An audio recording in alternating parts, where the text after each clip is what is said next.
The Positivist Dispute in German Sociology. Theodor W. Adorno. Hans Albert. Ralph Dahrendorf. Jürgen Habermas. Harold Pilot. Karl R. Popper. Translated by Glenn Adey and David Frisby. The present volume contains some of the key contributions to a controversy which has raged in social, scientific and philosophical circles in Germany since I-96R. The immediate origin of the controversy lay in the conference held by the German Sociological Association in Tübingen in I-96I on the logic of the social sciences, in which Popper presented his 27 theses on that topic.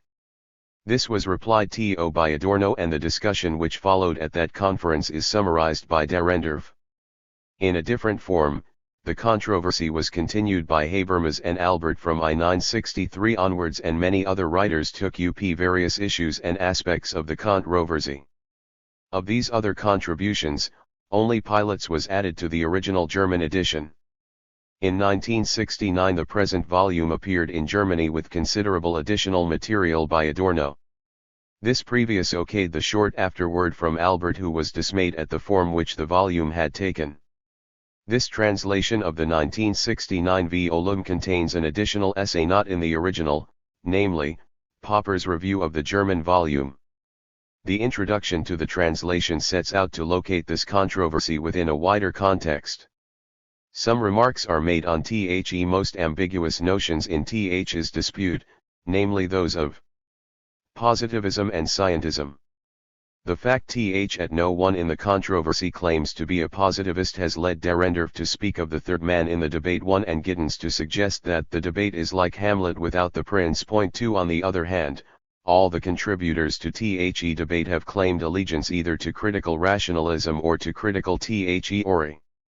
This adherence to the central role of theoretical criticism is one reason which led Dahrendorf to suggest, with reference to the original Popper Adorno debate, that a superficial glance at the controversy might incline one to the view that it could indeed have appeared, astonishingly enough, as if Popper and Adorno were in agreement. 3. This is clearly far from being the case, since, as the controversy proceeded, even the notion of a debate between competing standpoints became problematical. There is some difficulty, too, in asserting that this controversy is merely a methodological dispute and can thus be seen as an extension of earlier controversies in the social sciences in Germany, notably the method and straight, and the Werther-Thiel's trait. However, in order to examine this claim, some attempt will be made to sketch the earlier disputes in the social sciences in Germany in order to highlight the distinctive features of the present controversy. Nor should one assume that this dispute is confined to sociology, as the title of the volume might suggest. Indeed, since the dispute contained in the present volume did not cease with its publication in 1969 but rather W.T.S. continued, either through its extension to other areas, or to an expansion of the issues presented here, it would seem fruitful to sketch out the later stages of the controversy and some of the other commentaries upon the dispute. Finally, the issues presented in this dispute do not merely have relevance to the development of the social sciences in Germany. It can be argued that not only does the positivist dispute raise important issues for a dominant tradition in the social sciences outside Germany, but that it has direct relevance for some of the recent controversies which have taken place in the philosophy of science and in the social sciences in the Anglo-American tradition in recent years. Whilst positivism may be the ghost in the machine in this dispute, it is certainly easy to discover a wide range of possible definitions of the constituent elements of positivism. It is difficult to find a generally acceptable nominalist definition of the term. Positivism is not a static entity but is itself dynamic and had taken different forms in various historical contexts. To take one example, Popper's assertion that he is not a positivist to be seen in the light of his criticism of the Vienna Circle, of which he was never a member. Popper had been very critical of the logical positivists, and it is certainly not possible to classify him, in any simple manner, in that school. For however, as Habermas and others have argued, logical positivism is only one variant, albeit a most important one, in the development of the philosophy of science in this century of positivism. 5a1 Though many writers have pointed to the long history of many features of positivism, especially if one takes into account the distinctive manner in which it has incorporated features of both empiricism and rationalism, modern positivism developed with certain types of reflection upon the growth of the natural and moral sciences. In a section of Noel Ge and Human Interests in which Habermas attempts to reconstruct the prehistory of modern positivism, the author examines the work of the most widely known and perhaps least read of the positivists, Auguste Comte. As well as arguing that Comte sets out to justify the cognitive monopoly of science through a philosophy of history whose ultimate goal is scientific technical progress, Habermas shows that Comte's varied usages of the term positive can be translated into a set of methodological rules which are naybs as follows. The reliability of scientific knowledge is guaranteed by unity of method. I.e. certitude. 3. The exactitude of our knowledge is guaranteed only by the formally cogent construction of theories that allow the deduction of law-like hypotheses. Le précis, for scientific cognition must be technically utilizable. Science makes possible technical control over processes of both nature and society. The power of control over nature and society can be multiplied only by following rationalist principles, not through the blind expansion of empirical research, but through the development and the unification of theories. Utile. 5. Our knowledge is in principle unfinished and relative, in accord with the relative nature of the positive spirit. Le relative. 6. As well as illustrating the way in which this version of positivism assimilates both empiricism and rationalism, these methodological rules already point to the contradictory heritage of positivism. The sceptical or critical modilla in positivism seeks to exclude whole areas of knowledge through a series of demarcations, whilst its affirmative impulse seeks to secure knowledge through methodological rules. This contrast between critical enlightenment and the defense of a restrictive theory of science has been a permanent feature of positivism's history. It might be argued that in this uneasy combination of the sceptical and affirmative motives lies the instability of positivism. 7. Thus, at various points of its development, positivism has attempted to become more radical, to seek new ways of re-establishing its critical or restrictive claims.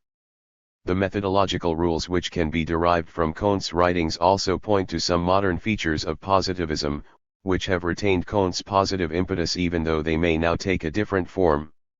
Von Wright suggests three basic tenets of positivism. R. Methodological monism, or the idea of the unity of scientific method amidst the diversity of subject matter of scientific investigation.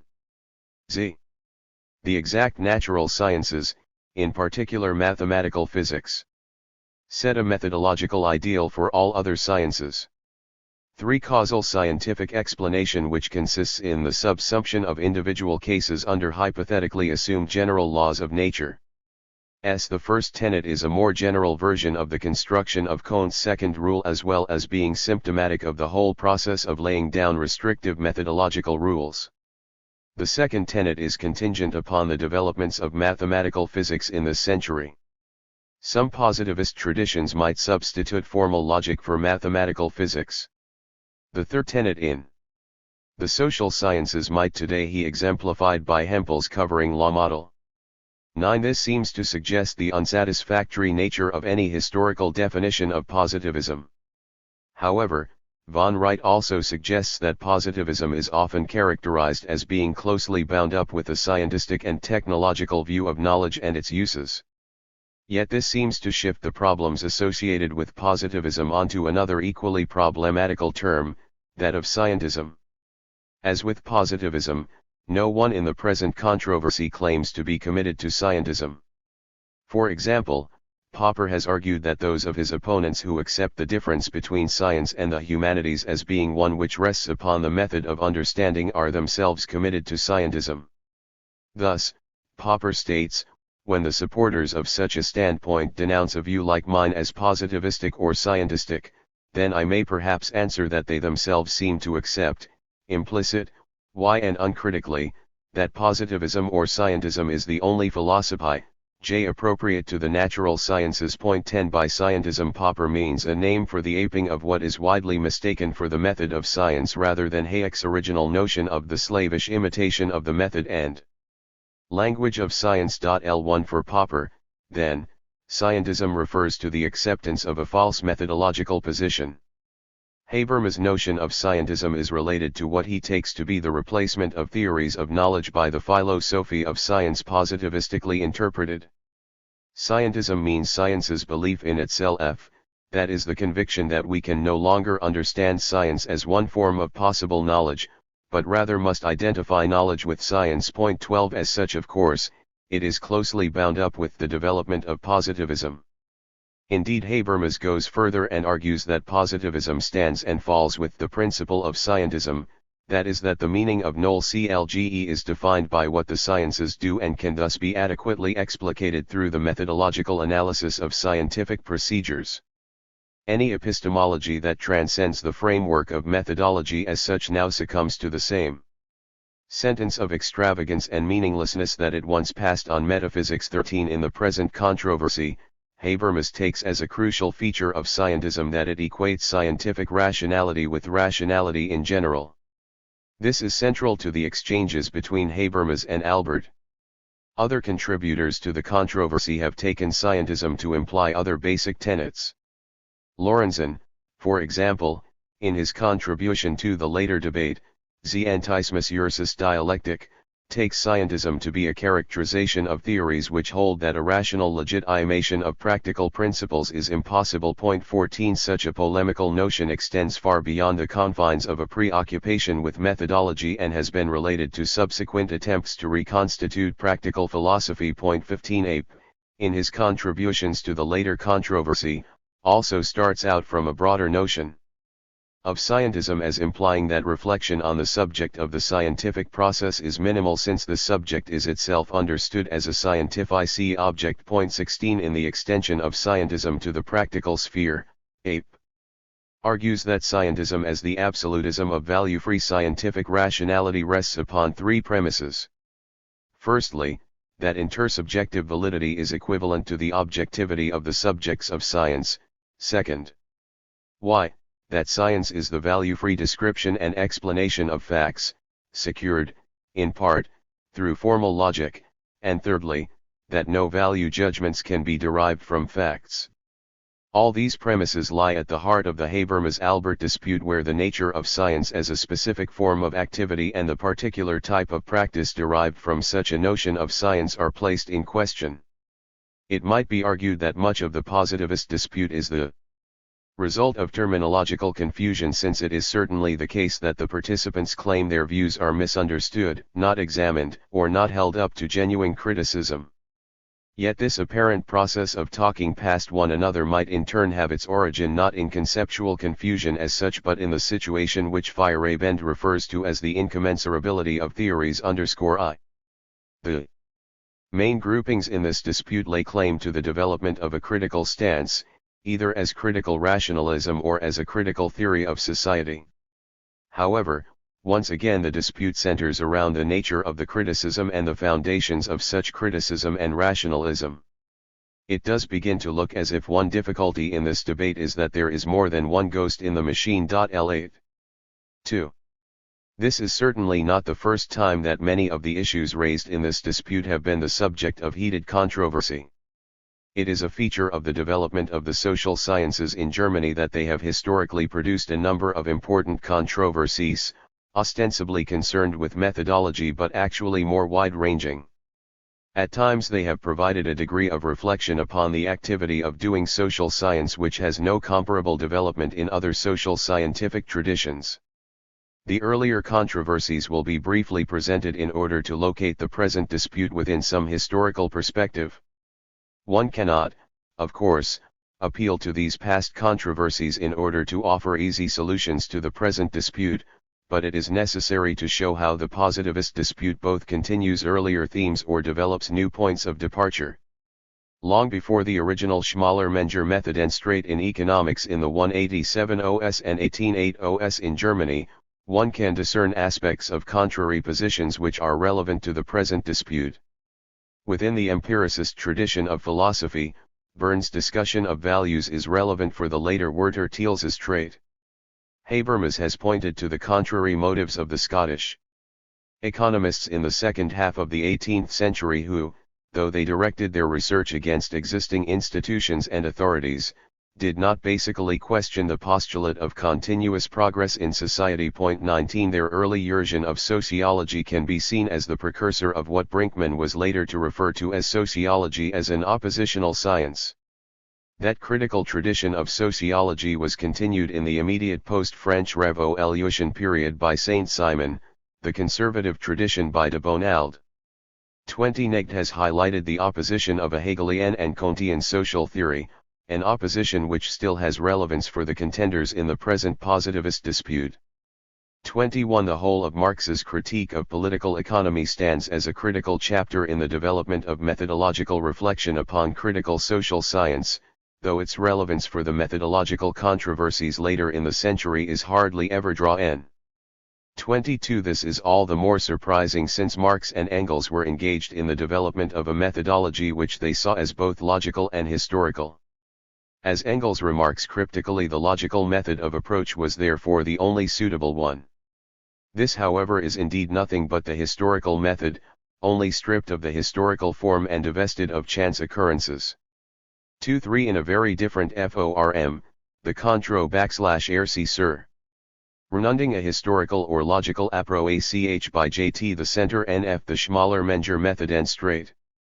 In the early pages of his most important contribution to the method and straight published in R88-3 Menger, with reference to economics, writes the progress of our science at, resent is hindered by the sway of erroneous methodological principles. 24 In the course of that decade Menger and Schmaler debated whether economics should proceed according to the exact or historical, the deductive or the inductive, the abstract or the empirical method. 25 Menger argued that the world of phenomena supply two types of knowledge for science: concrete phenomena which are individual and empirical forms which are general.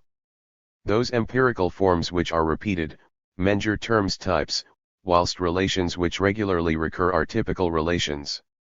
Knowledge of these latter are as important as concrete phenomena.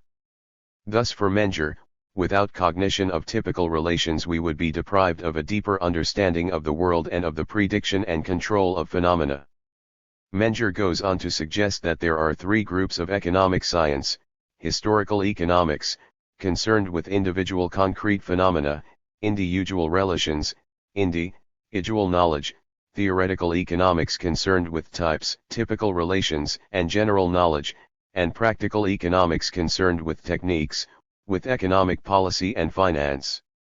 L/Lenger argues that the historical and theoretical are exclusive approaches. However, Menger does refer to the role of understanding in his commitment to the theoretical orientation. He argues that understanding is gained in two ways: as historical understanding where we investigate a phenomenon's individual process of development, and as theoretical understanding where we recognize a phenomena to be a special case of certain regularity in the succession or coexistence of phenomena. These two types of understanding should be strictly separated.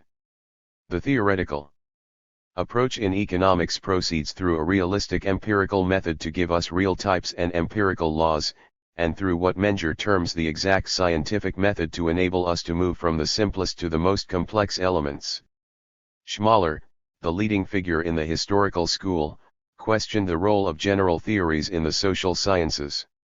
26 Menger's version of economics, he argued, could only lead to the empirically empty formation of models, including Robinsonades, based on abstract principles.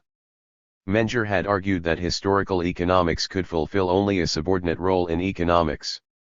Schmaler saw historical science as itself generating rules which should explain reality and which must be tested. Further, Schmaler sought to distance metaphysics, abstract thought, and ideals from economic theory and concentrate upon the actual life process of society. Habermas argues that the historical school countered Menger's approach with two related theses: Firstly, that economics is not concerned with the functions of quantities of goods but rather with the interdependence of economic actions, and secondly that since intentional action can only be interpreted through understanding, a strict mathematically formulated scientific economic theory is not possible. Why yet Schmaler did attempt to thrust aside the separation of history and economic theory, and to make history a necessary part of theory. However, he hoped to do this whilst rejecting both Menger's characterization of historical method and that implicit in Rickert's and Windelband's distinction between the natural and cultural sciences. The degree of concretion demanded by the historical school was often lacking. Weber, for example, later rightly criticized Rorschach's reduction of the complex interaction of nature, society, and the individual to the abstract reified notion of the people. Point 2. 8. It is difficult to characterize the issues at stake in the original method and straight, since they cannot be taken to rest upon a simple debate between inductionism and deductionism. Schmaler, for example, was aware that induction and deduction must go together but did not realize the real meaning of their combination.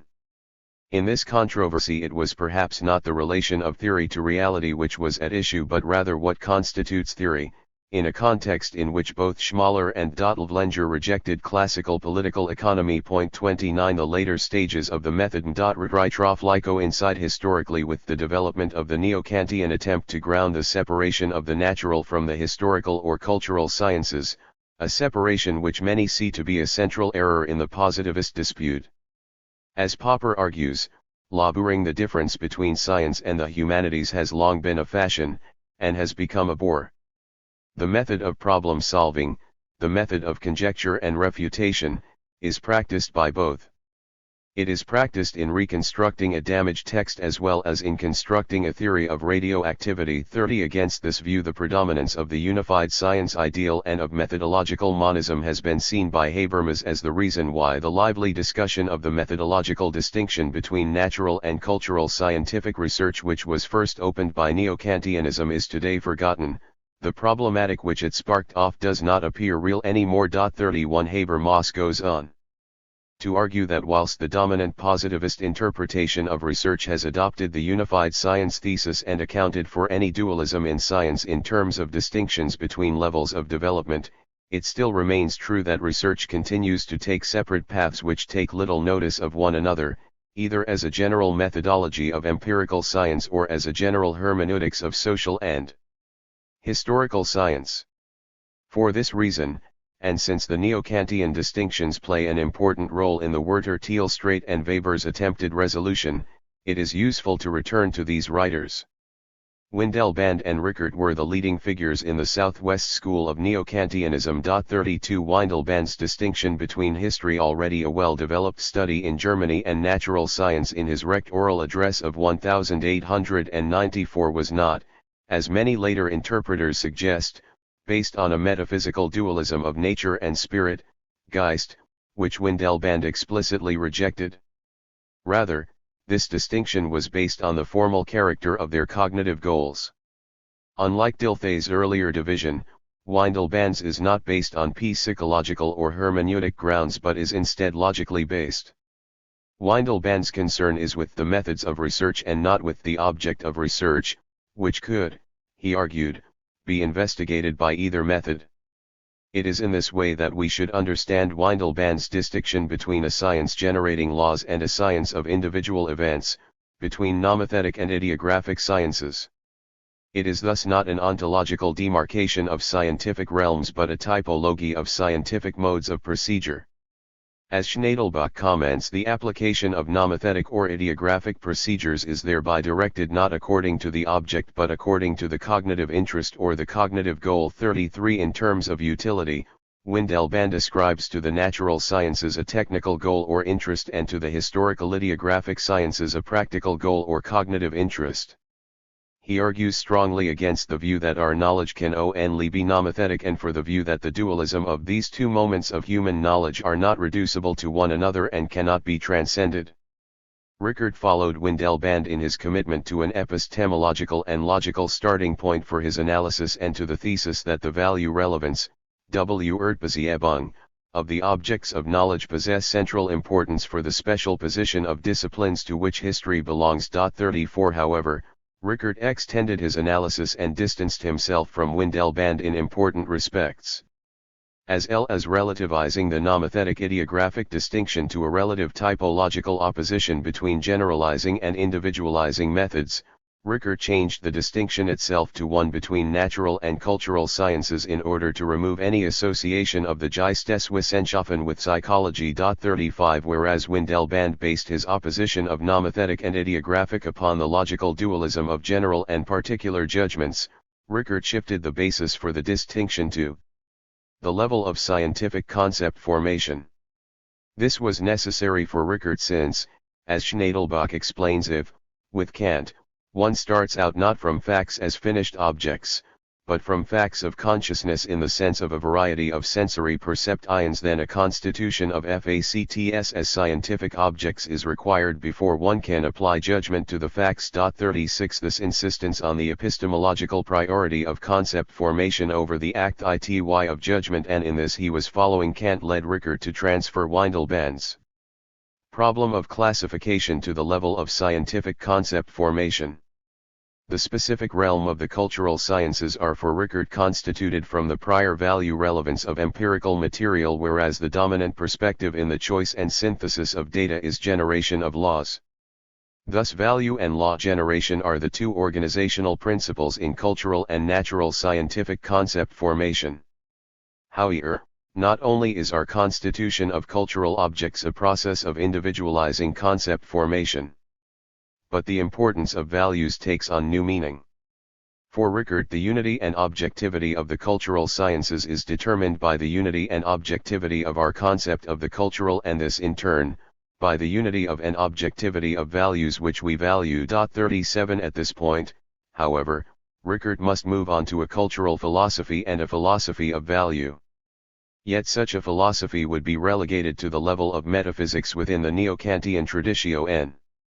Their strict interpretation of epistemology as a logic of science would necessarily lead them to a strict separation of the critique of knowledge and hermeneutics, such that the latter would be removed from consideration. Rickert construed the concept of culture on the basis of transcendental idealism. Culture as the essence of appearances under a system of valid values has a transcendental meaning. It says nothing about the objects, but rather determines the conditions for the possible interpretation of objects. 38 For Rickert, science can only ask of values whether they are valid, not whether they exist. This can only lead to a restriction of the notion of understanding. As Habermas argues, Rickert remains trapped in the dichotomies of facts and values, empirical existence and transcendental validity, and nature and culture. 39 If the Southwest German Neo-Kantian tradition did pose basic problems for the cultural sciences in terms of their relation to values, then they did so at a largely theoretical and formal level. This is in contrast with the heated controversy known as the Werther-Thielses trait, a controversy which has not only continued to exist in the social sciences but one which, in the context of the positivist dispute, Dahrendorf argues, even if the fronts have perhaps been reversed, the controversy over value judgments has forfeited little of its explosiveness in German sociology after 50 years. 40 The original Werther-Thielses trait commenced in earnest in 1909 at the Vienna General Meeting of the Vereinigung Sozialpolitik and continued in the years up to I-9-I-441. The Verein had been founded in I-872 as a social reform movement which opposed both the isolation of economic life from the rest of society, which was seen to be exemplified in the work of the Manchester School of Economics, and revolutionary socialism. However, though a reform movement, it never took up a concrete social political program as such, but published studies of specific concrete problems in the socio-economic sphere. The original I-909 discussion placed in question the conditions for the possibility of a normative social and economic science, with Sombart arguing that what was decisive was whether economics could be considered a science, whilst his opponent Knapp argued that the Verein, by its very nature, must be engaged in political activity. Max Weber, though he argued for the principle of a value free, Wertfreiheit, science, whilst recognizing the value relevance, Wertbesichung, of all scientific research, maintained that the Verein must remain a forum for the discussion of political evaluations and goals. If the Verein was to remain concerned with the political sphere, then some other organization should perhaps concern itself with value free scientific research. In FACT, one important consequence of the I-909 meeting was the foundation of a separate sociological association which had its first meeting in I-9IO. This move heralded the professionalization of sociology in Germany and its increasing separation from politics and from the study of economics, which was itself caught up in attempts to separate positive economics, Volkswirtschaftslehre, from normative economics, Volkswirtschaftspolitik. Symptomatic of the latter split and of the attempt to develop a scientific study of values and norms is Weber's definition of sociology as the scientific investigation of the general cultural meaning of the socio-economic structure of human communal life.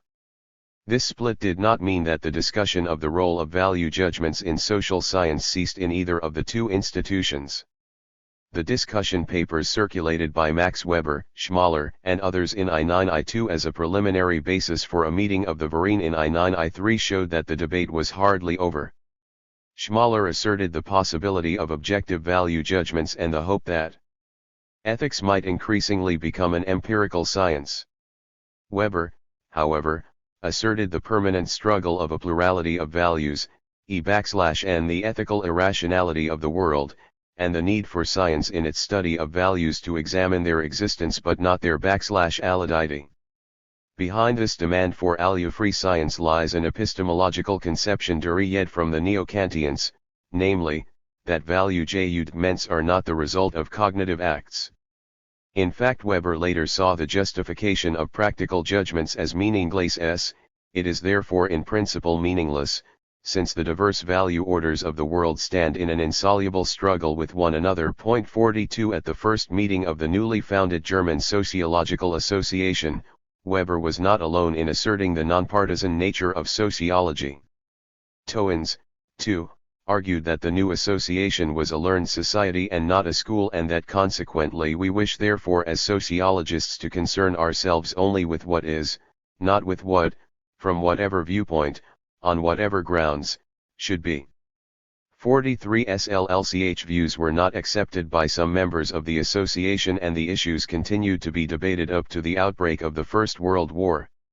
Whilst it is hardly possible to develop the methodological standpoint of Max Weber in this context, it is important to point out at this juncture that Weber's work in this period was not solely preoccupied with methodological issues in the abstract. 44 As well as being concerned with the abstract theories of economics and specifically the development of the notion of the ideal type from Menger, Weber was deeply preoccupied with developments in historical research. 2.45 Nor was he concerned merely with philosophical issues surrounding methodology, but rather with the development of an empirical science, a science of reality, Wirklichkeitswissenschaft.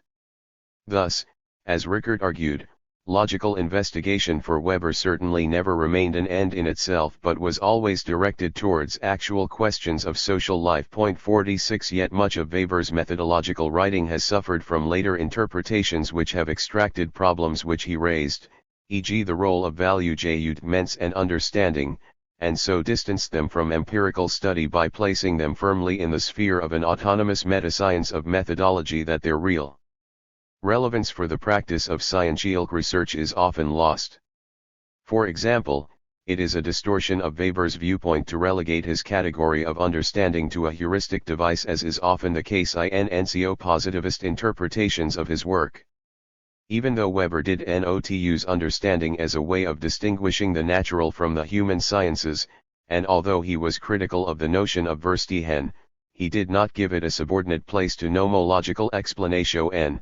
Rather, understanding and explanation were seen as complementary, whilst at the same time understanding served as a connecting link between causal knowledge of social phenomena and a value-relevant interpretation of social phenomena. 47 In the field of sociology, in the post-First World War period, the value problem received a more radical statement in the development of the sociology of knowledge in Germany, particularly as exemplified by Mannheim's Ideologie und Utopia. 48 This enterprise is sharply criticized in the present positivist dispute by both Popper and Adorno.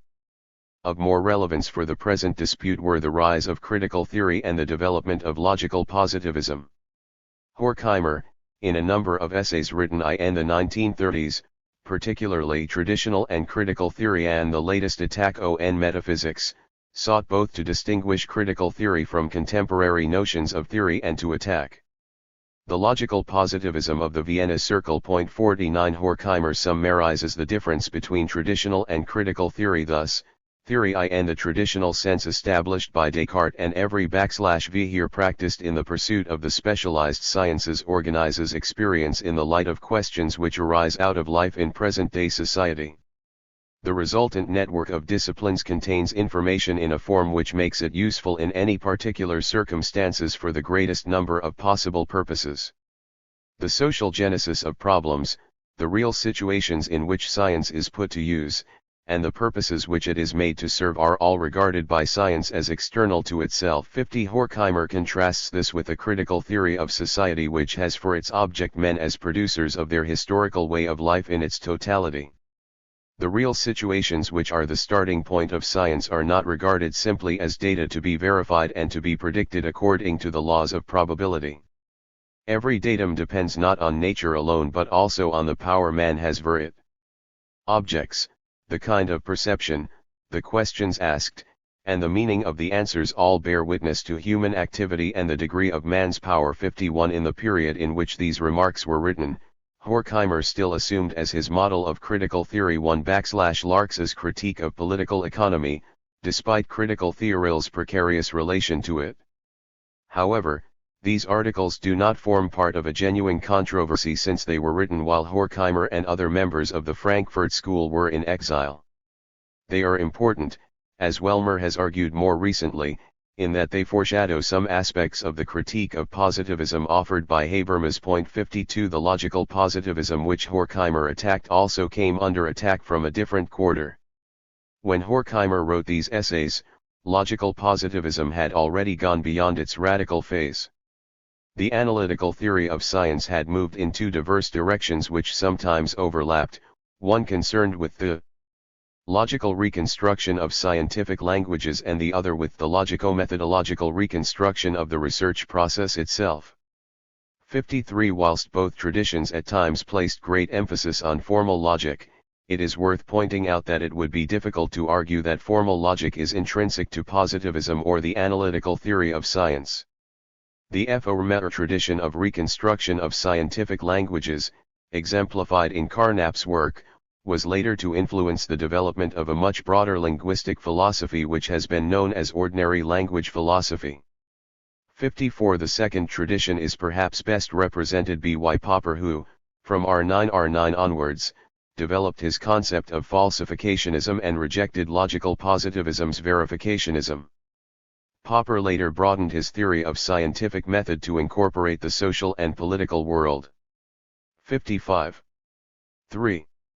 The preceding brief outline of earlier methodological controversies in the social sciences in Germany now opens the way to an estimation of what is distinctive about the present positivist dispute. It is clear that the present controversy appears to bear little direct relation to the original methodem trait in the sense that competing approaches to a recognized discipline and subject matter are at issue. A pure, methodological dispute would presuppose that the scientific division of labor is so advanced that certain groups are concerned only with methodology as an independent discipline. Whilst such a conception would, pushed to its limits, be an impossibility since it would be difficult to conceive of a discussion of methodology without reference to the actual objects concerned, many writers have argued that precisely this tendency exists in the neo-positivist philosophy of science even to the extent that it is cut off from what scientists are doing. 56 Yet if the works of the major figures in the development of sociology are examined, for example those of Marx, Weber, and Durkheim, then it is apparent that for them, despite their diverse orientations, methodology was not an exclusive interest but rather existed only in relation to, and formed an integral part, of their orientation towards specific areas of social life. The distinction between theory and methods appeared later with the institutionalization of the discipline.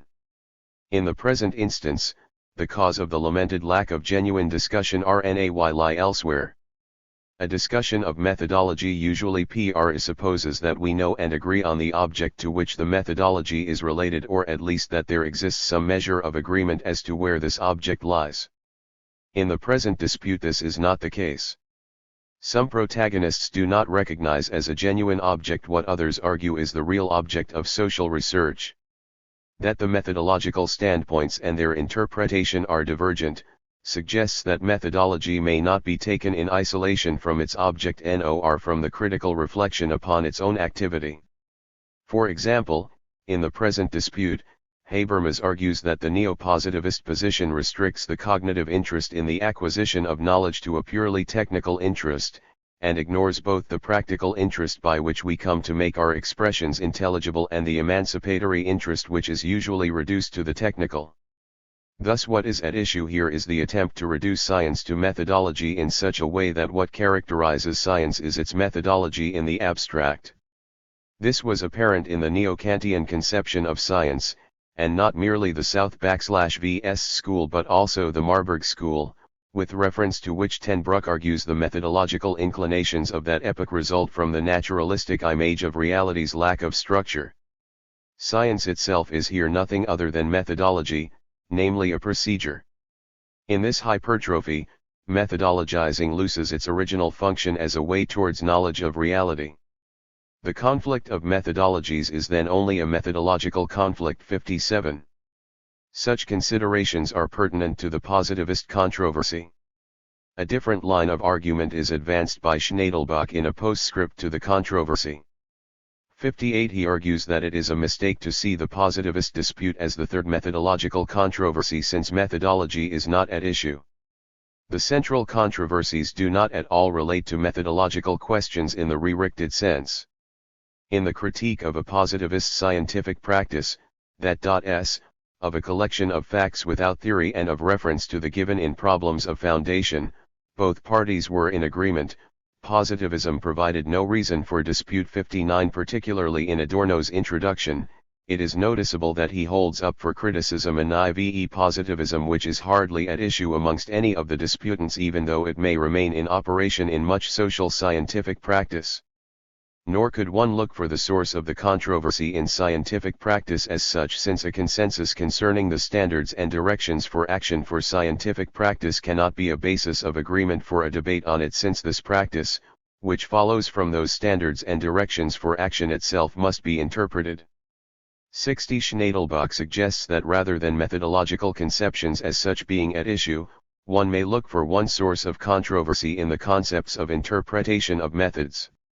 Similarly, in the case of interpretation of social scientific methodology, what would be required would be some prior consensus of the conditions for understanding of how scientific methods themselves were to be interpreted, and this, no longer a methodological but a hermeneutic minimal consensus, was not provided. 61. If Schnadelbach's argument is conceded, then the issues in the controversy must be sought elsewhere. If the positivist dispute is not in the strict sense ij.ithodenstrate, then perhaps one may see some of the issues raised in it as deriving from the controversy which succeeded it and which retained some of the same participants, namely the U7 Erter-Thiels's trait. Lorenzen, who sees the dispute as one of scientism versus dialectics, does indeed argue that the Werther-Thiels's trait is the immediate predecessor of the present controversy, whilst at the same time suggesting that the central problem of that controversy has taken on a somewhat different importance. 62. In general, he sees the problem as that of scientific value judgments, the problem whether reason is practical, whether norms can be grounded in reason. 63. The possibility of the rehabilitation of practical reason is certainly one issue in the positivist dispute which has generated considerable further discussion. The original Werther-Thiels's trait emerged in a context in which, not only had the methodology of the social sciences been the source of controversy, but the aims of the social sciences had also been made problematic. It is the aims of the social sciences which have again been placed in question in the positivist controversy. Bayer, for example, has argued that this aspect of the controversy is manifested at three levels. 64 Firstly, \beta or the role of sociology is the replication or reproduction of existing social reality, or rather whether it is to be concerned with the transformation of that reality. Secondly, whether sociology engages in its empirical world unhistorical T or historical Y, phi and ally, whether theories generated possess a globalizing or individualizing tendency. In other words, the Habermas-Albert debate is concerned with the connection of social scientific theory and practice. Both positions, Bayer argues, see an essential criterion of social scientific theory in its practical relevance. Both are certainly in agreement that social scientific theory by means of social criticism, by means of social technology and by means of rational politics, can and should be practical. 6.5 Any reading of the debate will, however, reveal that agreement is only an appearance. The diversity of issues which are contained in the positivist dispute, however much of a misnomer the title of the dispute may be, suggests that there is not merely one but several debates taking place. The connection between the various debates and the diverse levels of analysis has hardly been made. One way of highlighting the various issues is by examining the later development of the controversy, since it in no way came to an end with the volume translated here. Any overview of the succeeding controversy remains inadequate in so far as it is not possible to develop in any detail the various issues raised.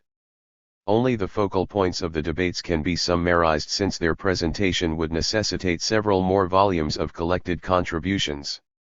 The volume translated here was published in the same year as the Transactions of the German Sociological Association Conference of R968.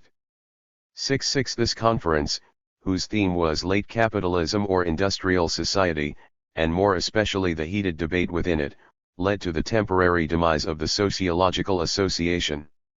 Whilst the major themes of the conference did not bear directly upon the positivist dispute, with two exceptions, one of which was a paper by Skuka on methodological problems of total societal analysis, which was intended as a dialogue with Habermas. 67 The discussion many times took up the issue of the role of value judgments in a context which many viewed as an extreme polarization of viewpoints.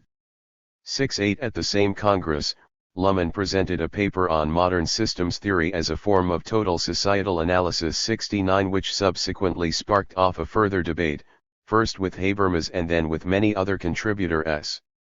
70 This debate was still to the fore in 1974 at the first Sociology Congress since 1968. 71 Some writers have characterized it as the second major post-war controversy in West German sociology, 72 The first being the positivist dispute. Unlike the latter, however, this new debate developed at a more concrete level of analysis and has centered around the implications of systems theory in the social sciences. Nor has it generated the same intransigence on the part of the opponents as is manifested in the positivist dispute. The notion of positivism has not been at issue in his later controversy, since both Habermas and Luhmann have been critical of its consequences for social research. This is not to suggest that this later controversy between systems theory and critical theory is totally unconnected with the earlier positivist dispute. Habermas' essay in the present volume, The Analytical Theory of Science and Dialectics, starts out from some points of difference between the analysis of society from the standpoint of a dialectical theory of society and an analysis which utilizes functional notions of social system. In some ways, the Habermas-Luhmann debate may be seen as an amplification of these differences. Similarly, Max Weber's theoretical and methodological standpoint has been at issue in the present debate since Popper's original paper, The Logic of the Social Sciences, been contested, in a more muted manner, in the Habermas-Luhmann controversy. 73 It is worth adding here that 3 years after Popper presented his paper, Weber's work was the theme of the 15th German Sociological Congress in R96-4. 74 More specifically, however, the Habermas-Luhmann controversy develops issues which are not merely evident in the positivist dispute but which are central to it. For example, Habermas argues that Luhmann's systems theory possesses many features of a theory generated from a restricted technical interest which adopts a decisionistic stance with regard to practical questions, This theory represents the advanced form of a technocratic consciousness, which today permits practical questions to be defined from the outset as technical ones, and thereby withholds them from public and unconstrained discussion. 75. This controversy once more raises the issue of the possibility of grounding the normative basis of science, as well as raising more concrete issues, such as how to conceptualize the complexity of societies, which Luhmann takes to be a central issue. In short, and in terms of the history of sociology, it renews the attempt, which had been placed in question in the positivist dispute, to analyze society as a whole. In so doing, it has relevance for the methodological individualism debate which has persisted in Anglo-American discussions. 76. This is not the only direction in which the subsequent controversy has moved.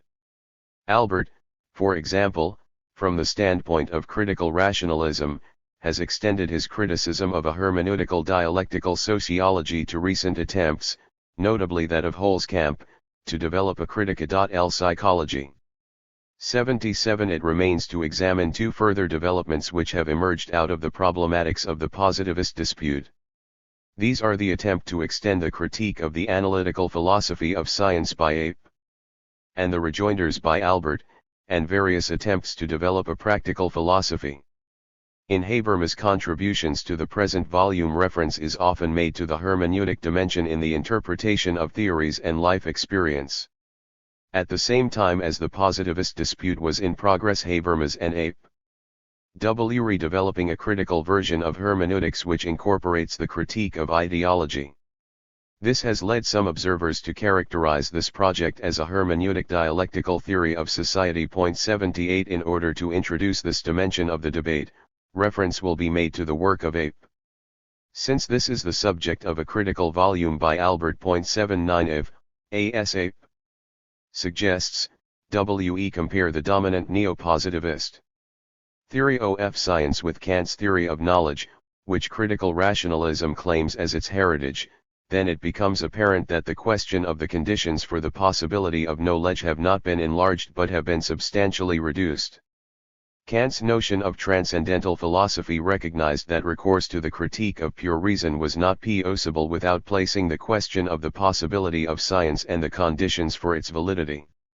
Ape argues that neo-positivism reduces Kant's transcendental logic to formal logic or to a logic of science.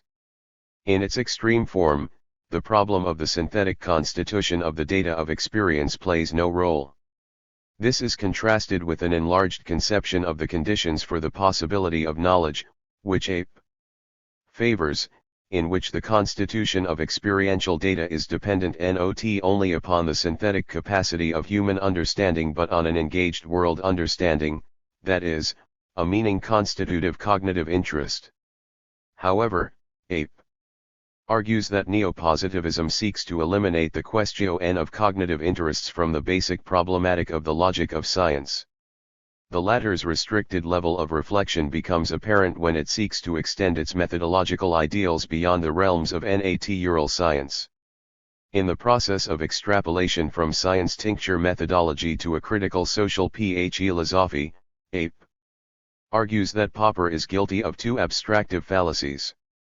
The first, a scientistic technicistic fallacy, derives from the fact that Popper makes the methodological ideal of unified science together with social technology, social engineering, the foundation of critical rationality in the social politics of an open society. The fallacy in such an extrapolation, Ape argues, lies in the fact that social technology does not possess its ideal precondition in the model of the open society, but in a society which on the basis of stable, quasi-archaic structures of domination is split up into the informed and non-informed, manipulating and manipulated, and subject and object of science and technology. 81. Social technology does not function at its best when all mature citizens make its goals and norms the basis of informed criticism /Q_D discussion, but rather when the object of technology can be reduced to the status of dumb natural objects which can be investigated in replaceable experiments and instrumentally manipulated under binding objectives. Even if one wishes to secure the organization of intersubjective understanding of technical scientific objectivations of human behavior, this cannot be achieved through improvement of the social technology or of increasing its feedback. The organization of understanding concerning necessary standards of social technology is, however, not itself a standard of social technology, and it cannot be supported merely on the basis of the results of a science which has itself already made the subjects of understanding into the objects of empirical analytical behavioral explanation. 83. The meaning and boundaries of such standards can only be generally secured through argumentation. The second abstractive fallacy derives from the transfer of the ideal of the community of scientists to a wider framework. Thus Apel suggests that one might interpret the starting point for the extrapolation of scientific methodological ideals in critical rationalism as lying not in the methods of the natural sciences but in the method of critical argumentation, which elevates the community of scientists to the paradigm for an open society. 84. The implication of this extrapolation is that criticism in the community of argumentation of natural scientists refers exclusively to cognitive and thought operations, which already presuppose the self-evident cognitive interest of natural science. It refers in no way to the concrete needs and interests of socialized men, which consciously or unconsciously also lie at the basis of the cognitive interest of natural science. 85. With regard to the question as to whether the ideal of critical argumentation can be so extrapolated and institutionalized in society at large as a communication community, Apel argues that society is neither merely the object of science and technology nor is it yet the real subject of science. Apel suggests that it is the deep-seated prejudice of the Popperian school against a non-scientistically orientated enlargement of the idea of methodical rationality which characterizes the inner limit to the fruitful conception of critical rationalism. He sees this prejudice as being conditioned by commitment to the axiom of unified science or unified methodology, and by failing to attend to the conditions for the possibility and validity of philosophy as criticism. Critical rationalism, however, does not believe in principle, transcendental reflection upon the conditions for the possibility and validity of knowledge in the broadest sense. 86. Further, Apel argues, critical rationalism rules out other cognitive paradigms within philosophy as methodologically irrelevant or obscurantist. In this manner it disposes of both hermeneutics in the human sciences and a social critical dialectics which have at least been concerned with the central problem of the modern human sciences and social philosophy, namely, the identity and non-identity of the subject and object of communicative knowledge and action as interaction in an open society. 87. Apel sees this failure to take account of hermeneutic dialectical philosophy, but perhaps an implicit recognition of the need for it, as being manifested within the critical rationalist tradition itself. Evidence for this view is the controversy over Kuhn's work and a practical continuum between the theory of science and the history_why of science, the controversy over a normatively relevant reconstruction of an internal history of science in Lakatos's work, and over the sceptical relativism in Feyerabend's challenge to a normatively binding idea of rational progress. Apel's notion of a critical hermeneutics and his attempt to develop Kant's transcendental philosophy in a transcendental pragmatic direction has come under attack from A. Albert in a number of articles and most recently in a volume devoted to the criticism of Apel's philosophy. 89. Albert has elsewhere defended critical rationalism and developed its relevance for the social sciences. 90. In so doing, Albert has often combined Popper's philosophy with an interpretation of Max Weber's philosophy, which suggests affinities between the latter and critical rationalism. For example, he sees Weber as combining an idea of rational cognitive practice with the idea of a rational politics, whilst his immediate scientific concern was to establish a nomologically orientated value-free science. 91. Albert argues that recent attempts to re-establish a demarcation between nature and history are orientated to towards a new transcendental idealism with a hermeneutic character. 92. Which is basically anti-naturalist in intent. Albert takes the origins of hermeneutics to lie in Christian theology and the extension of Heidegger's philosophy, especially in the work of Gadamer. In short, This tradition is characterized as fundamentally conservative, though now incorporated into presumed radical stances, and fundamentally opposed to the Enlightenment tradition from which critical rationalism sees itself emanating.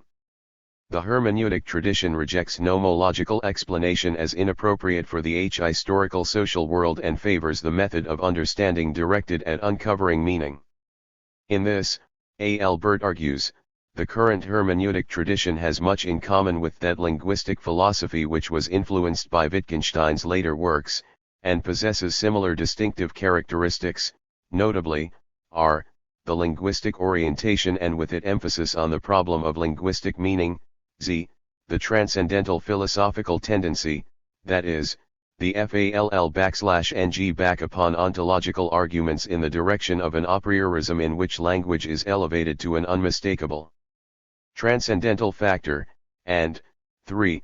The methodological claim to autonomy for the Geisteswissenschaften on hermeneutic grounds, which already characterized the earlier historicism.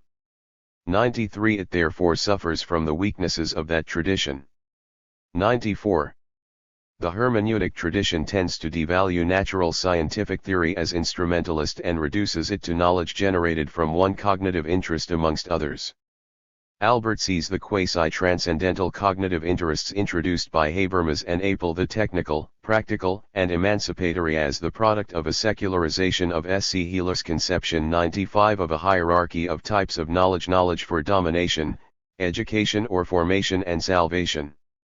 AGN, the implication is that this tradition has its origins in a conservative philosophy. Albert argues that Apel's attempt to develop a cognitive anthropology diverts attention away from the actual empirical problems faced by the different sciences and instead seeks to undermine transcendentally the actual cognitive practice in the diverse groups of disciplines, and thereby, at the same time, to justify the different modes of cognition which clearly predominate in them. 960 and the crucial role of understanding in the human sciences. Albert argues that the analysis of the problem of understanding in the hermeneutic tradition places emphasis upon the notion of meaning in terms of the meaning of signs rather than the meaning of actions. This distinction was already implicit in Weber's notion of understanding and orientates analysis towards a teleological conception of meaning directed at intentional behavior. At this level, however, the explanation of understand ing thus implies the explicability of meaning gful behavior as such, an implication which is largely rejected by the advocates in the humanities of the alternatives of understanding and explanation. 97 Such a notion of understanding cannot form the basis for the human sciences' claim to autonomy. Albert elsewhere suggests that the social sciences might do well to take as their model not the historicist understanding of historical research but instead the development of neoclassical economic theory which, despite its failings, has generated a considerable number of general explanatory theories. 98 The central disagreement between Ape and Albert would appear to lie in the distinction between transcendental and empirical preconditions for the possibility of knowledge, understanding, criticism, and action. 99 Thus Albert finds it difficult to see what transcendental preconditions might possibly be other than preconditions whose realization is necessary or even sufficient for the actualization of the phenomena in question. L00 The resort to transcendental philosophy is unnecessary. From the standpoint of critical rationalism, it is clearly possible to utilize the results of the empirical sciences for the clarification of philosophical problems.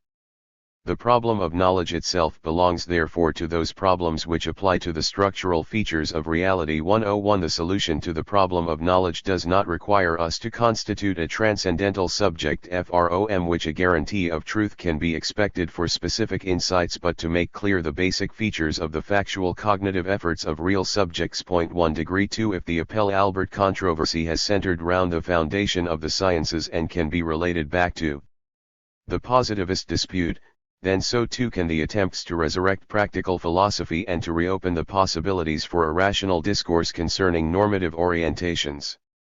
Even here, however, as far as the social sciences are concerned, it is possible to trace a concerted attempt to develop a practical philosophy in Aristotle's work, if not earlier.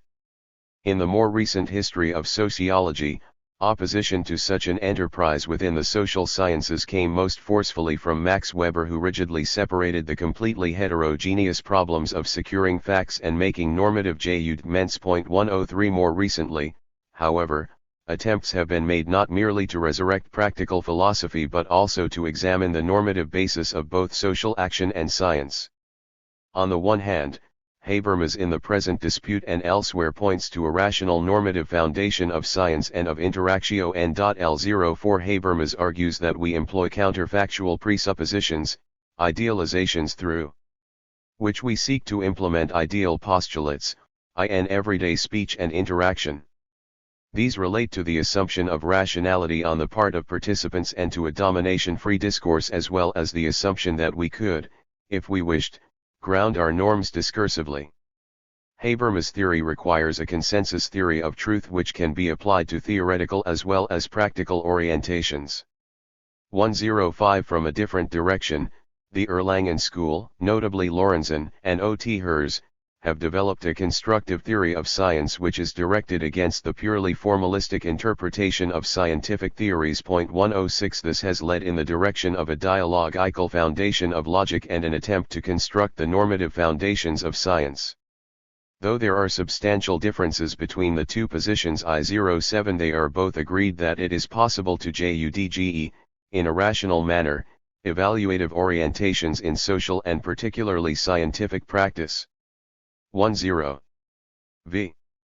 Readers of the contributions to the positivist dispute may discern the convergence of some of the issues raised with debates which have already been underway for some time in Anglo-American philosophy and social science.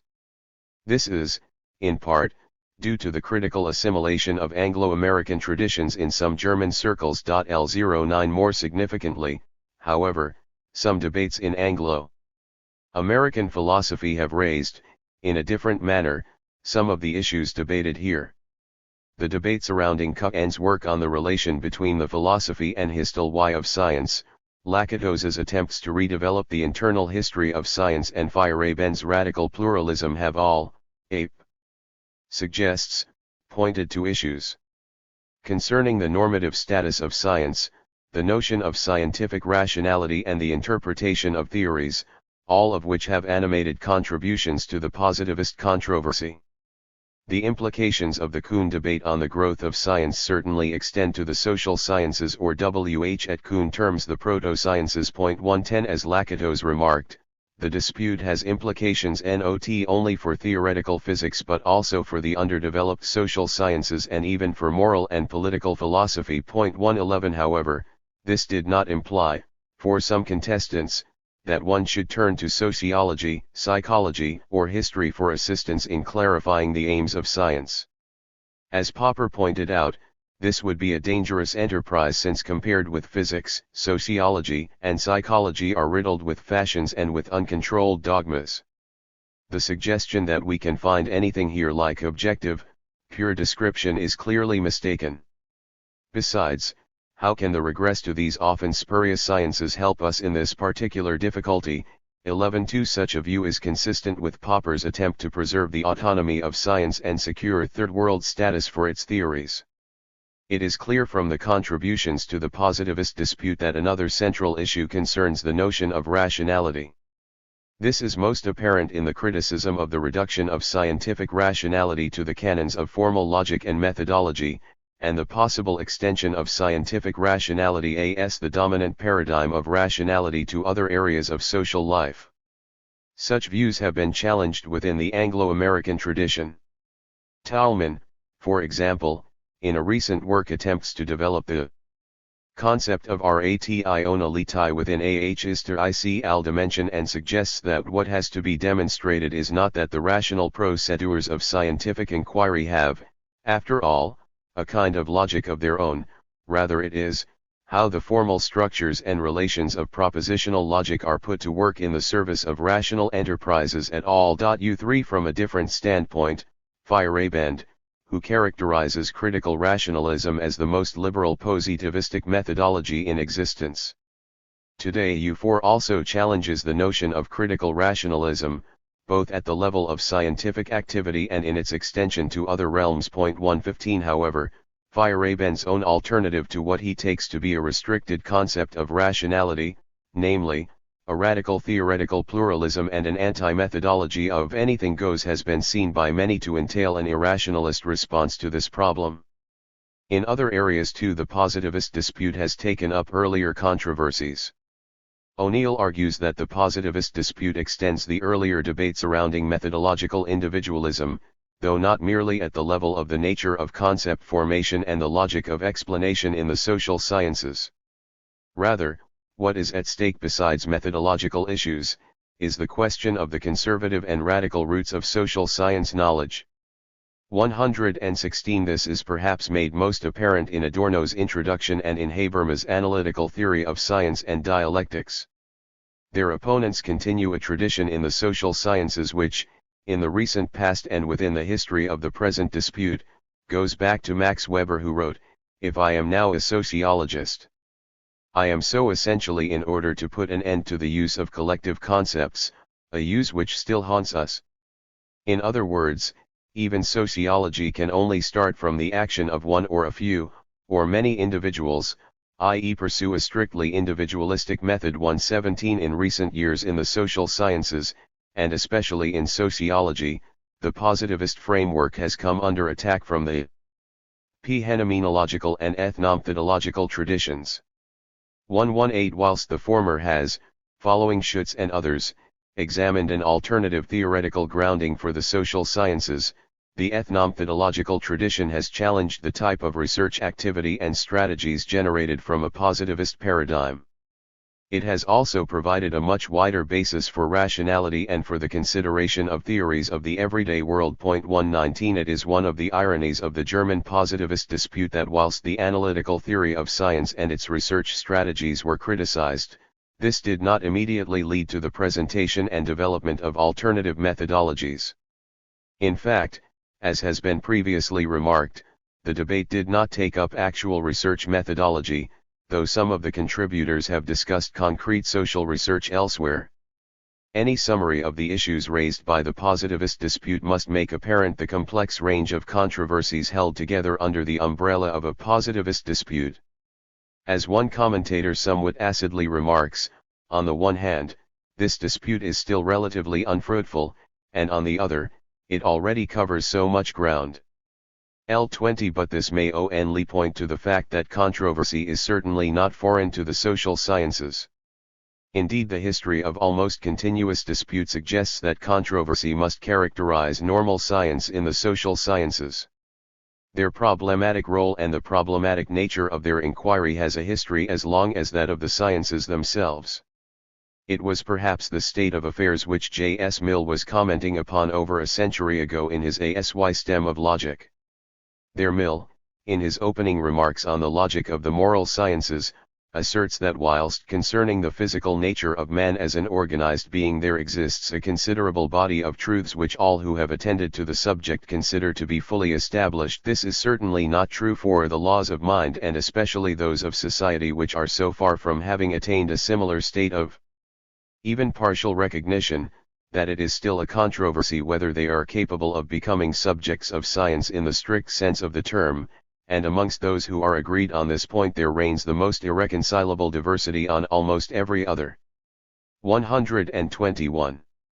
In his incisive remarks on the Tübingen discussion of the two papers which marked the beginning in Germany of the public controversy on dialectics and positivistic sociology in the broadest sense, L. Ralph Dahrendorf regrets that the discussion generally lacked the intensity that would have been appropriate to the actual differences in views. 2 According to him, some of the participants in the discussion censured the lack of tension between the symposiasts' papers. 3 Dahrendorf, for his part, senses the irony of such points of agreement and suggests that profound differences in the matters discussed are hidden behind similarities in formulation. But the conciliatory attitude of the two symposiasts was not the only reason why no discussion actually came about in which reasons and counter-reasons might have interacted upon one another. The symposiasts were primarily concerned to make their positions in general theoretically commensurable. Nor was it merely a question of the attitude of several participants in the discussion who asserted their estrangement from philosophy, an estrangement which, in some cases, has only recently been acquired.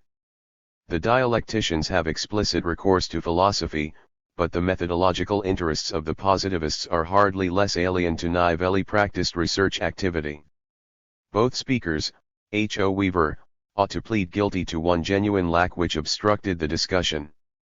Both failed to achieve the complete mediation of their theoretical interests with sociology as such.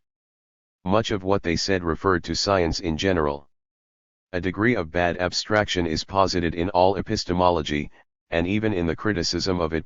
For anyone who does not remain satisfied with the immediacy of scientific procedure and renounces its requirements secures, together with a less restricted view, illegitimate advantages. However, the claim that was occasionally voiced, namely that the Tübingen discussion confined itself to preliminaries and consequently was of no use to sociology as a distinctive discipline, misses the point. Arguments which commit themselves to the analytical theory of science without inquiring into its axioms and preliminaries can only imply this become caught up in the infernal machine of logic. No matter how faithfully one may observe the principle of immanent critique, it cannot be applied in an unreflected manner when logical immanence itself, regardless of any particular content, is elevated to the sole standard. The critique of its constraining character is included in an immanent critique of an unleashed logic. Thought assumes this constraining character through unthinking identification with formal logical processes. Immanent critique has its limitation in the fetishized principle of immanent logic. This principle must be called by its proper name. Moreover, the material relevance of the supposedly preliminary discussions is by no means excluded in sociology. For instance, whether one can talk of ideology depends directly upon whether one can distinguish between illusion and essence, and is thus a central piece of sociological doctrine extending into all ramifications of the subject. This material relevance of what sounds like epistemological or logical preliminaries is explained by the FA and underscore that the relevant controversies are, for their part, of a latently material nature. Either, knowledge of society is interwoven with the latter, and society enters the science of society in a concrete form, or society is simply a product of subjective reason, beyond all further inquiry about its own objective mediations. But behind the censured abstractness of the discussion lie far more serious difficulties. For the discussion to be possible it must proceed according to formal logic. But the thesis concerning the priority of the latter is, in turn, the core of the positivistic, or to replace the perhaps all too loaded term with one which might be acceptable to proper scientistic view of any science, sociology and the theory of science included. Amongst the topics in the controversy which must be considered is the question whether the inescapable logicality of the procedure actually gives absolute primacy to logic. But thoughts which demand the critical self-reflection of the primacy of logic in concrete disciplines inevitably end in a tactical disadvantage. They must reflect upon logic with the aid of means which, in turn, are largely logical, a contractadization of the type that Wittgenstein, as the most reflective positivist, realized all too clearly. If the present inevitable debate became one of Weltanschauungen and were conducted from externally opposed standpoints, then it would a priori be unfruitful. But if it enters into argumentation, then there is the danger that if the rules governing one position were to be tacitly recognized, then this would inevitably supply the object of the discussion. Dahrendorf answered my remark that it was not a matter of difference in standpoint but rather of determinable differences, with the question whether the first statement was correct but the latter false. 5 Whilst in his view the two positions did not exclude discussion and argument, the differences in the type of argumentation were so profound that one must doubt whether Popper and Adorno could even agree upon a procedure with the aid of which their differences could be decided. 6. The question is a genuine one. It can only be answered after the attempt has been made to produce such a decision and not before.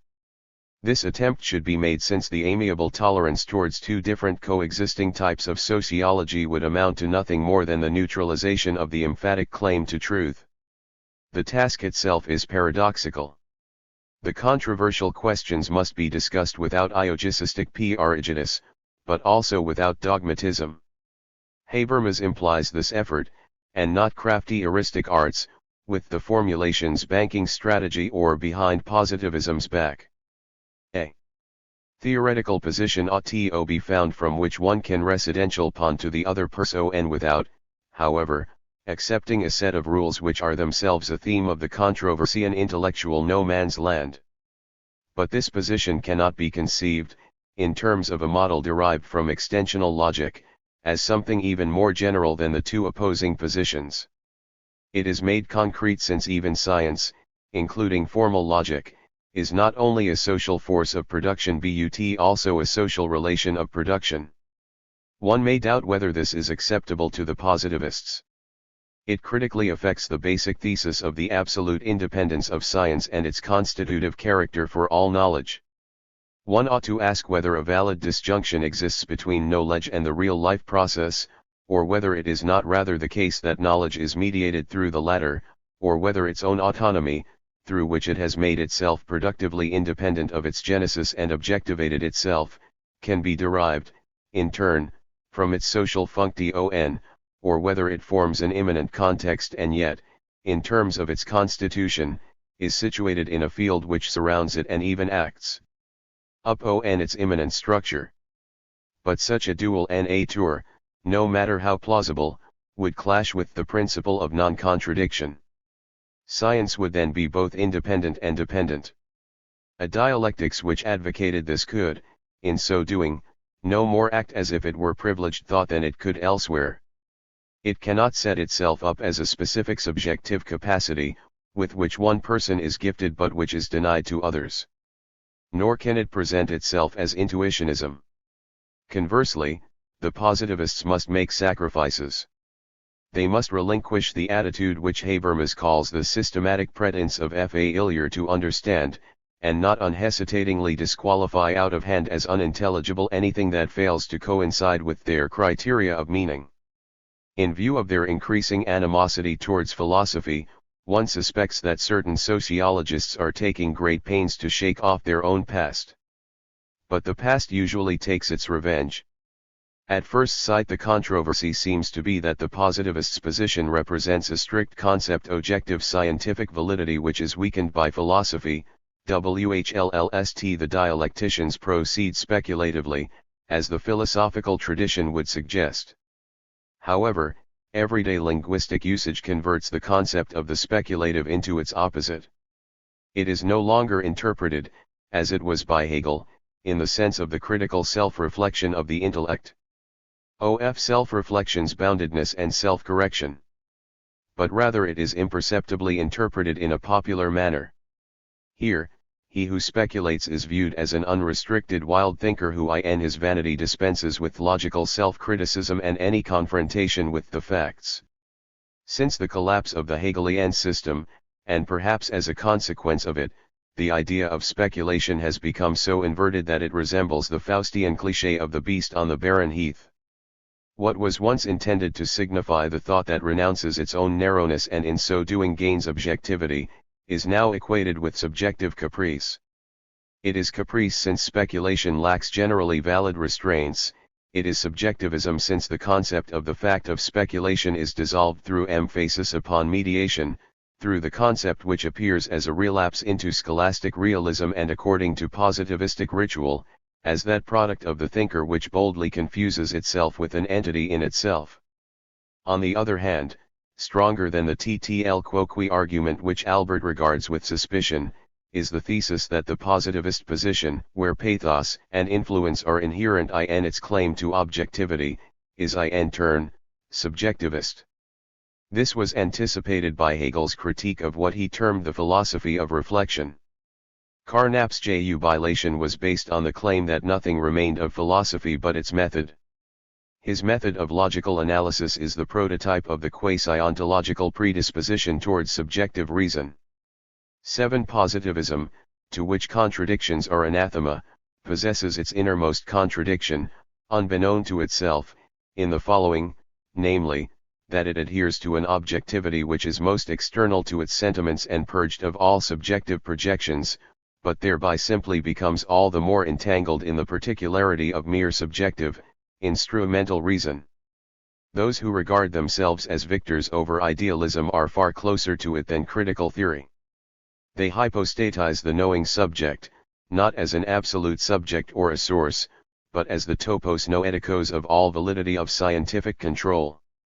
Whilst they wish to liquidate philosophy, they advocate a philosophy which, resting on the authority of science, seeks to immunize itself against itself. In Carnap's work, The Final Link in the HUME 1/ACH Schlick chain, the connection with the older subjective positivism is still revealed through his sensualist interpretation of protocol statements. Since these scientific statements are simply given in language and are not immediately given as sense certainty, this sensualist interpretation gave rise to Wittgenstein's problematic. But the latent subjectivism is in no way penetrated by the language theory of the Tractatus. There, one reads, philosophy does not result in philosophical propositions, but rather in the clarificatio of propositions. Without philosophy thoughts are, as it were, cloudy and indistinct, its task is to make them clear and to give them sharp boundaries. 8 But clarity is only accorded to subjective consciousness. In a scientific spirit, Wittgenstein exaggerates the claim of objectivity to such an extent that it dissolves and yields to the total paradox of philosophy, which forms Wittgenstein's nimbus. Latent subjectivism has formed a counterpoint to the objectivism of the entire nominalist Enlightenment, the permanent reductio ad hoc joy. Thought need not adapt to it. It has the power to reveal critically the latent subjectivism. It is amazing that the supporters of scientism, including Wittgenstein, were no more disturbed by this antagonism than by the permanent antagonism between the formal logical and empiricist currents, which, distorted within positivism, brings to light an extremely real antagonism. Even for Hume the doctrine of the absolute validity of mathematics was heterogeneously contrasted with sceptical sensualism. Here the relative failure of scientism to achieve a mediation between facticity and concept becomes evident. If the two are not united, then they become logically incompatible. One can neither advocate the absolute priority of the individual entity over ideas, nor can one maintain the absolute independence of the purely ideal, namely the mathematical, realm. No matter how one interprets it, as long as Berkeley's esse est percipi is retained, it is difficult to see where the claim to validity of the formal disciplines is derived from, for this claim is not founded in anything sensuous. Conversely, all the connecting mental operations of empiricism, for which the connectedness of statements is a criterion of truth, postulate formal logic. This simple consideration ought to be sufficient to induce scientism to take up dialectics. The unsatisfactory abstract polarity of the formal and tle empirical is extended, in a highly tangible manner, to the esotheal sciences. Formal sociology is the external complement to what Habermas has termed restricted experience. The theses of sociological formalists, for instance those of Simmel, are not in themselves false. Yet the mental acts are false which detach these from the empirical, hypostatize them and then subsequently fill them out through illustration. The favorite discoveries of formal sociology, such as the bureaucratization of proletarian parties, have their fundament in re, but they do not invariably arise from the higher concept organization in general but rather from societal conditions, such as the constraint of asserting oneself within an overwhelming system whose power is realized through the diffusion of its own organizational forms over the whole. This constraint infects the opponents of the system and not merely through social contamination but also in a quasi-rational manner so that the organization is able, at any time, to represent effectively the interests of its members. Within a reified society, nothing has a chance to survive which is not in turn reified. The concrete historical generality of monopolistic capitalism extends into the monopoly of labor, with all its implications. A relevant task for empirical sociology would be to analyze the intermediate members and to show in detail how the adaptation to the changed capitalist relations of production includes those whose objective interests conflict, in the long run, with this adaptation. The predominant positivistic sociology can rightly be termed subjective in the same sense as subjective economics. In the work of one of economics' major representatives, Vilfredo Pareto, contemporary sociological positivism has one of its roots. Subjective has a double meaning here. Firstly, as Habermas expresses it, such a sociology operates with catalogues of hypotheses or schemata imposed upon the material. Whilst undoubtedly, in this operation, it is the material which prevails, depending upon the section into which it must be incorporated, what is more decisive is whether the material the phenomena is interpreted in accordance with its own predetermined structure, and not simply established by science in a classificatory manner. Just how decisive is the choice of the supposed system of coordinates, is exemplified by the alternative of subsuming certain social phenomena under concepts such as prestige and status, or deriving them from objective relations of domination.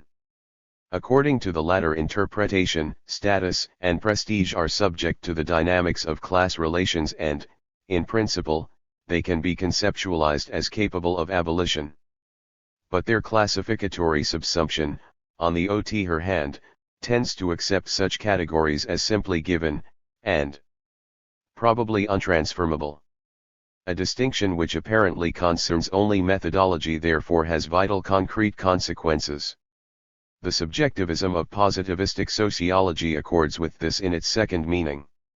In quite a considerable area of its activity at least, it takes as its starting point opinions, modes of behavior and the self-understanding of individual subjects and of society. In such a conception, society is largely what must be investigated statistically, the average consciousness or unconsciousness of societalized and socially acting subjects, and not the medium in which they move. The objectivity of the structure which, for the positivists, is a mythological relic is, according to dialectical theory, the a priori of cognitive subjective reason. If subjective reason became aware of this, then it would have to determine the structure of its own law-like nature and not present it independently according to the procedural rules of conceptual order. The condition and the content of the social facts to be derived from individual subjects are provided by this structure. Regardless of the extent to which the dialectical conception of society has realized its claim to objectivity, and whether this is still possible for it, the dialectical conception takes this claim more seriously than do its opponents, who purchase the apparent security of their objectively valid findings by foregoing, from the outset, the emphatic idea of objectivity, which was once intended with the concept of the in itself. The positivists prejudice the outcome of the debate insofar as they insinuate that they represent a new advanced type of thought whose views, as A. L. Bird puts it, have as yet not prevailed everywhere, but compared with which dialectics has become archaic. This view of progress disregards the price paid which sabotages it. The mind is to advance by fettering itself as mind for the benefit of the facts truly illogical contradiction. Albert asks, why should not new ideas similarly receive a chance to prove themselves? 9. By new ideas he means a mentality which is not generally favorably disposed towards ideas. Its claim modernity can only be that of advanced enlightenment. But this claim requires the critical self-reflection of subjective reason. The advance of latter, which is permeate to its innermost core with the dialectics of enlightenment, cannot, without difficulty, be assumed to be a higher objectivity. This is the focal point of the controversy. Since dialectics is not a method independent of its object, it cannot, unlike a deductive system, be represented as a for itself sich. It does not accede to the criterion of the definition but instead it criticizes it. What is more serious is that, after the irrevocable collapse of the Hegelian system, dialectics has forfeit the former, profoundly questionable, consciousness of philosophical certainty.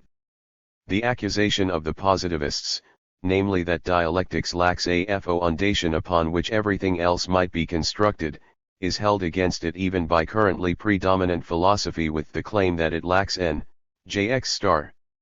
In its idealist version, dialectics ventured, through numerous mediations and, in fact, by virtue of being's own non-identity with spirit, to present being as perfectly identical with the latter.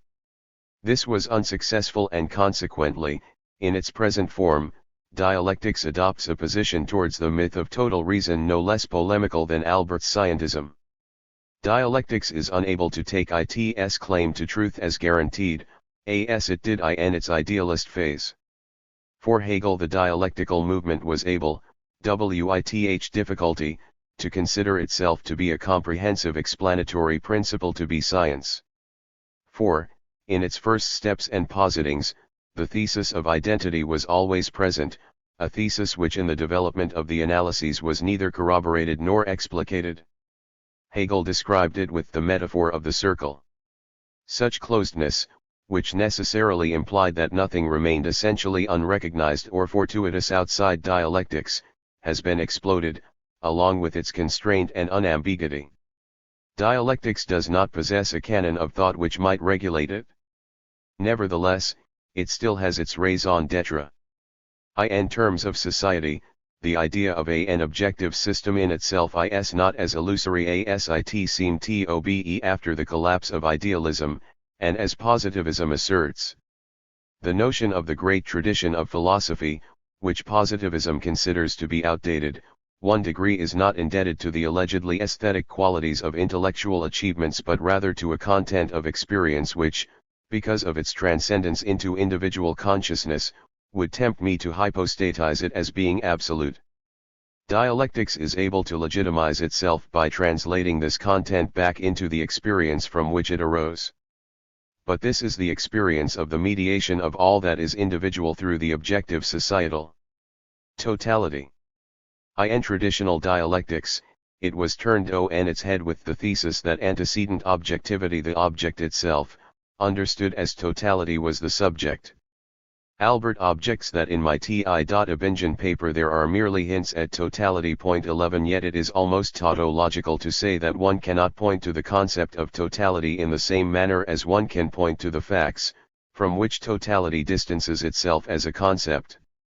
And to this first, still quite abstract approximation, let us add a further qualification, namely the dependency of all individuals on the totality which they form.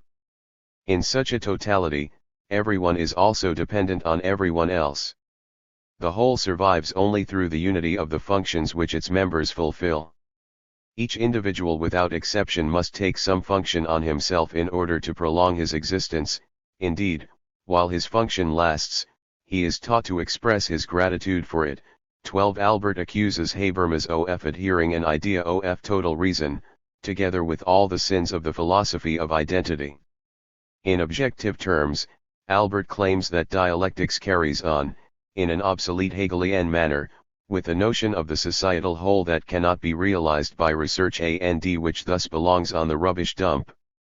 The fascination exerted by Merton's theory of the middle range can certainly be explained by the scepticism towards a category of totality, whilst the objects of such theorems are violently torn from the encircling contexts. According to the simplest common sense, the empirical strives towards totality. If one studies social conflict in a case such as the hostile reactions in Berlin towards students in R967, then the occasion of the individual situation is not sufficient for an explanation. A thesis such as the following, that the population simply reacted in a spontaneous manner towards a group which it considered to be endangering the interests of a city maintained under precarious conditions, would be inadequate, and not only because of the doubtfulness of the political and ideological connections assumed. Such a thesis in no way makes plausible the rage against a specific visible minority, easily identifiable according to popular prejudice, which immediately exploded into hysterical violence. The most widespread and effective stereotypes in vogue against the students. That they demonstrate instead of working, a flagrant untruth, that they squander the taxpayers' money which pays for their studies, and similar statements apparently have nothing to do with the acute situation. The similarity between such slogans and those of the jingoistic press is obvious. But this press would scarcely be influential if it did not act upon dispositions of opinion and instinctive reactions of numerous individuals and both confirm and strengthen them. Anti-intellectualism and the readiness to project discontent with questionable conditions onto those who express the questionableness, make up the reactions to immediate causes which serve as a pretense or as a rationalization. If it were the case that even the situation in Berlin was a factor which helped to release the mass psychological potential, then it could not be understood other than within the wider context of international politics. It is a narrow line of thought which deduces from the so-called Berlin situation what arises from power struggles actualized in the Berlin conflict. When lengthened, the lines lead to the social network. Owing to the infinite plurality of its moments, it can, of course, scarcely be encapsulated by scientific prescriptions. But if it is eliminated from science, then the phenomena are attributed to false causes, and the dominant ideology regularly profits from this. That society does not allow itself to be nailed down as a fact actually only testifies to the existence of mediation. This implies that the facts are neither final nor impenetrable, even though the prevailing sociology regards them as such in accordance with the model of sense data found in earlier epistemology. In them there appears that which they are not the least significant of the differences between the positivist and dialectical conceptions is that positivism, following Schlick's maxim, will only allow appearance to be valid, whilst dialectics will not allow itself to be robbed of the distinction between essence and appearance. For its part, it is a societal law that decisive structures of the social process, such as that of the inequality of the alleged equivalency of exchange, cannot become apparent without the intervention of theory. Dialectical thought counters the suspicion of what Nietzsche termed netherworldly Hinterweltlerische with the assertion that concealed essence is non-essence. Dialectical thought, irreconcilable with the philosophical tradition, affirms this non-essence, not because of its power but instead it criticizes its contradiction of what is appearing erscheinendes and, ultimately, its contradiction of the real life of human beings. One must adhere to Hegel's statement that essence must appear. Totality is not an affirmative but rather a critical category. Dialectical critique seeks to salvage or help to establish what does not obey totality, what opposes it or what first forms itself as the potential of a not yet existent individuation. The interpretation of facts is directed towards totality, without the interpretation itself being a fact. There is nothing socially factual which would not have its place in that totality. It is pre-established for all individual subjects since they obey its contra-inte even in themselves and even in their monadological constitution and here in particular, conceptualized totality. To this extent, totality is what is most real. Since it is the sum of individual social relations which screen themselves off from individuals, it is also illusion ideology. A liberated mankind would by no means be a totality. Their being in themselves is just as much their subjugation as it deceives them about itself as the true societal substratum. This certainly does not fulfill the desideratum of a logical analysis of the concept of totality 14 as the analysis of something free from contradiction, which Albert uses against Habermas, for the analysis terminates in the objective contradiction of totality. But the analysis should protect recourse to totality from the accusation of decisionistic arbitrariness. 15 Habermas, no more than any other dialectician, disputes the possibility of an explication of totality. He simply disputes its verifiability according to the criterion of facts which is transcended through the movement towards the category of totality. Nevertheless, it is not separate from the facts but is immanent to them as their mediation. Formulated provocatively, totality is society as a thing in itself, with all the guilt of reification. But it is precisely because this thing in itself is not yet the total societal subject nor is it yet freedom, but rather extends nature in a heteronymous manner that an indissoluble moment is objective to it, such as Durkheim, though somewhat one-sidedly, declared to be the essence of the social as suc. To this extent it is also factual. The concept of facticity, which the positivistic view guards as its final substratum, is a function of the same society about which scientistic sociology, insistent upon this opaque substratum, promises to remain silent. The absolute separation of fact and society is an artificial product of reflection which must be derived from, and refuted through, a second reflection.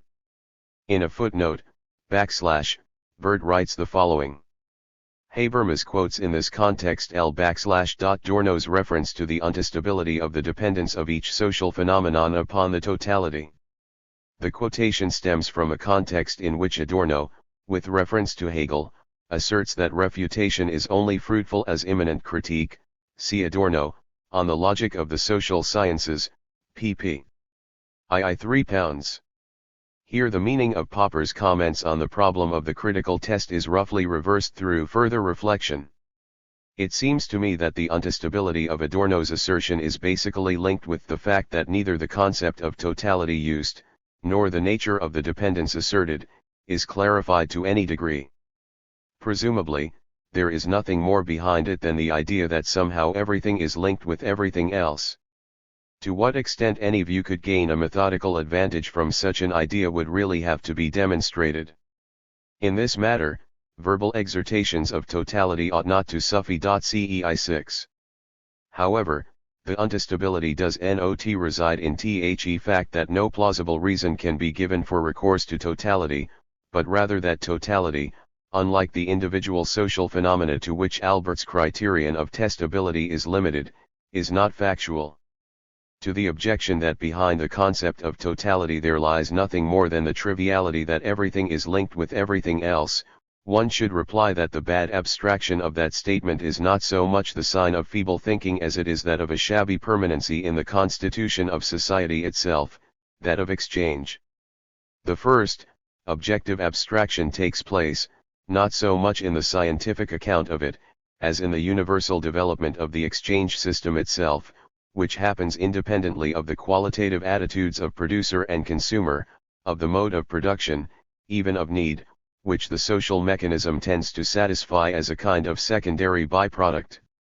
A humanity classified as a network of consumers, the human beings who actually have the needs, has been socially preformed beyond anything which one might naively imagine, and this not only by the technical level of productive forces but just as much by the economic relationships themselves in which they function. The abstraction of exchange value is a priori allied with the domination of the general over the particular, of society over its captive membership. It is not at all a socially neutral phenomenon as the logistics of reduction, of uniformity of work time pretend. The domination of men over men is realized through the reduction of men to agents and bearers of commodity exchange. The concrete form of the total system requires everyone to respect the law of exchange if he does not wish to be destroyed, irrespective of whether profit is his subjective motivation or not. 17. The crucial difference between the dialectical and the positivistic view of totality is that the dialectical concept of totality is intended objectively, namely, for the understanding of every social individual observation, whilst positivistic systems theories wish, in an uncontradictory manner, to incorporate observations in a logical continuum, simply through the selection of categories as general as possible. In so doing, they do not recognize the highest structural concepts as the precondition for the states of affairs subsumed under them. If positivism denigrates this concept of totality as mythological, pre-scientific residue, then it mythologizes science in its assiduous struggle against mythology. Its instrumental character, or rather its orientation towards the primacy of available methods instead of towards reality and its interest, inhibits insights which affect both scientific procedure and its object. The core of the critique of positivism is that it shuts itself off from both the experience of the blindly dominating totality and the driving desire that it should ultimately become something else. It contents itself with the senseless ruins which remain after the liquidation of idealism, without interpreting, for their part, both liquidation and what is liquidated, and rendering them true. Instead, positivism is concerned with the disparate, with the subjectivistically interpreted datum and the associated pure thought forms of the human subject. Contemporary scientism unites these now fragmented moments of knowledge in a manner as external as that of the earlier philosophhy of reflection which, for this reason, deserve to be criticized by speculative dialectics. Dialectics also contains the opposite of idealistic hubris. It abolishes the illusion of a somehow nature transcendental dignity. of the individual subject and becomes conscious of it and its forms of thought as something societal in itself. To this extent, dialectics is more realistic than scientism with all its criteria of meaning. But since society is made up of human subjects and is constituted through their functional connection, its recognition through living, unreduced subjects is far more commensurable with reality itself than in the natural sciences, which are compelled, by the alien nature of a non-human object, to situate objectivity entirely within the categorical mechanism, in abstract subject activity. Freire has drawn attention to this. The distinction between the nomothetic and ideographic, made by the Southwest German Neo-Kantian school, can be left out of consideration all the more readily since an unabbreviated theory of society cannot forego the laws of its structural movement. The commensurability of the object society with the knowing subject exists just as much as it does not exist. This too is difficult to combine with discursive logic. Society is both intelligible and unintelligible. It is intelligible insofar as the condition of exchange, which is objectively decisive, itself implies an abstraction and, in terms of its own objectivity, a subjective act. In it the human subject truly recognizes himself. In terms of the philosophy of science, this explains why Weberian sociology concentrates upon the concept of rationality. In rationality, regardless of whether consciously or unconsciously, Weber sought what was identical in subject and object, namely that which would permit something akin to knowledge of the object's ache, instead of its splintering into data and its processing. Yet the objective rationality of society, namely that of exchange, continues to distance itself through its dynamics, from the model of logical reason. Consequently, society what has been made independent is, in turn, no longer intelligible, only the law of becoming independent $1, intelligible. Unintelligibility does not simply signify something essential in its structure but also the ideology by means of which it arms itself against the critique of its irrationality. Since rationality or spirit has separated itself as a partial moment from the living human subjects and has contented itself with rationalization, it moves forward towards something opposed to the subjects. The aspect of objectivity as unchangeability, which it thus assumes, is then mirrored in the reification of the knowing consciousness. The contradiction in the concept of society as intelligible and unintelligible is the driving force of rational critique, which extends to society and its type of rationality, namely the particular. If Popper seeks the essence of criticism in the fact that progressive knowledge abolishes its own logical contradictions, then his own idea J becomes criticism of the object if the contradiction has its own recognizable location in it, and not merely in the knowledge of it. Consciousness which does not blind itself to the antagonistic nature of society, nor to society's immanent contradiction of rationality and irrationality, must proceed to the critique of society without F7D3 RNLA.oy/VO, without means other than rational ones. In his essay on the analytical theory of science, Habermas has justified the necessity of the transition to dialectics with particular reference to social scientific knowledge. 18 According to Habermas' argument, not only is the object of knowledge mediated through the subject, as positivism would admit, but the reverse is just as true, namely, that the subject, for its part, forms a moment of the objectivity which he must recognize, that is, it forms a moment of the societal process. In the latter, with increasing scientization, knowledge becomes to an increasing extent a force of production. Dialectics would like to confront scientism in the latter's own sphere insofar as it strives for a more correct recognition of contemporary societal reality. It seeks to help to penetrate the curtain hanging before reality, a curtain which science helps to heave. The harmonistic tendency of science, which makes the antagonisms of reality disappear through its methodical processing, lies in the classificatory method which is devoid of the intention of those who utilize it. It reduces to the same concept what is not fundamentally homonymous, what is mutually opposed, through the selection of the conceptual apparatus, and in the service of its unanimity. In recent years, An example of this tendency has been provided by Talcott Parsons' well-known attempt to create a unified science of man. His system of categories subsums individual and society, psychology, and sociology alike, or at least places them in a continuum. 19 The ideal of co-continuity, current since Descartes and Leibniz especially, has become dubious, though not merely as a result. Development. In society this ideal conceals the rift between the general and the particular, in which the continuing antagonism expresses itself. The unity of science represses the contradictory nature of its object. A price has to be paid for the apparently contagious satisfaction that nonetheless can be derived from the unified science. Such a science cannot grasp the societally posited moment of the divergence of individual and society and of their respective disciplines. The pedantically organized total scheme, which stretches from the individual and his invariant regularities to complex social structures, has room for everything except for the fact that the individual and society, although not radically different, have historically grown apart.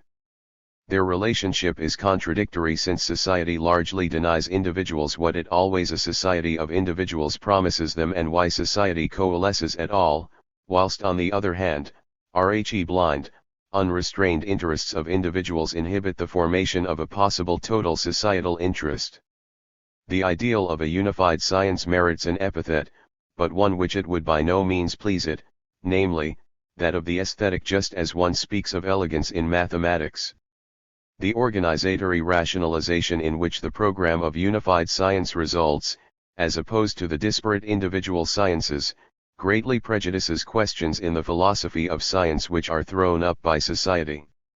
If, in Welmer's words, meaningful becomes a synonym for scientific, then science, socially mediated, guided and controlled, paying existing society and its tradition a calculable tribute, usurps the role of the arbiter veri et falsi.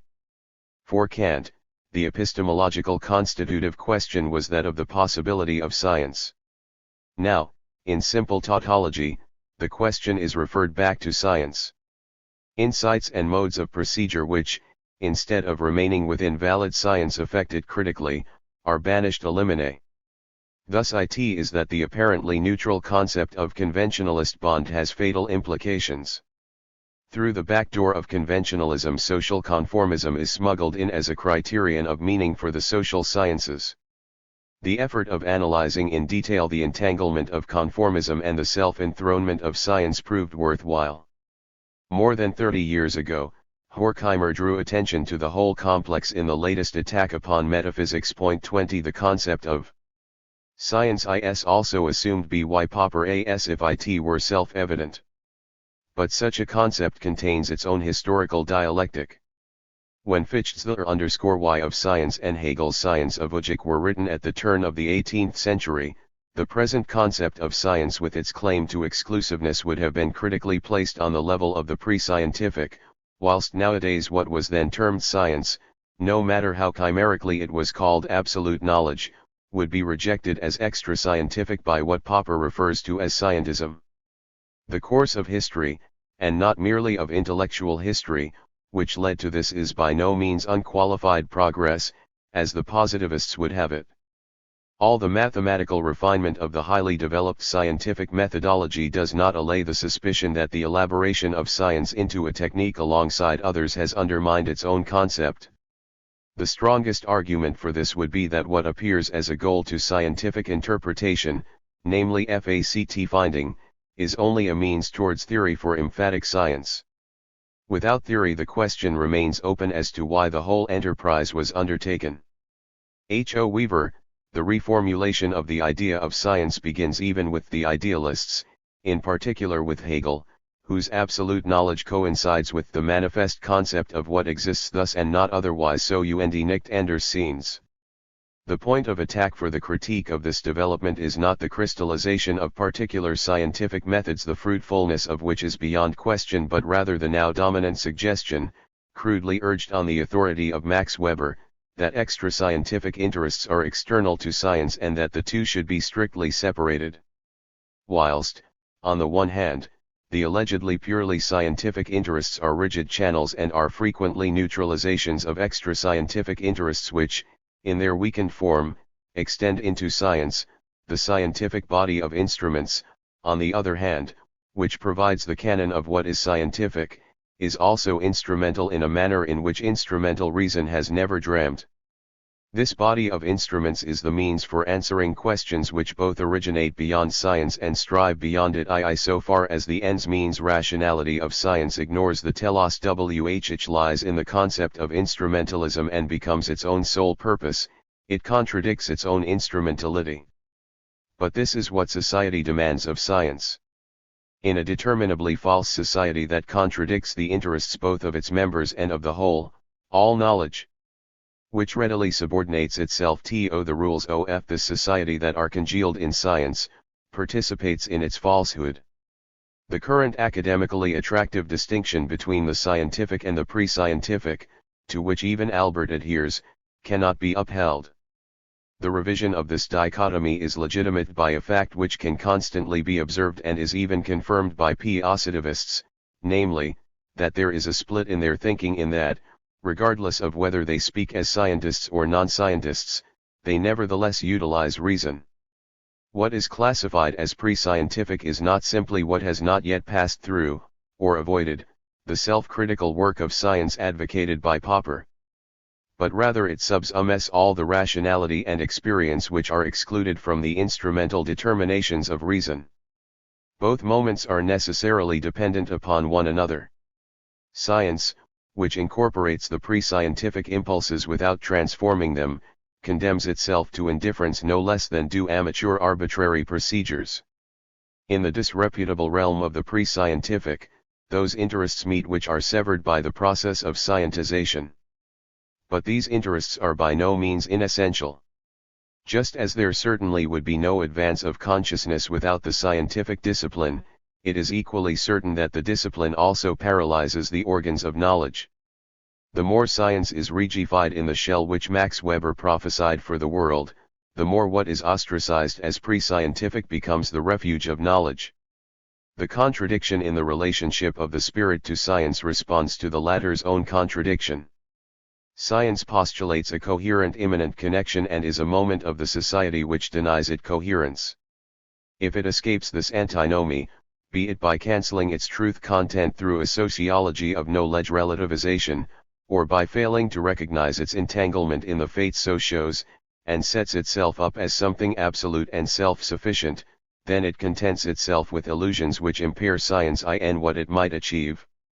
Both moments are certainly disparate but not indifferent to one another.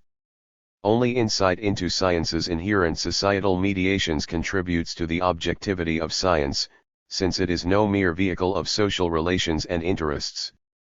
Its absolutization and its instrumentalization, both products of subjective reason, are complementary. Scientism becomes false with regard to central states of affairs by engaging itself one-sidedly in favor of the unified moment of individual and society for the sake of logical systematics, and by devaluing as an epiphenomenon the antagonistic moment which cannot be incorporated into such logical systematics. According to pre-dialectical logic, the constitutum cannot be the constituents and the conditioned cannot be the condition for its own condition. Reflection upon the value of societal knowledge within the framework of what it knows forces reflection beyond a simple lack of contradiction. The inescapability of paradox, which Wittgenstein frankly expressed, testifies to the fact that generally the lack of contradiction cannot, for consistent thought, have the last word, not even when consistent thought sanctions its norm. Wittgenstein's superiority over the positivists of the Vienna Circle is revealed in a striking manner here. The logician perceives the limit of logic. Within its framework, the relationship between language and world, as W. Wittgenstein presented it, could not be treated unambiguously.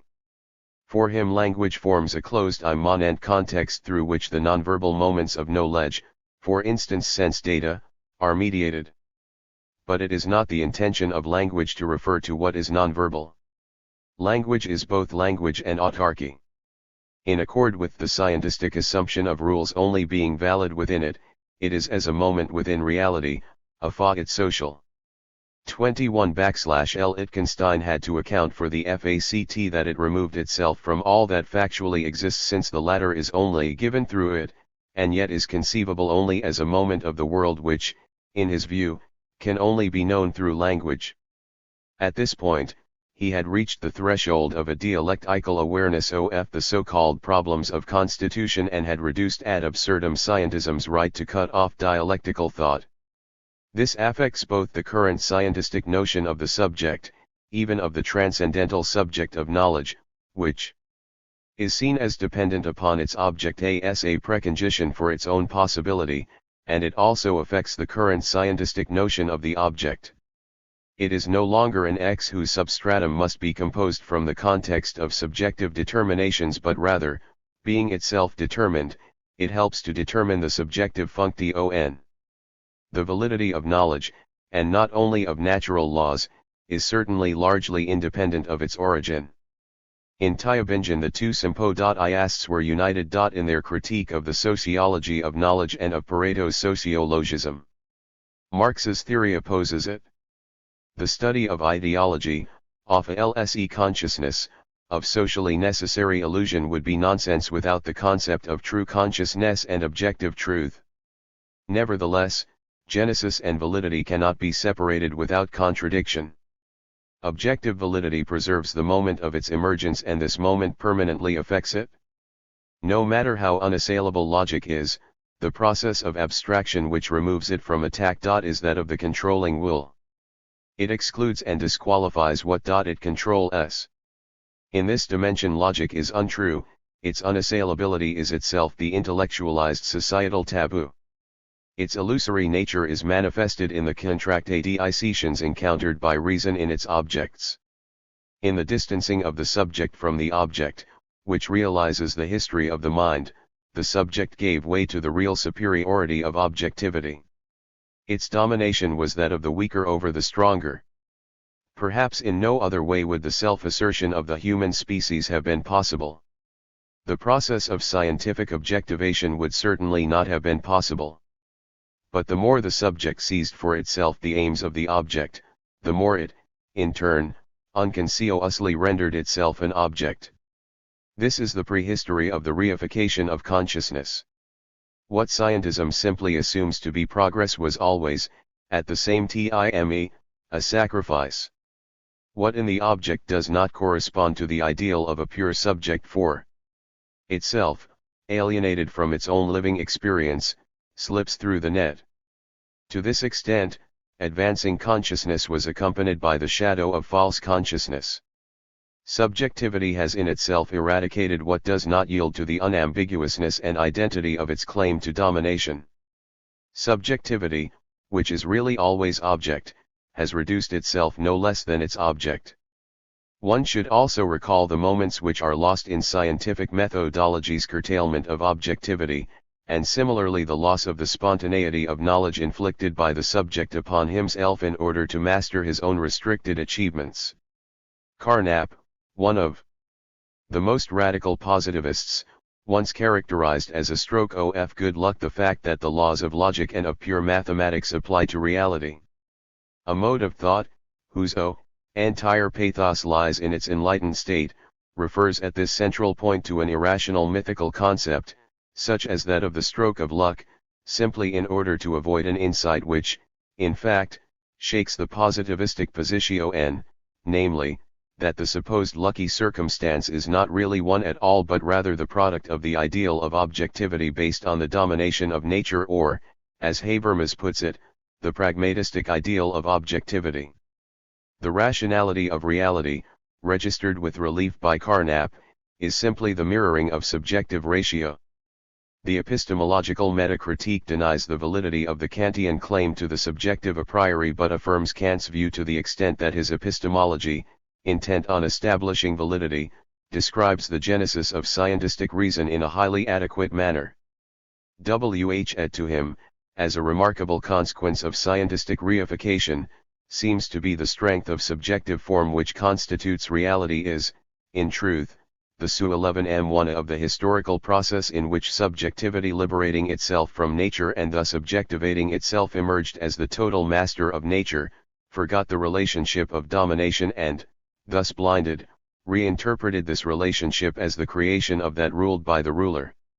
Genesis and validity must certainly be critically distinguished in the individual cognitive acts and disciplines. But in the realm of so-called constitutional problems they are inseparably united, no matter how much this may be repugnant to discursive logic. Since scientistic truth desires to be the whole truth, it is not the whole truth. It is governed by the same ratio which would never have been formed other than through science. It is capable of criticism of its own concept and in sociology can characterize in concrete terms what escapes science society. Both Tübingen symposiasts were in agreement in their emphasis upon the concept of criticism. Point 22. Following a remark by Peter Ludge, Dahrendorf pointed out that the concept had been used equivocally. For Popper it signifies, without any concrete determinacy, a pure mechanism of the temporary corroboration of the general statements of science, for ADORNO the development of the contradictions of reality through knowledge of the M. Nevertheless, I had already laid bare this equivocation. Point 23. But is not a mere contamination of various meanings in the same word, rather it is concretely grounded. If one accepts Popper's purely cognitive or, possibly, subjective concept of criticism, which is to apply only to the unanimity of knowledge and not to the legitimation of the reality recognized, then thought cannot leave it at that. For here and there critical reason is similar. It is not the case that two capacities are in operation. The identity of the word is no accident. Cognitive criticism of knowledge, and especially of theorems, necessarily also examines whether the objects of knowledge are what they claim to be according to their own concept. Otherwise it would be formalistic. Immanent criticism is never solely purely logical but always concrete as well, the confrontation of concept and reality. It is for criticism to seek out the truth which the concepts, judgments, and theorems themselves desire to name, and it does not exhaust itself in the hermetic consistency of formation of thought. It is in a largely irrational society that the scientifically stipulated primacy of logic is at issue. Material concretion, which no knowledge, not even purely logical procedure, can entirely dismiss, demands that immanent critique, in so far as it is directed towards what is intended by scientific statements and not towards statements in themselves, does not generally proceed in an argumentative manner but rather demands that it investigate whether this is the case. Otherwise, disputation falls prey to the narrowness which can often be observed in ingenuity. The notion of argument is not as self-evident as Popper believes but requires critical analysis. This was once expressed in the phenomenological slogan, "Back to the things themselves." Argumentation becomes questionable as soon as it assumes discursive logic to be opposed to content. In his Science of Logic, Hegel did not argue in a traditional manner, and in the introduction to the phenomenology of V1 he demanded pure reflection. On the other hand, Popper, who sees the objectivity of science in the objectivity of the critical method, elucidates it with the statement that the main instrument of logical criticism, the logical contradiction, is objective. Point 24. This certainly does not raise an exclusive claim for formal logic such as that criticism only possesses its one gain in the latter, but such a claim is at least suggested. Albert, following Popper, can hardly interpret criticism differently. Point 2, he certainly permits the type of investigations of such factual connections as Habermas himself mentions 26, but he wishes to keep them and the logical connections. The unity of both types of criticism, / indicates their concepts, is conjured away through a conceptual order. But if logical contradictions appear in social scientific statements, such as the relevant contradiction that the same social system unleashes the forces of production, then theoretical analysis is able to reduce such logical inconsistencies to structural moments of society. It must not eliminate them as mere maladjustments of scientific thought, since, in any case, they can only be removed through a change in reality itself.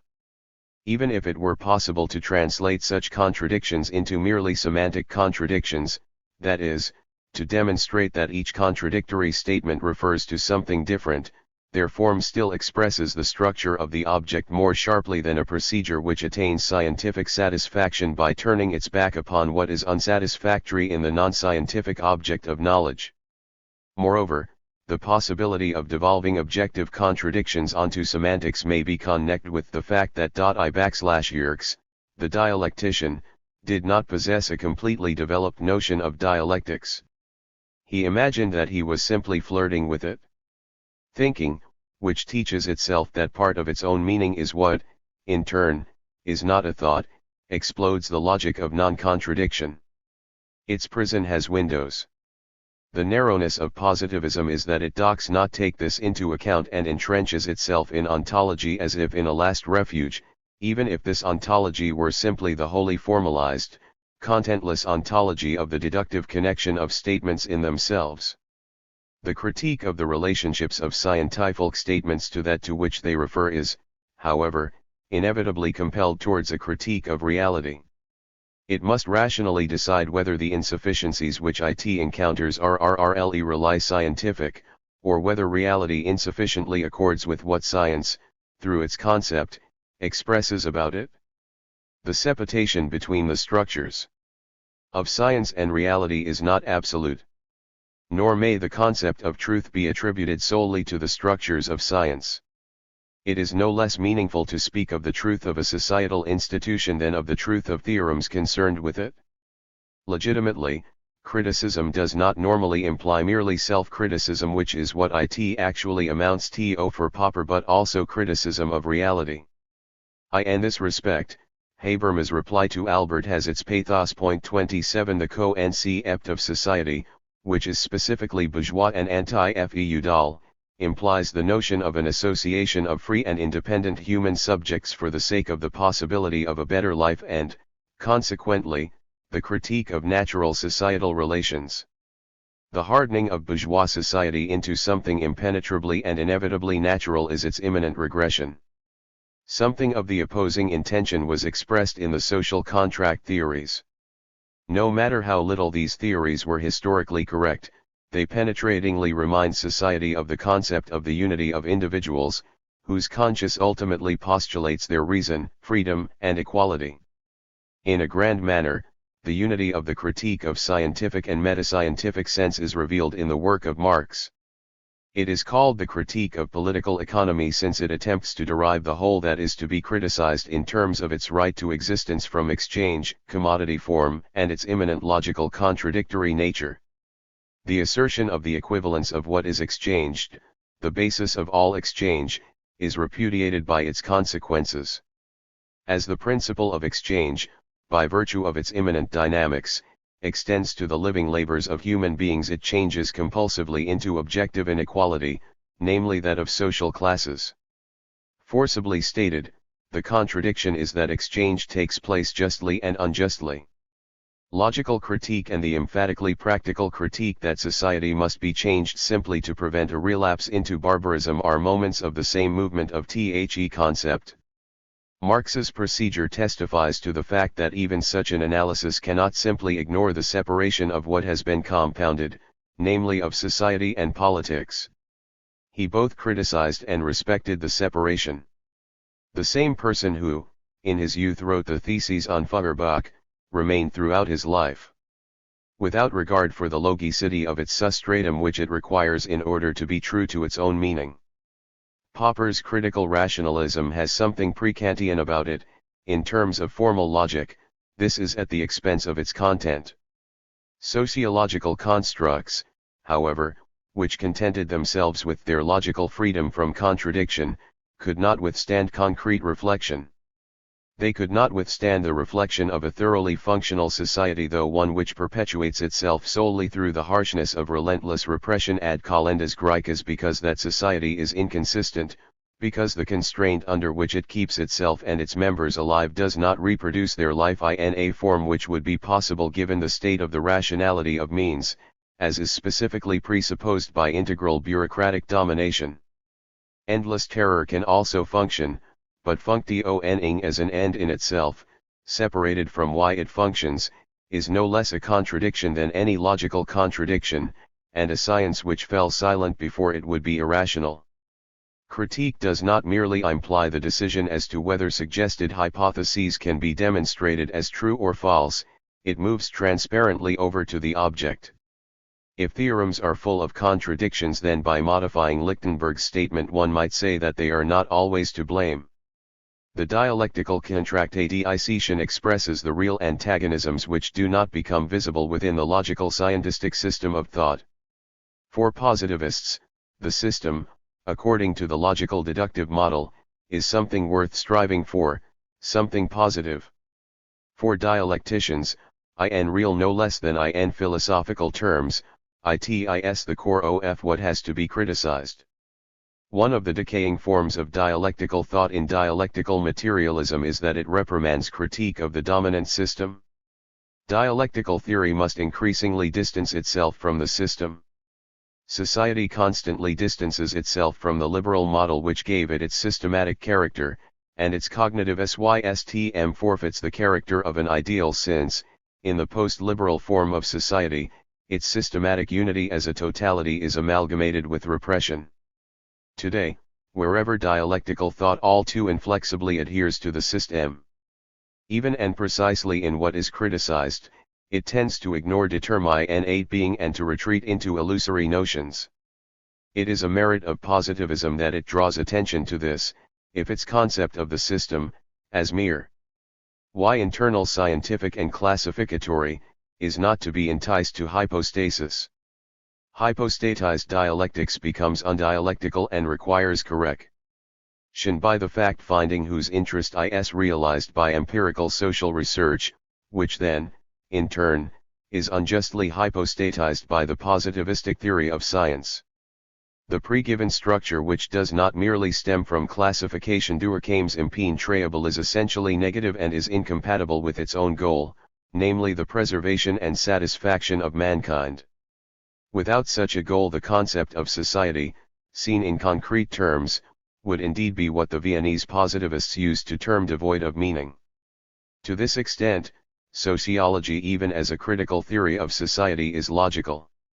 This compels us to extend the concept of criticism beyond its limitations in Popper's work. The idea of scientific truth cannot be split off from that of a true society. Only such a society would be free from contradiction and lack of contradiction. In a resigned manner, scientism commits such an idea to the mere forms of knowledge alone. By stressing its societal neutrality, scientism defends itself against the critique of the object and replaces it with the critique merely of logical inconsistencies. Both Albert and Popper seem to bear in mind the problematic of such a restriction of critical reason, or, as Habermas expressed it, of the fact that scientific asceticism encourages the decisionism of ends, or that irrationalism inherent even in Weber's theory of science. Popper concedes that protocol sentences are not inviolable and that this represents, in his opinion, a notable advance. 28 His concession that universal law-like hypotheses could not be meaningfully regarded as verifiable, and that this even applies to protocol sentences. 29 Indeed furthers the concept of criticism in a productive manner. Whether intentionally or not, it has taken into account that the referent of so-called sociological protocol statements, namely simple observations, are preformed through society which, in turn, cannot be reduced to protocol statements. But if one replaces the traditional positivist postulate of verification by the postulate of the capacity for confirmation, then positivism forfeits its intention. All knowledge requires confirmation. It must rationally distinguish between true and false without autologically setting up the categories of true and false in accordance with the rules of established science. Popper contrasts his sociology of knowledge sociology de Wissens with that familiar since Mannheim and Skeeler, v. sense sociology. He advocates a theory of science tincture objectivity. But it does not transcend scientistic subjectivism. 30. Rather it can be subsumed under Durkheim's still valid statement that between I like this and a certain number of us like this there is no essential difference. 31 Popper elucidates the science tincture objectivity which he advocates in the following manner. objectivity can only be explained in terms of social ideas such as competition, both of individual scientists and of various schools, tradition, mainly the critical tradition, social institution, for instance, publication in various competing journals and through various competing publishers, discussion at congresses, the power of the state, its tolerance of free discussion. 32 The questionable nature of such categories is striking. For instance, in the category of competition there lies the entire competitive mechanism, together with the fatal fator denounced by Marx, namely, that market success has primacy over the qualities of the object, even of intellectual formations. The tradition upon which Popper relies, has apparently developed within the universities into a fetter of productive forces. In Germany a critical tradition is completely lacking. Discussions at congresses aside, which Popper might hesitate to recognize empirically as an instrument of truth, just as he will not overestimate the actual range of the political tolerance of free discussion in science. His forced innocence with regard to all this breathes the optimism of despair. The a priori negation of an objective structure of society, and its substitution by ordering schemata, eradicates thoughts which turn upon this structure, whilst Popper's enlightening impulse strives after such thoughts. In accordance with its pure form, the denial of social objectivity leaves such thoughts undisturbed. An absolutized logic is ideology. Habermas sums up Popper's position as follows: Popper, in opposing a positivist solution to the basis problem, adheres to the view that the observational statements which lend themselves to the falsification of law-like hypotheses cannot be justined in an empirically compelling manner. Instead, it must be decided in each case whether the acceptance of a basic statement is sufficiently motivated by experience. In the process of research, all the observers who are involved in attempts at falsifying certain theories must, by means of relevant observational statements, arrive at a provisional consensus which can be refuted at any time. This agreement rests, in the last instance, upon a decision. It can be neither enforced logically nor empirically. 33 Popper's 1/Abingen paper corresponds to this, where he claims, it is a mistake to assume that the objectivity of a science depends upon the objectivity of the scientist. 34 But in fact this objectivity suffers less under the personal equation which has been made from time immemorial, than from the objective societal preformation of the objectivated scientific apparatus. Popper the nominalist can provide no stronger corrective than intersubjectivity within organized science. What may be described as scientific objectivity is based solely upon a critical tradition which, despite resistance, often makes it possible to criticize a dominant dogma. To put it another way, the objectivity of science is not a matter of the individual scientist but rather the social result of their mutual criticism, of the friendly hostile division of labor among scientists, of their cooperation and also of their competition. 35 The belief that very divergent positions, by virtue of the recognized rules of cooperation, will get together and thereby achieve the particular attainable level of objectivity in knowledge, follows the outmoded liberal model of those who gather at a round table in order to work out a compromise. The forms of scientific cooperation contain an infinite amount of societal mediation. Popper in fact calls them a social concern but does not concern himself with their implications.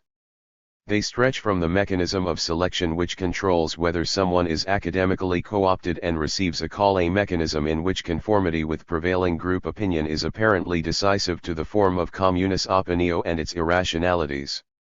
After all, sociology, whose topics deal with explosive interests, is also in its own form, not only privately but also in its institutions, a complete microcosm of these interests. The classificatory principle in itself has already taken care of this. The scope of concepts which seek to be simply abbreviations of particular existent facts, does not lead beyond their compass. The deeper the approved method descends into societal material, the more apparent its partisanship becomes.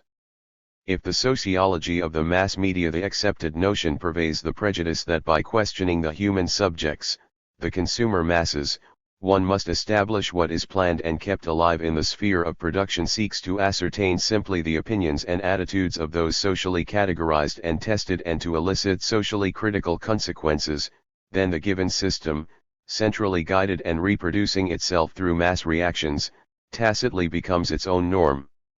The affinity of the whole sphere of what Paul F. Lazarsfeld has called administrative research with the goals of administration in general is almost tautological. What is no less evident here is that these goals, if one does not forcibly taboo the concept of the structure of objective domination, according to the needs of the latter, are formed frequently over the heads of individual administrators. Administrative research is the prototype of a social science which is based upon the scientific theory of science and which, in turn, acts as a model for the latter. In societal and concrete terms, both political apathy and the much-praised scientific neutrality prove to be political facts. Ever since Pareto, positivist skepticism has come to terms with Rhe-specific existing power, even that of one Fussalina. Since every social theory is interwoven with real society, every social theory can certainly be misused ideologically or operationalized in a distorted manner. Positivism, however, specifically lends itself, in keeping with the entire nominalist sceptical tradition 36 to ideological abuse by virtue of its material indeterminacy, its classificatory method and, finally, its preference for correctness rather than truth.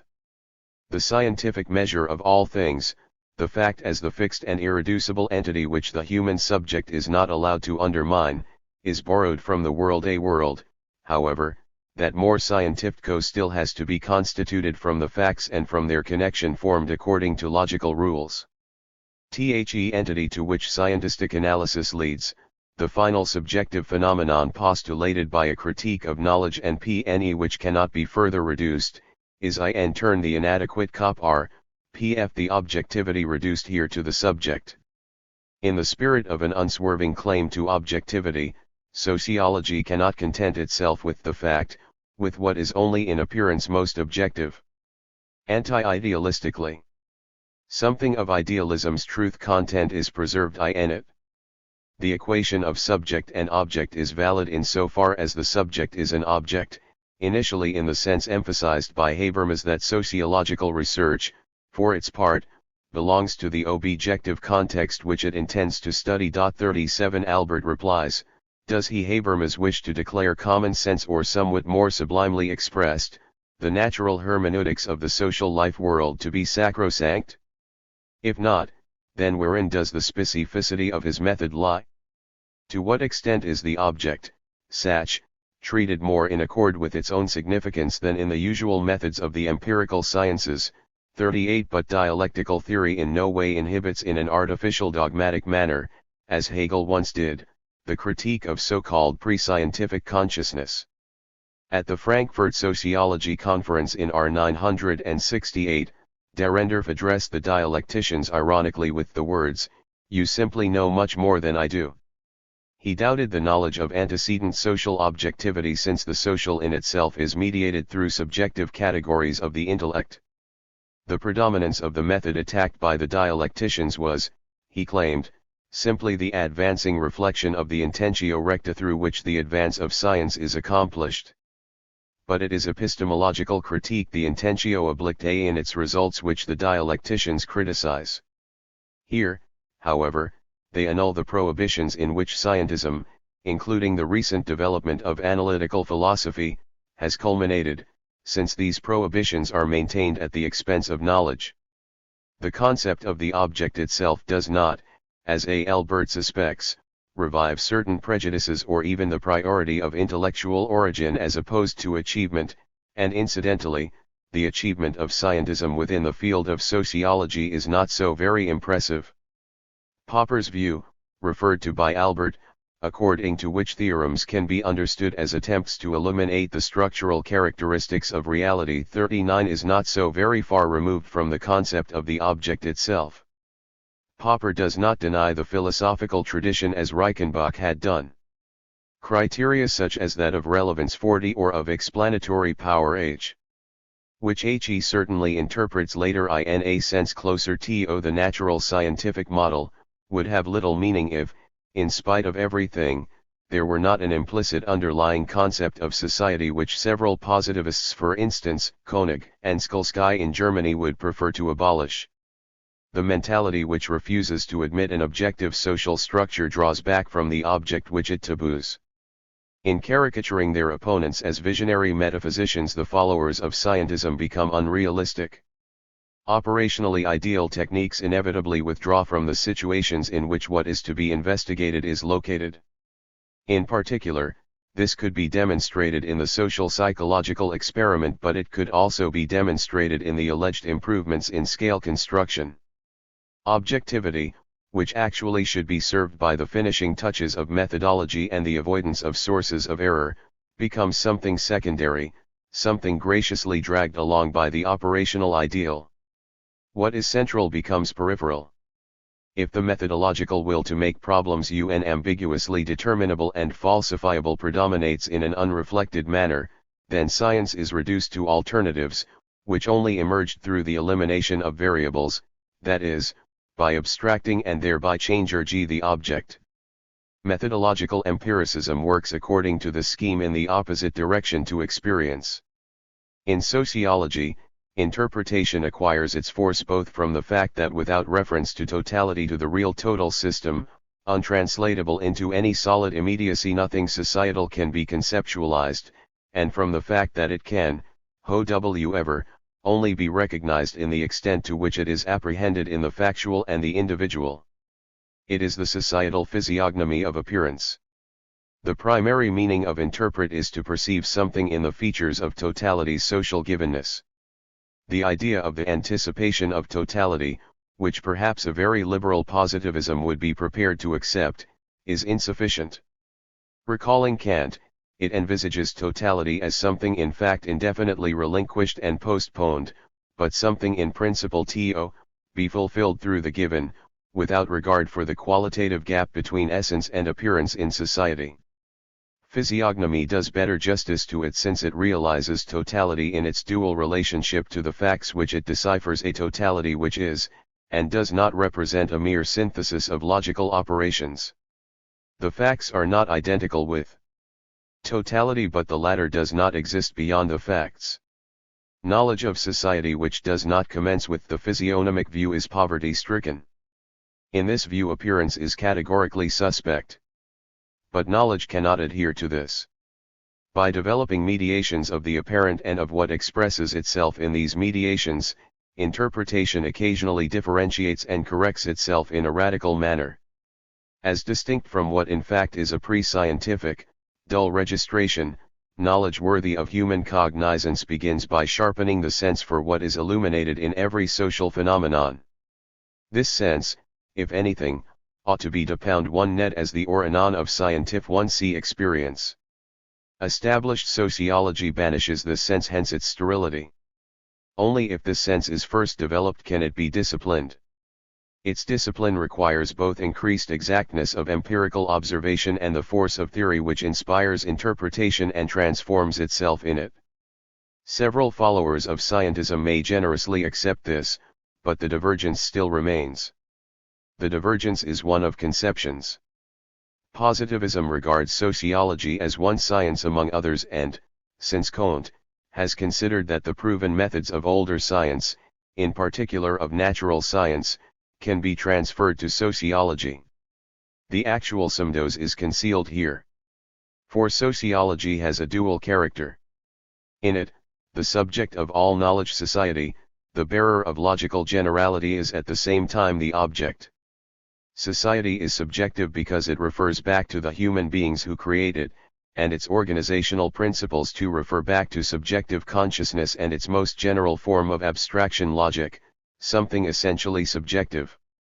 Society is objective because, on account of its underlying structure, it cannot perceive its own subjectivity, because it does not possess a total subject, and through its organization it thwarts the installation of such a subject. But such a dual character modifies the relationship of social scientific 1C knowledge with its object. Positivism does not take this into account. It simply treats society, potentially the self-determining subject, as if it were Q.N object, and could be determined from outside. It literally objectivates what, for its part, causes objectivation, and what can provide an explanation for objectivation. Such a substitution of society as object for society as subject constitutes the reified consciousness of sociology. It is not recognized that by recourse to the subject as something estranged from itself and objectively confronting the researcher, the subject implied, in other words the very object of sociology, becomes another. Certainly the change through the orientation of knowledge possesses its fundamentum in re.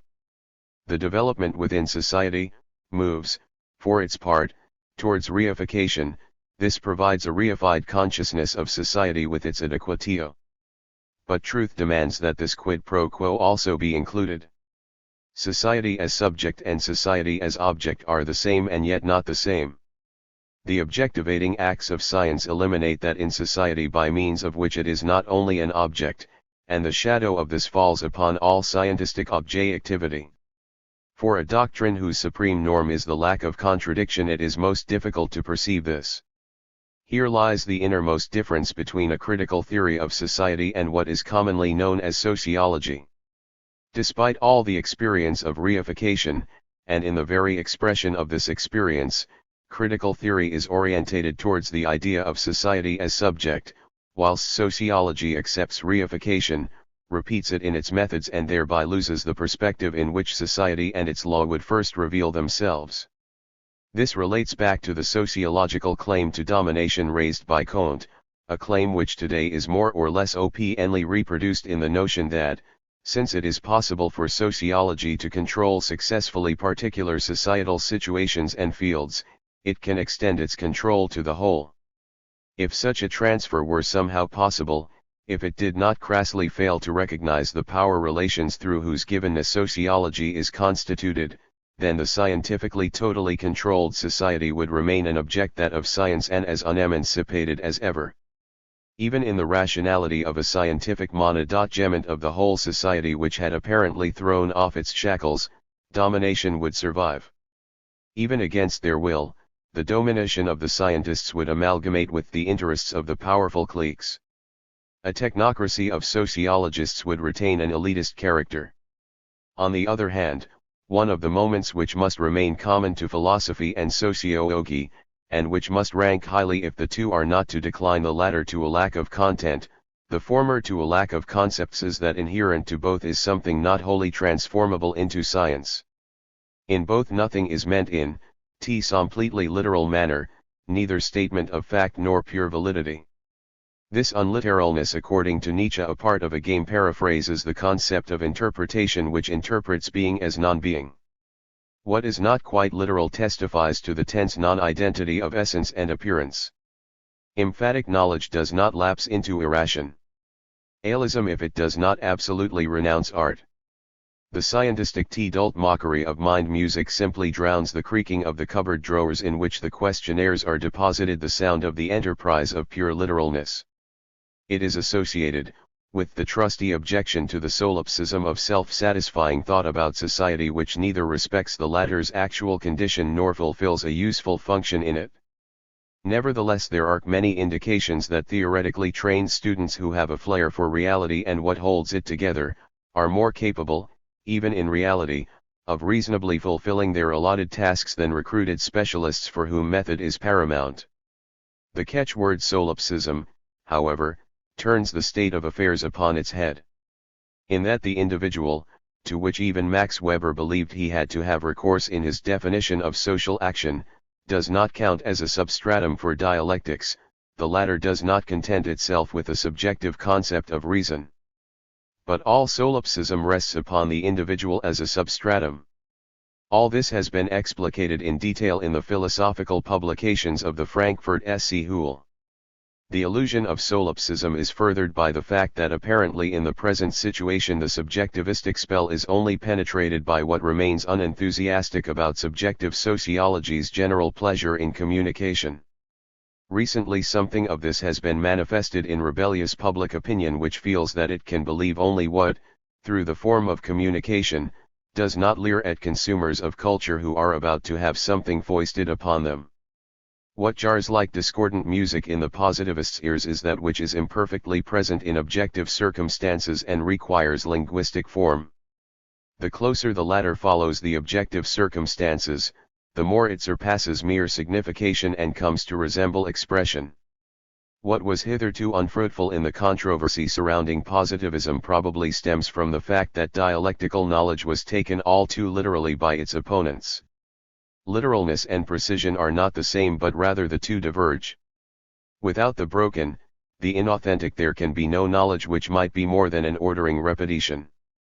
That, thereby, the idea of truth is nevertheless not sacrificed, as it tends to be in the most consistent representatives of positivism, expresses an essential contradiction. Knowledge is, and by no means per accidens, exaggeration. For just as little as something particular is true, but rather by virtue of its mdiatedness is. Al ways its r_mn other, so the whole is ntl less true eltjane, pres zion of its own negativity that it remains unreconciled with the particular. Truth is the articulation of this relationship. In ancient times leading philosophers still knew it.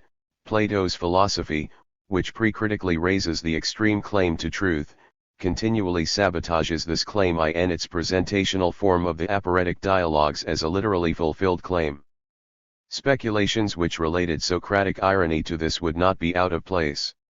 The cardinal sin of German idealism, which today takes its revenge upon it through positivistic critique, consisted in deceiving itself and its followers about such disjointedness by means of the subjective pathos of fully attained identity with the object in absolute knowledge.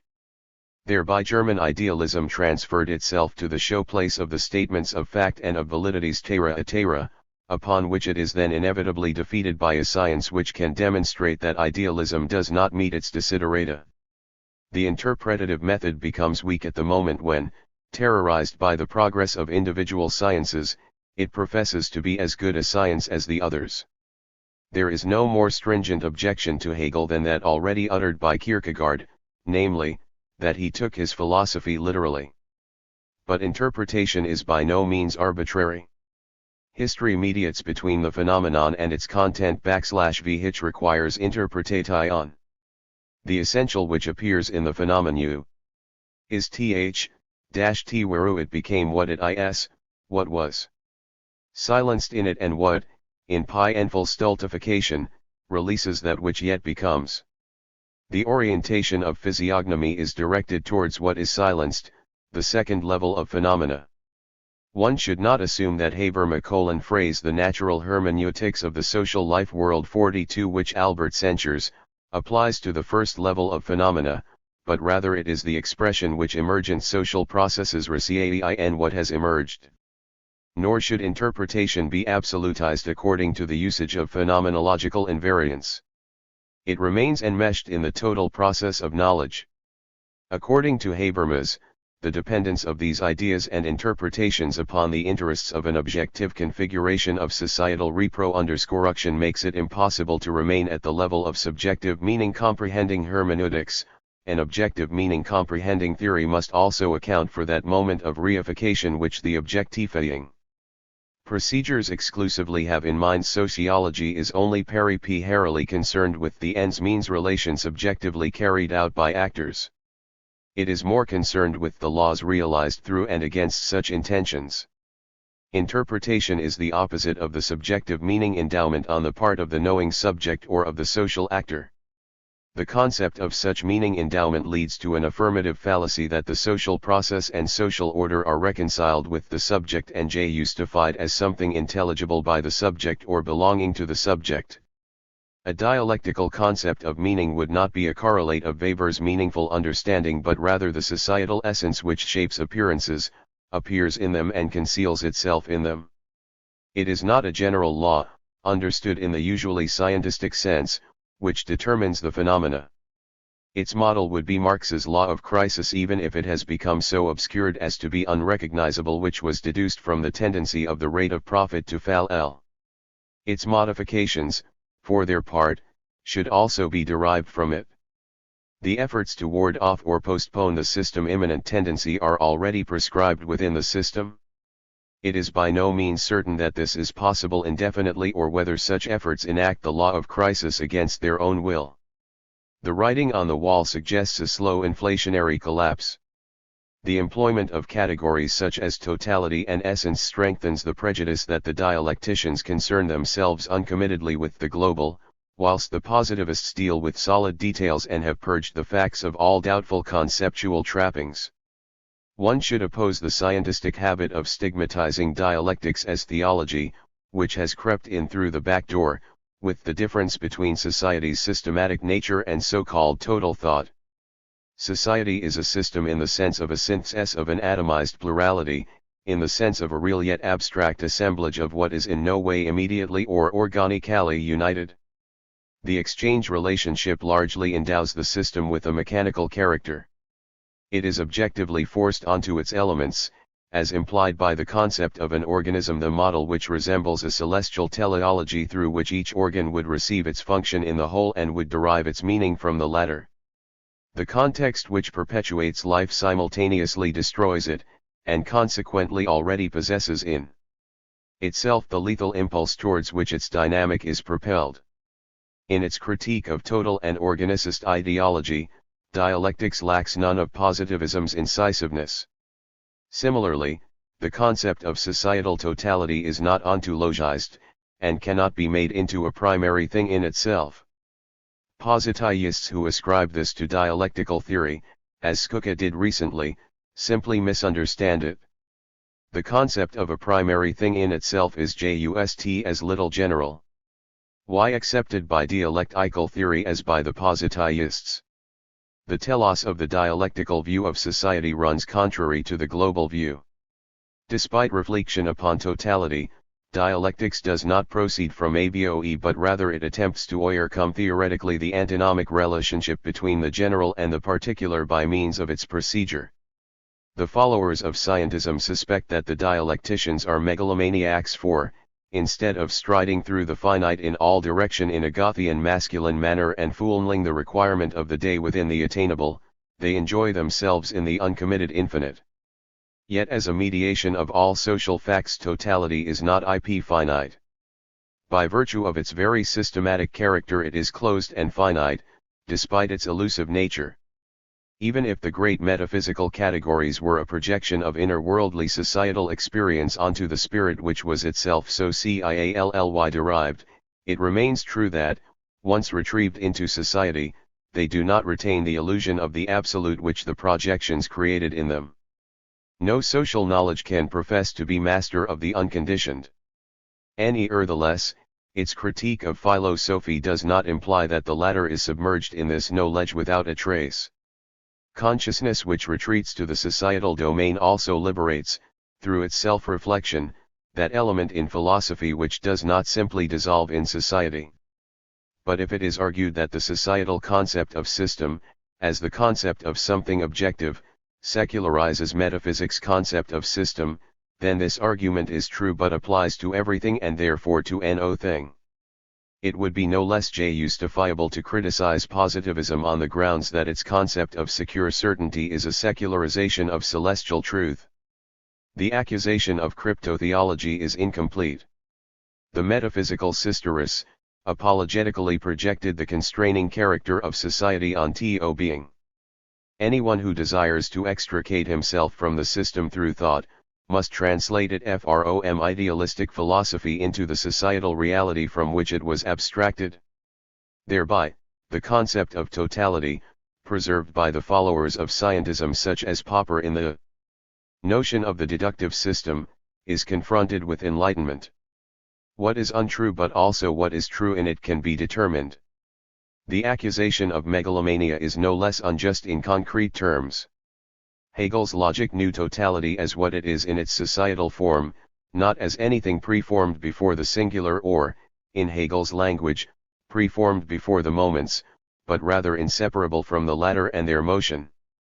The individually concrete has more weight in the dialectical conception than in the scientistic conception which fetishizes it epistemologically and, in practical terms, treats it as raw material or as an example. The dialectical ego of society is closer to micrology than is the positivistic view, which in abstracto certainly ascribes to the singular entity primacy over its concept, but, in its method, schemes oyer it in that timeless haste which is realized in computers. Since the individual phenomenon conceals in itself the whole society, micrology and mediation through totality act as a counterpoint to one another.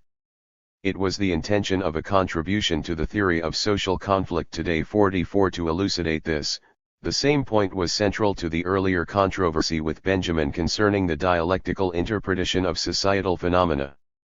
45 Benjamin's social physiognomy was criticized for being too immediate, for lacking reflection upon the total societal mediation. He suspected the latter of being idealistic, but without it the materialistic construction of social phenomena would lag behind theory. The firmly established nominalism, which relegates the concept to the status of an illusion or an abri/iatution, and represents the facts as something concept-free or indeterminate in an emphatic sense, thereby becomes necessarily abstract. Abstraction is the indiscrete incision between the general and the particular. It is not the apprehension of the general as the determination of the particular in itself. In as far as abstraction can be attributed to the dialectical method, as opposed to the sociographic description of individual findings, it is dictated by the object, by the constancy of a society which actually does not tolerate anything qualitatively different, a society which drearily repeats itself in the details. Nevertheless, the individual phenomena expressing the general are far more substantial than they would be if they were merely its logical representatives. The dialectical formulation of social laws as historically concrete laws accords with the emphasis on the individual, an emphasis which, for the sake of its immanent generality, it does not sacrifice to comparative generality. The dialectical determinacy of the individual as something simultaneous, particular and general alters the societal concept of law. It no longer possesses the form if then but rather since must. In principle, it is only valid under the precondition of lack of freedom, since, inherent in the individual moments, is already a determinate law-likeness which follows from the specific social structure, and is not merely a product of the scientific synthesis of individual moments. It is in this way that Habermas' remarks on the historical laws of movement should be interpreted in the context of the objective immanent determinacy of the individual himself. 46 Dialectical theory refuses to contrast sharply historical and societal knowledge as a knowledge of the individual with knowledge of laws, since what is supposed to be merely individual individuation is a societal category embodies within itself a particular and a general. Even the necessary distinction between the two possesses the character of a false abstraction. Models of the process of the general and the particular are the development tendencies within society, such as those leading to concentration, overaccumulation, and crisis. Empirical sociology realized long ago what it forfeited in specific content through a statistical generalization. Something decisive about the general is frequently apprehended in the detail, and escaped mere generalization, hence, the fundamental complementation of statistical inquiries through case studies. The goal of even quantitative social methods would be qualitative insight. Quantification is not an end in itself but a means towards it. Statisticians are more inclined to recognize this than is the current logic of the social sciences. The behavior of dialectical thought towards the singular can perhaps best be underlined in contrast with one of Wittgenstein's formulations quoted by Welmer. The simplest kind of proposition, an elementary proposition, asserts the existence of a state of affairs. 47 The apparently self-evident view that the logical analysis of statements leads to elementary statements is anything but self-evident. Even Wittgenstein still repeats the dogma of Descartes' discards de Ialvut hod, namely, that the most simple whatever one could imagine this to be is more true than what is composed, and therefore that the reduction of the more complicated to the simple a priori deserves greater merit. In fact, for the followers of scientism, simplicity is a value criterion of social scientific knowledge. This is exemplified in the fifth thesis of Popper's THEODOR paper. 4s Through its association with honesty, simplicity becomes a scientific virtue. The overtone is unmistakable here, namely that the complicated arises from the confusion or the pomposity of the observer. But the objects decide objectively whether social theorems should be simple or complex. Popper's statement that what really exists are problems and solutions, and scientific traditions 49 depends upon his own insight which immediately precedes this one, that a so-called scientific discipline is a conglomeration of problems and attempts at solution. The selection of tacitly circumscribed problems as the scientistic sole reality installs simplification as a norm. Science is to concern itself solely with determinable questions. The material seldom poses these questions in such a concise form. In the same spirit, Popper defines the method of the social sciences like that of the natural sciences. It consists in trying out tentative solutions to certain problems, the problems from which our investigations start, and those which too are end up during the investigation. Solutions are proposed and criticized. If a proposed solution is not open to pertinent criticism, then it is excluded as unscientific for this reason, although perhaps only temporarily. The concept of a problem employed here is hardly less atomistic than Wittgenstein's criterion of truth. It is postulated that everything with which sociology legitimately ought to concern itself can be dissected into individual problems. If one interprets Popper's thesis in a strict sense, then, despite its common sense which recommends it at a first glance, it becomes an obstructive censure upon scientific thought. Marx did not suggest the solution of a problem in the very concept of suggestion, the fiction of consensus as a guarantor of truth creeps in. Does this mean that Das Kapital is therefore not a contribution to the social sciences? In the context of society, the so-called solution of each problem presupposes this context. The panacea of trial. An error exists at the expense of moments, after whose removal the problems are licked into shape ad usum scientia and possibly become pseudo-problems. Theory has to bear in mind that the connections, \vh disappear through the Cartesian dissection of the world into individual problems, must be mediated with the facts. Even if an attempted solution is not immediately amenable to the pertinent criticism stipulated by Popper, that is, if it is not amenable to refutation, the problem can nevertheless be central with regard to the object. Whether or not capitalist society will be impelled towards its collapse, as L\Yerkes asserted, through its own dynamic is a reasonable question. As long as questioning is not manipulated, it is one of the most important questions with which the social sciences ought to concern themselves. As soon as they deal with the concept of the problem, even the most modest and therefore the most convincing theses of social scientific scientism gloss over what are actually the most difficult problems. Concepts such as that of hypothesis and the associated concept of testability cannot be blithely transferred from the natural to the social science. This does not imply approval of the cultural scientific ideology that the superior dignity of man will not tolerate quantification. The society based on domination has not simply robbed itself and human beings its compulsory members of such a dignity, but rather it has never permitted them to become the emancipated beings who, in Kant's theory, have a right to dignity. What befalls them nowadays, as earlier in the form of an extended natural history, is certainly not above the law of large numbers, which astonishingly prevails in the analysis of elections. But the context in itself has a different, or at least a more recognizable, form than it did in the older natural science from which the models of scientistic sociology are derived. As a relationship between human beings, this context is just as much founded in them as it comprehends and constitutes them. Societal laws are incommensurable with the concept of hypothesis. The Babylonian confusion between positivists and critical theorists emerges when the former, although professing tolerance, rob theory, by its transformation into hypotheses, of that moment of independence which endows hypotheses with the objective hegemony of social laws. Moreover, social facts are not as predictable as natural scientific facts within their relatively homogeneous continua, a point to \vh Horkheimer first drew attention. Included in the objective law-like nature of society is its contradictory character, and ultimately its irrationality. It is the task of social theory to reflect upon this too and, if possible, to reveal its origins, but not to argue it away through an overzealous adaptation to the ideal of prognosis which must either be corroborated or refuted.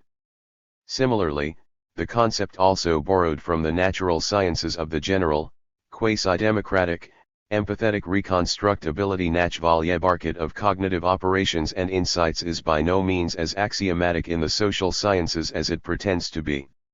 It ignores the power of the necessarily false consciousness which society imposes upon its members, a consciousness which in turn must be critically penetrated.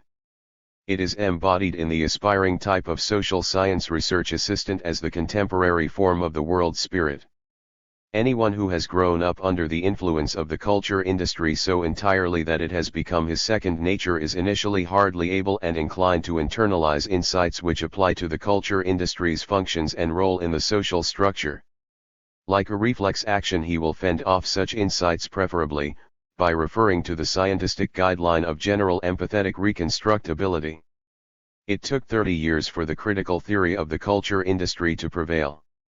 Even today numerous instances and agencies attempt to stifle it since it is harmful to business. The knowledge of objective societal invariant regularities and, in particular, its uncompromisingly pure, undiluted representation by no means measures itself against the consensus omnium.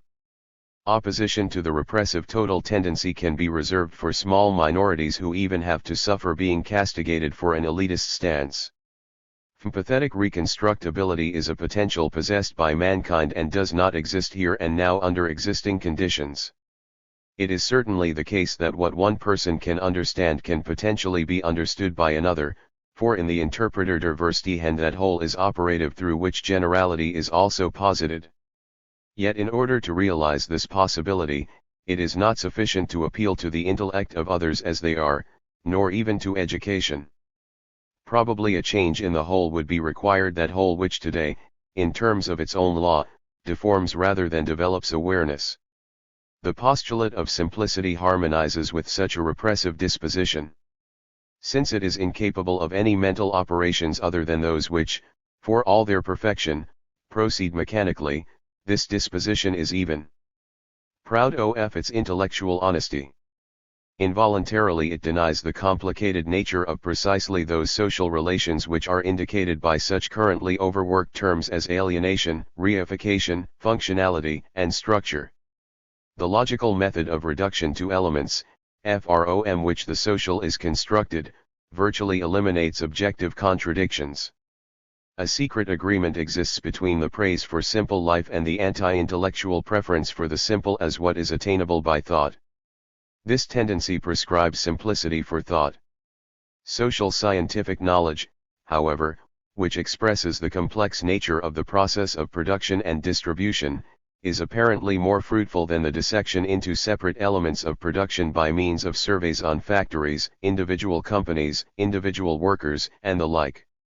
It is also more fruitful than reduction to the general concept of such elements which, for their part, only attain their importance in the more complex structural context. In order to know what a worker is, one must knowh at capitalist society is, conversely, the latter is surely no more elementary than are the workers.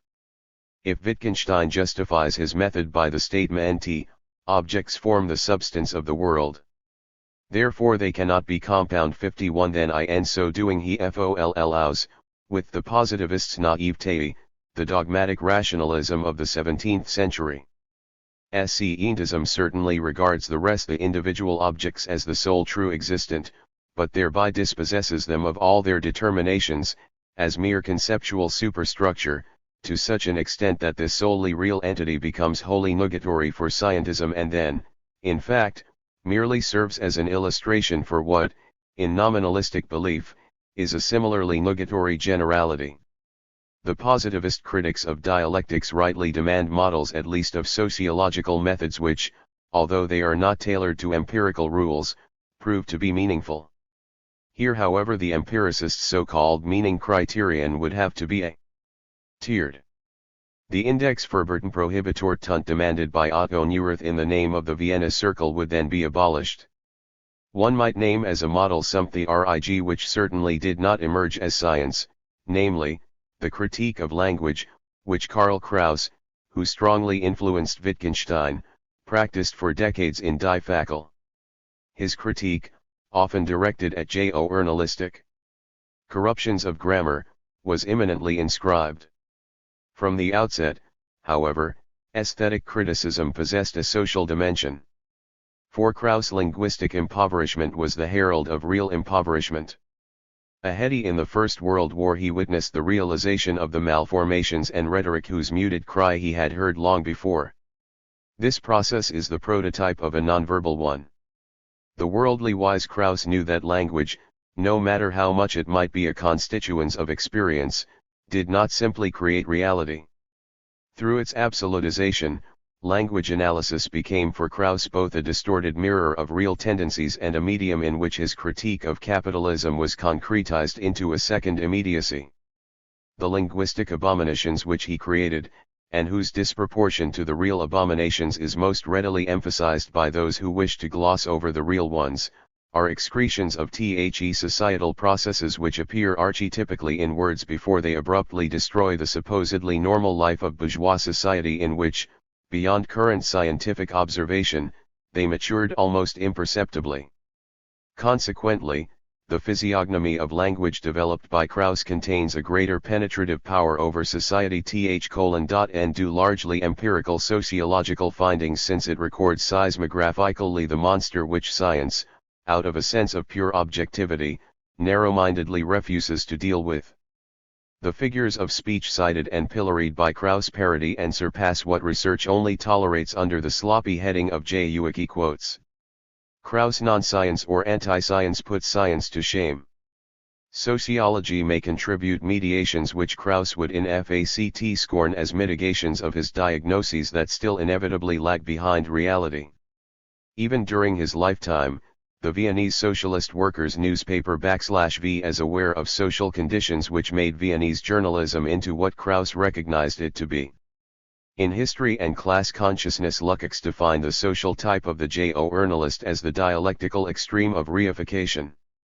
In this extreme case, the commodity character conceals what is simply contrary to the essence of commodities and devours it, namely, the primary spontaneous capacity for reaction on the part of human subjects, which sells itself on the market. Kraus' physiognomy of language would not have had such a profound effect upon science and upon the philosophy of history without the truth content of the underlying experiences which are dismissed by the clique with the subordinate's arrogance. As mere art. 52 The analyses micrologically attained by Kraus are by no means so unconnected with science as would be acceptable to the latter. More specifically, his language analytical theses on the mentality of the commercial traveler of the future office worker must, as a neo-barbaric norm, concur with those aspects of Weber's theory of the dawning of bureaucratic domination which are relevant to the sociology of education. In addition, Kraus' analyses also concur with the decline of education explained by Weber's theory. The strict relation of Kraus' analyses to language and their objectivity lead them beyond the promptly and automatically recorded fortuitousness of merely subjective forms of reaction. The analyses extrapolate from the individual phenomena a whole which comparative generalization cannot master, and which is co-experienced as pre-existent in the approach adopted in Kraus' analysis. His work may not be scientific, but a discipline which lay claim to scientific status would have to emulate it. Freud's theory in the phase of its diffusion, was ostracized by Kraus. Nevertheless, and despite Freud's own positivistic mentality, his theory ran as counter to established science as Kraus' own work. Since it was developed on the basis of a relatively small number of individual cases, according to the scientific system of rules, it would be to be a false generalization from the first to the last statement. But without its productivity for the understanding of social eleven-tenda of behavior and, in particular, the understanding of the cement of society, one could not imagine what might possibly be registered as actual progress of sociology over recent decades. Freud's theory, which, for reasons of a complex nature, prompted established science to shrug its shoulders, and psychiatry has still not grown out of this habit, provided intrascientifically practicable hypotheses for the explanation of what otherwise cannot be explained, namely, that the overwhelming majority of human beings tolerate relations of domination, identify themselves with them, and are motivated towards irrational attitudes by them, attitudes whose contradiction with the simplest interests of their self-preservation is obvious. But one must doubt whether the transformation of psychoanalysis into hypotheses does justice to its specific type of knowledge. Its utilization in survey procedures takes place at the expense of the immersion in detail to which it owes its wealth of new societal knowledge, even if it placed its hopes in general law-like regularities in accordance with the model of traditional theory. Albert seems to be well disposed towards such models. 53 But what is actually at issue in the controversy is unfortunately disguised in his concept of testability in principle. If a sociological theorist repeatedly observes on the posters of New York subway stations that one of the dazzling white teeth of an advertising beauty is blacked out, then he will infer, for example, that the glamour of the culture industry, as a mere substitute satisfaction through which the spectator preconsciously feels himself to be deceived, simultaneously arouses aggression in the latter. In terms of the epistemological principle, Freud constructed his theorems in a similar manner. It is very difficult to test such extrapolations empirically, unless one were to light upon particularly ingenious experiments. Such observations can, however, crystallize into social psychological thought structures which, in a different context and condensed into items, lend themselves to questionnaire and clinical methods. But if, on the other hand, the positivists insist that the dialecticians, unlike themselves, are unable to cite any binding rules of behavior for sociological knowledge, and that they therefore defend the a priori, then this postulate presupposes the strict separation of reality and method which is attacked by dialectics. Anyone who wishes to follow the structure of his object and conceptualizes it as possessing motion in itself does not have at his disposal a method independent of the object. As a counterpart to the general positivist thesis of the verifiability of meaning, a valuable model will be cited here from the author's own work in the Sociology of Music. This is not because the author overestimates the status of the work, but rather since a sociologist naturally becomes aware of the interdependence of material and methodological motives most readily in his own studies. In the 193G article Über Jazz, published in the Zeitschrift F2R Sozialgeschichte and reprinted in Momentsmzikats, the concept of a jazz subject was employed, an ego imago which occurs quite generally in this type of music.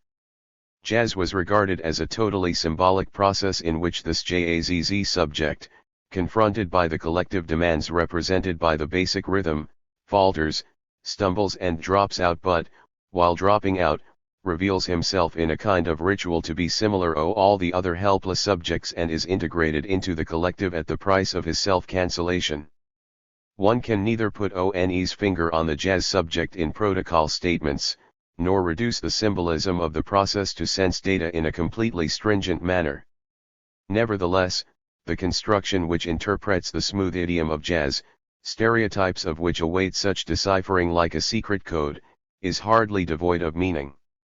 This construction should promote the investigation of the interiority of the jazz phenomenon, namely of what it generally signifies in societal terms, more than do surveys of the views of various population or age groups on jazz, even if the latter were based upon solid protocol statements such as the original comments of those randomly sampled and interviewed.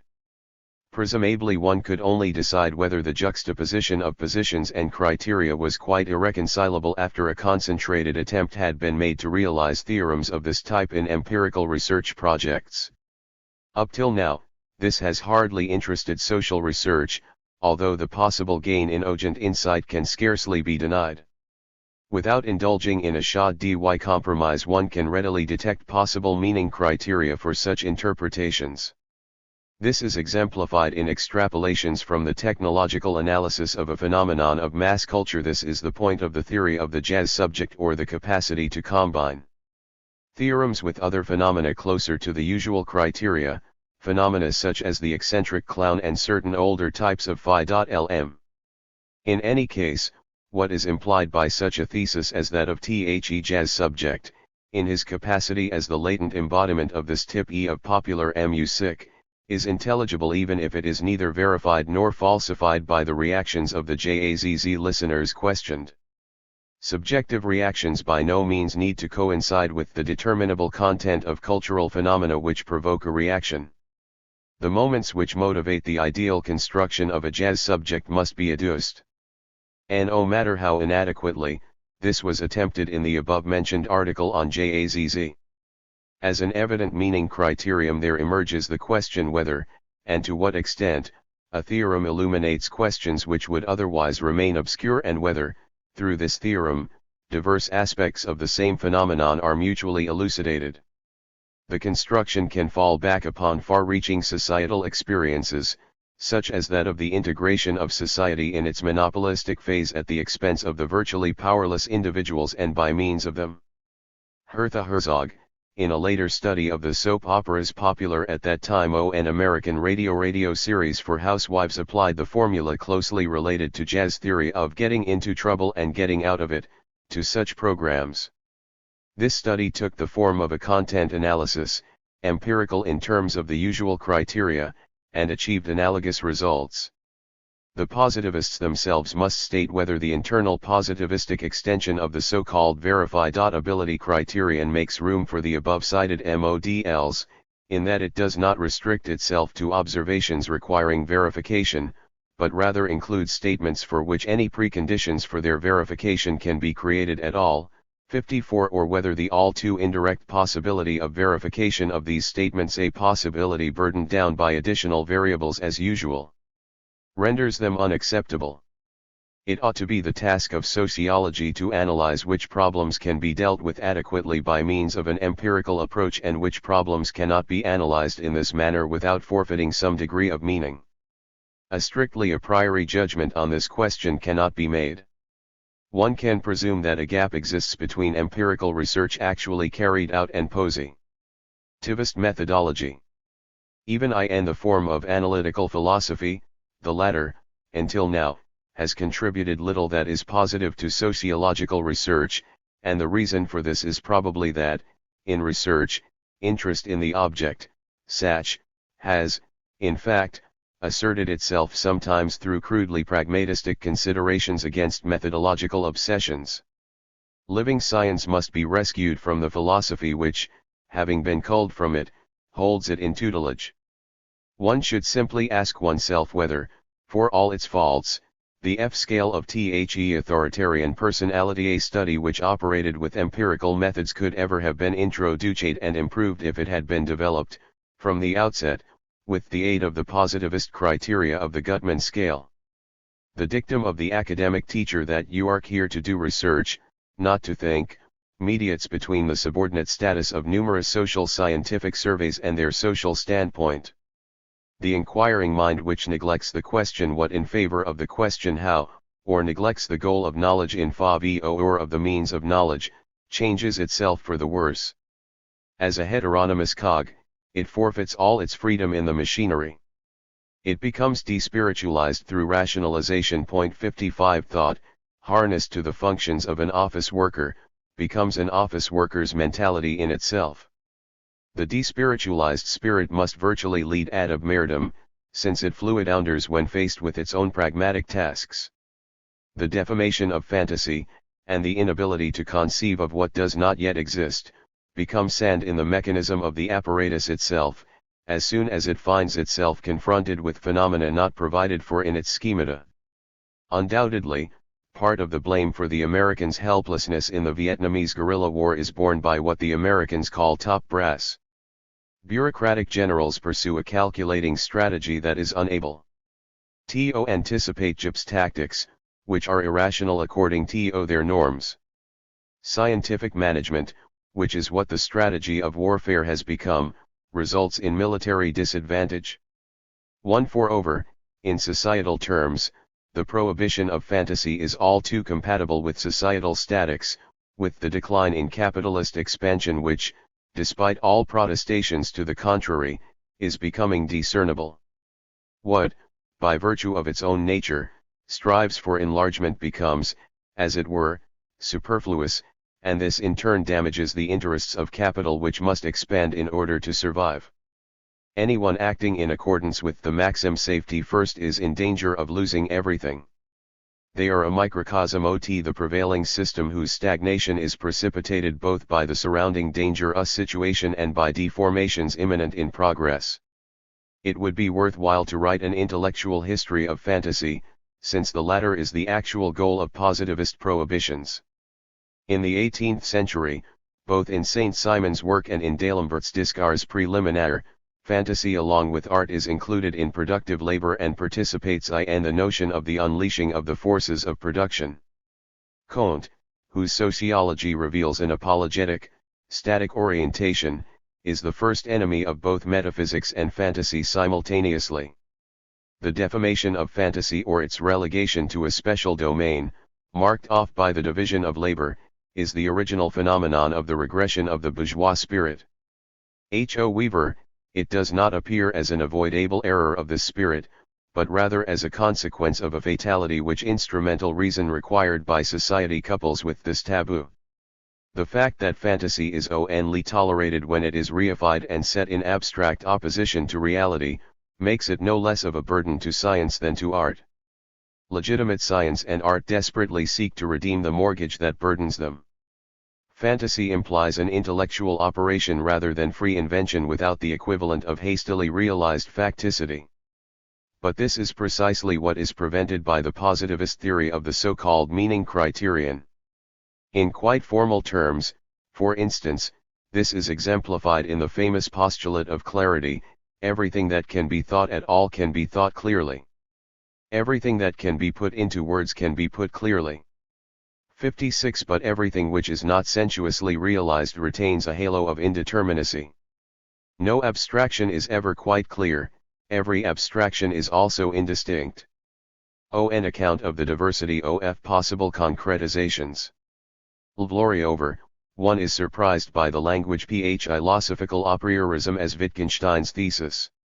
Knowledge as free from prejudice of positivism would have to confront states of affairs that, in themselves, are anything but clear and are, in fact, confused. There is no guarantee that they can be expressed clearly. The desire to do so, or rather the desire that expression must do strict justice to the object, is legitimate.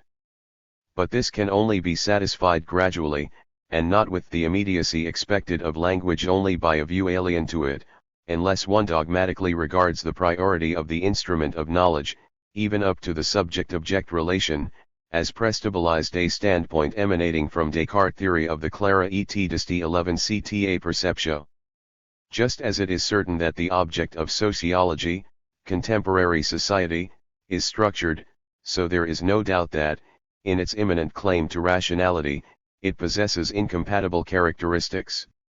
These possibly give rise to the effort to conceptualize, in a clear manner, what is not clear, but this cannot be made into a criterion for the object itself. Wittgenstein would have been the last to overlook the unfathomable, namely, whether the conceptualization of something which is, for its part, unclear can ever be clear of itself. In social science, NEW experiences which are only just developing completely mock the criterion of clarity. If one were to measure them here and now against this criterion, then the tentatively developing experience would not be permitted to become active at all. Clarity is a moment in the process of knowledge, but it does not exhaust this process. Wittgenstein's formulation closes its own horizon against expressing mediately, in a complex manner, and in constellations, what cannot be expressed clearly and immediately. In this respect, his own behavior was far more flexible than his pronouncements. For instance, he wrote to Ludwig von Ficker, who had presented George Trakl with a considerable sum of money donated by Wittgenstein, to say that, although he did not understand Trakl's poems, Wittgenstein was convinced of their high quality. Since the medium of poetry is language, and since Wittgenstein dealt with language as such and not merely with science, he unintentionally confirmed that one can express what cannot be expressed. Such paradoxicality was hardly alien to his mode of thought, it would be a sign of equivocation to attempt to evade this paradox by claiming a dichotomy between knowledge and poetry. Art is knowledge sui generis. In poetry, that upon which Wittgenstein's theory of science lays stress is emphatic, namely, language. Wittgenstein's hypostasis of the cognitive moment, clarity, as the canon of knowledge clashes with some of his other major theorems. His formulation, the world is everything that is the case, which has become an article of faith for positivism, is in itself so ambiguous that it is inadequate as a criterion of meaning, in terms of Wittgenstein's own postulate of clarity. Its apparent incontestability and its ambiguity are surely inextricably linked. The statement is armed with a language form which prevents its content from being fixed. To be the case can mean the same as to exist in factual terms, in the sense of what exists da sind in philosophy ta'ova, but it can also mean, to have logical validity that 2 times 2 is 4 is the case. The positivist's basic principle conceals the conflict between empiricism and logistics, which the positivists have never settled. In fact, this conflict prevails throughout the entire philosophical tradition and only penetrates positivism as something new, since positivism would prefer to know nothing about this tradition. Wittgenstein's statement is grounded in his logical atomism, rightly criticized within positivism. Only single states of affairs, something, for their part, abstracted, can be the case. Recently, Welmer has criticized Wittgenstein by asserting that one looks in vain for examples of elementary statements in the Tractatus. 57 for there are none with the conclusiveness upon which Wittgenstein would have to insist. In announcing examples, he implicitly reveals the critique of the category of the first. If one strives for it, then it evaporates. Unlike the actual positivist members of the Vienna Circle, Wittgenstein opposed the desire to replace a positivism hostile to philosophy with a philosophy which was itself questionable and ultimately, sensualist through the primacy of the concept of perception. On the other hand, the so-called protocol statements actually transcend language, within whose immanence Wittgenstein wishes to entrench himself. Antinomy is inevitable.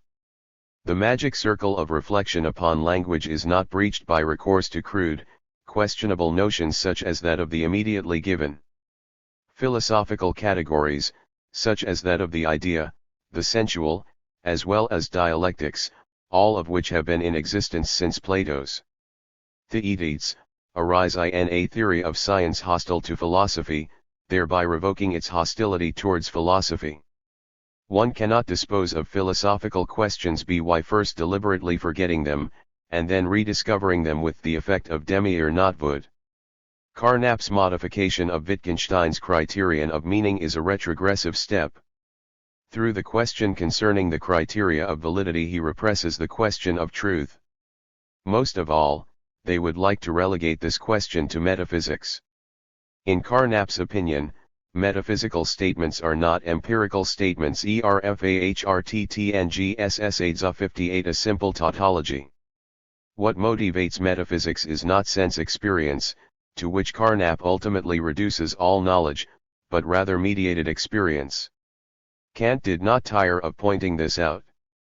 The fact that the positivists extrapolate from science, in a gigantic circle, the rules which are to ground and justify it, has its fateful consequences, even for the science whose actual progress includes types of experience which, in turn, are not prescribed and approved by science. The subsequent development of positivism confirmed just how untenable Carnap's assertion is that protocol sentences themselves do not require corroboration, but rather they served as a basis for all the other statements of science. 59 Presumably, both logically and within science itself, immediacy is essential, otherwise the category of mediation, for its part, would lack any rational meaning. Even categories which distance themselves as greatly from immediacy as society does, could not be conceptualized without something immediate. Anyone who does not primarily perceive in social phenomena the societal, which expresses itself in them, cannot advance to an authentic concept of society. But in the progress of knowledge the moment of immediacy must be transcended. The objections raised by Neuwirth and Popper as social scientists against Carnap, namely that protocol sentences can be revised, indicates that these statements are mediated. In the first instance, they are mediated through the subject of perception, presented in accordance with the model of physics. Since Hume, positivism has regarded careful reflection upon this subject as superfluous and, as a result, the subject has constantly crept in as a new, noticecal presupposition. The consequences are borne by the truth content of protocol sentences. They are both true and not true.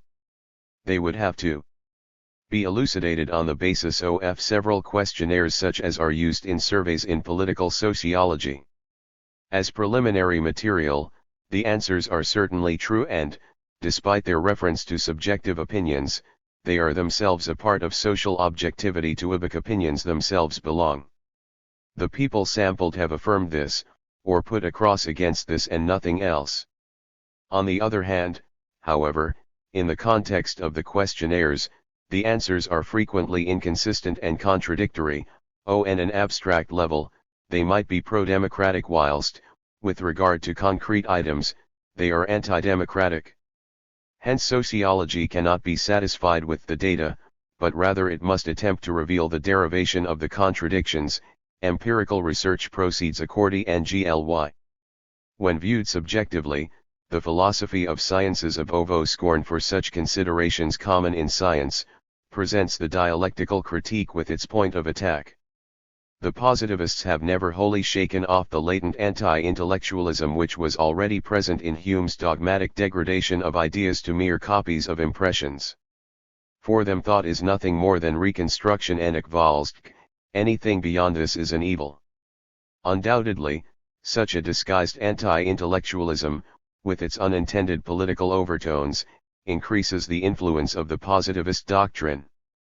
Amongst its followers, there is one particular type who distinguishes himself both through the lack of a reflective dimension, and through resentment towards those intellectual modes of behavior which essentially operate within such a dimension. Positivism internalizes the constraints exercised upon thought by a totally socialized society in order that thought shall function in society. It internalizes these constraints so that they become an intellectual outlook. Positivism is the Puritanism of knowledge. So what Puritanism achieves in the moral sphere is, under POS 1T1V1SM, sublimated TO the norms of no/dech. Kant's equivocally phrased warning not to digress into intelligible worlds, which Hegel countered with his ironic comment on evil uses, forms a prelude to this development, but only, of course, as one vocal ne in the polyphonic structure of the philosophical score, whereas, for the positivists, it has become the trivially dominant melody of the soprano part. From the outset, knowledge denies what it seeks, what it ardently desires, since this is denied by the desideratum of socially useful labor. Knowledge then projects the taboo which it has imposed upon itself onto its goal, and proscribes what it cannot attain. The process which otherwise might be unbearable for the subject, namely, the integration of thought into what confronts it and what must be penetrated by it, is integrated into the subject by positivism and made into his own affair. The felicity of knowledge is not to be. If one wished to subject positivism to the reductio ad hominem which it so readily practices on metaphysics, then one would surmise that positivism grants a logical form to the sexual taboos which were converted into prohibitions on thought some time ago. Within positivism, it becomes a maxim of knowledge itself that one should not eat from the tree of knowledge. Curiosity is punished in the novelty of thought. Utopia must be expelled from thought in every form it takes, including that of negation. Knowledge resigns itself to being a mere repetitive reconstruction. It becomes impoverished just as life is impoverished under work discipline. In the concept of the facts to which one must adhere, and from which one cannot distance oneself, not even through an interpolation of them, knowledge is reduced to the mere reproduction of what is, in any case, present. This is expressed by recourse to logic in the ideal of the continuous deductive system from which nothing is excluded. Insensible enlightenment is transformed into regression. The subordinate and trivial in positivist doctrine is not the fault of its representatives. Frequently, when they set aside their gowns, they derive no profit from it. Objective bourgeois spirit has risen up as a replacement for philosophy. One cannot fail to recognize in this the parti pris for the exchange principle, abstracted to the norm of being for another, Feirenderesian, with which the criterion of empathetic reconstructibility and the concept of communication, ultimately formed in the culture industry, comply. As the measure of all that is intellectual, it is hardly disloyal to interpret what the positivists mean by empirical as what something is for something else. The object itself is never to be apprehended. The positivists react to the simple shortcoming that knowledge does not attain its object but merely places it in relations external to the object, by registering this shortcoming as immediacy, purity, gain, and virtue. The repression, which the positivist mind creates for itself, suppresses what is not like itself. This causes positivism, despite its avowal of neutrality, if not by virtue of this avowal, to be a political fact. Its categories are latently the practical categories of the bourgeois class, whose enlightenment contained, from the outset, the notion that one cannot have recourse to ideas which cast doubt upon the rationality of the prevailing ratio. Such a physiognomy of positivism is also that of its central concept, the empirical experience. In general, categories are only dealt with if, in Hegel's terminology, they are no longer substantial, or if they are no longer unquestionably alive. In positivism, a historical condition of the mind is documented which no longer knows experience and, consequently, both eradicates the indictments of experience and presents itself as its substitute as the only legitimate form of experience. The immanency of the system, which virtually isolates itself, neither tolerates anything qualitatively different that might be experienced, nor does it enable the human subjects adapted to it to gain unregimented experience. The state of universal mediation and reification of all the relations between human beings sabotages the objective possibility of specific experience of the object. Can this world be experienced at all as something living, together with the anthropological capacity for this? Skolsky rightly called the concept of unregimented experience one of the central points of controversy between dialecticians and positivists.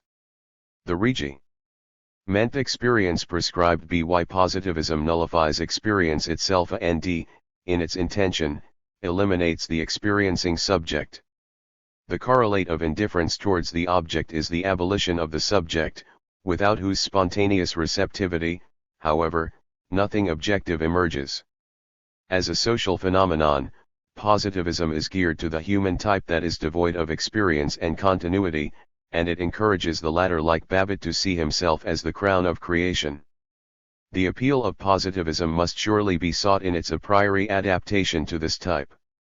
In addition, there is its pseudo-radicalism, which makes a clean sweep without attacking anything substantially, and which deals with every substantially radical thought by denouncing it as mythology, as ideology, and outdated.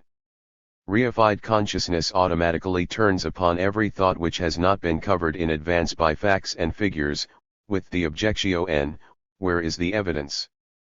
The vulgar empirical praxis of concept-free social science, which usually takes no notice of analytical philosophy, betrays something about the latter. Positivism is the spirit of the age, analogous to the mentality of jazz fans. Similar, too, is the attraction it holds for young people. This is augmented by the absolute certainty which it promises, after the collapse of traditional metaphysics. But this certainty is illusory. The pure non-contradiction, to which it contracts, is simply a tautology, the empty compulsion to repeat, which has developed into a concept. Certainty becomes something quite abstract and transcends itself. The desire to live in a world without anxiety is satisfied by the pure identity of thought with itself. Paradoxically, security, which fascinates positivism, is similar to the alleged safety which the functionaries of authenticity derive from theology, and for whose sake they advocate a theology which no one believes in. In the historical dialectics of enlightenment, ontology shrinks to a zero point.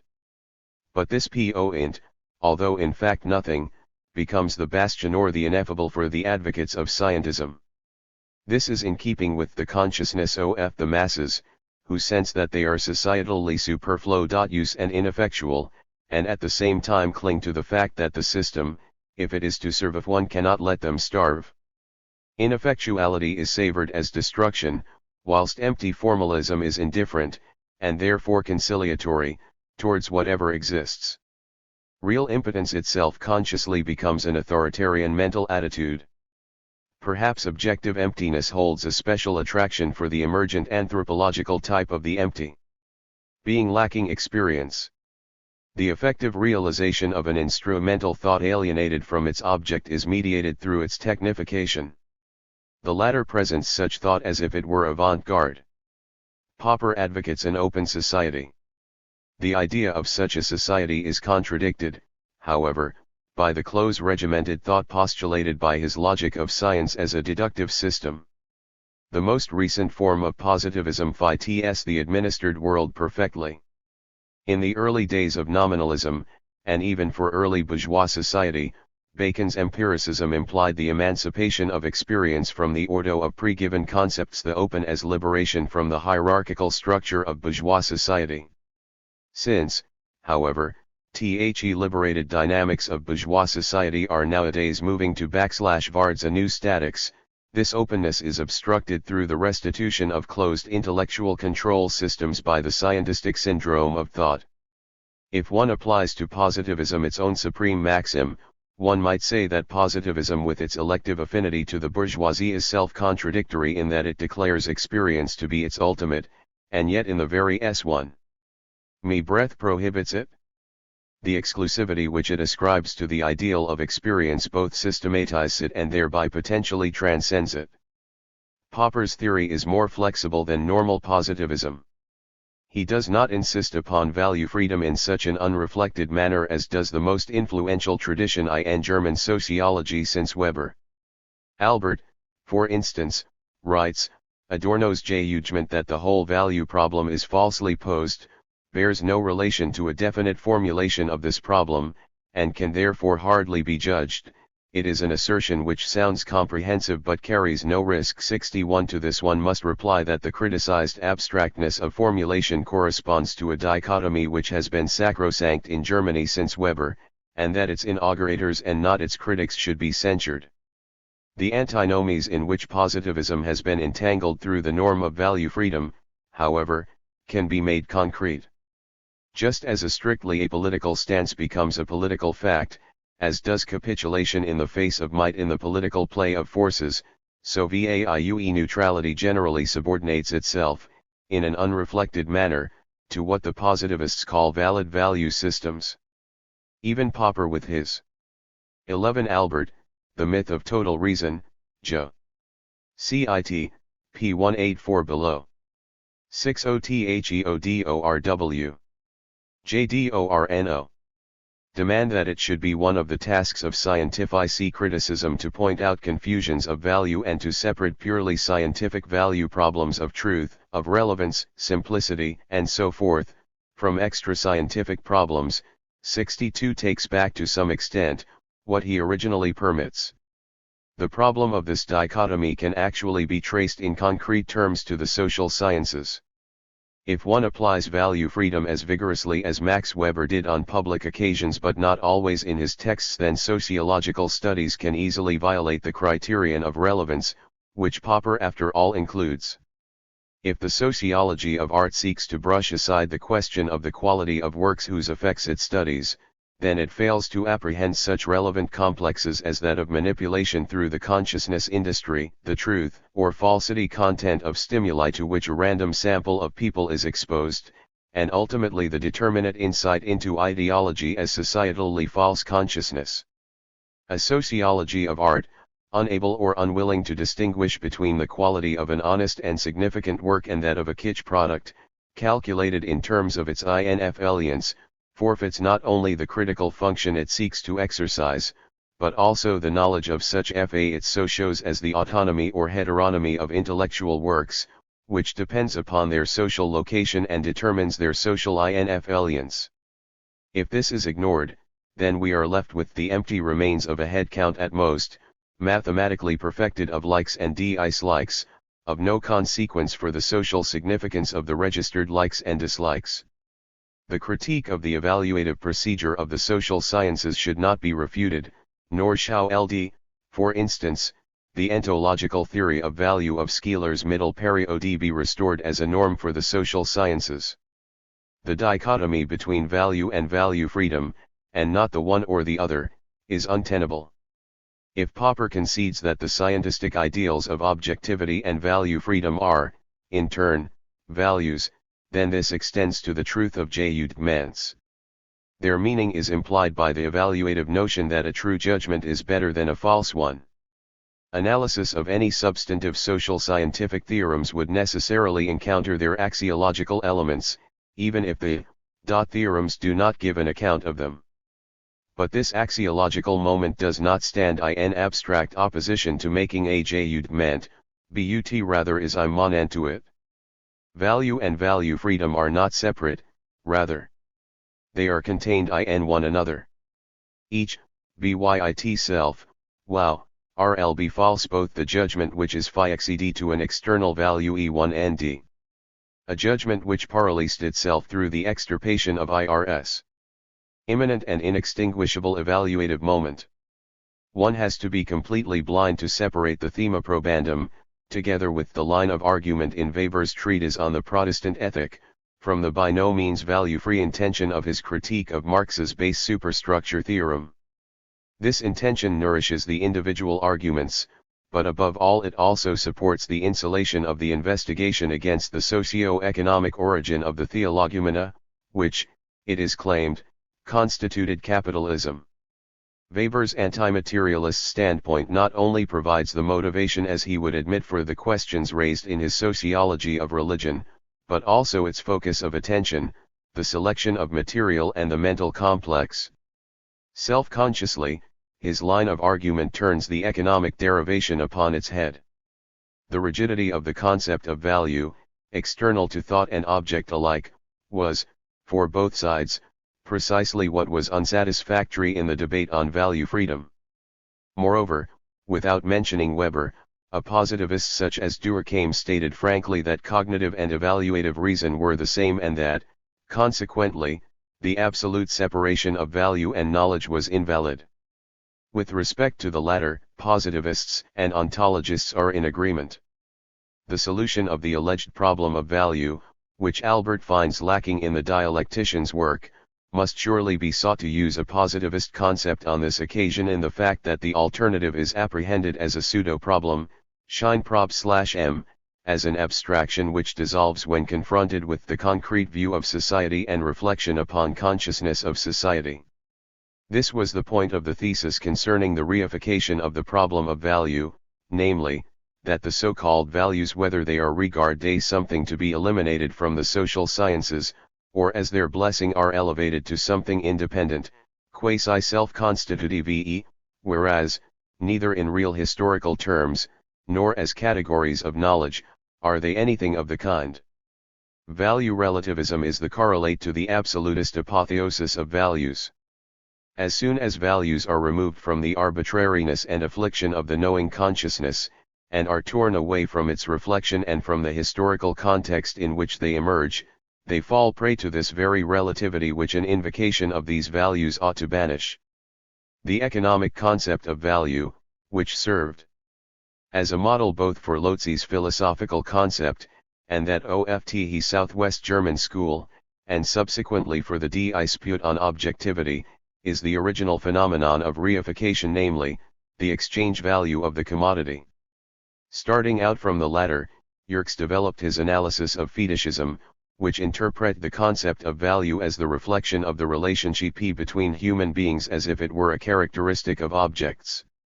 The normative problems arise from historical constellations, and they themselves demand, as it were, mutely and objectively, that they be changed. What subsequently congeals as values for historical memory are, in fact, question forms, Fichte-Stalton, of reality, and formally they do not differ so greatly from Popper's concept of a problem. For instance, as long as the forces of production are not sufficient to satisfy the primitive needs of all, one cannot declare, in abstract terms, as a value that all human beings must have something to eat. But if there is still starvation in a society in which hunger could be avoided here and now in view of the available and potential wealth of goods, then this demands the abolition of hunger through a change in the relations of production. This demand arises from the situation, from its analysis in all its dimensions, independently of the generality and necessity of a notion of value. The values onto which this demand, arising from the situation, is projected are the poor and large. Why distorted copy of this demand? The mediating category is immanent critique. It contains the moment of value freedom in the form of its undogmatic reason, succinctly expressed in the confrontation between what a society appears to be and what it is.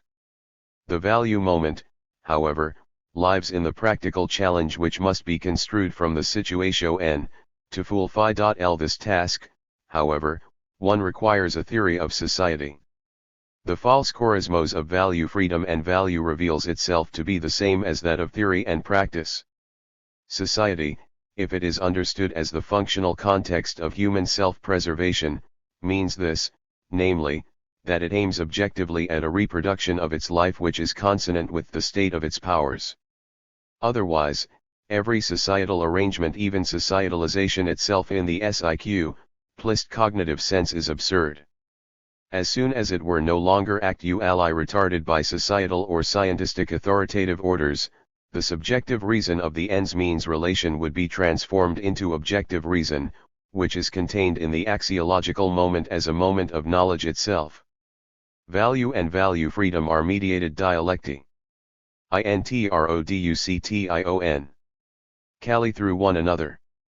Knowledge orientated towards the mediated essence of society would be true if it desired a different state of affairs. To this extent, it would be an evaluative knowledge. Nothing can be demanded of society which does not emerge from the relationship between the concept and the empirical, which is not therefore essentially knowledge. A dialectical theory of society does not simply brush aside the desideratum of value freedom, but rather seeks to transcend it, together with the opposing desideratum. It should adopt this attitude towards positivism in general. It may be that out of a feeling of aversion towards philosophy, dialectics treat Marx's distinction between the representation and origin of knowledge philosophically in a manner that is all too light. With this distinction, Marx intended to ward off the objection that he was devising a deductive system. What is true here, however, is the heavy accent upon the existent as opposed to the unleashed concept, the sharpening of critical theory against idealism. It is an innate temptation for thought which proceeds imminently to disregard the facts. But the dialectical concept is mediation, not something which exists in itself.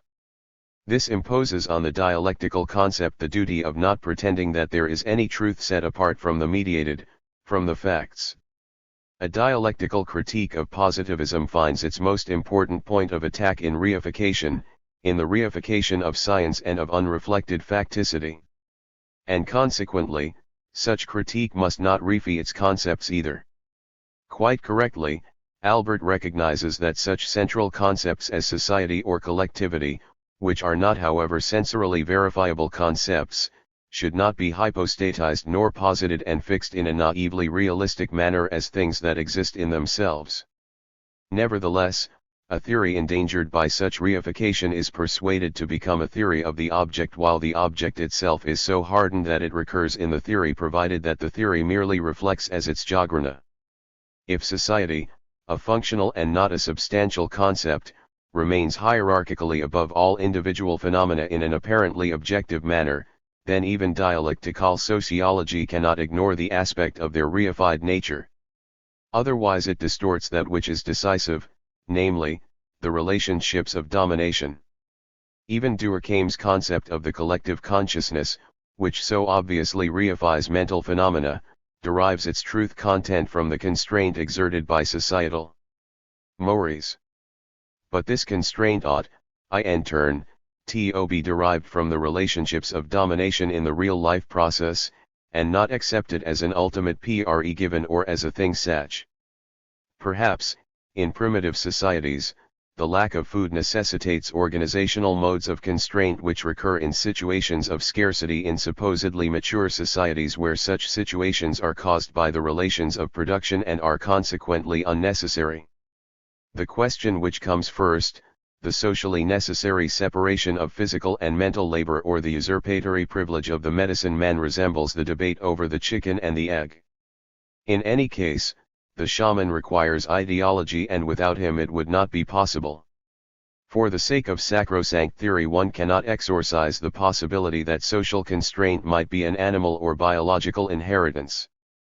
The inescapable spell of the animal world is reproduced in the brutal domination of a society, still caught up in natural history. But one should not apologetically conclude from this that constraint is immutable. Ultimately it is positivism's most profound moment of truth, even if it is one against which positivism rebels as it does against the word which holds it in its spell, that the facts, that which exists in this manner and not in any other, have only attained that impenetrable power which is then reinforced by the scientistic cult of facts in scientific thought, in a society without freedom of which its O/N subjects are not masters. Even philosophical preservation of positivism would require the procedure of interpretation prohibited by positivism, the interpretation of that which, in the course of the world, prevents interpretation. Positivism is the conceptless appearance of negative society in the social sciences. In the debate, dialectics induces positivism to become conscious of such negativity, of its own negativity. The traces of such consciousness are not lacking in Wittgenstein. The further positivism is driven, the more energetically it drives itself beyond its boundaries. Wittgenstein's statement, emphasized by Wellmer, that much must be prepared in language in order that mere naming has a meaning, 63, achieves no less than the recognition of the fact that tradition is constitutive for language and consequently, precisely in Wittgenstein's sense, for knowledge as such. Wellmer touches a nerve point when he detects in this an objective denial of the reductionism of the Vienna Circle, a rejection of the criterion of validity for protocol statements. Reductionism has even less of a claim to an authoritative model for the social sciences. According to Wellmer, even Carnap relinquishes the principle of the reduction of all terms to observational predicates and introduces alongside observational language a theoretical one which has been only partially interpreted. 64. In this one may reasonably detect a decisive developmental tendency for the whole of positivism. It is consumed by increasing differentiation and self-reflection. By using a widespread typification, its apologetics is able to profit from this. Sentinel objections to the SC School are rejected as outdated when compared with the school's current level of development. Recently Dahrendorf implied that the positivism criticized by the Frankfurt School no longer existed. But the more the positivists are unable to maintain their harsh but suggestive norms, the more the appearance of a legitimation for their scorn for philosophy and for the methods penetrated by the latter vanishes. Like Popper, even Albert seems to abandon prohibitive norms. 65. Towards the end of his essay, The Myth of Total Reason, it becomes difficult to draw a sharp dividing line between Popper's and Albert's concept of science and dialectical reflection on society. As a difference there remains the following: the dialectical cult of total reason is too fastidious to content itself with specific solutions. Since there are no solutions which meet its demands, it is forced to rest content with insinuation, allusion, and metaphor. 66. Dialectical theory, however, does not indulge in a cult of total reason, it criticizes such reason. But whilst arrogance towards specific solutions is alien to it, it does not allow itself to be silenced by them. Nevertheless, one should not lose sight of what continues to survive untouched in positivism. Dahrendorf's ironic comment that the Frankfurt School is the last school of sociology is symptomatic. What was probably meant here was that the age of schools within sociology was past and that unified science has triumphantly ousted the schools as archaically qualitative entities. But no matter how democratic and egalitarian the prophecy is intended to be, Its fulfillment would be intellectually totalitarian and would decisively undermine the very dispute which Dahrendorf himself regards as the agent of all progress. The ideal of 6 CFLOC Sir, pages 23f. Cf. Alban, Behind Positivism SBCK, LOCCIT, p227 below. Albert, The Myth of Total Reason, LOCCIT, p197 below. 66 THEODOR \v. ADORKO Progressive Technical Rationalization, even OF Science, disavows the pluralistic conceptions to which the opponents of dialectics otherwise pay homage. Anyone who, when faced with such a slogan as that of the last school, recalls the question of the little girl upon seeing a large dog, how long can such a dog live, does not need to subscribe to any sociological psychologism. Despite the avowed intention of both sides to conduct the controversy in a rational spirit, the controversy retains its thorny nature. In the press comments on the dispute over positivism, particularly after the 16th German Sociology Congress, which incidentally often did not even follow the course of the debate in an adequate and informed manner, one repeatedly finds the stereotyped statement that no progress was made, that the arguments were already familiar, that no settlement of the opposing viewpoints was in sight.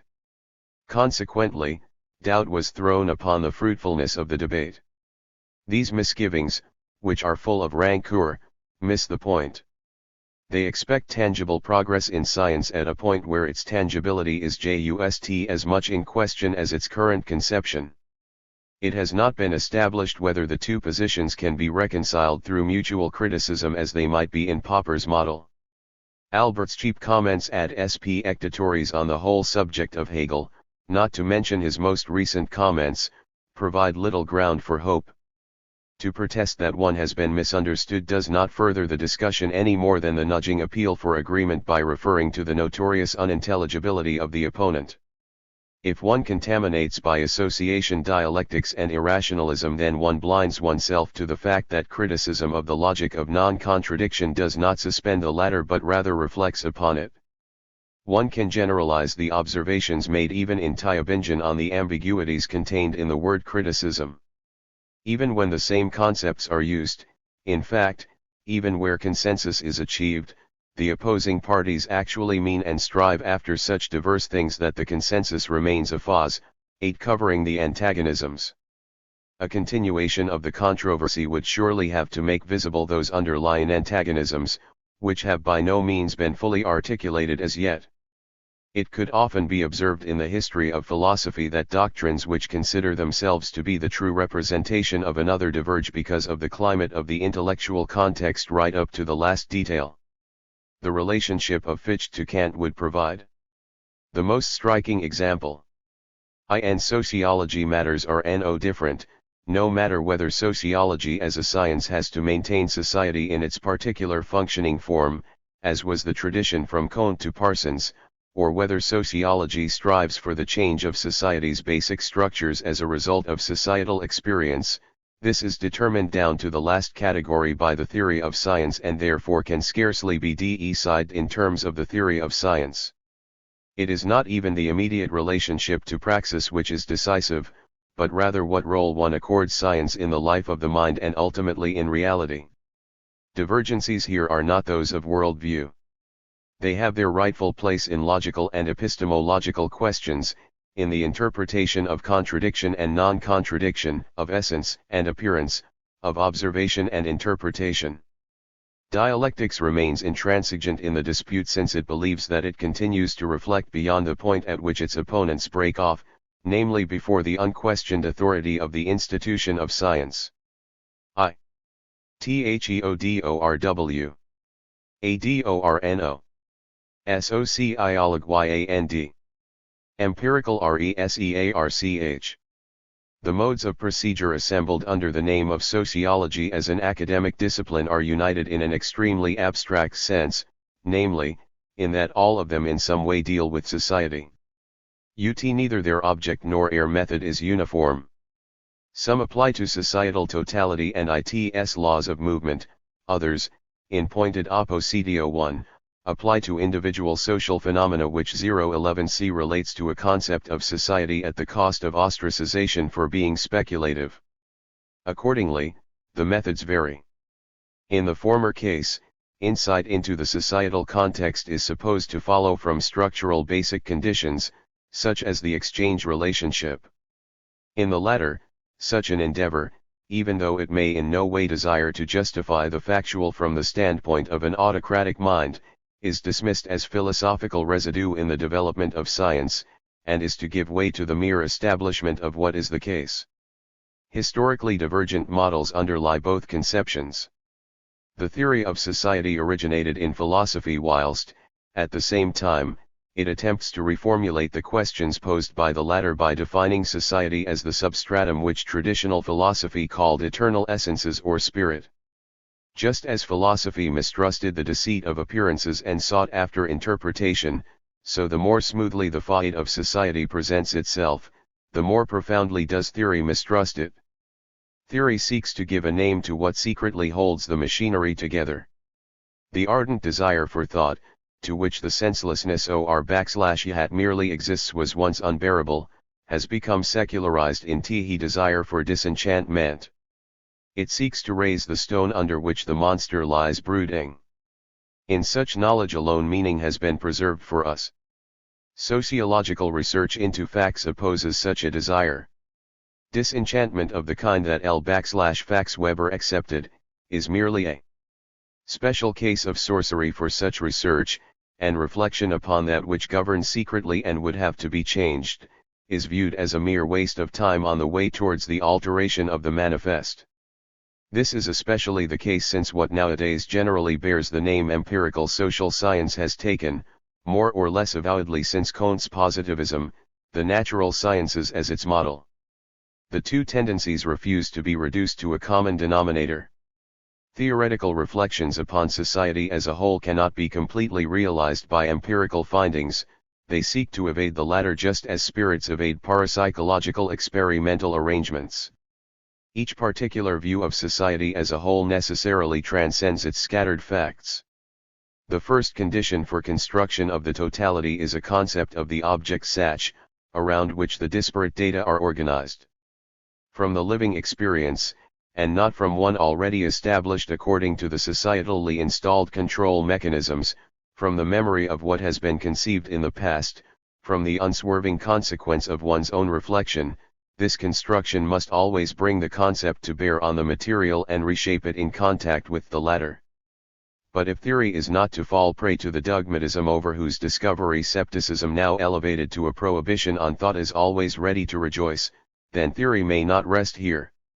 It must transform the concepts which it brings, as it were, from outside into those which the object has of itself, into what the object, left to itself, seeks to be, and confront it with what it is. It must dissolve the rigidity of the temporally and spatially fixed object into a field of tension of the possible and the real. Each one, in order to exist, is dependent upon the other. In other words, theory is indisputably critical. But, for this reason, hypotheses derived from it, forecasts of what can be regularly expected, are not completely sufficient for it. What can merely be expected is itself a piece of societal activity, and is incommensurable with the goal of criticism. The cheap satisfaction that things actually come about in the manner which the theory of society had suspected, ought not to delude the theory, that, as soon as it appears as a hypothesis, it alters its inner composition. The isolated observation through which it is verified belongs, in turn, to the context of delusion which it desires to penetrate.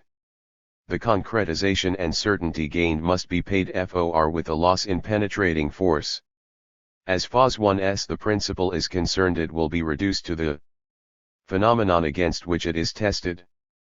But if, conversely, one wishes to proceed in accordance with general scientific custom from individual investigations to the totality of society, then one gains, at best, classificatory higher concepts, but not those which express the life of society itself. The category is society based on the division of labor in general is higher and more general than capitalistic society, but it is not more substantial. Rather, it is less substantial and tells us less about the life of the people and what threatens them. This does not mean, however, that a logically lower category such as urbanism would say more. Neither upwards nor downwards do sociological levels of abstraction correspond simply to the societal knowledge value. For this reason, one can expect so little from their systematic standardization by means of a model such as Parsons' functional model. But still less can be expected from the promises repeatedly made, and postponed since sociological prehistory, of a synthesis of the theoretical and the empirical, which falsely equate theory with formal unity and refuse to admit that a theory of society, purged of the substantive contents, displaces all its emphases. It should be remembered how indifferent recourse to the group is as opposed to recourse to industrial society. Societal theory formation, based on the model of classificatory systems, substitutes the thinnest conceptual residue for what gives society its law. The empirical and the theoretical cannot be registered on a continuum. Compared with the presumption of insight into the essence of modern society, empirical contributions are like drops in the ocean. But according to the empirical rules of the game, empirical proofs for central structural laws remain, in any case, contestable. It is not a matter of smoothing out such divergences and harmonizing them. Only a harmonistic view of society could induce one to such an attempt. Instead, the tensions must be brought to a head in a fruitful manner. 2. Nowadays, in the train of disappointment with both cultural scientific Geisteswissenschaftlich and form sociology, there is a predominant tendency to give primacy to empirical sociology. Its immediate practical utilizability, and its affinity to every type of administration, undoubtedly play a role here. But the reaction against either arbitrary or empty assertions made about society. Sociologyandempiricalresearch71 from above is legitimate. Nevertheless, empirical procedures do not merit simple priority. It is not merely the case that there exist other procedures besides these. Disciplines and modes of thought are not justified by their mere existence, but rather their limit is prescribed for them by the object such. Paradoxically, the empirical methods, whose power of attraction lies in their claim to objectivity, favor the subjective, and this is explained by their origins in market research. At most, this preference abstracts from statistical data of the census type such as sex, age, marital status, income, education, and the like, and also opinions and attitudes, the behavioral modes of human subjects. So FAR, at any rate, only within this compass has had is specific to them asserted itself. As inventories of so-called objective states of affairs, they could only be distinguished with some difficulty from pre-scientific information for administration purposes. In general, the objectivity of empirical social research is an objectivity of the methods, not of what is investigated. From surveys of varying numbers of individuals, statements are derived by means of statistical processing which are generalizable and independent of individual fluctuations in accordance with the laws of the theory of probability. But even if their validity be objective, in most cases the mean values remain objective statements about human subjects, and, in fact, they remain statements about how human subjects see themselves and reality. The empirical methods, questionnaire, interview, and whatever combination and supplementation of these is possible, have ignored societal objectivity, the embodiment of all the conditions, institutions, and forces within which human beings act, or at most, they have taken them into account as accidentals. At fault here are not only those interested in commissioning research who consciously or unconsciously prevent the elucidation of such conditions, and who in America are careful to make sure, even when distributing research projects on mass communications for instance, that only reactions within the dominant commercial system are recorded and that the structure and implications of the system itself are not analyzed. Moreover, even the empirical means are objectively fashioned to this end. This involves the largely pre-ranked questioning of many individuals and its statistical evaluation which, in advance, tend to recognize widely held and, as such, preformed views as justification for judgment on the object itself. In these views, objectivities may also be reacted, but certainly not entirely, and often in a distorted form. In any case, as the most cursory glance at the manner INWHH working people function in their jobs will demonstrate, the weight of subjective opinions, attitudes, and modes of behavior is secondary compared with such objectivities. No matter how positivistic the modes of procedure, they are implicitly based upon the notion derived from the ground rules of democratic elections and all too unhesitatingly generalized that the embodiment of the contents of man's consciousness or unconsciousness which form a statistical universe possesses an immediate key role for the societal process. Despite their objectification, in fact on account of it, the methods do not penetrate the objectification of the object, or in particular, the constraint of economic objectivity. For them, all opinions possess virtually the same validity, and they capture such elementary differences as that of the weight of opinions in proportion to societal power purely through additional refinements such as the selection of key groups. The primary becomes the secondary. Such shifts within the method are not, however, indifferent to what is investigated. For all the aversion of empirical sociology to the philosophical anthropologies which became fashionable in the same period, it shares with them a standpoint, namely, the belief that already in the here and now it is man as such who is central, instead of determining socialized human beings in advance as a moment of societal totality, in fact, predominantly as the object of the latter. The reified nature Dingaftigkeit of the method, its inherent tendency to nail down the facts of the case, is transferred to its objects, that, to the subjective facts which have been ascertained, as if they were things in themselves and not hypostatized entities. The method is likely both to fetishize its object and, in turn, to degenerate into a fetish. Not for nothing and quite rightly as far as the logic of scientific procedures under discussion is concerned in discussions of empirical social research do questions of method outweigh substantive questions. As a criterion, the dignity of the objects to be examined is frequently replaced by the objectivity of th_e findings which are to be ascertained by means of a method. The empirical scientific process, the selection of the research objects and the starting point of the investigation are guided, if not by practical administrative considerations and not so much by the essential nature of what is investigated, but rather by the available methods which, at most, must be developed further. This explains the undoubted irrelevance of so many empirical studies. The procedure of operational or instrumental definition generally current in empirical techniques which will define a category such as conservatism by means of certain numerical values of the answers to questions within the investigation itself sanctions the primacy of the method over the object, and ultimately sanctions the arbitrariness of the scientific enterprise itself. The pretense is made to examine an object by means of an instrument of research, which through its own formulation, decides what the object is. In other words, we are faced with a simple circle. The gesture of scientific honesty, which refuses to work with concepts that are not clear and unambiguous, becomes the excuse for superimposing the self-satisfied research enterprise over what is investigated. With the arrogance of the uninstructed, the objections of the great philosophical tradition to the practice of definition are forgotten. What this tradition rejected as scholastic residue is dragged along in an unreflected manner by individual disciplines in the name of scientific exactitude.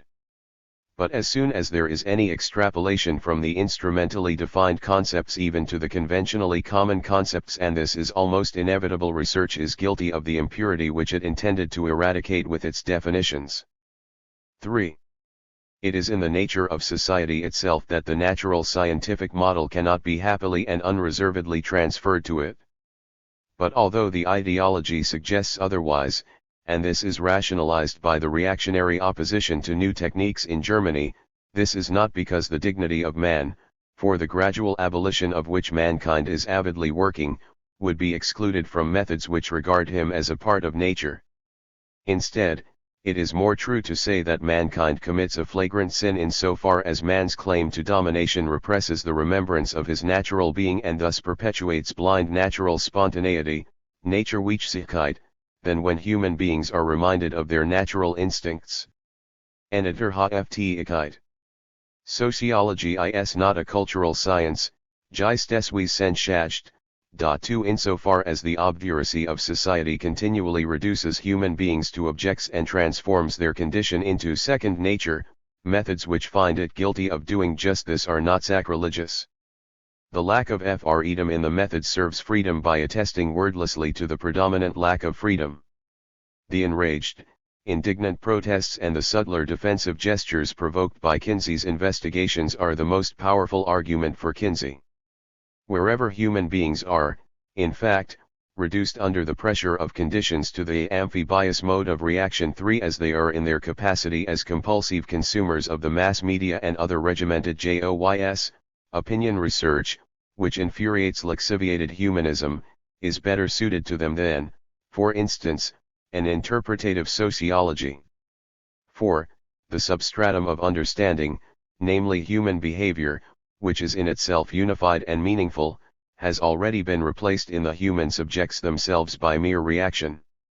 A social science which is both atomistic, and ascends through classification from the atoms to generalities, is the Medusan mirror to a society which is both atomized and organized according to abstract classificatory concepts, namely those of administration. But in order to become true, this adequatio areat cogitat F011 is requires self-reflection. Its legitimation is solely critical. In that moment in which one hypostatizes that state which research methods both grasp and express as the immanent reason of science, instead of making it the object of one's thought, one contributes intentionally or otherwise to its perpetuation. Then, empirical social research wrongly takes the epiphenomenon what the world has made of us for the object itself. In its application, there exists a presupposition which should not be deduced from the demands of the method but rather the state of society, that is, historically. The hypostatized method postulates the reified consciousness of the people tested. If a questionnaire inquires into musical taste and, in so doing, offers a choice between the categories classical and popular, then it rightly believes that it has ascertained that FH audience in question listens in accordance with these categories. Similarly, one automatically recognizes, without reflection, when one turns on the radio, whether one has found a popular music program, or what is considered serious music, or the background music to a religious act. But as long as the societal conditions for such forms of reaction are not met, the correct finding is also misleading. It suggests that the division of musical experience into classical and popular is final and even natural. But the societally relevant question only arises with this division, with its perpetuation as something self-evident, and necessarily implies the question whether the perception of music under the a priori sectors most acutely affects the spontaneous experience of the perceived. Only the insight into the genesis of the existing forms of reaction and their relationship to the meaning of that experienced would permit one to decipher the phenomenon registered. The predominant empiricist habit, however, would reject any discussion of the objective meaning of the particular work of art, and would discuss such meaning as a mere subjective projection by the listeners and relegate the structure to the mere stimulus of a psychological experimental arrangement. In this manner, it would, from the outset, exclude the possibility of discussing the relationship between the masses and the products forced upon them by the culture industry. Ultimately, the products themselves would be defined through the reactions of the masses whose relation to the products was under discussion. But it is all the more urgent today to proceed beyond the isolated study since, with the hold of the media on the population growing stronger, the preformation of their consciousness also increases so that there is scarcely a gap left which might permit an awareness of this very preformation.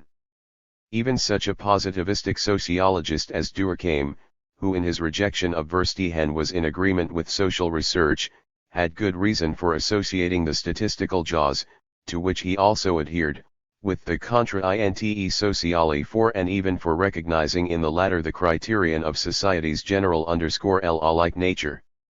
Contemporary social research denies this connection and thereby also sacrifices the connection between its generalizations and concrete, societal determinations of structure. But if such perspectives are pushed aside and considered to be the task of special investigations which must be carried out at some point, then scientific mirroring indeed remains a mere duplication, the reified apperception of the hypostatized, thereby distorting the object through duplication itself. It enchants that which is mediated into something immediate. As a corrective, it is not then sufficient simply to distinguish descriptively between the collective realm and the individual realm, as Durkheim intended, but rather the relationship between the two realms must be mediated and must itself be grounded theoretically. The opposition between quantitative and qualitative analysis is not absolute. It is not the last word in the matter. It is well known that whoever quantifies must always first abstract from qualitative differences in the elements, and everything that is societally individual contains the general determinations for which the quantitative generalizations are valid. The proper categories of the latter are always qualitative. A method which does not do justice to this fact and rejects qualitative analysis as incompatible with the essence of the collective realm distorts what it should investigate. Society is one. Even where the major societal forces have not yet made their influence felt, the undeveloped spheres are functionally interrelated with those spheres which have advanced towards rationality and uniform socialization, Vergesellschaftung. Sociology, which disregards this and remains content with such weak and inadequate concepts as induction and deduction 5 supports what exists in the overzealous attempt to say what exists. Such sociology becomes ideology in the strict sense, a necessary illusion. It is illusion since the diversity of methods does not encompass the unity of the object and conceals it behind so-called factors into which the object is broken up for the sake of convenience. It is necessary since the object, society, fears nothing more than to be called by name, and therefore it automatically encourages and tolerates only such knowledge of itself that slides off its back without any impact. The conceptual dichotomy of induction and deduction is the scientistic substitute for dialectics. But just as a binding theory of society must have fully immersed itself in its material, so the fact to be processed must itself throw light on the societal totality by virtue of the process which apprehends it. If, however, the method has already rendered it a fatum brutum, then no light can subsequently penetrate it. In the rigid opposition and complementation of formal sociology and the blind establishment of facts, the relationship between the general and the particular disappears. But society draws its life from this relationship, which therefore provides sociology with its only humanly worthy object. If one subsequently adds together what has been separated, then the material relationship is stood upon its head by the gradation of the method. The eagerness to quantify immediately even the qualitative findings is not fortuitous. Science wishes to rid the world of the tension between the general and the particular by means of its consistent system, but the world gains its unity from inconsistency. 4. This inconsistency is the reason why the object of sociology, society and its phenomena, does not possess the type of homogeneity which so-called classical natural science was able to count upon. In sociology one cannot progress to the same degree from partial assertions about societal states of affairs to their general, even if restricted, validity, as one was accustomed to infer the characteristics of lead in general from the observation of the characteristics of one piece of lead. The generality of social scientific laws is not at all that of a conceptual sphere into which the individual parts can be wholly incorporated, but rather always and essentially relates to the relationship of the general to the particular in its historical concretion. In negative terms, this attests to the lack of homogeneity of the state of society, the anarchy of all history up till now, whilst, in positive terms, it attests to the moment of spontaneity which cannot be apprehended by the law of large numbers. Anyone who contrasts the human world with the relative regularity and constancy of the objects in the mathematical natural sciences, or at least in the macro realm, does not transfigure this world. The antagonistic character of society is central, and this is conjured away by mere generalization. Homogeneity, rather than its absence, requires clarification insofar as it subjects human behavior to the law of large numbers. The applicability of this IAW contradicts the principium individuationi.r, namely that, despite everything, it cannot be overlooked that human beings are not merely members of a species. Their modes of behavior are mediated through their intellect. The latter certainly contains a moment of the general, which can very easily recur in the statistical generality. Yet it is also specified by means of the interests of particular individuals which diverge in bourgeois society and, even given uniformity, tend to be opposed to one another, not to mention the irrationality in individuals, reproduced under the societal constraints. It is only the unity of the principle of an individualistic society which unites the dispersed interests of the individuals in the formula of their opinion. The currently widespread talk about the social atom certainly does justice to the powerlessness of the individual confronted with the totality, yet it remains merely metaphorical when compared with the natural scientific concept of the atom. Even in front of the television screen, the similarity of the smallest social units, that is the similarity of individuals, cannot be seriously asserted with the strictness possible in the case of physical-chemical matter. Yet empirical social research proceeds as if it took the idea of the social atom at its face value. That it is to some extent successful, is a critical reflection upon society. The general law-like nature of society, which disqualifies statistical elements, testifies that the general and the particular are not reconciled, that precisely in individualistic society the individual is blindly subjected to the general and is himself disqualified. Talk about society's character mask once recorded the state of affairs, but contemporary empiricism has forgotten it. The communal social reaction is essentially that of social pressure. It is only on this account that empirical research, with its conception of the collective realm, is able to brush individuation aside in such a high-handed manner, since the latter has remained ideological up to the present, and since human beings are not yet human beings. In a liberated society, statistics would become, in a positive manner, what today it can only be in negative terms, an administrative science, but really a science for the administration of objects, namely, consumer goods and not of people. Yet despite its awkward basis in the social structure, empirical social research should retain its capacity for self-criticism to the extent that the generalizations which it achieves should not immediately be attributed to reality, the standardized world, but instead they should always be attributed to the method as well. For even through the generality of the question put to individuals or their restricted selection, the cafeteria, the method prepares in advance what is to be ascertained, the opinions to be investigated in such a manner that it becomes an atom.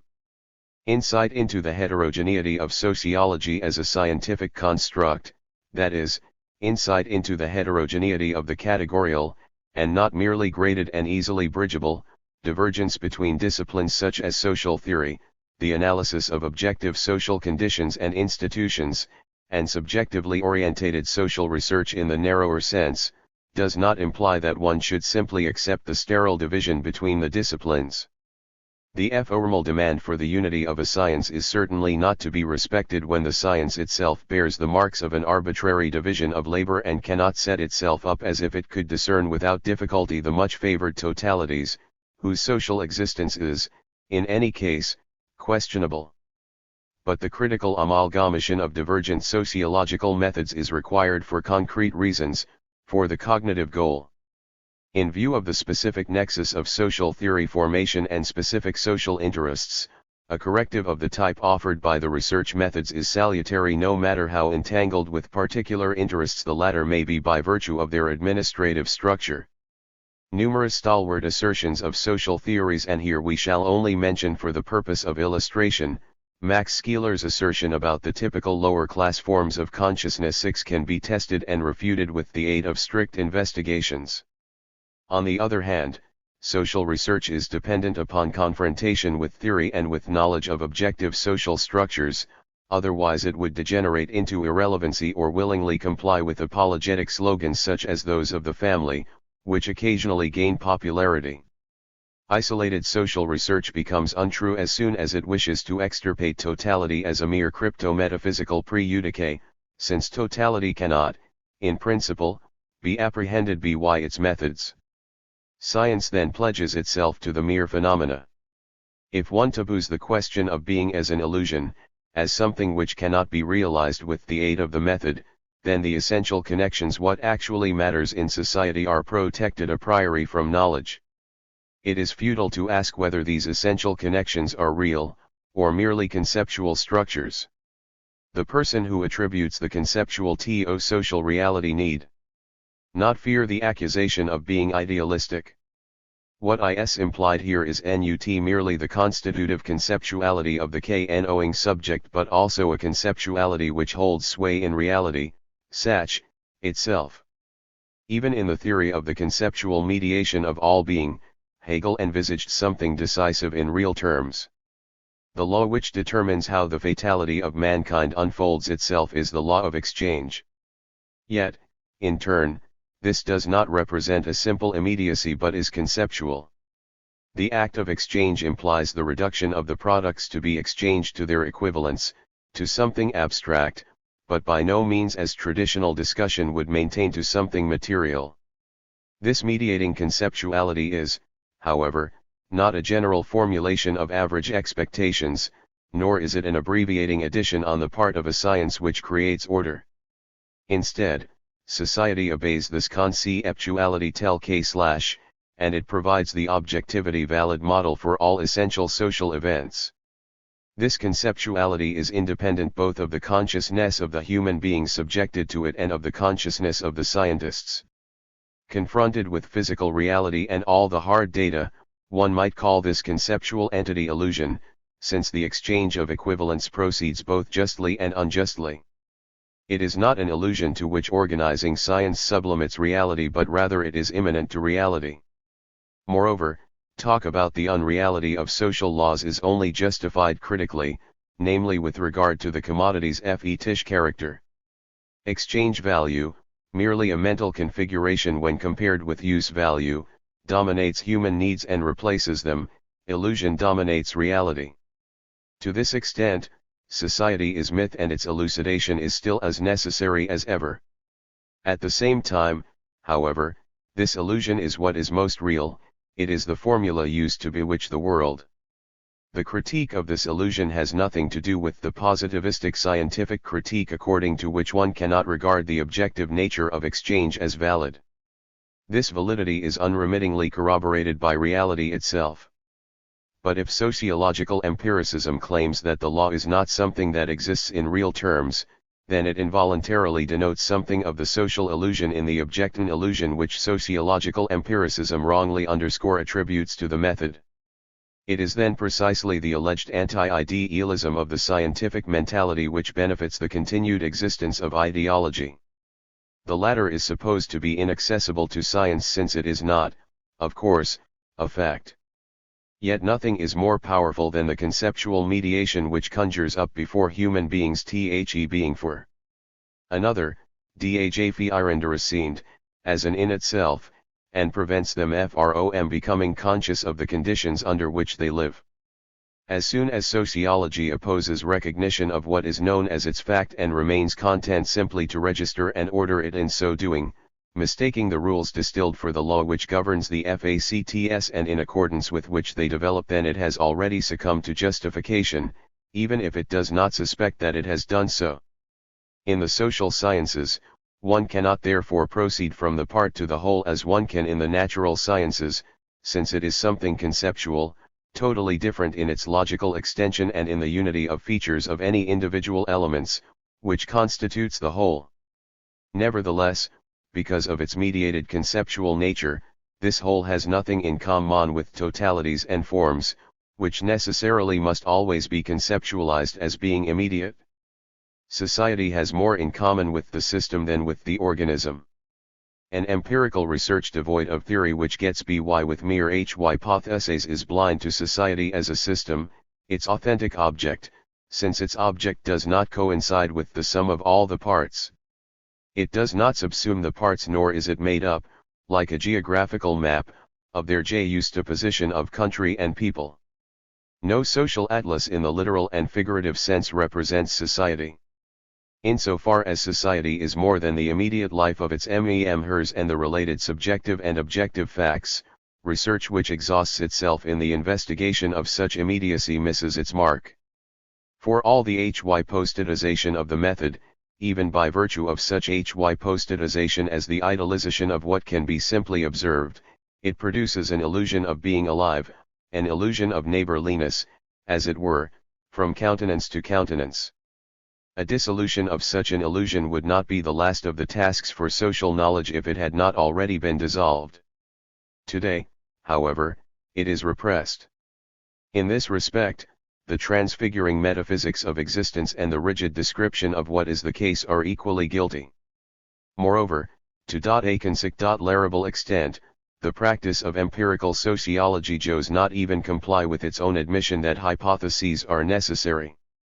Whilst the necessity of the latter is reluctantly conceded, each hypothesis is met with suspicion since it might become a bias and lead to an infringement of impartial research.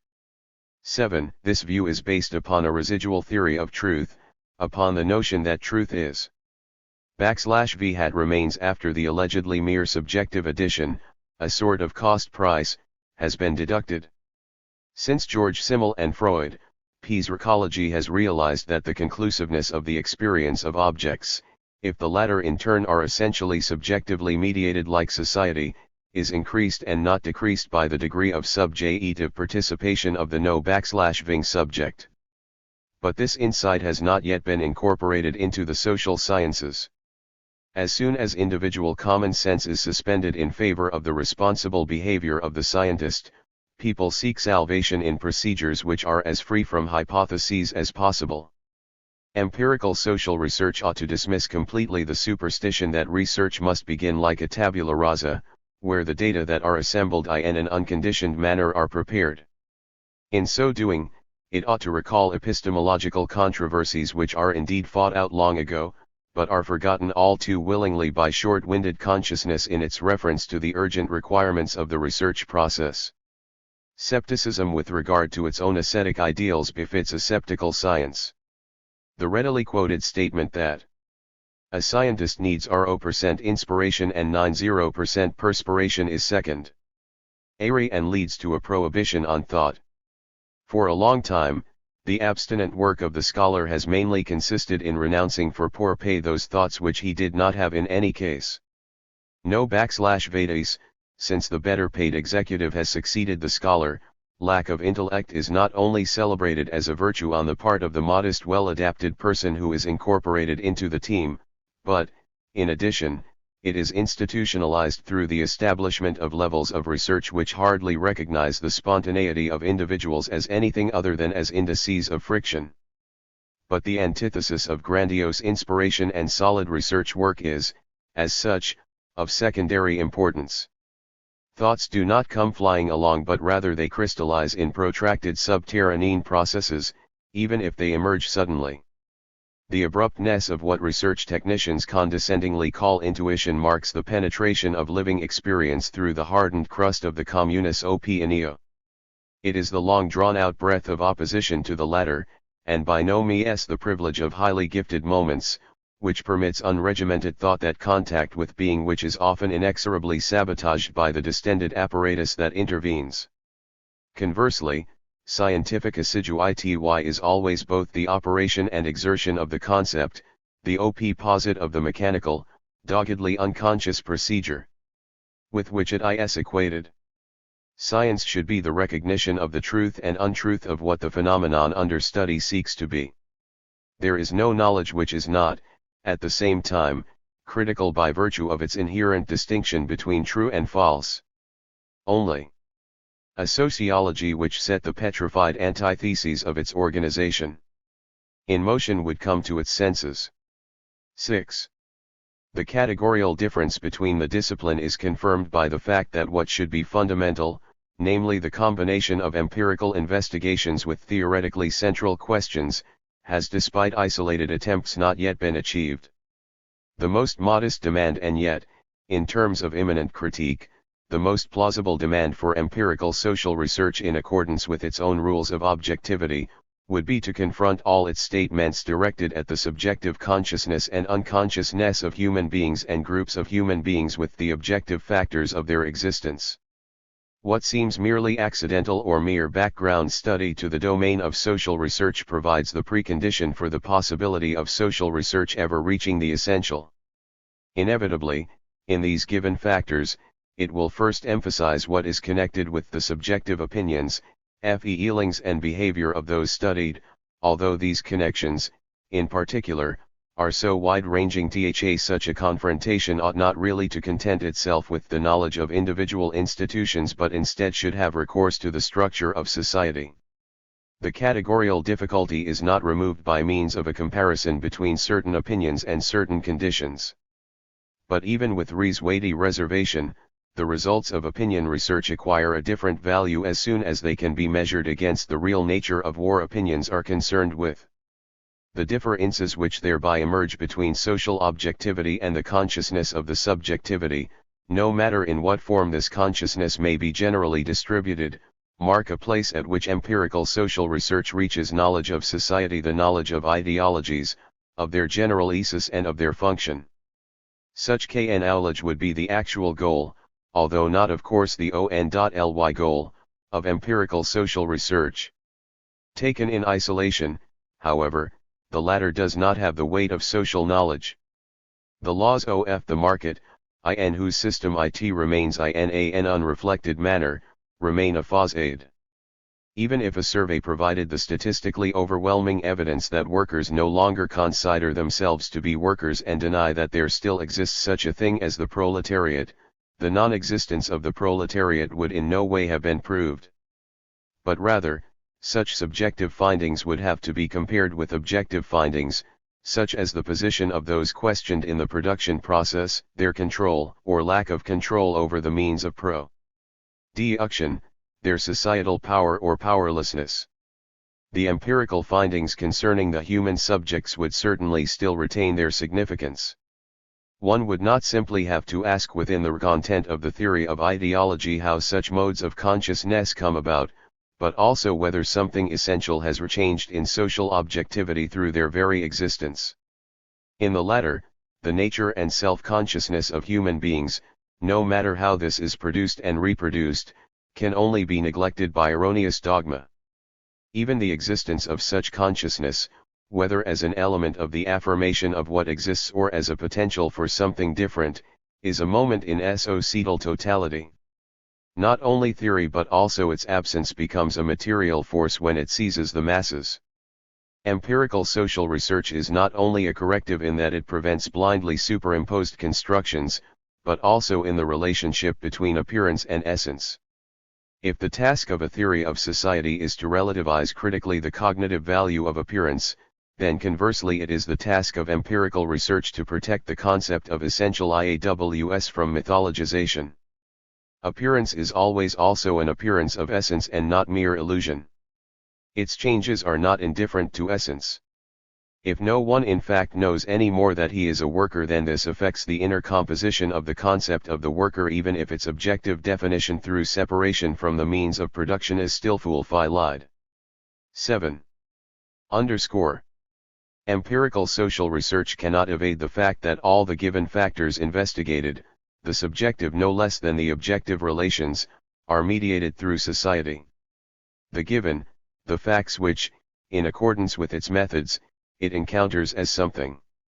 S0CI0L0GY /-1DL/FPIRICALRESEARC285. Final, are not themselves final but rather are conditioned.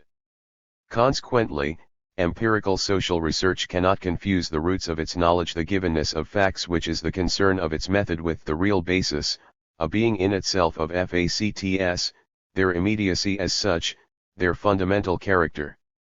LT can protect itself against such a confusion in that it is able to dissolve the immediacy of the data through refinement of the method. This accounts for the significance of motivational analyses, although they remain under the spell of subjective reaction. They can indeed seldom rest upon direct questions, and correlations indicate functional connections but do not elucidate causal dependencies. Consequently, the development of indirect methods is, in principle, the opportunity for empirical social research to reach beyond the mere observation and preparation of superficial facts. the cognitive problem of its self-critical development remains, namely that the facts ascertained do not faithfully reflect the underlying societal conditions but rather they simultaneously constitute the veil by means of which these conditions, of necessity, disguise themselves. For the findings of what is called not without good reason opinion research, Hegel's formulation in his Philosophie-y of right concerning public opinion is generally valid. It deserves to be respected and despised in equal measure. 8. It must be respected since even ideologies, necessary false consciousness, are a part of social reality with which anyone who wishes to recognize the latter must be acquainted. But it must be despised since its claim to truth must be criticized. Empirical social research itself becomes ideology as soon as it posits public opinion as being absolute. This is the fault of an unreflectedly nominalistic concept of truth which wrongly equates the volontates with truth in general, since a different truth cannot be ascertained. This tendency is particularly marked in American empirical social research.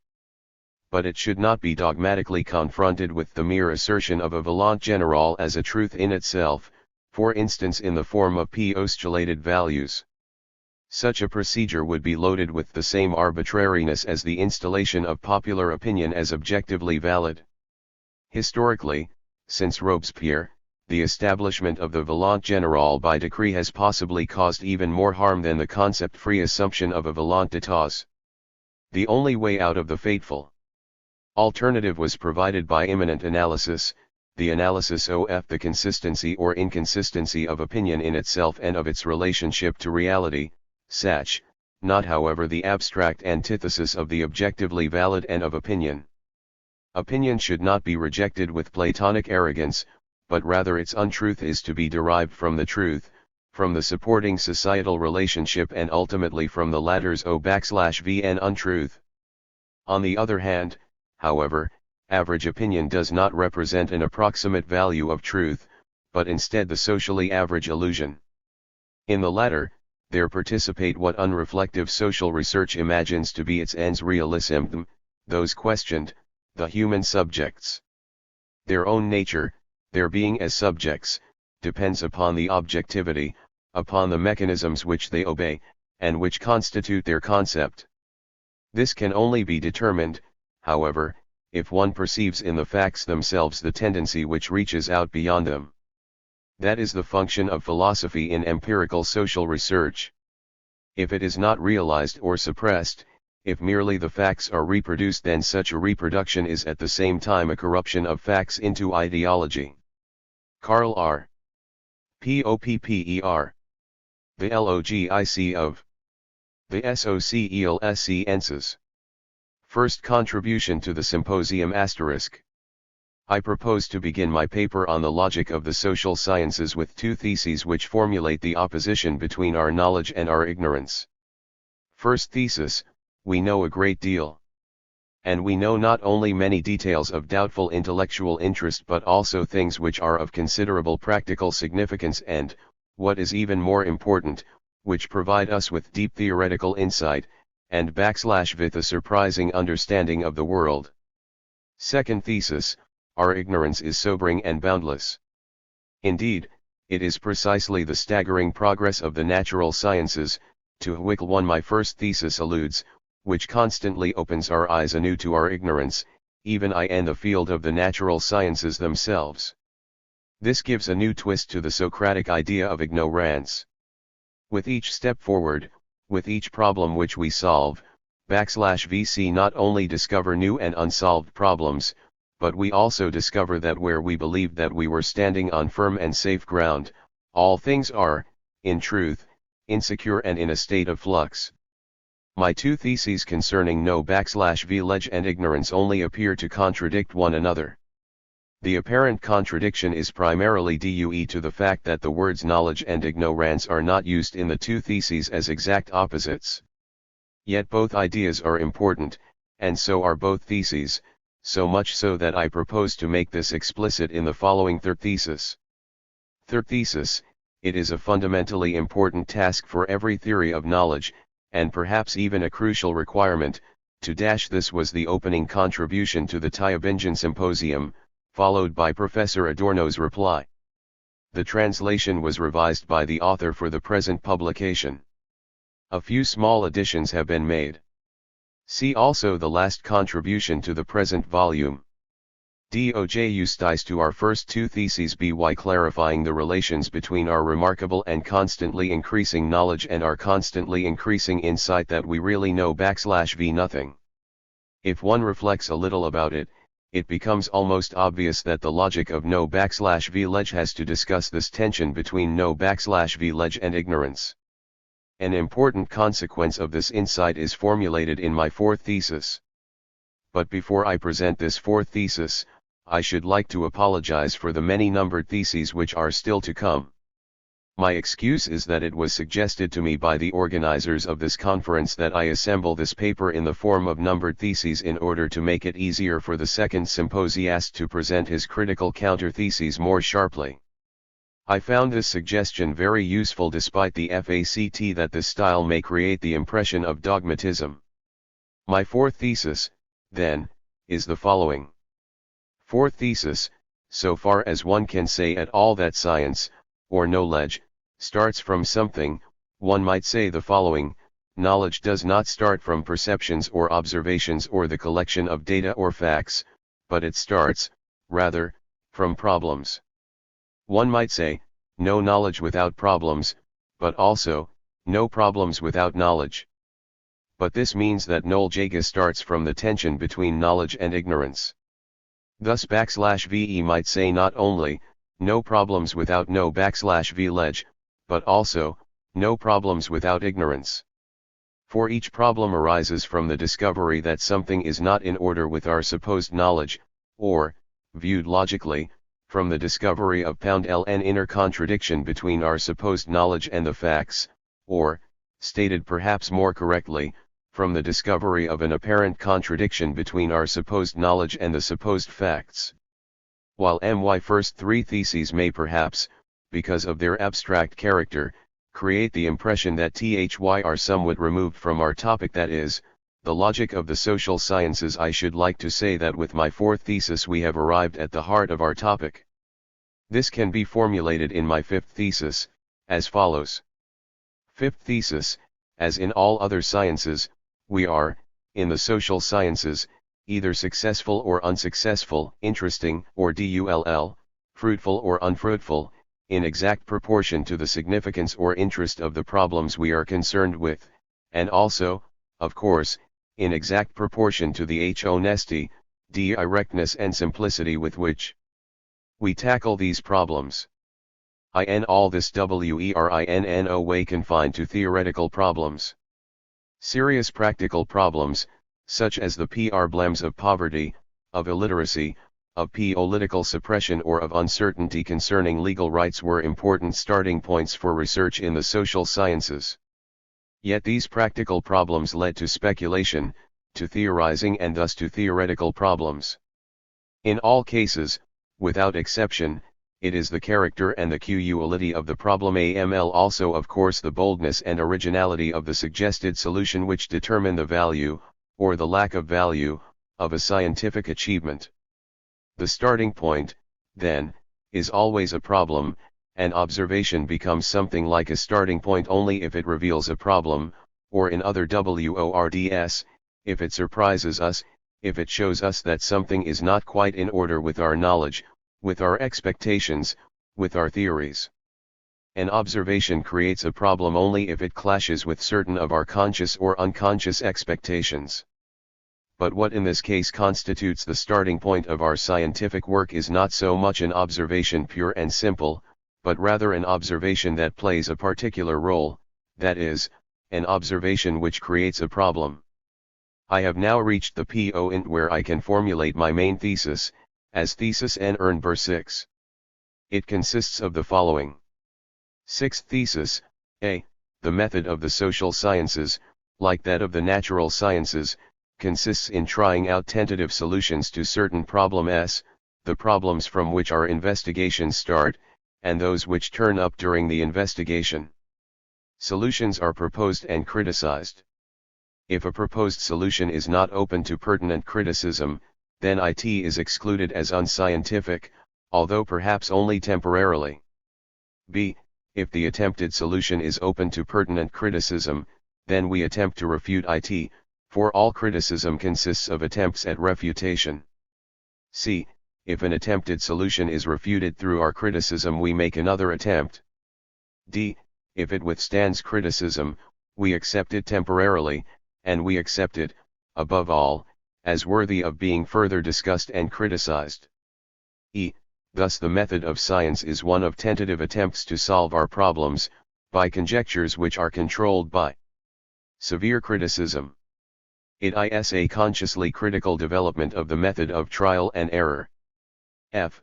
The so-called objectivity of science lies in the objectivity of the critical method. This means, above all, that no theory is beyond attack by criticism, and further, that the main instrument of logical criticism, the logical contradiction, is objective. The basic idea which lies behind my central thesis might also be put in the following way. Seventh thesis: the tension between knowledge and ignorance leads to problems and to tentative solutions. Yet the tension is never overcome. For it turns out that our knowledge always consists merely of suggestions for tentative solutions. Thus the very idea of knowledge involves, in principle, the possibility that it will turn out to have been a mistake, and therefore a case of ignorance. And the only way of justifying our knowledge is itself merely provisional, for it consists in criticism, or, more precisely, in an appeal to the fact that so our attempted solutions appear to withstand even our most severe attempts at criticism. There is no positive justification, no justification which goes beyond this. In particular, our tentative solutions cannot be shown to be probable, in any sense that satisfies the law \s of the calculus of probability. Perhaps one could describe this position as the critical approach. Critical alludes to the fact that there is here a relation to Kant's philosophy. In order to give a better idea of my main thesis and its significance for sociology, it may be useful to confront it with certain other theses which belong to a widely accepted methodology which has often been quite unconsciously and uncritically accepted and absorbed. There is, for instance, the misguided and erroneous methodological approach of naturalism or scientism, which urges that it is high time that the social sciences _om the natural sciences what scientific method is. This misguided naturalism establishes such demands as, begin with observations and measurements. This means, for instance, begin by collecting statistical data, proceed, next, by induction to generalizations and to the formation of theories. It is suggested that in this way you will approach the ideal of scientific objectivity, so far as this is at all possible in the social sciences. So doing, however, you ought to be conscious of the fact that objectivity in the social sciences is truly more difficult to achieve, if it can be achieved at all, than in the natural sciences. For an objective science must be value-free, that is, independent of any value meant. But only in the rarest cases can the social scientist free himself from the value system of his own social class and so achieve even a limited degree of value freedom and objectivity. Every single one of the theses which I have here attributed to this misguided naturalism is in my opinion totally mistaken. All these theses are based on a misunderstanding of the methods of the natural sciences, and actually on a myth, unfortunately all too widely accepted and all too influential. It is the myth of the inductive character of the methods of the natural sciences, and of the character of the objective ity of the natural sciences.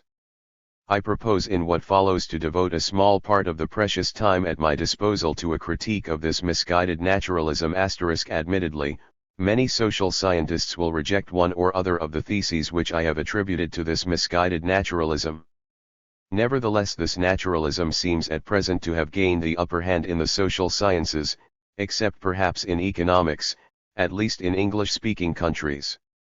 I wish to formulate the symptoms of this victory in my eighth thesis.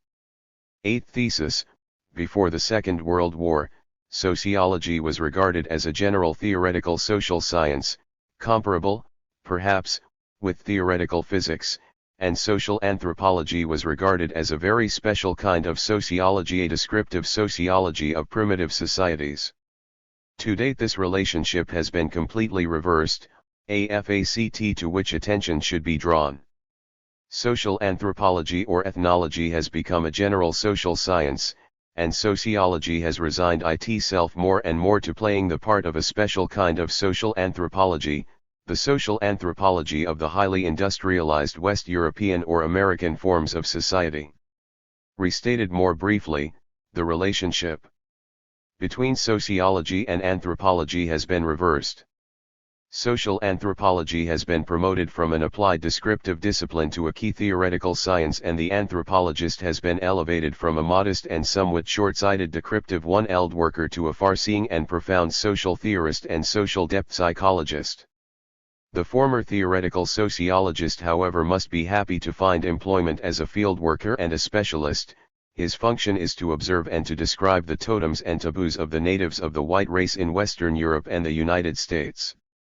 But one probably should not take this change in the fate of the social scientist too seriously, particularly as there is no such thing as the essence of a scientific subject. This leads me to my ninth thesis. Ninth thesis: a so-called scientific subject is merely a conglomerate of problems and attempted solutions, demarcated in an artificial way. What really exists are problems and solutions, and scientific traditions. Despite this ninth thesis, the complete reversal in the relations between sociology and anthropology is extremely interesting, not on account of THEODOR or their titles, but because it points to the victory of a pseudo-scientific method. Thus I come to my next thesis. 10th, the THEODOR, the victory of anthropology is the victory of an allegedly observational, allegedly descriptive, and allegedly more objective method, and thus of what is taken to be the method of the natural sciences. It is a Pyrrhic victory, another such victory, and that is, both anthropology and sociology are lost. My 10th thesis may be formulated, I readily admit, a little too pointedly. I admit, of course, that much of interest and importance has been discovered by social anthropology, which is one of the most successful social sciences. Moreover, I readily admit that it can be fascinating and significant for us Europeans to see ourselves, for a change, through the spectacles of the social anthropologist. But although these spectacles are perhaps more colored than others, they hardly are, for this reason, more objective. The anthropologist is not the observer from Mars which he so often believes himself to be and whose social role he often attempts to play, and not without gusto, quite apart from the fact that there is no reason to suppose that an inhabitant of Mars would see us more objectively than we, for instance, see ourselves. In this context I should like to tell a story which is admittedly extreme but in no way unique. Although it is a true story, this is immaterial in the present context. Should the story seem improbable to you, then, please, take it as an invention, as a freely invented illustration, designed to make clear an important point by means of crass exaggeration. Years ago, I was a participant in a 4-day conference, organized by a theologian, in which philosophers, biologists, anthropologists, and physicists participated, one or two representatives from each discipline. In all 8 participants were present. The topic was, I think, science and humanism. After several initial difficulties and the elimination of an attempt to impress us by exalted depth, der Habentief is a term of Hegel's, who failed to see that an exalted depth is just a platitude. The joint efforts of roughly 4 or 5 participants succeeded in the course of 2 days in raising the discussion to an uncommonly high level. Our conference had reached the stage, or so it appeared to me at least, at which we all had the happy feeling that we were learning something from one another. At any rate, we were all immersed in the subject of our debate when out of the blue the social anthropologist made his contribution. You will, perhaps, be surprised, he said, that I have said nothing so far in this conference. This is due to the fact that I am an observer. As an anthropologist, I came to this conference not so much in order to participate in your verbal behavior, but rather to study your verbal behavior. This is what I have succeeded in doing. Concentrating on this task, I was not always able to follow the actual content of your discussion. But someone like myself who has studied dozens of discussion groups learns in time that the topic discussed is relatively unimportant. We anthropologists learn this is almost verbatim, so far as I remember, to regard such social phenomena from the outside and from a more objective standpoint. What interests us is not the what, the topic, but rather the how, for example, the manner in which one person or another attempts to dominate the group and how his attempts are rejected by the others, either singly or through the formation of a coalition, HOW. After various attempts of this type, a hierarchical order and thus a group equilibrium develops, and also a group ritual of verbalization. These things are always very similar no matter how varied the question appears to be which serves as the topic of the discussion. We listened to our anthropological visitor from Mars and TN all he had to say, and then I put two questions to him. First, whether he had any comment to make on the actual content and result of our discussion, and then, whether he could not see that there were such things as impersonal reasons or arguments / could be valid or invalid. He replied that he had had to concentrate too much on the observation of our group behavior to have been able to follow our argument in detail. Moreover, had he done so, he would have endangered, so he said, his objectivity, for he might have become involved in the argument, and had he allowed himself to be carried away by it, he would have become one of us and that would have been the end of his objectivity. Moreover, he was trained not to judge the literal content of verbal behavior. He constantly used the terms verbal behavior and verbalization, or to take it as being important. What concerned him, he said, was the social and psychological function of this verbal behavior. And he added something like the following. While arguments or reasons make an impression on you, as participants in a discussion, what interests TDS is the fact that through such means you can mutually impress and influence each other, and also of course the symptoms of this influence. We are concerned with concepts such as emphasis, hesitation, intervention, and concession. We are actually not concerned with the factual content of the discussion but only with the role which the various participants are playing, with the dramatic interplay as such. As to the so-called arguments, they are of course only one aspect of verbal behavior and not more important than the other aspects. The idea that one can distinguish between arguments and other impressive verbalizations is a purely subjective illusion, and so is the idea of a distinction between objectively valid and objectively invalid arguments. If hard-pressed, one could classify arguments according to the societies or groups within which they are, at certain times, accepted as valid or invalid. That the time element plays a role is also revealed by the fact that seemingly valid arguments, which are at one time accepted in a discussion group such as the present one, may nevertheless be attacked or rejected at a later stage by one of the participants. I do not wish to prolong the description of this incident. I imagine that it will not be necessary to point out, in the present gathering, that the somewhat extreme position of my anthropological friend shows in its intellectual origin the influence not only of the behavioristic ideal of objectivity but also of sanane ideas which have grown on German soil. I refer to the idea of philosophical relativism, historical relativism, which believes that there is no objective truth but instead merely truths for this or that age, and sociological relativism, which teaches that there are truths or sciences for this or that class or group or profession, such as proletarian science and bourgeois science. I also believe that the sociology of knowledge has its full share of responsibility, for it contributed to the prehistory of the dogmas echoed by my anthropological friend. Admittedly, he adopted a somewhat extreme position at that conference.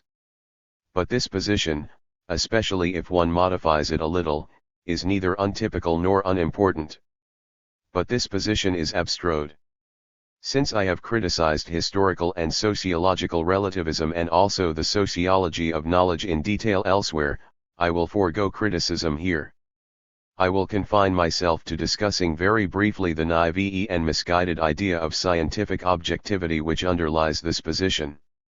11th thesis, it is a mistake to assume that the objectivity of a science depends upon the objectivity of the scientist. And it is a mistake to believe that the attitude of the natural scientist is more objective than that of the social scientist. The natural scientist is just as partisan as other people, and unless he belongs to the few who are constantly producing new ideas, he is, unfortunately, often very biased, favoring his pet ideas in a one-sided and partisan manner. Several of the most outstanding contemporary physicists have also founded schools which set up a powerful resistance to new ideas. However, my thesis also has a positive side, and this is more important. It forms the content of my 12th thesis. 12th thesis, what may be described as scientific objectivity is based solely upon a critical tradition which, despite resistance, often makes it possible to criticize a dominant dogma.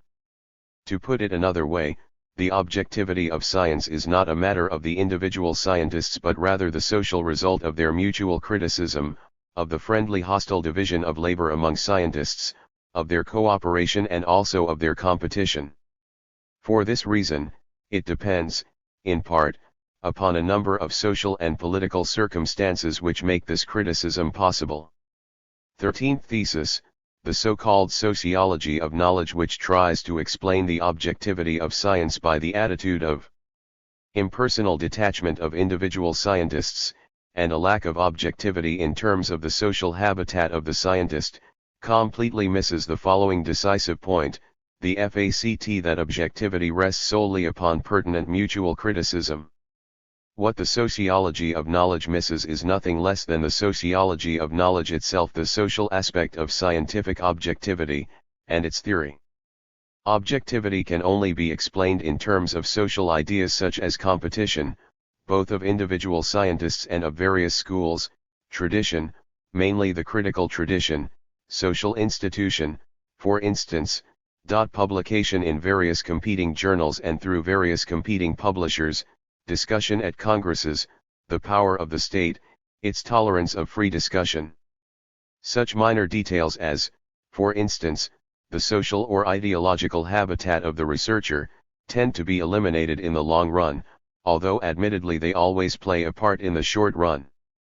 In a way similar to that in which we have solved the problem of objectivity, we can also solve the related problem of the freedom of science from involvement in value judgments, value freedom, and we can do so in a less dogmatic way, than is usually done. 14th thesis, in a pertinent critical discussion we may distinguish such questions as, the question of the truth of an assertion, the question of its relevance, of its interest and of its significance relative to the problems in which we are interested. The question of its relevance and of its interest and of its significance for various extra-scientific problems, for example, problems of human welfare or the quite differently structured problems of national defense, or, by contrast, of an aggressive nationalist policy, or of industrial expansion, or oft acquisition of personal wealth. It is clearly impossible to eliminate such extra-scientific interest and to prevent them from influencing the course of scientific research. And it is just as impossible to eliminate them from research in the natural sciences, for example from research in physics, as from research in the social sciences. What is possible and what is important and what lends science its special character is not the elimination of extra-scientific interests but rather the differentiation between the interests which do not belong to the search for truth and the purely scientific interest in truth. But although truth is our regulative principle, our decisive scientific value, it is not our only one. Relevance, interest, and significance, the significance of statements relative to a purely scientific problem situation, are likewise scientific values of the first order, and this is also true of values like those of fruitfulness, explanatory power, simplicity, and precision. In other words, the one, exist pure, y scientific values and disvalues and extra-scientific values and disvalues. And although it is impossible to separate scientific work from extra-scientific applications and evaluations, it is one of the tasks of scientific criticism and scientific discussion to fight against the confusion of value spheres and, in particular, to separate extra-scientific evaluations from questions of truth. This cannot, of course, be achieved once and for all, by means of a decree, yet it remains one of the enduring tasks of mutual scientific criticism. The purity of pure science is an ideal which is presumably unattainable, but it is an ideal for which we constantly fight and should fight by means of criticism. In formulating this thesis, I have said that it is practically impossible to achieve the elimination of extra-scientific values from scientific activity. The situation is similar with respect to objectivity. We cannot rob the scientist of his partisanship without also robbing him of his humanity, and we cannot suppress or destroy his value judgments without destroying him as a human being and as a scientist. Our motives and even our purely scientific ideals, including the ideal of a disinterested search for truth, are deeply anchored in extra-scientific and, in part, in religious evaluations. Thus the objective or the value-free scientist is hardly the ideal scientist. Without passion we can achieve nothing, certainly not in pure science. The phrase "the passion for truth" is no mere metaphor. It is, therefore, not just that objectivity and freedom from involvement with values, value freedom, are unattainable in practice for the individual scientist, but rather that objectivity and freedom from such attachments are themselves values. And since value freedom itself is a value, the unconditional demand for freedom from any attachment to values is paradoxical. I do not regard this argument of mine as very important, but it should be noted that the paradox disappears quite of its own accord if we replace the demand for freedom from attachment to all values by the demand that it should be one of the tasks of scientific criticism to point out confusions of value and to separate purely scientific value problems of truth, relevance, simplicity, and so forth, from extra-scientific problems. I have so far attempted to develop briefly the thesis that the method of science consists in the choice of interesting problems and in the criticism of ways, tentative and provisional attempts to solve them. And I have attempted to show further, using as my examples two much discussed questions of method in the social sciences, that this critical approach to methods, as it might be called, leads to quite reasonable methodological results. But although I have said a few words about epistemology, about the logic of knowledge, and a few critical words about the methodology of the social sciences, I have made so far only a small positive contribution to my topic, the logic of the social sciences. I do not wish to detain you by giving reasons why I consider it important to identify scientific method, at least in first approximation, with the critical method. Instead, I should like now to move straight to some purely logical questions and theses. 15th thesis: the most important function of pure deductive logic is that of an organon of criticism. 16th thesis: deductive logic is the theory of the validity of logical inferences or of the relation of logical consequence. A necessary and decisive condition for the validity of a logical consequence is the following: if the premises of a valid inference are true, then the conclusion must also be true. This can also be expressed as follows. Deductive logic is the theory of the transmission of truth from the premises to the conclusion. 17th thesis: we can say, if all the premises are true and the inference is valid, then the conclusion must also be true, and if, consequently, the conclusion is false in a valid inference, then it is not possible that all the premises are true. This trivial but decisively important result can also be expressed in the following manner: deductive logic is not only the theory of the transmission of truth from the premises to the conclusion, but it is also, at the same time, the theory of the retransmission of falsity from the conclusion to at least one of the premises.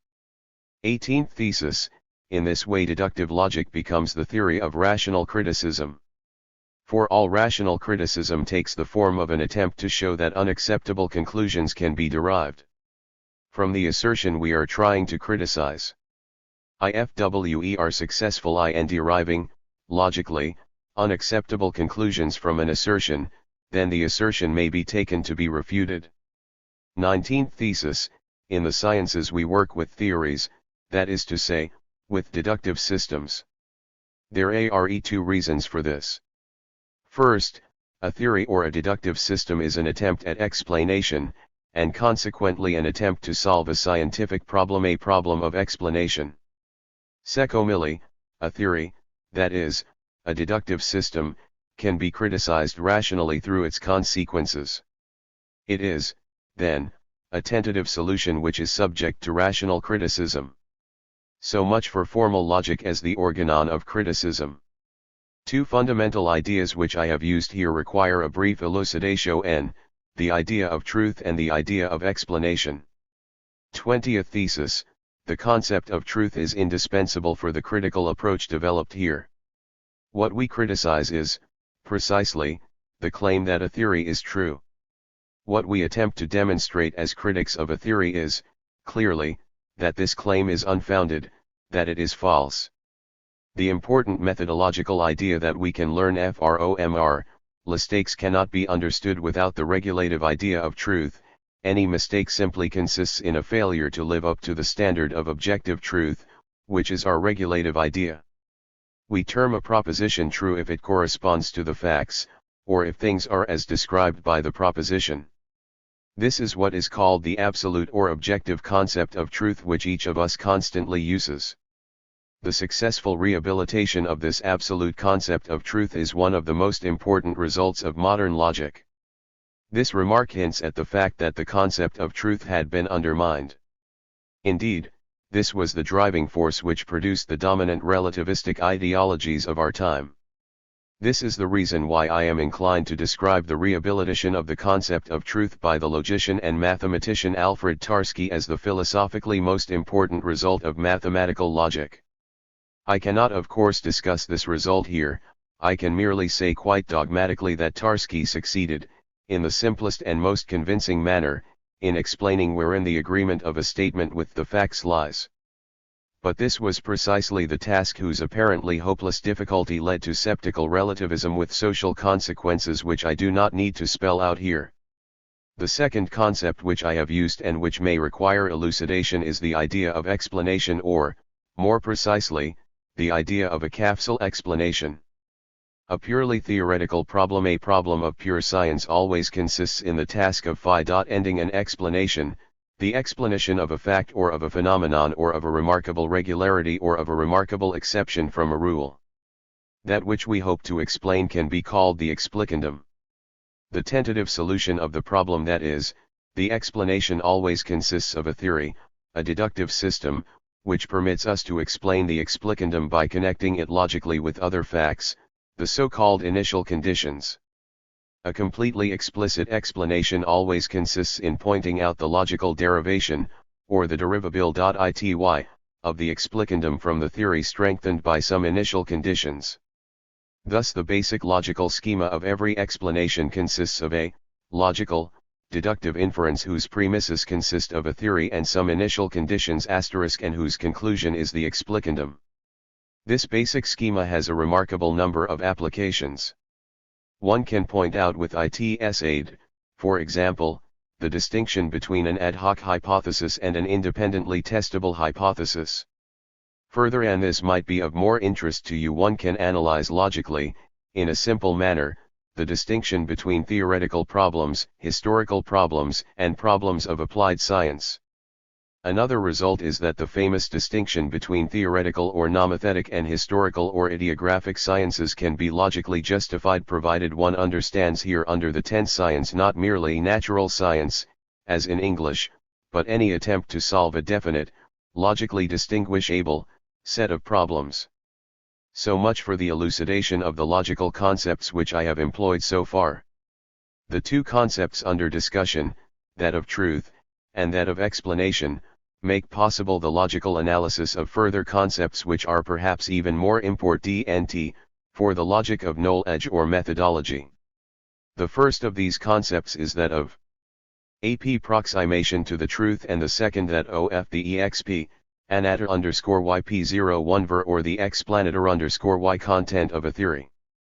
These two concepts are purely logical concepts, since they may be defined with the help of the purely logical concepts of the truth of a statement and of the content of a statement, that is, the class of the logical consequences of a deductive theory. Both are relative concepts. Although each statement is simply true or false, nevertheless one statement can represent a better approximation to the truth than another statement. This will be so, for example, if the one statement has more true and less false logical consequences than the other. It is presupposed here that the true and the false subsets of the set of consequences of the two statements are comparable. It can then easily be shown why we rightly assume that Newton's theory is a better approximation to the truth than Kepler's. Similarly, it can be shown that the explanatory power of Newton's theory is greater than Kepler's. Thus we analyze here logical ideas which underlie the appraisal of the arise, and which permit us to speak meaningfully of progress or regress with reference to scientific theories. So MUCH for the general logic of knowledge. Concerning, in particular, the logic of the social sciences, I should like to formulate some further theses. TWNT First thesis, there is no such thing as a purely observational science, there are only sciences in which we theorize, more or less consciously and critically. This of course also holds for the social sciences. TWNT Second thesis, psychology is a social science since our thoughts and actions largely depend upon social conditions. Ideas such as a. imitation, b. language, c. the family, are obviously social ideas, and it is clear that the psychology of learning and thinking, and also, for instance, psychoanalysis, cannot exist without utilizing one or other of these social ideas.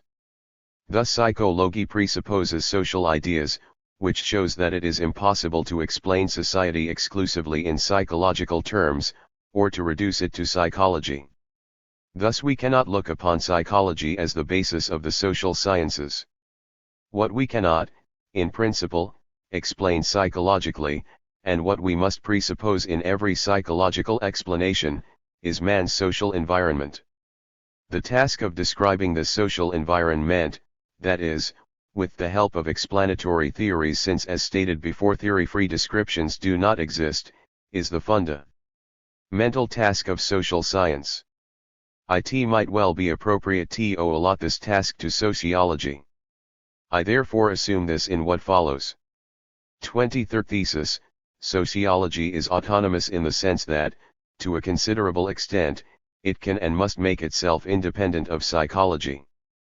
Apart from the dependence of psychology on social ideas, mentioned in my 22nd thesis, this is due to the important fact that sociology is constantly faced with the task of explaining unintended and often undesired consequences of human action.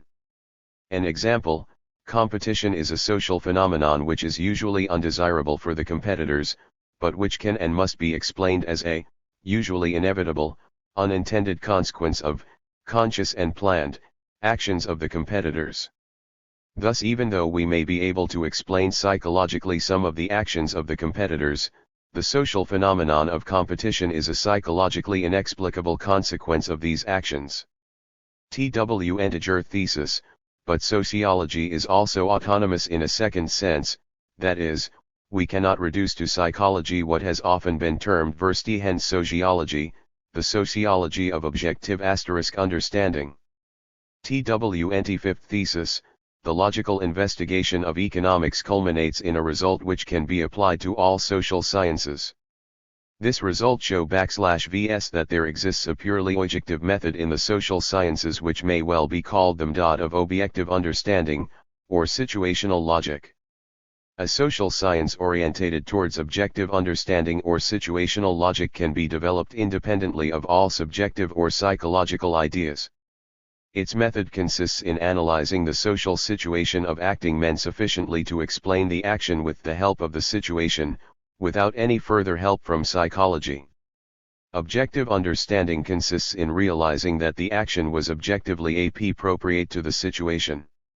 In other words, the situation is analyzed far enough for the elements which initially appeared to be psychological, such as wishes, motives, memories, and associations, to be transformed into elements of the situation.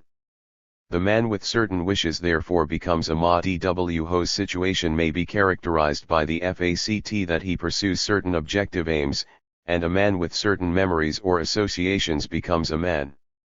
whose situation can be characterized bv the fact that he is equipped objectively with certain theories or with certain information. This enables us then to understand actions in an objective sense so that we can say, admittedly I have different aims and I hold different theories, from, say, Charlemagne, but had I been placed in his situation thus analyzed where the situation includes goals and knowledge, then I, and presumably you too, would have acted in a similar way to him.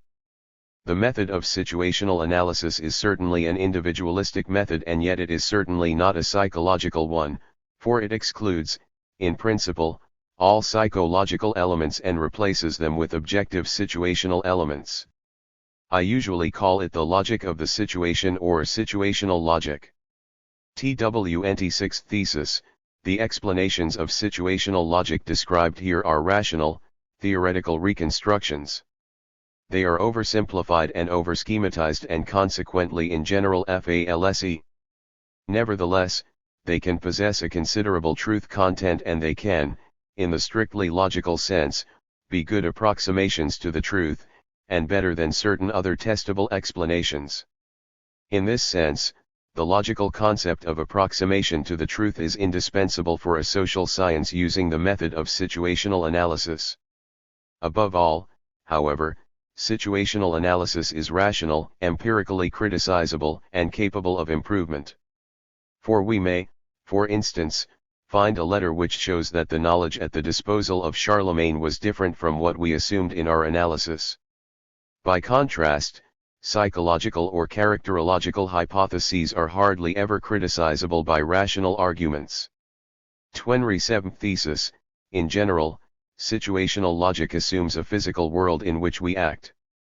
This world contains, for example, physical resources which are at our disposal and about which we know something, and physical barriers about which we also know something, often not very much. Beyond this, situational logic must also assume a social /v world, populated by other people, about whose goals we know something, often not very much, and, furthermore, social institutions. These social institutions determine the peculiarly social character of our social environment. These social institutions consist of all the social realities of the social world, realities which to some extent correspond to the things of the physical world. A grocer's shop or a university institute or a police force or a law are, in this sense, social institutions. Church, state, and marriage are also social institutions, as are certain coercive customs like, for instance, harakiri in Japan. But in European society suicide is not a social institution in the sense in which I use the term, and in which I assert that the category is of one penance. That is my last thesis. What follows is a suggestion and a short concluding remark. Suggestion: we may, perhaps, accept provisionally, as the fundamental problems of a purely theoretical sociology, the general situational logic of and the theory of institutions and traditions. This would include such problems as the following. R.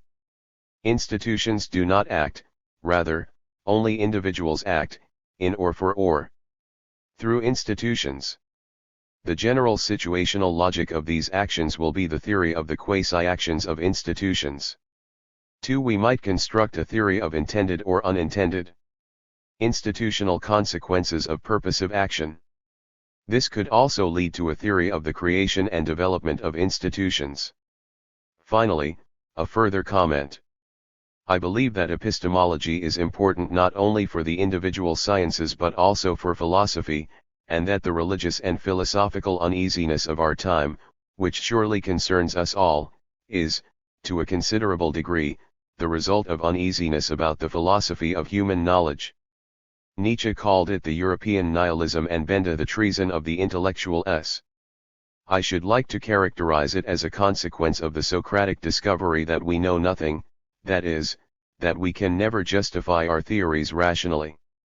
But this important discovery, which has produced, amongst many other malaisas, the malaise of existentialism, is only half a discovery, and nihilism can be overcome. For although we cannot justify our theories rationally and cannot even prove that they are probable, We can criticize them rationally. And we can often distinguish better from worse theories.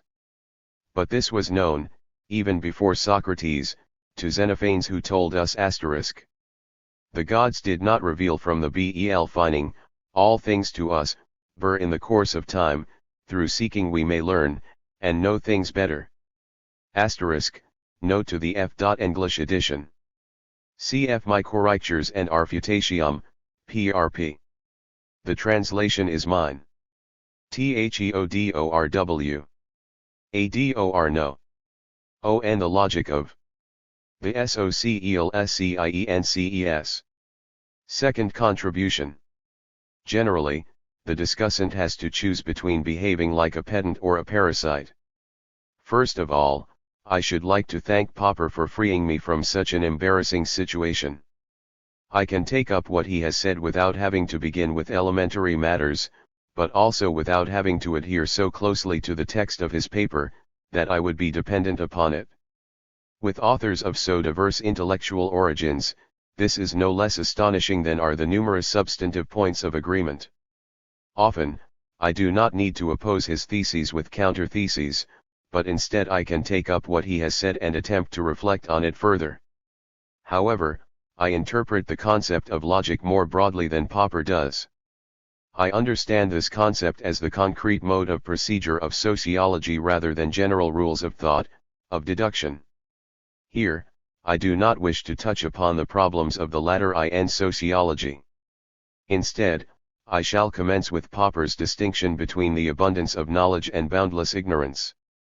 It is plausible enough, certainly in sociology. At any rate, the latter is continually admonished for not so far having produced a corpus of acknowledged laws comparable to that of the natural sciences. But this distinction contains a dubious potential, that of a current view which Popper surely does not have in mind.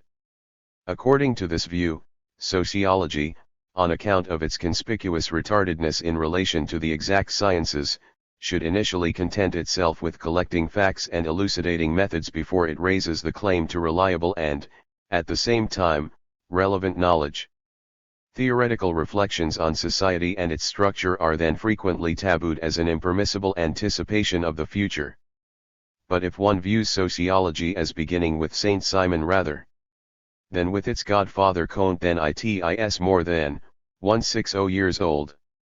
It should no longer flirt bashfully with its youth. What appears as temporary ignorance is not to be simply replaced in progressive research and methodology by that characterized in such an awkward and inappropriate term as synthesis. Rather, reality supposes the clean, systematic unity of assembled statements. I do not have in mind the traditional distinctions between the natural and cultural sciences Geisteswissenschaften, such as Rickert's distinction between the nomothetic and ideographic method, which Popper views more positively than I do. But the cognitive ideal of the consistent, preferably simple, mathematically elegant explanation falls down where reality itself, society, is neither consistent, nor simple, nor neutrally left to the discretion of categorical formulation. Rather, on the contrary, it is anticipated by its object as the categorical system of discursive logic. Society is full of contradictions and yet determinable, rational and irrational in one, a system and yet fragmented, blind nature and yet mediated by consciousness. The sociological mode of procedure must bow to this. Otherwise, out of puristic zeal to avoid contradiction, it will fall into the most fatal contradiction of all, namely, that existing between its own structure and that of its object. Society does not elude rational knowledge, in so far as its contradictions and their preconditions are intelligible. They cannot be conjured away by means of intellectual postulates abstracted from a material which is, as it were, indifferent with regard to knowledge, a material which offers no resistance to scientific activities that usually accommodate themselves to cognitive consciousness. Social scientific activity is permanently threatened by the fact that, out of its love for clarity and exactness, it could fail to apprehend that which it intends to apprehend. Popper objects to the cliché that knowledge passes through a series of stages from observation to the ordering, processing and systematization of its materials. This cliché is so absurd in sociology because the latter does not have unqualified data at its disposal but only such data as are structured through the context of societal totality. To one TRGE extent, the alleged sociological ignorance merely signifies the divergence between society as an object and traditional method. It can therefore hardly be outstripped by a knowledge which denies the structure of its object in deference to its own methodology.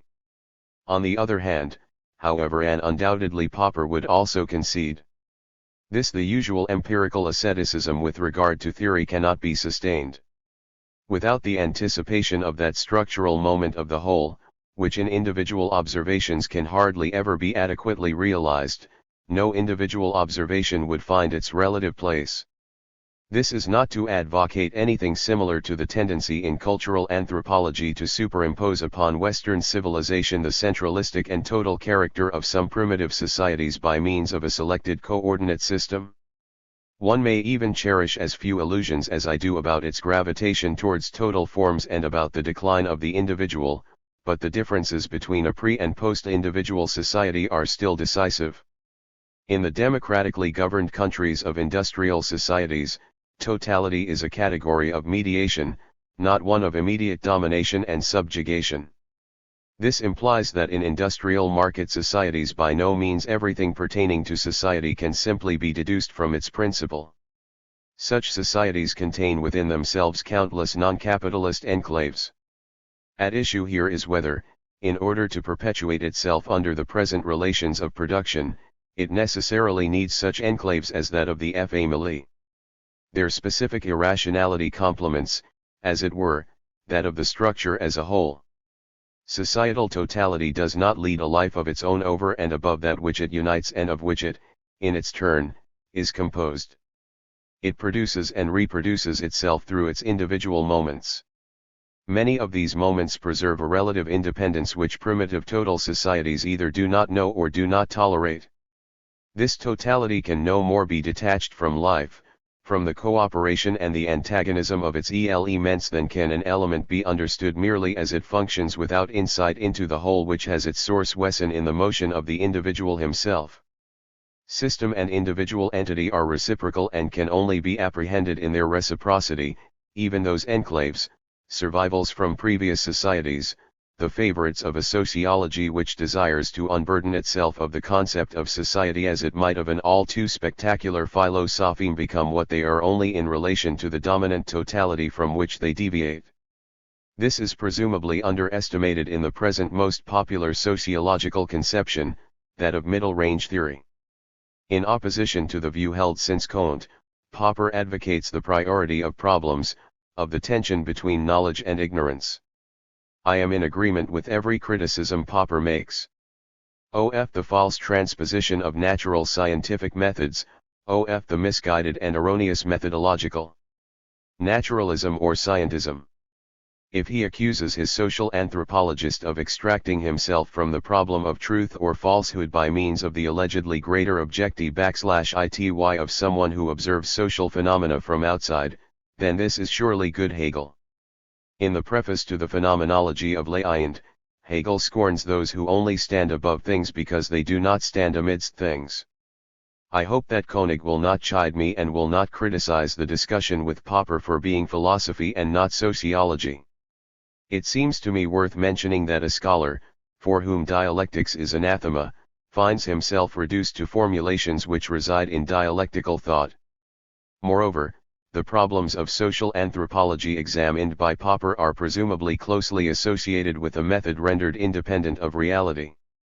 Like Veblen's theory of a barbaric culture, a comparison of the frictionless mores of a late capitalist society with the rights of the Traubrianders, who by now have presumably been overstudied, certainly has its merits.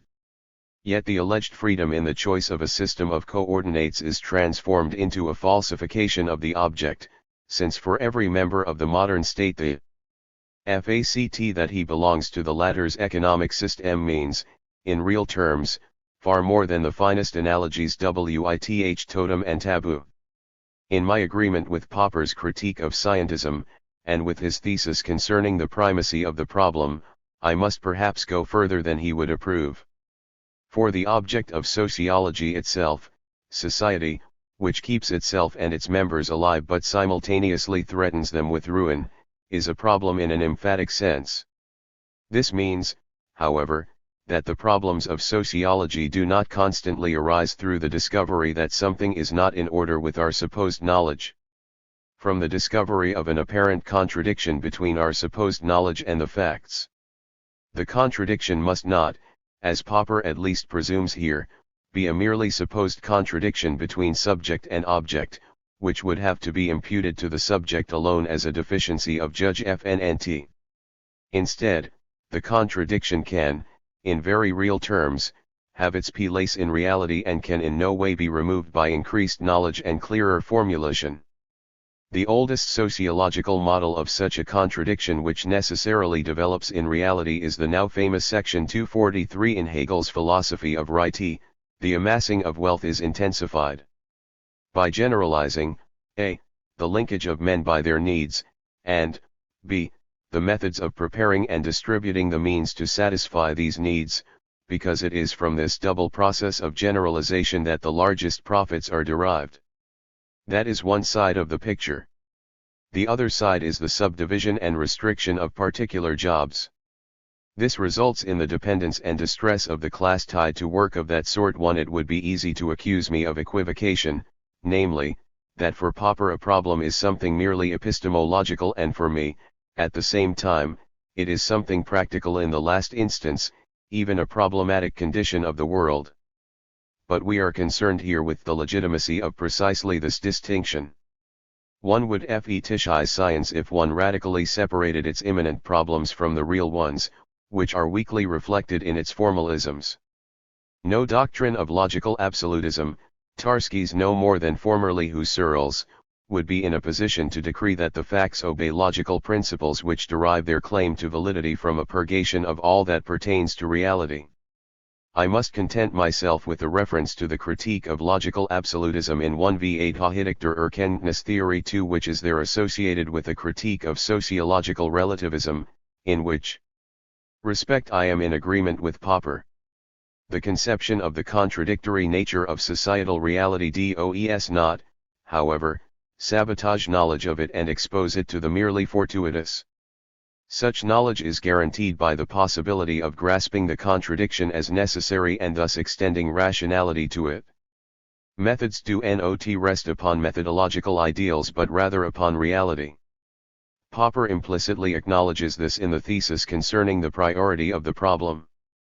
When he establishes that the quality of social scientific achievement stands in an exact relationship to the significance or to the interest of its problems, then unquestionably one can detect here the averness of an irrelevance to which countless sociological investigations are condemned in that they follow the primacy of the method and not that of the object.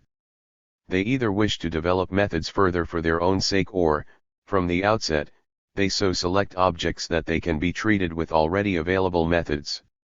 When Popper talks about significance or interest, one can sense the gravity of the matter to be dealt with. It would only have to be qualified by the fact that it is not always possible to judge a priori the relevance of objects. Where the categorical network is so closely woven that much of that which lies beneath is concealed by conventions of opinion, including scientific opinion, then eccentric phenomena \v which have not yet been incorporated by this net \fork at times, take on an unexpected gravity. Insight into their composition also throws light upon what counts as the core domain but which often is not. This scientific theoretical motive was surely involved in Freud's decision to concern himself with the fragments of the world of appearance ABH11b der Ersche 1111 Swelt.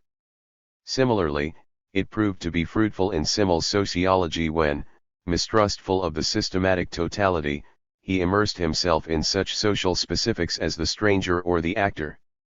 Nor \v old one be able to dogmatize about the demand for problem relevancy. To a large extent, the selection of research objects is legitimate by what the sociologist can read from the object which he has selected. This should not, however, provide an excuse for the countless projects merely carried out for the good of one's academic career, in which the irrelevance of the object happily combines with the pedestrian mentality of the research technician. I should like, however, to urge a certain caution concerning the attributes which Popper ascribes, together with the relevance of the problem, to the true method. Honesty, or, in other words, that one does not cheat, that one expresses what has been apprehended /v without tactical considerations, ought to be a matter of course. In the actual course of science, however, this norm is frequently terroristically misused. Completely abandoning oneself to reality then implies that one confronts reality with nothing of oneself, but instead one merely reduces oneself to a piece of registering apparatus. The renunciation of fantasy or the lack of productivity is set off as scientific ethos. One should not forget what Cantrell and Allport have contributed to the critique of the ideal of sincerity in America. Even in the sciences, honesty is frequently attributed to the person who thinks what everyone thinks, devoid of the supposed vanity of desiring to receive something special and, for this reason, prepared to bleat sheep-like with the others. Similarly, directness and simplicity are not unquestionable ideals when the matter such is complex. The replies of common sense derive their categories to such an extent from that /v which immediately exists that they tend to strengthen its opacity instead of penetrating it. As far as the directness is concerned, the path along which one approaches knowledge can hardly be anticipated. In 6W of the present state of sociology, I would place, from amongst the criteria of scientific quality mentioned by Popper, the greatest emphasis upon the boldness and originality of the suggested solution, which naturally, in its turn, has to be constantly criticized. In the last instance, the category of the problem should not be hypostatized. Anyone who checks his own work in an unbiased manner will encounter a state of affairs which only the taboos of alleged presuppositionlessness make it difficult to admit. It is not uncommon that one has solutions, something suddenly occurs to one and one subsequently constructs the question. But this is not fortuitous. The priority of society as that of something all-encompassing and consolidated above its individual manifestations is expressed in societal knowledge by means of insights which stem from the concept of society and which are only transformed into individual sociological problems through the subsequent confrontation of what was anticipated with the particular material. Expressed in more general terms, the epistemologies, as they were developed and handed down relatively independently by the great philosophical tradition since Bacon and Descartes, are conceived from above even by the empiricists.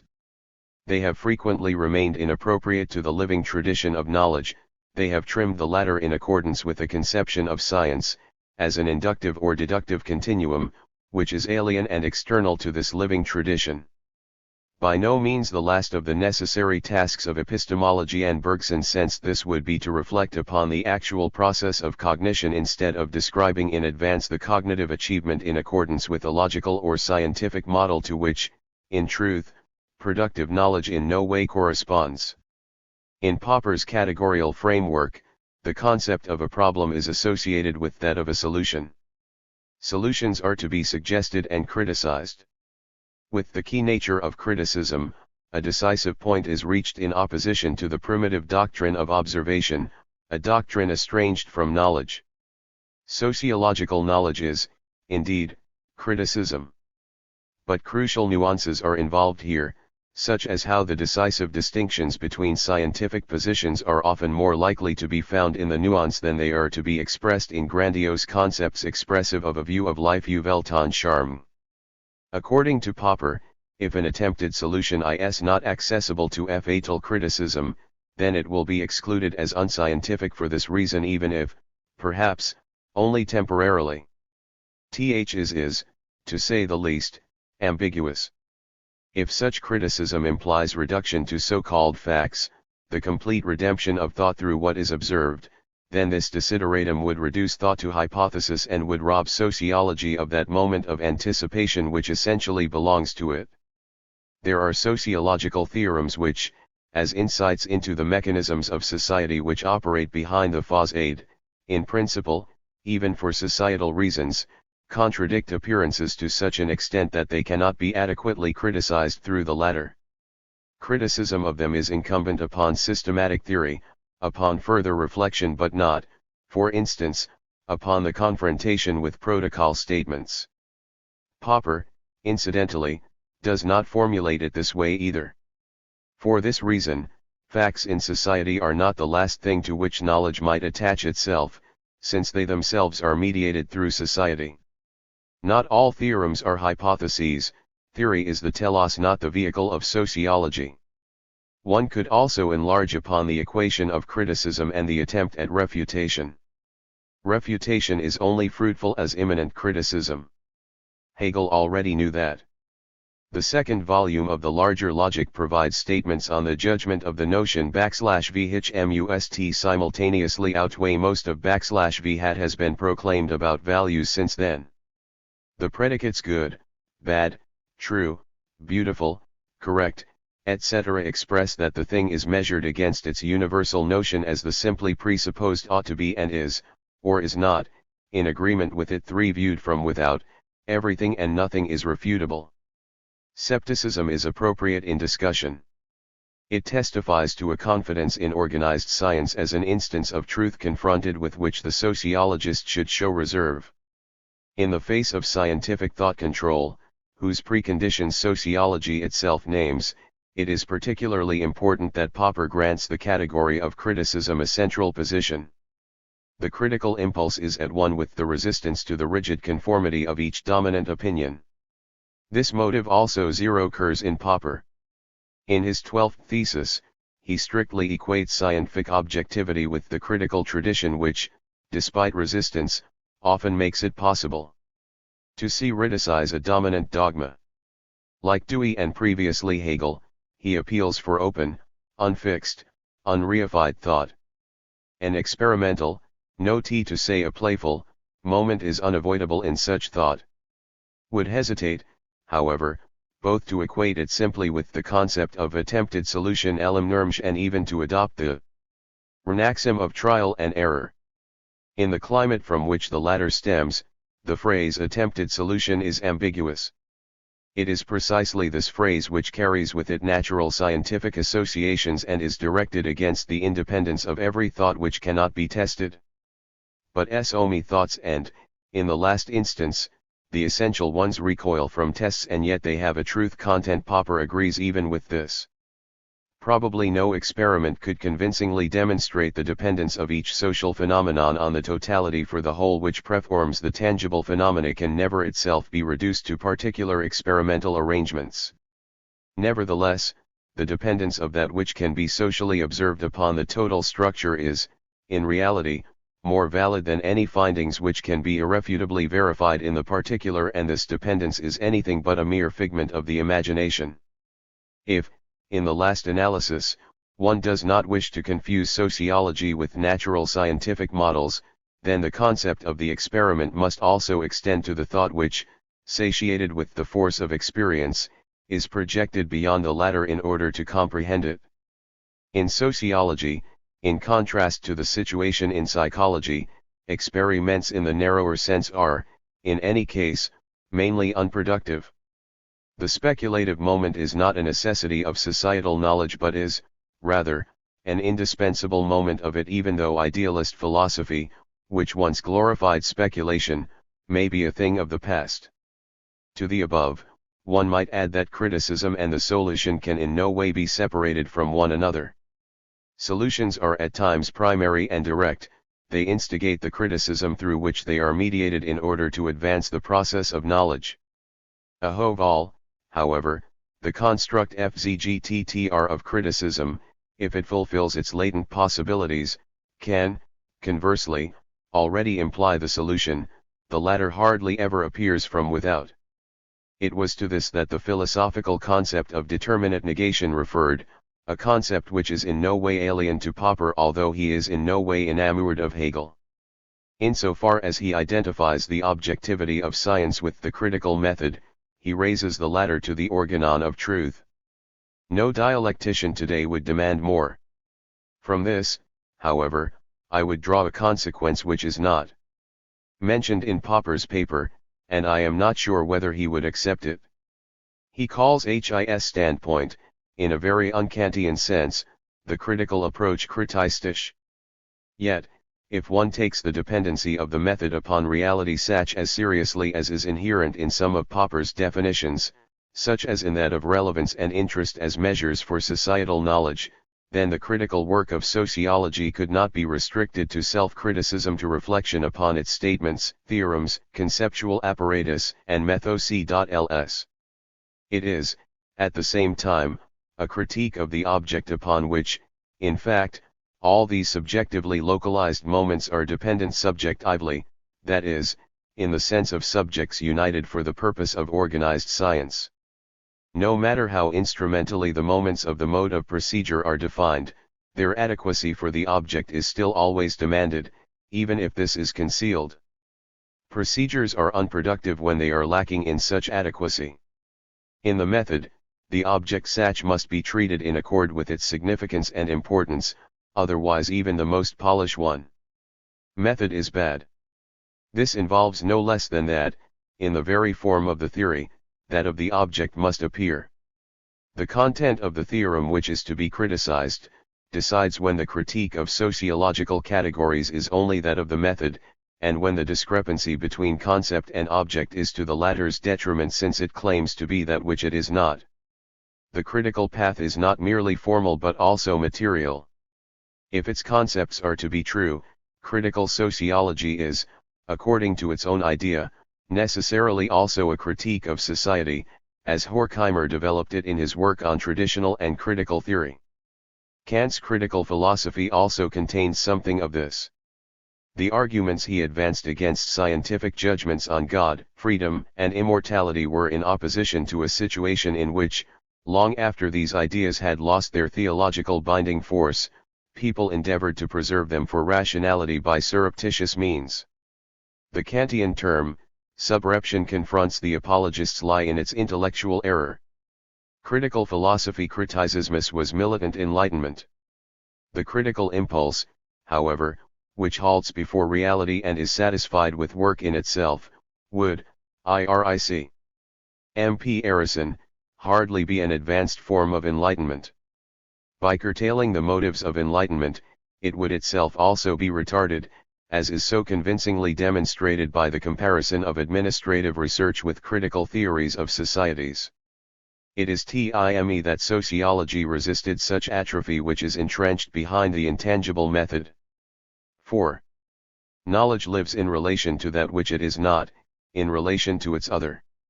This relation will not of itself suffice as long as it prevails merely indirectly in critical self-reflection.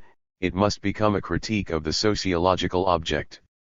If social science and, for the moment, I do not prejudge the content of such statements, on the one hand, takes the concept of a liberal society as implying freedom and equality and, on the other hand, disputes, in principle, the truth content of these categories under liberalism in view of the inequality of the social power which determines the relations between people, then these are not logical contradictions which could be eliminated by means of more sophisticated definitions, nor are they subsequently emergent empirical restrictions or differentiations of a provisional definition, but rather, they are the structural constitution of society itself. Thus criticism does not merely aim in the reformulation of contradictory statements for the sake of consistency in the scientific realm. Such iogicity, by shifting the real substance, can become false.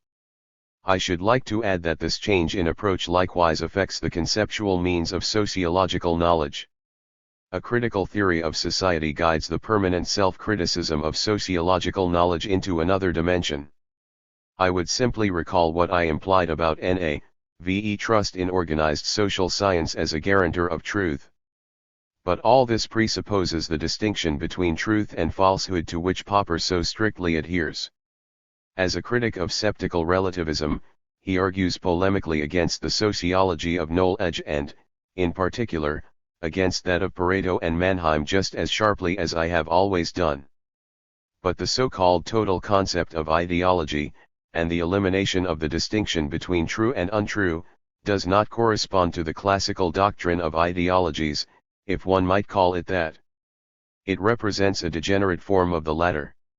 It allies itself with the attempt to blunt the critical edge of that doctrine and to neutralize it to a branch in the domain of science. Once ideology was called socially necessary illusion. Then the critique of ideology was under obligation to provide concrete proof of the falsehood of a theorem or of a doctrine. The mere mistrust of ideology, as Mannheim called it, was not sufficient. Marx, in keeping with Hegel, would have ridiculed it as abstract negation. The deduction of ideologies from societal necessity has not weakened judgment upon their falseness. It sought to submit their derivation from structural laws such as that of the fetish character of commodities, which denotes the 7t, Rob.pfvu, to the very standard of scientific objectivity which even Popper applies. Even the now customary reference to superstructure and base renders this trite.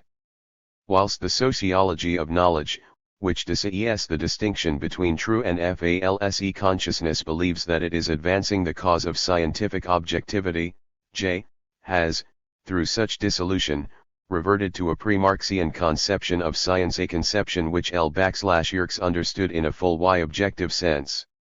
Only through embellishment and neologisms such as perspectivism, and not through material determination Sachhaltigbestimmungen, can the total concept of ideology distance itself from the empty rhetorical worldview of vulgar relativism.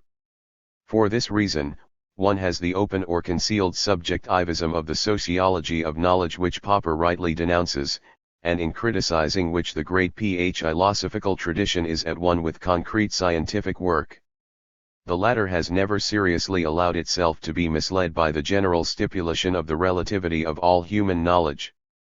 When Popper criticizes the fact that the objectivity of science is confused with the objectivity of the scientist, he seizes upon the concept of ideology which has been degraded to a total one, but does not apprehend its authentic conception.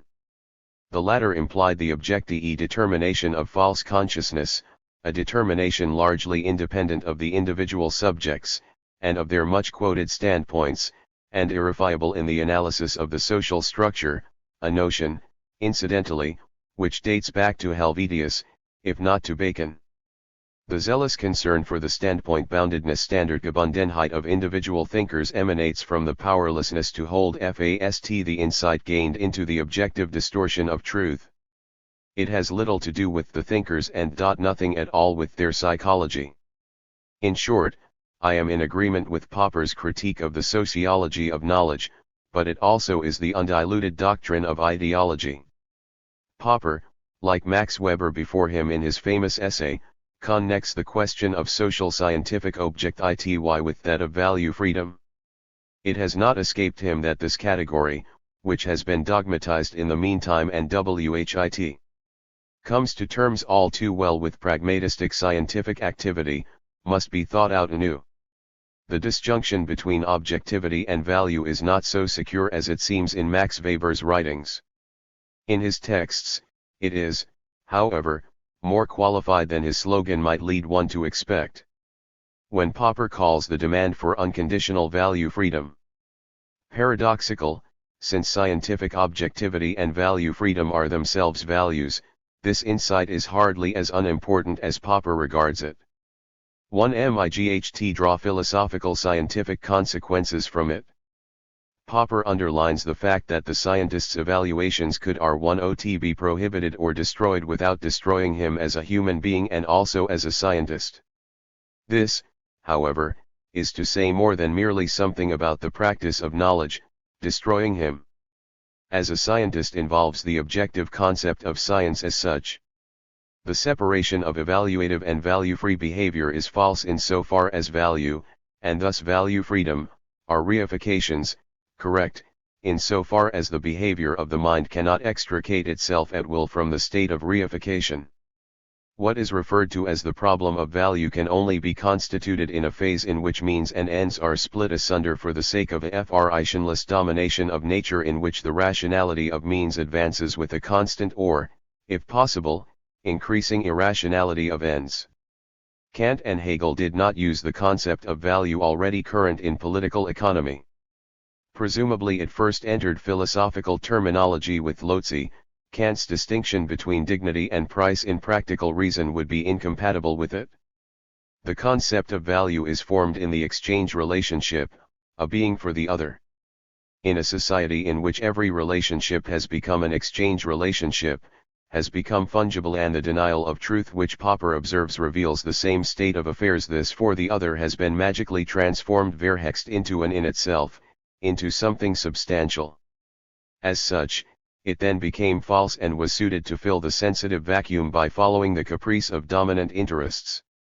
What was subsequently sanctioned as a value does not operate externally to the object, does not oppose it XWP, but rather is immanent to it. Reality, the object of societal knowledge, can no more be imperative free sollen Fries or merely existent Daseins. It only becomes the latter through the dissections of abstraction than can the values be nailed into a firmament of ideas. The judgment upon an entity such, which certainly requires subjective spontaneity, is always simultaneously prescribed by the entity and is not exhausted in subjectively rational decision, as it is in Weber's conception. Every judgment is, in the language of philosophy, a judgment of the entity upon itself. The judgment recalls the fragmentariness of the entity. It is constituted, however, in each relation to that whole which is contained in it, without being immediately given, without being. Facticity, this is the intention of the statement that the entity must be measured against its concept. The whole problem of value, which sociology and other disciplines haul about with them like a ballast, is accordingly falsely posed. Scientific awareness of society, which sets itself up as value-free, fails to apprehend reality just as much as one which appeals to more or less preordained and arbitrarily established values. If one assents to the alternative, then one becomes involved in antinomies.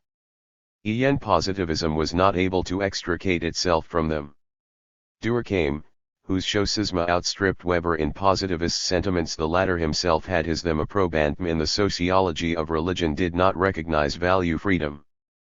Popper pays his tribute to the antinomy in so far as, on the one hand, he rejects the separation of value and knowledge, but, on the other hand, desires that the self-reflection of knowledge become aware of its implicit values. That is, he desires that self-reflection does not falsify its truth content in order to prove something. Both desiderata are legitimate. But the awareness of this antinomy should be incorporated into sociology itself. The dichotomy of what is sen and what should be so/len is as false as it is historically compelling, and, for this reason, it cannot be ignored. It only achieves an insight into its own inevitability through societal critique. In actual fact, value-free /IOUR is prohibited not merely psychologically but also substantive/ily. Society, the knowledge of which is ultimately the aim of sociology, if it is to be more than a mere technique, can only crystallize at all around a conception of that just society. The latter, however, is not to be contrasted with existing society in an abstract manner, simply as an ostensible value, but rather it arises from criticism, that is, from society's awareness of its contradictions and its necessity. When Popper says, "For although we cannot justify our theories rationally and cannot even prove that they are probable, we can criticize them rationally," then this is no less true for society than for theories about society. The result would be a form of behavior which neither doggedly entrenches itself in a value freedom that blinds one to the essential interest of sociology, nor permits itself to be guided by abstract aerial static, and dogmatism. Popper sees through the latent subjectivism of a value-free sociology of knowledge, which is especially proud of its scientistic lack of prejudice, and consequently he attacks sociological psychologism. Here too, I share his view and may perhaps draw attention to my essay in the Horkheimer Festschrift, in which the discontinuity of the two disciplines is developed, both of which are subsumed under the vague encompassing concept of the science of man. But the motives which lead Popper and myself to the same result differ. The division between man and social environment seems to me to be somewhat external, much too orientated towards the existing map of the sciences, whose hypostatization Popper basically rejects. The human subjects, whom psychology pledges itself to examine, are not merely, as it were, influenced by society but are in their innermost core formed by it. the substratum of a human being in himself who might resist the environment, and this has been resuscitated in existentialism, would remain an empty abstraction. On the contrary, the socially active environment, no matter how indirectly and imperceptibly, is produced by human beings, by organized society. Despite this, psychology may not be regarded as the basic science of the social sciences. I would simply point out that the form of socialization Vergesellschaft, in English termed institutions, has, on account of its immanent dynamics, made itself independent of real people and their psychology. It has confronted them as something so alien, and yet so overpowering, that reduction to primary modes of human behavior, in the manner in which psychology studies them, cannot even be equated either with typical behavior patterns which can be plausibly generalized or with societal processes which take place in people's heads. Nevertheless, I would not conclude from the priority of society over psychology that there is such a radical independence of the two sciences as Popper seems to believe. Society is a total process in which human beings surrounded, guided, and formed by objectivity do, in turn, act back upon society. Psychology, for its part, can no more be absorbed into sociology than can the individual being be absorbed into its biological species and its natural history.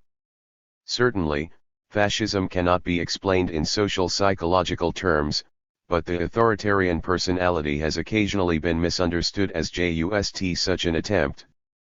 But if the authoritarian character type had not been so widespread for reasons which, in their turn, are sociologically intelligible, then fascism, at any rate, would not have found its mass basis, without which it would not have achieved power in a society like that of the Weimar democracy. The autonomy of social processes is itself not an in itself, but rather it is grounded in reification. Even the processes estranged from human beings remain human. For this reason, the boundary between the two sciences is no more absolute than that between sociology and economics, or sociology and history. Insight into society as a totality also implies that all the moments which are active in this totality, and in no way perfectly reducible one to another, must be incorporated in knowledge. It cannot permit itself to be terrorized by the academic division of labor. The priority of what is societal over what is individual is explained in reality itself, that is, that powerlessness of the individual in the face of society which for Durkheim was precisely the criterion for the FA it so shows. The self-reflection of sociology, however, must be on guard against its historical scientific inheritance which induces one to overstrain the autarky of the recent science, still not accepted in Europe as an equal by the Universitas Literarum. In our correspondence which preceded the formulation of my reply, Popper characterized the difference in our positions by saying that he believed that we live in the best world which ever existed and that I did not believe it. As far as he is concerned, he presumably exaggerated a little for the sake of sharpening the discussion. Comparisons between the degree of badness in societies of various epochs are precarious. I find it hard to assume that no society is claimed to have been better than that which gave birth to Auschwitz, and, to this extent, Popper has unquestionably given a correct characterization of my view. But I do not regard the difference as one of mere standpoint but rather as determinable. Both of us surely adopt an equally negative attitude towards a philosophy based on standpoints and, consequently, to a sociology based on standpoints. The experience of the contradictory character of societal reality is not an arbitrary starting point but rather the motive which first constitutes the possibility of sociology as such. In Popper's language, only the person who can conceptualize a different society from the existing one can experience it as a problem. Only through that which it is not, will it reveal itself as that which it is, and this would presumably be fundamental in a sociology which, unlike the majority of its projects, would not satisfied with ends laid down by public and private administration. Perhaps we find here precisely the reason why, in sociology, as the finding of an individual science, society has no place. If in Kant, the outline of a new discipline was born out of the desire to protect the productive tendencies of his age, the unleashing of productive forces. That ones, from the destructive potential which was emerging in them at that time, then subsequently nothing has altered in this original situation unless it has become more extreme, in which case sociology should take this into account. The arch-positivist Comte was aware of the antagonistic character of society as the decisive aspect which the development of later positivism desired to conjure away as metaphysical speculation. Hence the follies of his late phase which, in turn, demonstrated how much societal reality scorns the aspirations of those whose profession it is to apprehend it. In the meantime, the crisis, to which sociology must prove itself equal, is no longer that of bourgeois order alone but rather it literally threatens the physical continuance of society as a whole. In view of the nakedly emergent coercive force of relations, Comte's hope that sociology might guide social force reveals itself as naive except when it provides plans for totalitarian rulers. Sociology's abandonment of a critical theory of society is raison d'être. One no longer dares to conceive of the whole since one must despair of changing it. But if sociology then desired to commit itself to the apprehension of facts and figures and the service of that which exists, then such progress under conditions of unfreedom would increasingly detract from the detailed insights through which sociology thinks it triumphs over theory and condemn them completely to irrelevance. Popper concluded his paper with a quotation from Xenophanes which is symptomatic of the fact that neither of us is satisfied with the separation of philosophy and sociology, a separation which nowadays ensures the sociology's peace of mind. But Xenophanes too, despite his Eleatic ontology, represents the Enlightenment. It is not without good reason that, even in him, one can find an idea which recurs in Anatole France, namely, that if an animal species could conceive of a deity it would be in its own image. Criticism of this type has been handed down by the entire European Enlightenment from antiquity onwards. Today its inheritance has fallen to a great extent to social science. Criticism implies demythologization. This, however, is no mere theoretical concept nor one of indiscriminate iconoclasm which, with the distinction between true and untrue, would also destroy the distinction between justice and injustice. Whatever enlightenment achieves in the form of disenchantment it must necessarily desire to liberate human beings from such spells formerly from that of the demons, nowadays from the spell which human relations exert over them. An enlightenment which forgets this, which disinterestedly takes the spell as given and exhausts itself in the production of unilingual conceptual apparatuses sabotages itself, along with the very concept of truth with which Popper confronts the sociology of knowledge. The just organization of society is incorporated in the emphatic concept of truth without being led out as an image of the future. The reductio ad hominem which inspires all critical enlightenment is substantiated in the human being who would first have to be produced in a society which was master of itself. In contemporary society, however, its sole indicator is the socially untrue. 1. Ralph Dahrendorf. Remarks on the discussion of the papers. B.Y. Karl R. Popper N. Theodore W. Adorno. The topic of the two main papers, The Logic of the Social Sciences, was selected by the planners of the Tübingen working session of the German Sociological Association with a definite intention. It is no secret that manifold differences not only in research orientation but also in theoretical position and, beyond this, differences in basic moral and political attitudes, divide the present generation of university teachers of sociology in Germany. After several discussions in recent years, it seemed as if a discussion of the logical scientific foundations of sociology could be an appropriate way in which to make the existing differences emerge more clearly and thereby render them fruitful for research. The Tübingen working session did not, however, confirm this assumption. Although both symposiasts did not hesitate, in their expositions, to adopt unequivocally a definite position, the discussion generally lacked the intensity that would have been appropriate to the actual differences in views. In addition, most of the contributions to the discussion adhered so strictly to the narrow confines of the topic that the underlying moral and political positions were not expressed very clearly. Principally, then, one can record a certain increase in precision in the views of the two speakers as a result of the discussion. Consequently, this must also remain central to this report on the discussion. 2. Several contributors to the discussion regretted the lack of tension between the symposiasts' papers. At times, it could indeed have appeared, astonishingly enough, as if Popper and Adorno were in agreement. But the irony of such points of agreement could hardly escape the attentive listener. The discussion provided a series of amusing instances of similarities in the formulations of the symposiasts behind which profound differences in the matters discussed were hidden.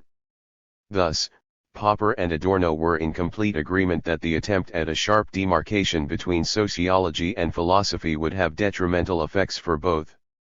Adorno formulated this forcefully: if one draws the dividing line in the way which has constantly been suggested ad nauseam, then this dividing line is transformed, you will forgive me the false image, into a trench in which the fundamental interest of both disciplines disappears.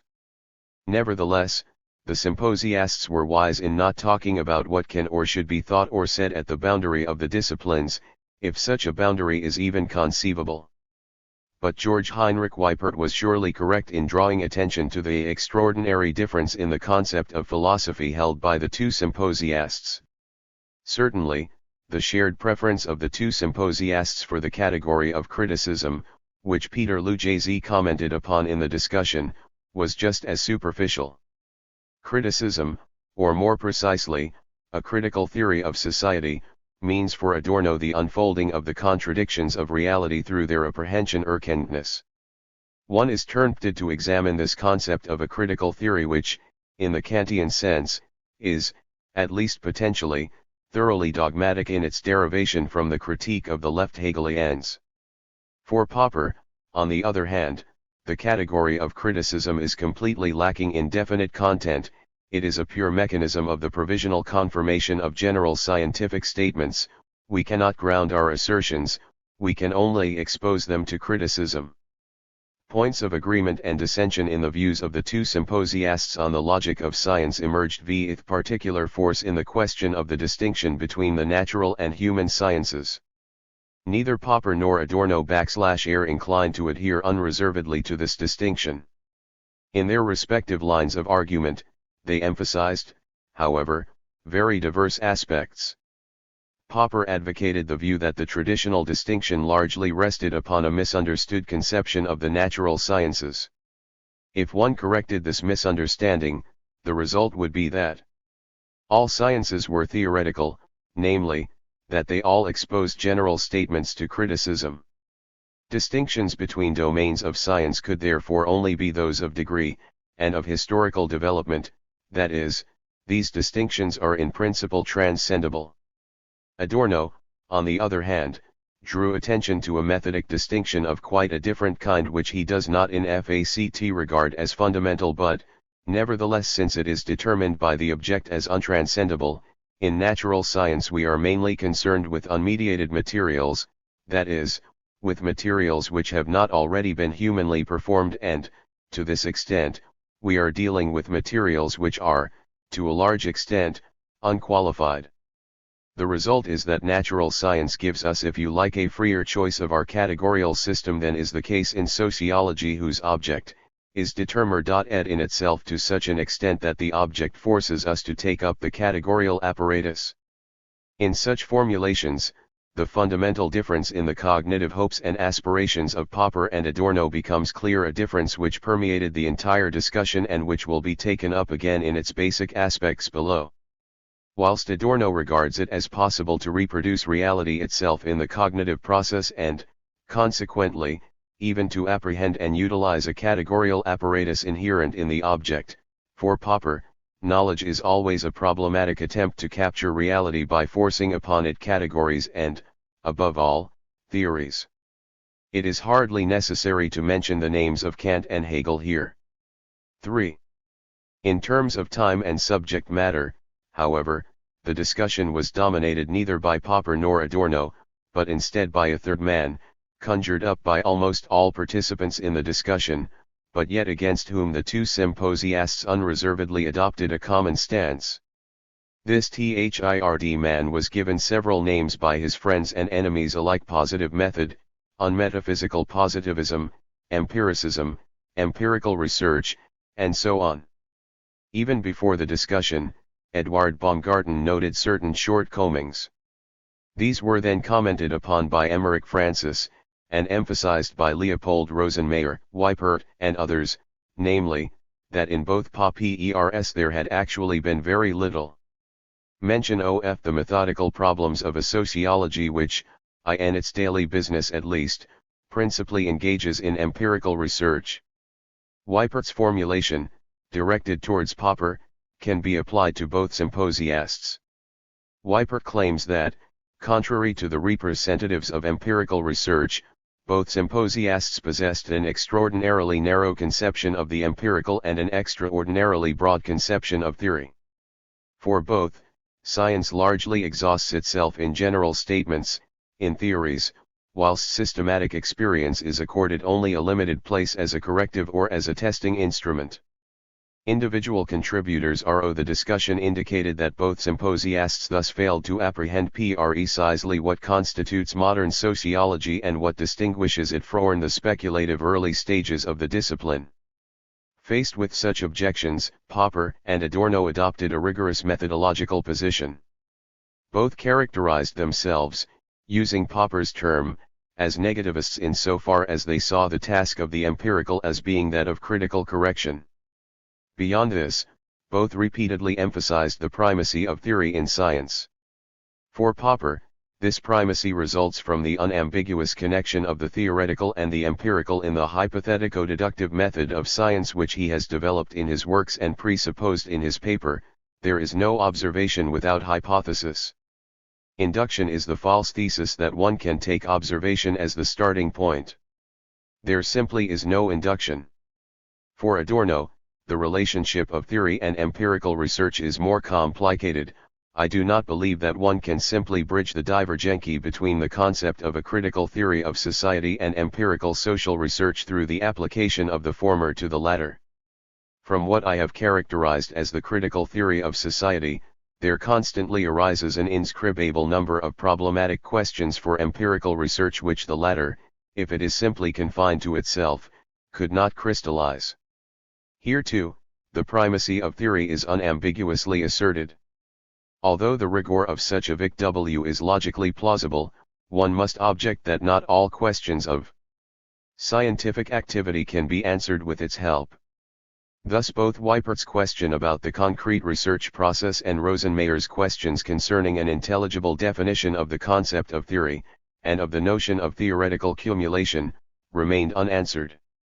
In a liberal definition of scientific procedure, one should not fail to recognize that empirical research also has tasks other than that of testing theories, for example, that of stimulating but also of systematically ascertaining and mediating information.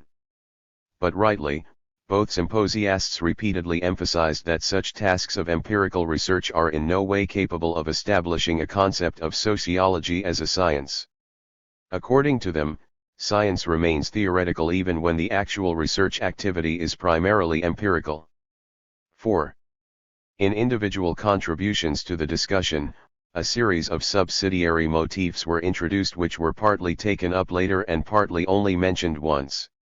These included the problem of the Encyclopedia of the Sciences, Hans L. Stoltenberg, the classification of individual methods of social scientific knowledge, in particular that of the interpretative method, Weipert, and the question of the justification of Popper's comments on the changes in the relationship of sociology to ethnology, Wilhelm Eilmann.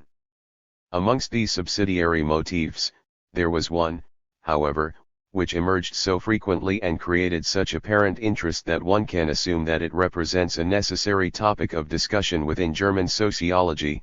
This was the problem of Value-Judgments.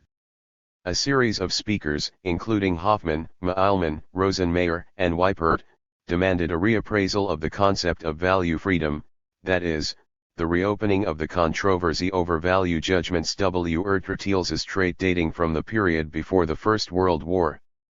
In their final remarks, the symposiasts hardly referred to this demand. One formed the impression that the problem of value judgment did not seem as urgent to either Popper or Adorno as it did to some of the participants in the discussion. Insofar as this was the case, both symposiasts failed to take into account the question which, for the other participants at the conference, was clearly an urgent one. Possibly even a discussion of the ethics of social scientific research and doctrine is more suited to provide expression for the opposing basic views within German sociology than the discussion of the logic of research.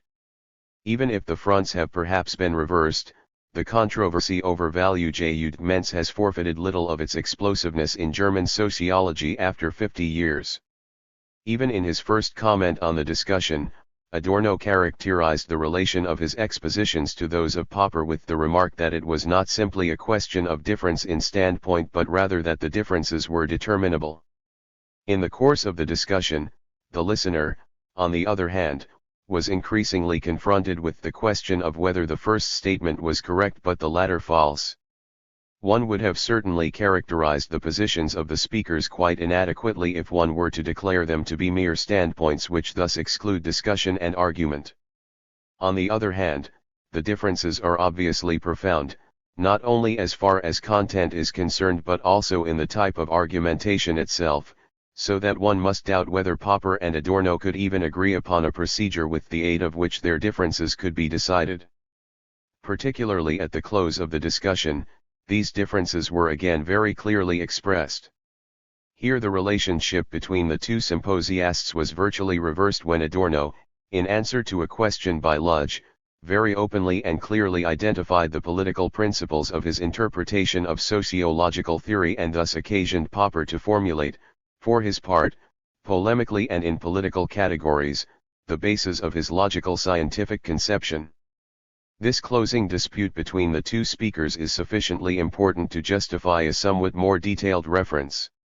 Adorno first countered Lodge's accusation that in his critical theory of society he had retreated to a pre-Marxian position with the following: societal reality has changed in a manner such that one is forced back almost inevitably to the standpoint of left Hegelianism, so scornfully criticized by Marx and Engels, and this simply because, in the first place, the theory developed by Marx and Engels has itself, in the meantime, taken on a completely dogmatic form.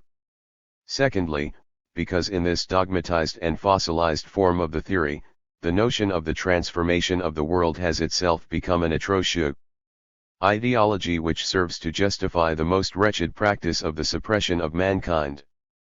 Thirdly, however, and this is perhaps the most serious, because the notion that through the theory, and through the enunciation of the theory, one can immediately stir people and arouse them to action has become doubly impossible. This results from the disposition of men who, as is well known, can no longer be aroused by theory in any way, and results from the form of reality which excludes the possibility of such actions which for Marx seem to be just around the corner. If today one behaved as if one could change the world tomorrow, then one would be a liar. Popper described this skeptical attitude as a pessimism which must necessarily spring from the disappointment arising from the foundering of overextended utopian or revolutionary hopes. On the other hand, anyone who desired less, who was satisfied with small steps forward, with a piecemeal procedure Fuskdenger Vorgehen could, like himself, be an optimist. I am an old representative of the Enlightenment and a liberal and even a pre-Hegelian one. Accordingly, Popper demanded that we must take up a pre-Hegelian position, for Hegel destroyed liberalism in Germany. The dualism of what is and what ought to be, necessary for the improvement of the world, has disappeared in the post-Hegelian Enlightenment, and yet in it there lay a basic precondition for meaningful action. The conceit that we know such an overwhelming amount about the world is what is false. We know nothing, and therefore we must be modest, and since we are modest, we see and be optimists. It was only at this late point in the discussion that one was struck by the connection which had been predominant in the selection of the topic, namely, that there is an inner connection between certain conceptions of the task of sociology, between certain epistemological and logical scientific positions, and between certain moral principles which also possess political relevance. However, by no means all the syndromes of the interpretation of science and of political position which are represented in German sociology were mentioned. 6. It is almost too trivial to point out that the discussion of the papers by Popper and Adorno left many questions open. But there is some sense in such an assertion. For many participants, the Tübingen discussion left a keen feeling of disappointment. Consequently, the question arises as to what the discussion lacked in order to evoke this feeling, a question which is made more acute by the fact that the fruitfulness of the papers is beyond doubt. An answer to this question has already been hinted at several times. Contrary to the expectations of the organizers, the topic proved unsuitable for producing such controversies which perceptibly play an implicit role in many discussions amongst German sociologists. A further reason for the disappointment of many people might be sought in the following, namely, that the discussion did not lead to a precise clarification of general logical scientific positions, for instance, to the detailed paradigmatic analysis of individual theories or to a sharp definition of the relationship between the theoretical and the empirical, between construction and analysis and research into facts. In general, references to specifically sociological problems, and perhaps also to the burning questions of the practitioners of social research who were present, remained loose. This did not make intensive participation in the discussion any easier. Along with such arguments, one should not overlook the fact that the willingness to discuss was restricted to a few participants and that consequently by no means all the opportunities for fruitful confrontation were taken up which the symposiasts had created in their papers. Jürgen Habermas. The Analytical Theory of Science and Dialectics. 1. A postscript to the controversy between Popper and Adorno. Societal totality does not lead a life of its own over and above that which it unites and of which it, in its turn, is composed. It produces and reproduces itself through its individual moments. Ye's totality can no more be detached from life, from the cooperation and the antagonism of its elements than can an element be understood merely as it functions, without insight into the whole which has its source in the motion of the individual entity itself. System and individual entity are reciprocal and can only be apprehended in their reciprocity. One Adorno conceives of society in categories which do not deny their origins in Hegel's logic. He conceptualizes society as totality in the strictly dialectical sense, which prohibits one from approaching the whole organically in accordance with the statement that it is more than the sum of its parts. Nor is totality a class which might be determined in its logical extension by a collection of all the elements which it comprises. To this extent, the dialectical concept of the whole is not subsumed under the justified critique of the logical basis of those Gestalt theories to which in their sphere recoil altogether from investigations following the formal rules of analytical techniques, and thereby it oversteps the boundaries of formal logic in whose shadowy realm dialectics itself cannot appear as anything other than a chimera. The logicians may react in any way they choose. Sociologists have an excellent word for such chimeras which are not merely chimeras. Expressions which relate to the totality of the social life context are nowadays considered to be ideology. In as far as the self-understanding of the social sciences is determined by the analytical theory of science, the supposedly radical Enlightenment senses in every dialectical move a piece of mythology. Perhaps this is not completely incorrect, for the dialectical Enlightenment from whose stringency a superficial Enlightenment tries to extricate itself, indeed retains from myth an insight forfeited by positivism, namely, that the research process instigated by human subjects belongs, through the act of cognition itself, to the objective context which should be apprehended. This insight, of course, presupposes society as totality and sociologists who reflect upon themselves from within this context. Certainly, the social sciences which proceed analytically and empirically are familiar with the concept of the whole. Their theories are theories of systems, and a general theory would have to refer to the societal system as a whole. By means of this anticipatory concept, social phenomena are grasped as a functional connection of empirical regularities. In social scientific models, the derived relations between the sum of covariant quantities are regarded as elements of an interdependent context. Nevertheless, this relationship of a system to its elements, which is hypothetically represented in the deductive connections of mathematical functions, has to be strictly distinguished from the relationship of the totality and its moments, which can be revealed only in a dialectical manner. The distinction between system and totality, in the sense mentioned, cannot be signified directly, for in the language of formal logic it would have to be dissolved, whilst in the language of dialectics it would have to be transcended.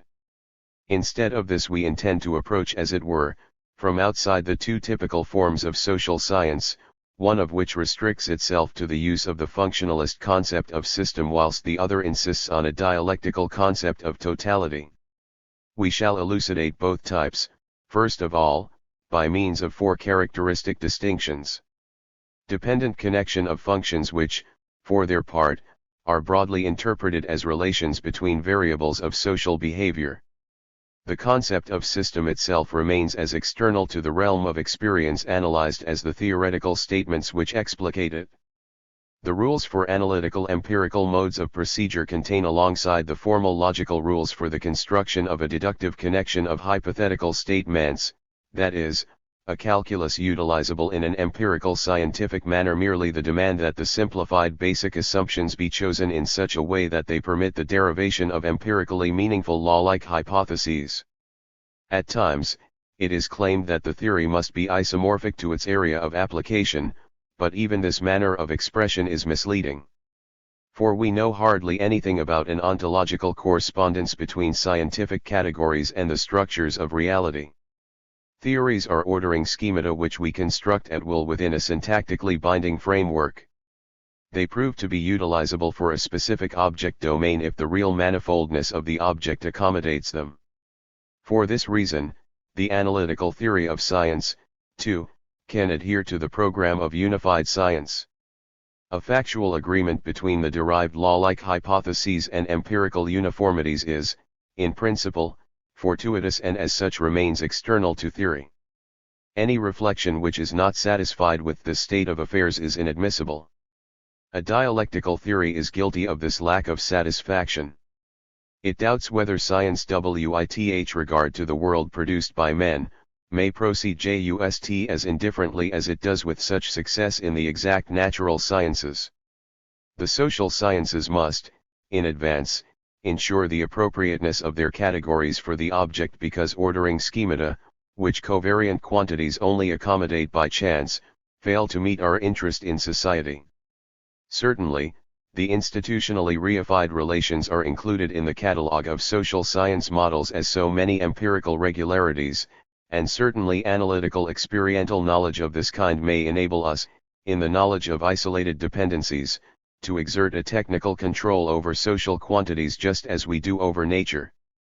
But as soon as cognitive interest is directed beyond the domination of nature, and here this means beyond the manipulation of natural domains, the indifference of the system in the face of its area of application suddenly changes into a distortion of the object.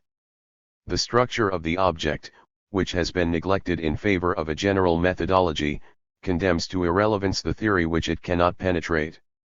In the domain of nature, the triviality of true cognitions has no serious import. In the social sciences, however, the object takes its revenge if the human subject, who is still caught up in the act of cognition, remains bound to the constraints of the very sphere that he wishes to analyze. He only frees himself to the extent to which he grasps the societal life context as a totality which determines even research itself.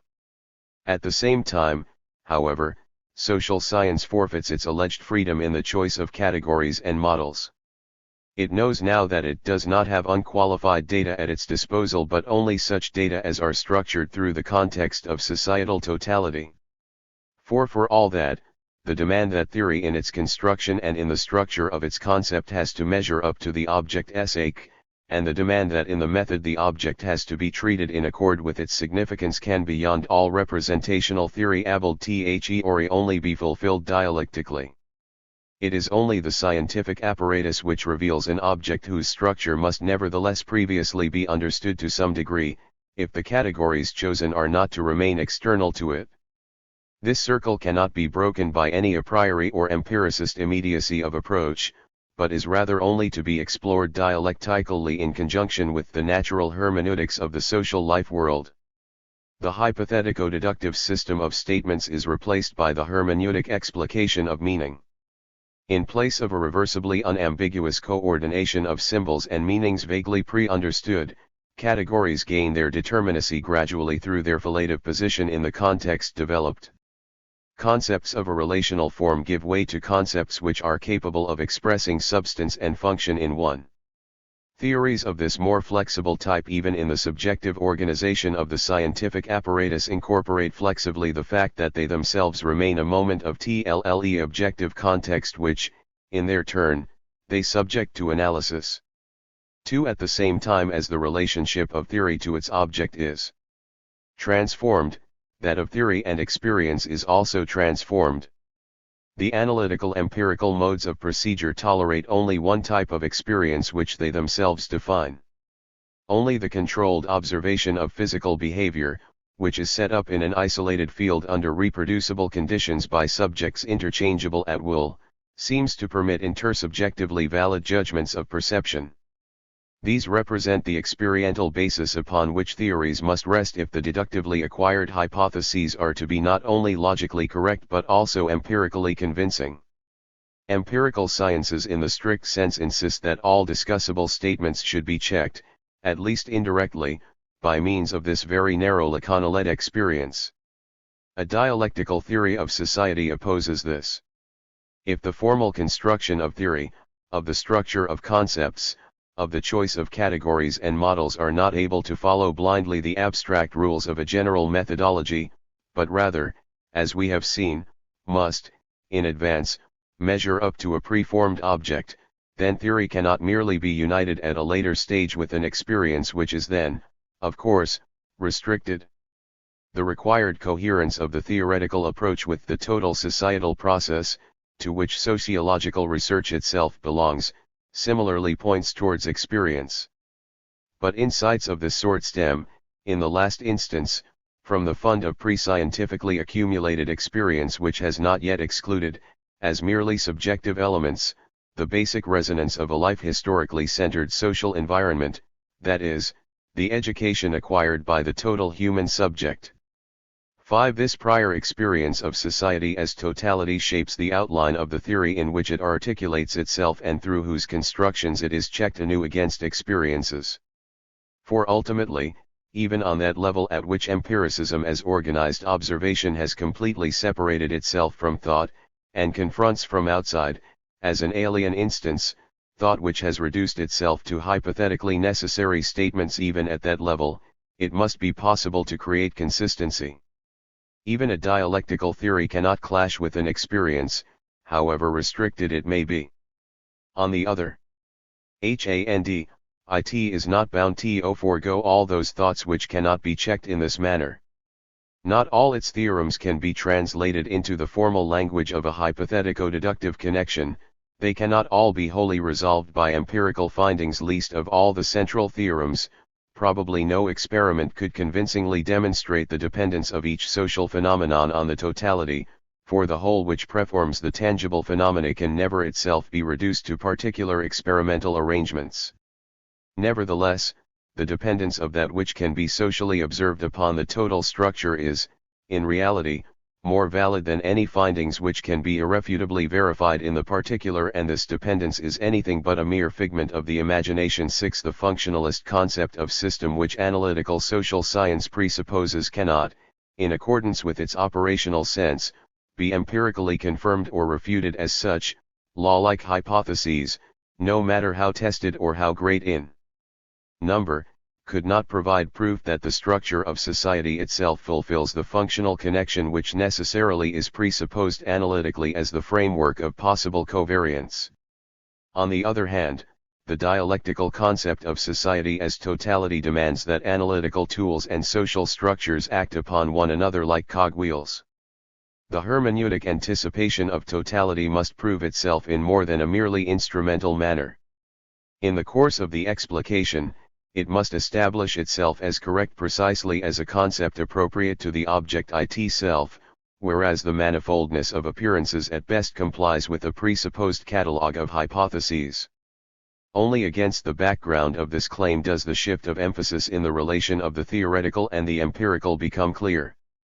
On the one hand, within the framework of dialectical theory, even the categorical means which otherwise merely lay claim to analytical validity must themselves be legitimate in experience. On the other hand, however, this experience is not to be so identified with controlled observation that a thought, even without being at least indersely capable of strict falsification, can retain scientific legitimation. Of theory to history. The analytical empirical modes of procedure repeatedly attempt to test law-like hypotheses in the same manner, regardless of whether they are dealing with historical material or with natural phenomena. In both cases, a science which lays claim to this title in the strict sense must proceed in a generalizing manner, and the law-like dependencies which it establishes are, in their logical form, basically the same. Out of the very procedure with which the validity of law-like hypotheses is checked against experience, there arises the specific achievement of empirical scientific theories. They permit limited predictions of objective or objectified processes. Since we test a theory by comparing the events predicted with those actually observed, a theory which has been sufficiently tested empirically allows us on the basis of its general statements, that is the laws, and, with the aid of limiting conditions which determine a case under consideration, to subsume this case under the law and to set up a prognosis for the given situation. One usually calls the situation defined by the limiting condition the cause, and the predicted event the effect. If we use a theory in this way to forecast an event, then it is said that we can explain this event. Limited prognosis and causal explanation are different expressions for the same achievement of the theoretical sciences. According to the analytical theory of science, even the historical sciences are assessed by the same criteria. Of course, they combine the logical means for a different cognitive interest. Their aim is not the derivation and corroboration of universal laws but the explanation of individual events. Historians assume a number of trivial laws, mainly psychological or sociological rules derived from experience, in order to infer a hypothetical cause from a given event.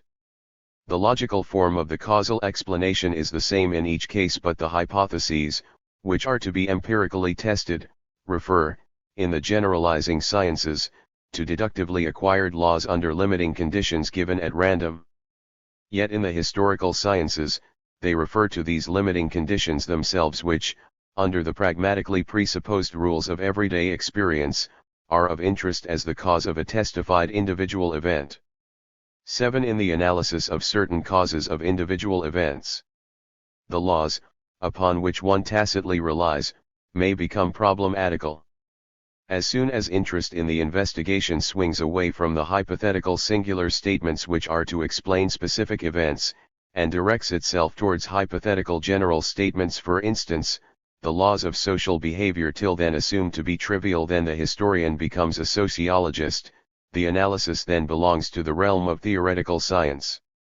From this, Popper infers that the testing of law-like hypotheses is not the concern of the historical sciences.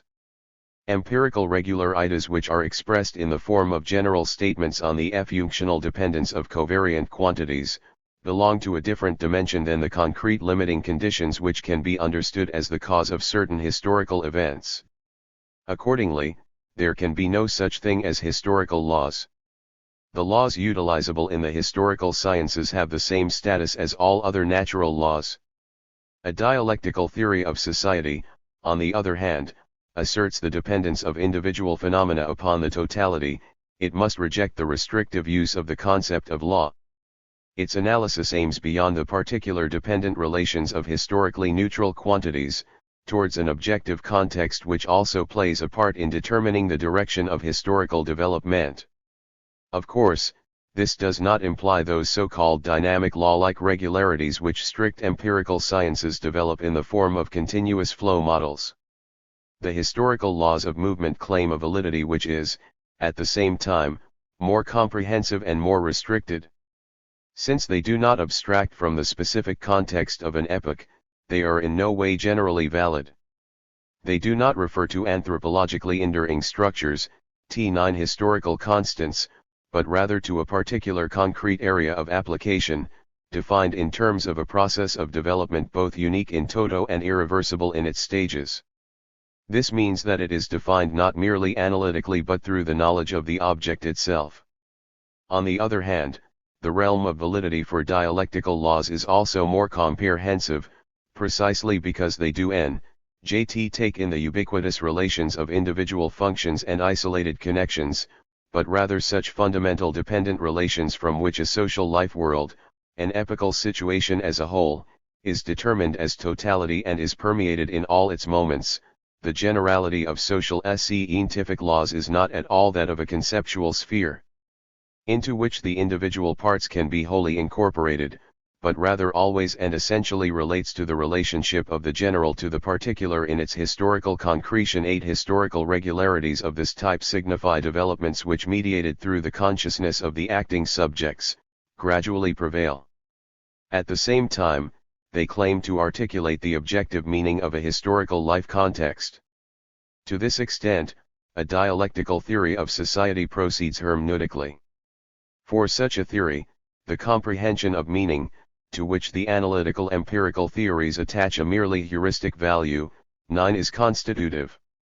For it gains its categories primarily from the situational consciousness of acting individuals themselves, in the objective spirit of a social life world. That meaning is articulated which sociological interpretation takes up through identification and critique.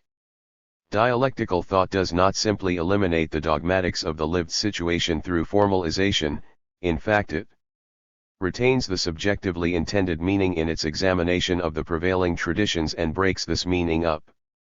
For the dependence of these ideas and interpretations upon the interests of an objective configuration of societal reproduction makes it impossible to remain at the level of subjective meaning comprehending hermeneutics.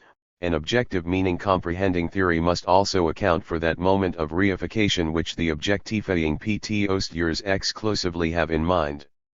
Just as dialectics eludes the objectivism under which societal relations historically acting people are analyzed as the law-like relations between things, so too it resists the danger of ideologizing which exists as long as hermeneutics naively measures the relationships solely in terms of that which they subjectively regard themselves to be.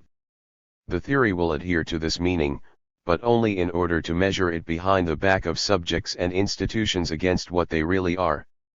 In this way, it reveals for itself the historical totality of a social context whose concept even deciphers the subjectively meaningless constraint of the relationships which naturally rebound upon individuals as the fragments of an objective context of meaning and thereby criticizes it. The theory must transform the concepts which it brings, as it were, from outside into those which the object has of itself, into what the object, left to itself, seeks to be, and confront it with what it is.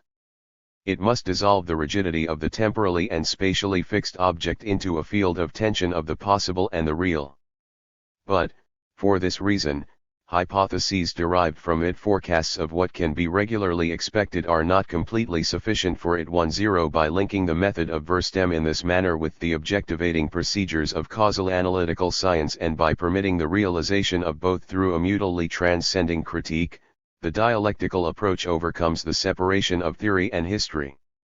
According to one of these approaches, the study of history would remain devoid of theory in the explanation of specific events, whilst, according to an approach which recognizes the role of hermeneutics, it would remain devoid of theory in a contemplative realization of past horizons of meaning.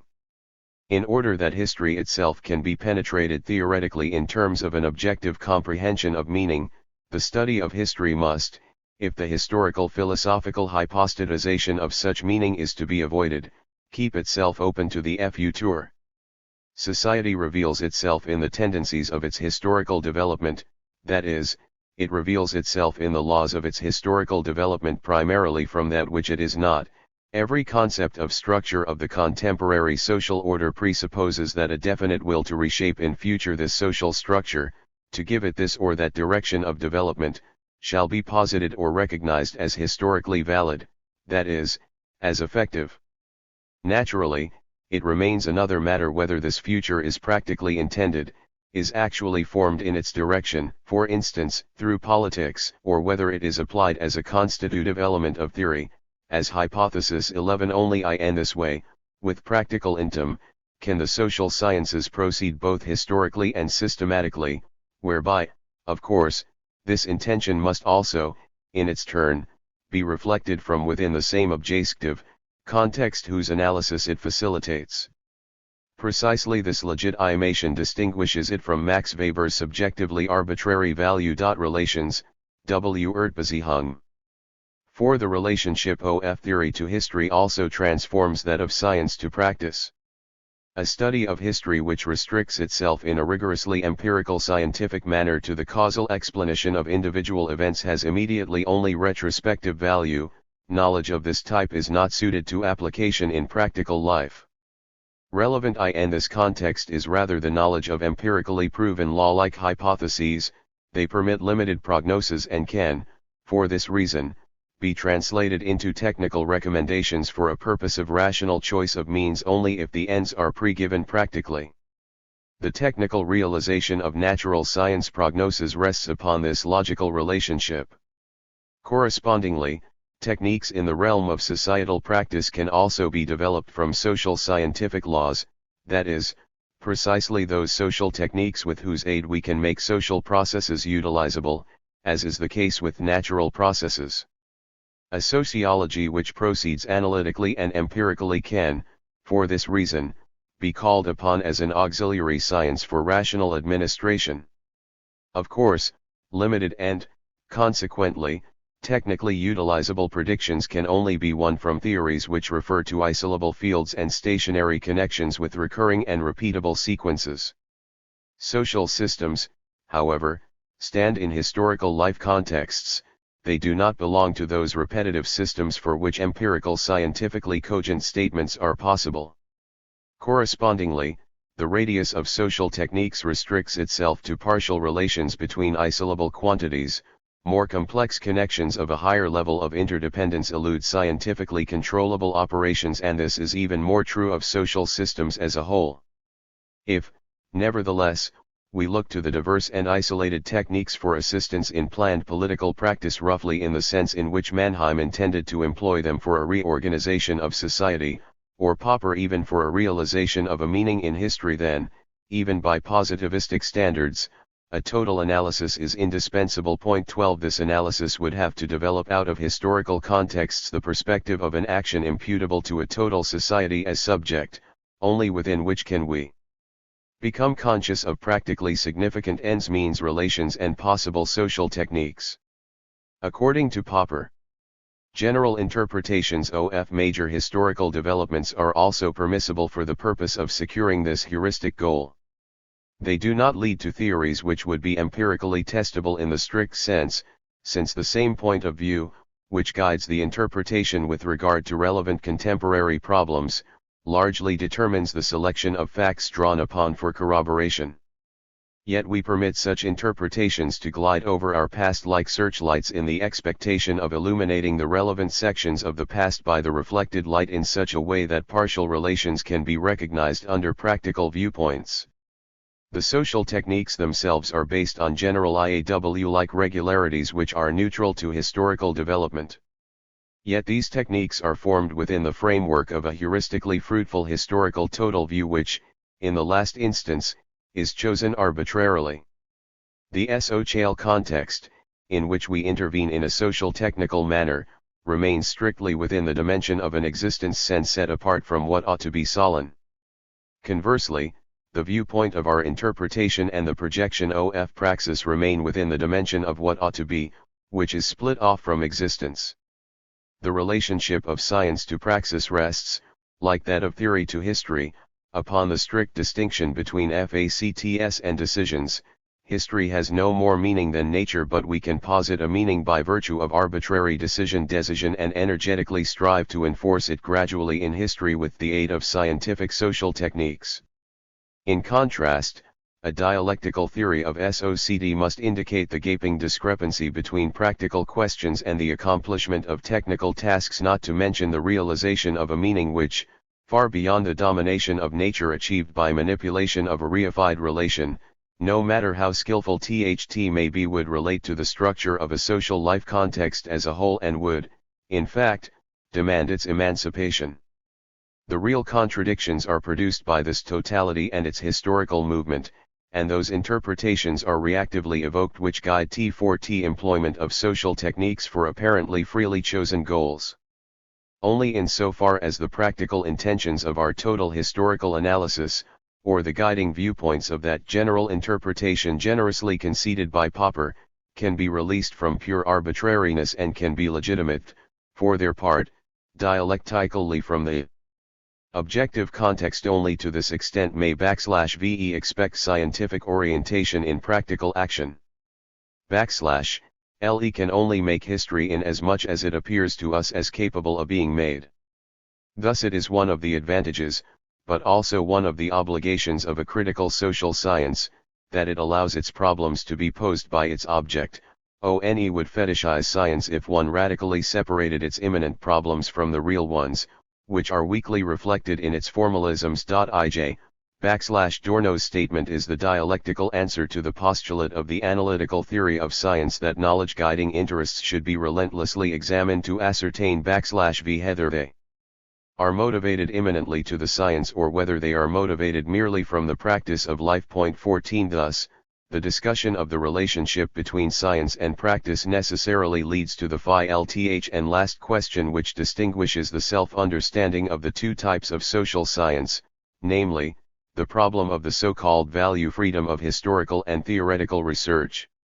I do not wish, however, to treat this question, as I did the previous ones, in a purely descriptive manner. A systematic investigation cannot be satisfied with the topological determination of philosophy of science standpoints. Since both parties basically raise the same rationalistic claim to a critical and self-critical mode of cognition, it must be possible to decide whether dialectics, as positivism asserts, oversteps the boundaries of verifiable reflection and merely usurps the name of reason for an obscurantism which is all the more dangerous. 15 Or whether, on the contrary, the codex of strict empirical sciences arbitrarily silences a more comprehensive rationalization, and converts the strength of reflection, in the name of precise distinction and sturdy empiricism, into sanctions against thought itself. Dialectics bears the burden of proof for this assertion, for it does not, like positive-ism, remain confined to simple negation, but rather it initially takes up, in an affirmative manner, intellectual thought institutionalized in the scientific sphere. It has to criticize the analytical empirical modes of procedure immanently in the light of their own claim. Of course, the reduction to methodological observation, that is, the methodical elimination of relevant contents, through which a logical absolutism justifies its validity, creates difficulties. Dialectics cannot legitimate its own validity within a dimension which it has transcended. It can in no way be proven by means of principles, but rather its proof would simply be the expounded theory itself. Nevertheless, dialectical thought, if it is to take itself seriously, obliges one to take up the confrontation within the framework laid down by the opposing party. Nonetheless, commencing from its own standpoint, it must force empirical scientific rationalism, in accordance with the recognized standards of partial reason, to realize that the binding reflection is impelled beyond such rationalism, since the latter is a form of incomplete rationalization. The postulate of so-called value freedom rests upon a thesis which, following Popper, one can formulate as the dualism of facts Tatsachen and decisions Entscheidungen. The thesis can be elucidated by means of a distinction between various types of law. On the one hand, there are the empirical regularities in the sphere of natural and historical phenomena, that is, natural laws. On the other hand, there are rules of human behavior, that is, social norms. Whilst the invariances of phenomena which are fixed by natural laws endure, in principle, without exception and independent of the influence of acting subjects, Social norms are posited and implemented under the threat of sanctions.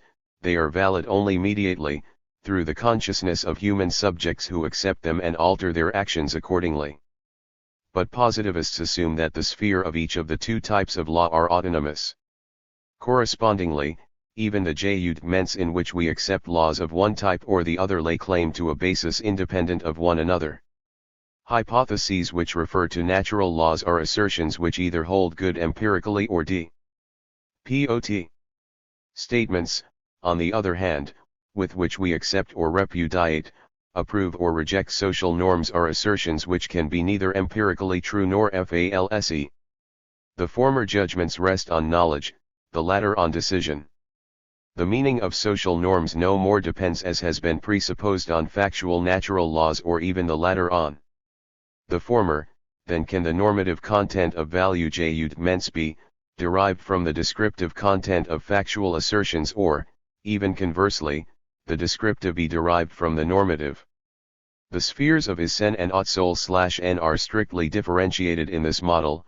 Statements of a descriptive language cannot be translated into a prescriptive language. Point 16 The dualism of facts and decisions corresponds, in the logic of science, to the separation of cognition and evaluation and, in methodology, to the demand for a restriction of the realm of empirical scientific analyses to the empirical uniformities in natural and social processes. Practical questions which relate to the meaning of norms are distinguishable scientifically. Value judgments can never legitimately take on the form of theoretical statements or be brought into a logically compelling connection with them.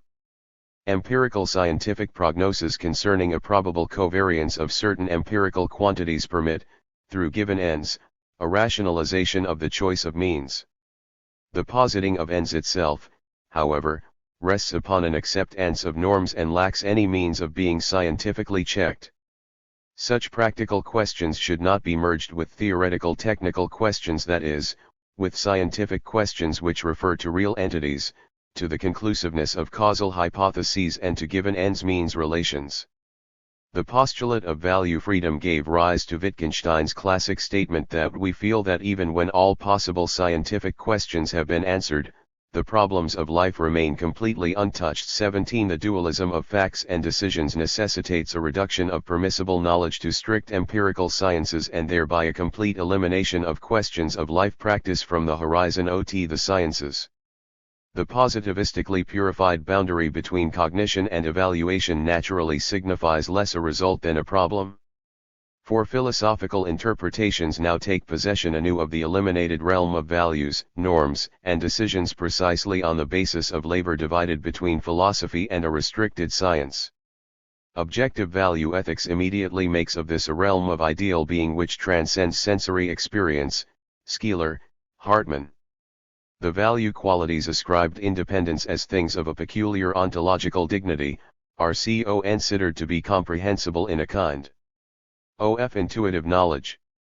Subjective value philosoph, is no longer so certain of the references to meaning which are split off from the real-life context and thus hypostatized.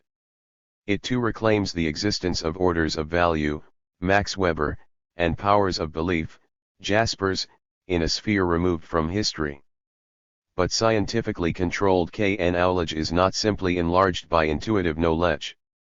Philosophical belief, which takes a middle course between pure decision and rational comprehension, has to commit itself to one of the competing orders, without being able to transcend their pluralism and completely dissolve the dogmatic core on /which philosophical belief itself lives. The responsible, although in principle undecidable, polemic between philosophers, the intellectually honest and existentially committed representatives of mental powers, is undoubtedly the most rational form of confrontation in this realm of practical questions. Ultimately, decisionismus is no longer afraid of reducing norms wholly to Decisionentscheidungen. In the language analytical form of a non-cognitive ethics, the decisionistic enlargement into positivistically restricted science is itself positivistically conceived, R.M. Hare. As soon as one posits certain fundamental value judgments as axioms, a deductive connection of statements can be cogently analyzed in each case. Here, of course, those principles are no more accessible to any kind of rational comprehension than are the norms in opposition to natural laws. Their acceptance rests solely upon rational decision. No matter whether such arbitrary decisions are interpreted in an existential personal sense, Sartre, in a public political sense, Carl Schmitt, or institutionally on the basis of anthropological presuppositions, Gilton, the thesis remains the same that decisions relevant in practical life, whether they consist in the acceptance of principles, in the choice of a life historical outline, or in the choice of an enemy, can never be replaced or even rationalized through scientific calculation. If, H.O. Weaver, the practical questions which have been eliminated from empirical scientifically restricted knowledge must be utterly dismissed in this manner from the scope of rational discussions, if decisions in questions of practical life RRHJST, be absolved from every instance in some way committed to rationality, then the last attempt, a desperate one, is not surprising, to secure institution ally, through a return to the closed world of mythical images and powers, a socially binding precedent for practical questions. Walter Brocker. This complementing of positivism by N. Rithalal does not lack, as Horkheimer and Adorno have shown, 1. A logical compulsion whose treacherous irony only dialectics could set free in laughter. Honest positivists, whose laughter is dispelled by such poor perspectives, make do with the program of an open society. They too, of course, must insist on the boundary strictly drawn by the logic of science between cognition and evaluation. They too identify empirical scientific knowledge, gained in accordance with the rules of a general binding methodology, with science as such. They too accept, for this reason, the residual determination of thought which extends beyond this, and do not ask whether perhaps it is not the monopolization of all possible knowledge, through a specific form of knowledge, which creates the norm that relegates everything which it cannot accommodate to the fetish form of evaluation, decision, or belief. But if they shrink from the unarticulated metaphysics of objective value ethics and subjective value philosophy in the same manner as they shrink from the declared irrationalism of decisionism and even remythologization, then there only remains the alternative which Popper in fact has chosen, namely, of saving rationalism at least as a confession of faith. Since positivism may admit reason only in its particularized form, as a faculty of the correct handling of formal logical and methodological rules, it can proclaim the relevance of cognition for a rational practice only through a faith in reason. Here the problem cannot be the choice between knowledge and faith, but only between two kinds of faith. 1. If scientific cognition lacks every meaning reference to practice and, conversely, every normative content is independent of insight into the real-life context as is presupposed undialectically, then the dilemma must be admitted, namely, that I can compel no one to base his assumptions constantly on arguments and experiences, and, \v if the aid of such arguments and experiences, I can prove to no one that I myself must behave in this way, that is to say, a rationalist attitude must first be adopted by means or an arbitrary decision if any argument or experience is to be effective, and it cannot therefore be based upon argument or experience. 21 This rationalistic attitude is effective in practice to the extent to which it determines the moral and political actions of individuals and, in the last instance, of society as a whole. Above all, it commits us to a social technical appropriate behavior. In social life, as in nature, we discover empirical regularities which can be formulated in scientific laws. We act rationally insofar as we establish social norms and institutions in the knowledge of these natural laws and select our measures according to the technical recommendations which result from them. It is, therefore, precise. Why the problematical separation of natural laws and norms, the dualism of facts and decisions, which we make when assuming that history can have as little meaning as nature, that appears as the precondition for the practical effectiveness of a commitment to rationalism. It is a precondition of our social technical realization of a meaning, naturally alien to history, in the dimension of historical facts. This realization is achieved by means of an arbitrary decision and by virtue of our theoretical knowledge of fatal natural laws. Popper's attempt to preserve the rationalism of the logic of science from the irrationalistic consequences of its necessarily decisionistic basis. His rationalistic confession of faith in a scientifically guided political practice develops naturally from the questionable presupposition, which he shares with Dewey's jar certainty and with pragmatism as a whole, namely that human beings can rationally direct their own fate to the extent to which they utilize social techniques. We shall examine whether this presupposition holds good. Does a continuum of rationality exist between the capacity for technical mastery over objectified processes, on the one hand, and a practical domination of historical processes, on the other, the history which we make without up till now being able to make it consciously? The question at issue is whether rational administration of the world coincides with the solution of historically posed practical questions. Prior to this, however, another precondition, the fundamental one, upon which the problem as a whole rests, is to be examined, namely, the strict separation of natural laws and norms /hitch the dualism of facts and decisions refers. Certainly the critique of natural law has demonstrated that social norms are not directly founded in nature, in that which is, nor can they be so grounded. Point 21. But does not this draw the normative meaning from a rational discussion of the concrete life context from which it emerged and upon which it either falls back ideologically or reacts critically? And conversely, the question poses itself more pointedly, is knowledge then and not only that which, in the emphatic sense, aims at the concept of an object instead of merely at its existence, but also the knowledge which has been reduced positivistically to empirical science, in fact released from every normative bond? 3.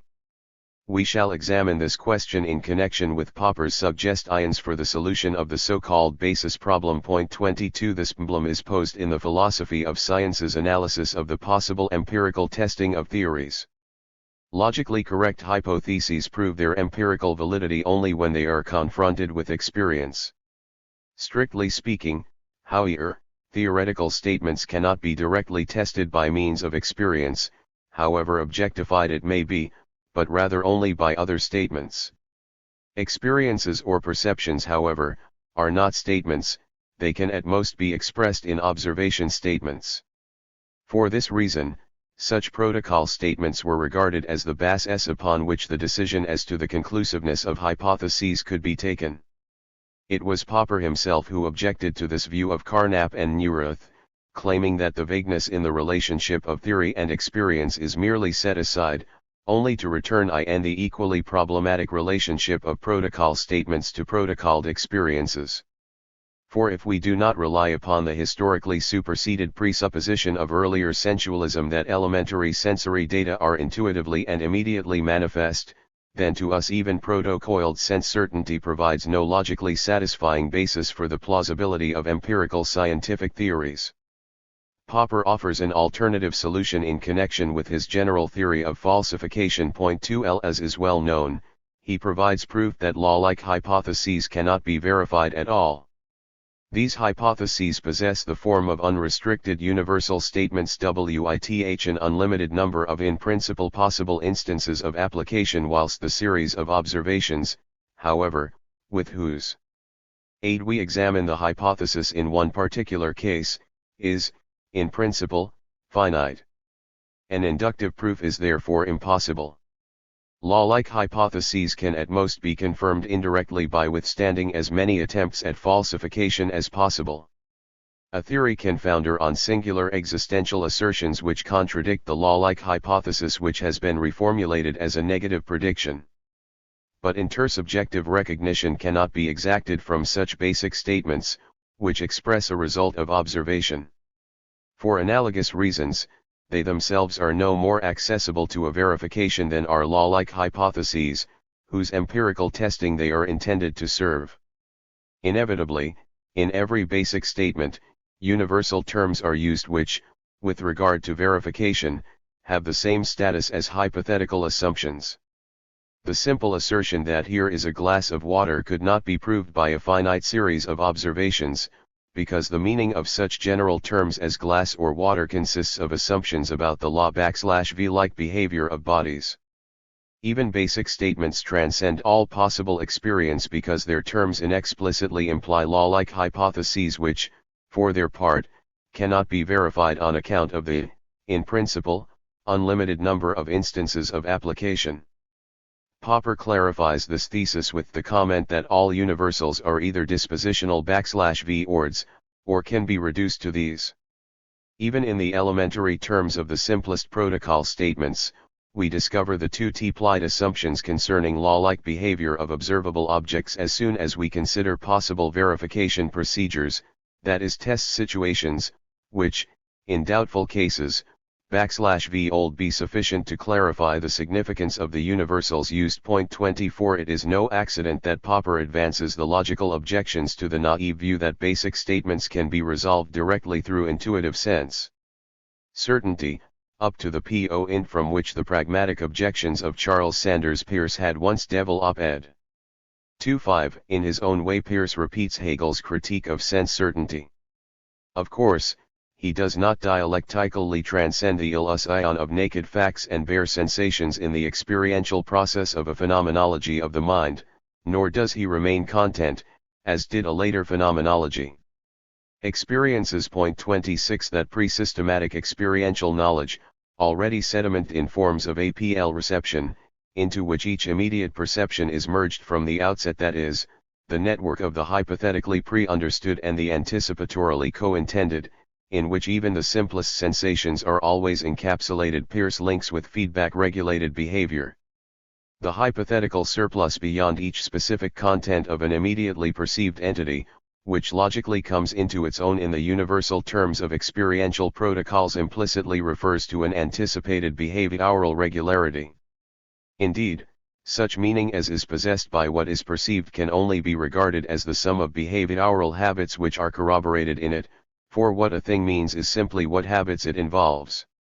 Hypothetically, the degree of generality of descriptive content in perceptual judgments far exceeds the particularity of what is perceived in each case because, under the selective pressure towards the stabilization of the results of actions, we always form experiences and articulated meanings. Popper, in opposing a positivist solution to the basis problem, adheres to the view that the observational statements which lend themselves to the falsification of law-like hypotheses cannot be justified in an empirically compelling manner. Instead, it must be decided in each case whether the acceptance of a basic statement is sufficiently motivated by experience. In the process of research, all the observers who are involved in attempts at falsifying certain theories must, by means of relevant observational statements, arrive at a provisional consensus which can be refuted at any time. This agreement rests, in the last instance, upon a decision. It can be neither enforced logically nor empirically. Even the limiting case is taken into account. Should it be impossible one day for those involved to arrive at such an agreement at all, then this would be tantamount to the breakdown of language as a means of general communication. Popper's solution leads to consequences that are certainly unintended. For it involuntarily confirms that the empirical validity of basic statements, and thus the plausibility of theories, is by no means decided in a scientifically elucidated context, for instance, in a context of action which, for its part, could be theoretically elucidated or even capable of theoretical explication. But, rather, scientists discuss whether to accept a basic statement. And this means, whether or not they wish to apply a law-like hypothesis, correctly derived, to a given, experimentally established state of affairs. Popper compares this process to the legal process, and here the Anglo-Saxon organization of the trial well exemplifies this. Through some kind of decision, the jurors agree which representation of a factual occurrence they intend to approve. This corresponds to accepting a basic statement. It permits, together with the system of norms of criminal law, empirical scientific hypotheses, certain stringent deductions and the verdict. We, of course, are only interested in the parallel with regard to a circle which, when scientific law-like hypotheses are applied to observed states of affairs, can apparently be no more avoided than when juridical legal norms are applied to the events investigated. In both cases, it would be impossible to apply the system of laws if one had not previously agreed upon the establishment of the facts. This establishment, however, must, in its turn, be reached in a procedure which corresponds to the system of laws and, consequently, already applies them. 27 One cannot apply general rules if a prior decision has not been taken concerning the facts which can be subsumed under the rules. On the other hand, these facts cannot be established as relevant cases prior to an application of those rules. The inevitable circle 28 in the application of rules is evidence of the embedding of the research process in a context which itself can no longer be explicated in an analytical empirical manner but only hermeneutically. The postulates of strict cognition naturally conceal a non-explicated pre-understanding which, in fact, they presuppose. Here the detachment of methodology from the real research process and its social functions takes its revenge.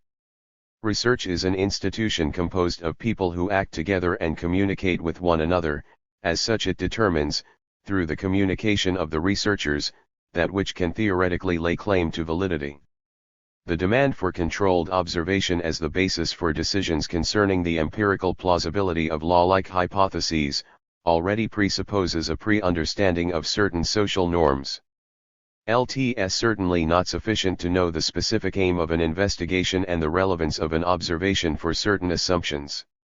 Instead, the meaning of the research process as a whole must be understood before I can know to what the empirical validity of basic statements is related. Just as the JUDGE must always have grasped the meaning of judicature as such. The quaestio factii must be determined with reference to a given quaestio juris, that is, one understood in its immanent claims. In legal proceedings, this question is prominent in E/Irion's mind. The whole affair here revolves around the question of an offense against general prohibitive norms, positively set down and sanctioned by the state. Correspondingly, the empirical validity of basic statements is measured against a behavioral expectation governed by social norms. But, what does the quaestio juris look like in the research process, and how is the empirical validity of basic statements measured in this case? One indication is given by the pragmatist interpretation of the research process. How can we explain the fact which Popper persistently ignores, namely, that we are normally in no doubt at all about the validity of a basic statement, that we are in no doubt that the assumptions implied in its universal terms, which refer to the law-like behavior of bodies would also be corroborated in all future test situations? The regress of an in principle infinite series of basic statements, of which each succeeding one would have to corroborate the assumptions implied in the previous statement, is, to be sure, a logically grounded possibility. In the research process, however, it would only become acute if these assumptions were actually rendered problematic along the whole series. For, thus far, they in no way possess the uncertainty of hypotheses but represent the certainty of unproblematic convictions and pragmatically proven ideas. The theoretical floor of an undiscussed /ioural certainty is carpentered from the planks of such latent convictions, of beliefs which the pragmatists take as their starting point. On this universal ground of belief, single pre-scientifically established convictions become problematic and are only recognizable in their hypothetical sustain and ease their life through societal labor. In the last instance, therefore, the empirical validity of basic statements, and thereby the plausibility of law-like hypotheses and empirical scientific theories as a whole, is related to the criteria for assessing the results of action which have been socially adopted in the necessarily intersubjective context of working groups.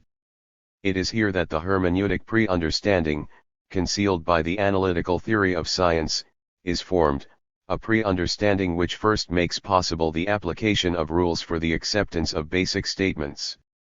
The so-called basis problem simply does not appear if we regard the research process as part of a comprehensive process of socially institutionalized actions, through which social groups sustain their naturally precarious life. For the basic statement no longer draws empirical validity solely from the motives of an individual observation, but also from the previous integration of individual perceptions into the realm of convictions which are unproblematic, and have proved themselves on a broad basis. This occurs under experimental conditions which, as such, imitate the control of the results of action which is naturally built into systems of societal labor. If, however, the empirical validity of experimentally tested law-like hypotheses is derived in this manner from the context of the \v orc process, then strictly empirical scientific no-v ledge must tolerate being interpreted through the same life reference to labor as a type of action and as the concrete domination of nature. The technical recommendations for a rationalized choice of means under given ends cannot be derived from scientific theories merely at a later stage, and as if by chance. Instead, the latter provide, from the outset, information for rules of technical domination similar to the domination of matter as it is developed in the work process. Popper's decision in Chidung concerning the acceptance or rejection of basic statements is reached from the same hermeneutic pre-understanding that guides the self-regulation of the social labor processes. Even those involved in the work process must be in agreement about the criteria governing success or lack of success qf a technical rule. The latter can prove itself or founder in specific tasks, but the tasks in which its validity is decided empirically possess, for their part, at most a social binding force. The regulated feedback of technical rules is measured against the tasks set down \v if the social labor process, and this means that they have been made socially binding. This feedback is measured against norms which must be consensual with regard to their meaning if judgments as to success or failure are to be intersubjectively valid. Such a research process bound to analytical empirical rules cannot probe behind this life reference, it is always presupposed hermeneutically. In the court case, the empirical validity of basic statements is measured antecedently against the meaning of socially deemed behavioral expectations. In the research process, it is measured against the meaning of the socially deemed, scientific, achievement. In both cases, it is a question of systems of socially posited norms, but with the crucial distinction that the meaning of work seems to be relatively constant within a large historical span of variation, whilst not only the legal systems but also the modes of production and the meaning of IAW as such changes with epochs and social structures. The situation is exactly the same in the case of other social norms. The practical interest in the domination of objective processes apparently stands out from all the other interests of practical life. The interest in the sustenance of life through societal labor under the constraint of natural circumstances seems to have been virtually constant throughout the previous stages in the development of the human race. For this reason, a consensus concerning the meaning of technical domination can be achieved without any difficulty, in principle, within historical and cultural boundaries. The intersubjective validity of empirical scientific statements which follows the criteria of this pre-understanding is therefore secured. Indeed, the high level of intersubjectivity of this type of statement retroactively causes the very interest upon \v it is based and to whose historically and environmentally neutral constancy it is indebted to fall, as it were, into oblivion. The interest which has now become self-evident and is no longer thematized, recedes into the background, so that, having become invested methodically in the grounds of cognition, it subjectively disappears from the consciousness of those involved in the research process. Thus, the illusion of pure theory can preserve itself even in the self-understanding of modern empirical sciences. In classical philosophy from Plato to Hegel, the theoretical attitude has been conceptualized as contemplation which rests upon the need for a lack of need. In a continuation of this tradition, the analytical theory of science still adheres to the same attitude, regardless of the life contexts from which the research process historically proceeds. As far as the validity of empirical scientific statements is concerned, the research process is to be emancipated from all life references and no less removed from praxis than the Greeks had claimed for all true theory. It is upon their classical presuppositures that a postulate is founded \v r would have been alien to the classical philosophers the demand for value freedom. It would indeed be endangered if, for the modern sciences, through an immanent critique, a connection were demonstrated with the social labor process, a connection which penetrates the innermost structures of the theory itself and determines what shall empirically possess validity. The historical situation in which during the 17th century empirical science in the strict sense emerges with the new physics, is by no means external to the structure of empirical science. If it demands that the theoretical outline and the meaning of empirical validity be obtained from a technical attitude, then it would be true that henceforth research and knowledge would be practiced from the perspective and the horizon of interests of the laboring human subject. CP to that point, the roles of theory and of the reproduction of material livy had been strictly divided socially, the monopolization of the acquisition of knowledge by the leisure classes had remained unchallenged. It is only within the frame/fork of modern bourgeois society, which legitimizes the acquisition of property through labor, that science can receive impulses from the experiential realm of manual crafts and research can gradually be integrated into the labor process. The mechanics of Galileo and his contemporaries dissects nature with reference to a form of technical domination which had just been developed within the framework of the new modes of manufacture. It was, for its part, dependent upon the rational dissection of the manual labor process into elementary functions. To regard natural events mechanistically by analogy with labor processes in manufacturing concerns, meant focusing knowledge upon the need for technical rules. 29 That the life practical reference of cognition to \v orc within the framework of a mechanistic world picture emerged at this moment, i.e. time of the so-called period of manufacture, that since then it has created universalund in the prevailing positivistic self-understanding of the sciences exclusive recognition for1. Specific form of knowledge, all. This is indeed connected historically with another developmental tendency within bourgeois society.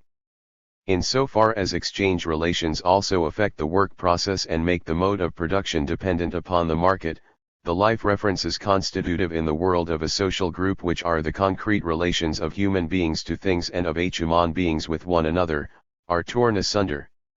In a process of reification, that which things are for us in a concrete situation and that \v which human beings signify for us in a given situation, are hypostatized into entities in themselves, which can then be attributed to apparently neutralized objects in the form, so to speak, of the appended quality of a value. The value freedom zero objectivated in the empirical sciences is just as much a product of this reification as are the values themselves which are abstracted from the life context. On the one hand, just as in the exchange values the actually invested labor and the possible enjoyment of the consumer disappears, so, on the other hand, the manifoldness of the social life references and of the knowledge guiding interests is obfuscated in the objects which remain when the veneer of subjectivized value qualities is stripped from them. It is all the more easy for the excluding domination of that particular interest to prevail unconsciously which, complementing the process of utilization, incorporates the natural and the social world into the labor process and transforms them into productive forces. This practical cognitive interest and the mastery of objective processes can be formalized to such an extent that it disappears qua practical cognitive interest in the grounds of cognition of the empirical sciences.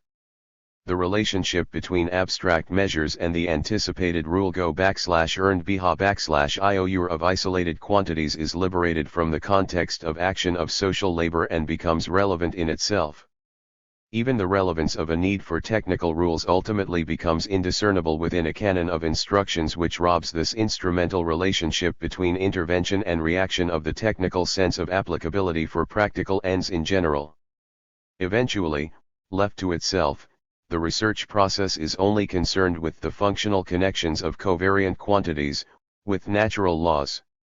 In the face of this, our spontaneous achievements have to be restricted to our recognizing them disinterestedly and in a manner quite removed from practical life, in short, in a theoretical attitude. The claim to exclusiveness raised by strict knowledge sublates all the other knowledge. Guiding interests in favor of a single interest of which it is not even conscious. The postulate of value freedom testifies that the analytical empirical procedures cannot ensure for themselves the life reference within \v which they themselves objectively stand. Within a life reference fixed by everyday language and stamped out in social norms, we experience and judge things as human beings with regard to a specific meaning, in which the unseparated descriptive and normative content states just as much about the human subjects who live in it as it does about the objects experienced themselves. Values are constituted dialectically in the relation between the TWO. As soon as they are subtracted, however, as an independent quality from the apparently neutralized entities, and are either objectified into ideal objects or subjectified into forms of reactions, then the categories of the life world are not so burst open as deceived. The latter on why gain power over a theory which devolves on practice because, in the illusion of autonomy, it ridicules a connection which in reality cannot be dissolved. No theory which is aware of this will be able to comprehend its object without simultaneously reflecting upon the viewpoint under which, according to its unimmanent claim, the object has some validity. What was subsequently sanctioned as a value does not operate externally to the object, but rather is immanent to it. 34. Value neutrality has nothing to do with the theoretical attitude in the classical sense. On the contrary, it corresponds to an objectivity of the validity of statements, which is made possible and is purchased through restriction to a technical cognitive interest. This restriction does not, however, transcend the normative commitment of the research process to the motives of practical life. Instead, without any discussion, it makes one particular motive dominant over others. No matter how greatly repressed this may be in the scientific theoretical self-understanding, one may be quite sure that, in the practical realization of social scientific results, difficulties emerge which arise solely from this. Gunnar Myrdal has drawn attention to this problem. 31p Since Max Weber, what had long been pragmatically clarified in the relationship between natural sciences and technology seems to have been clarified for the realm of social sciences too, namely, that scientific prognosis can be realized in technical recommendations.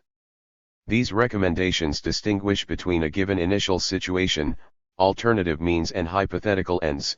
All so-called value judgments are simply attached to the third member of this chain, whilst the if-then relations can themselves be investigated in a value-free manner.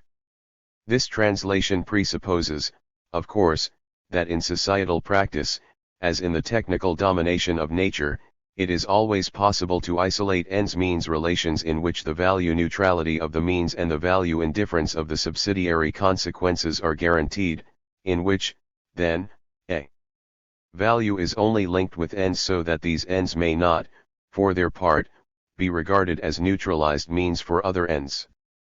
In those realms of practical life for which social scientific analyses are required, none of the three conditions is, however, normally fulfilled.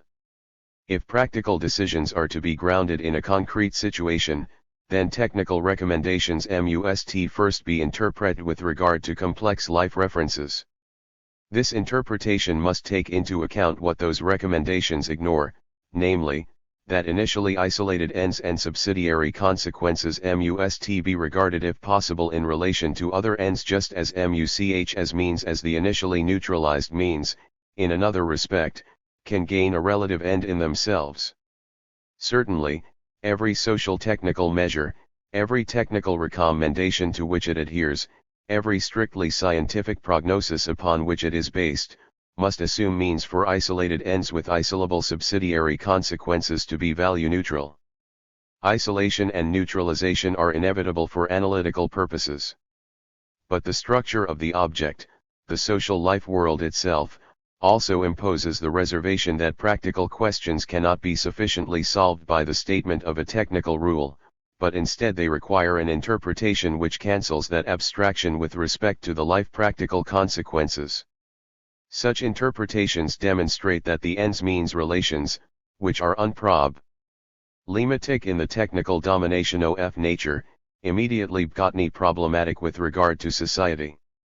Conditions which define the situations of action behave like the moments of a totality which cannot be dichotomously divided into dead and living, into facts and _alus, into \alu free means and \alu latent ends without failing to grasp them as such.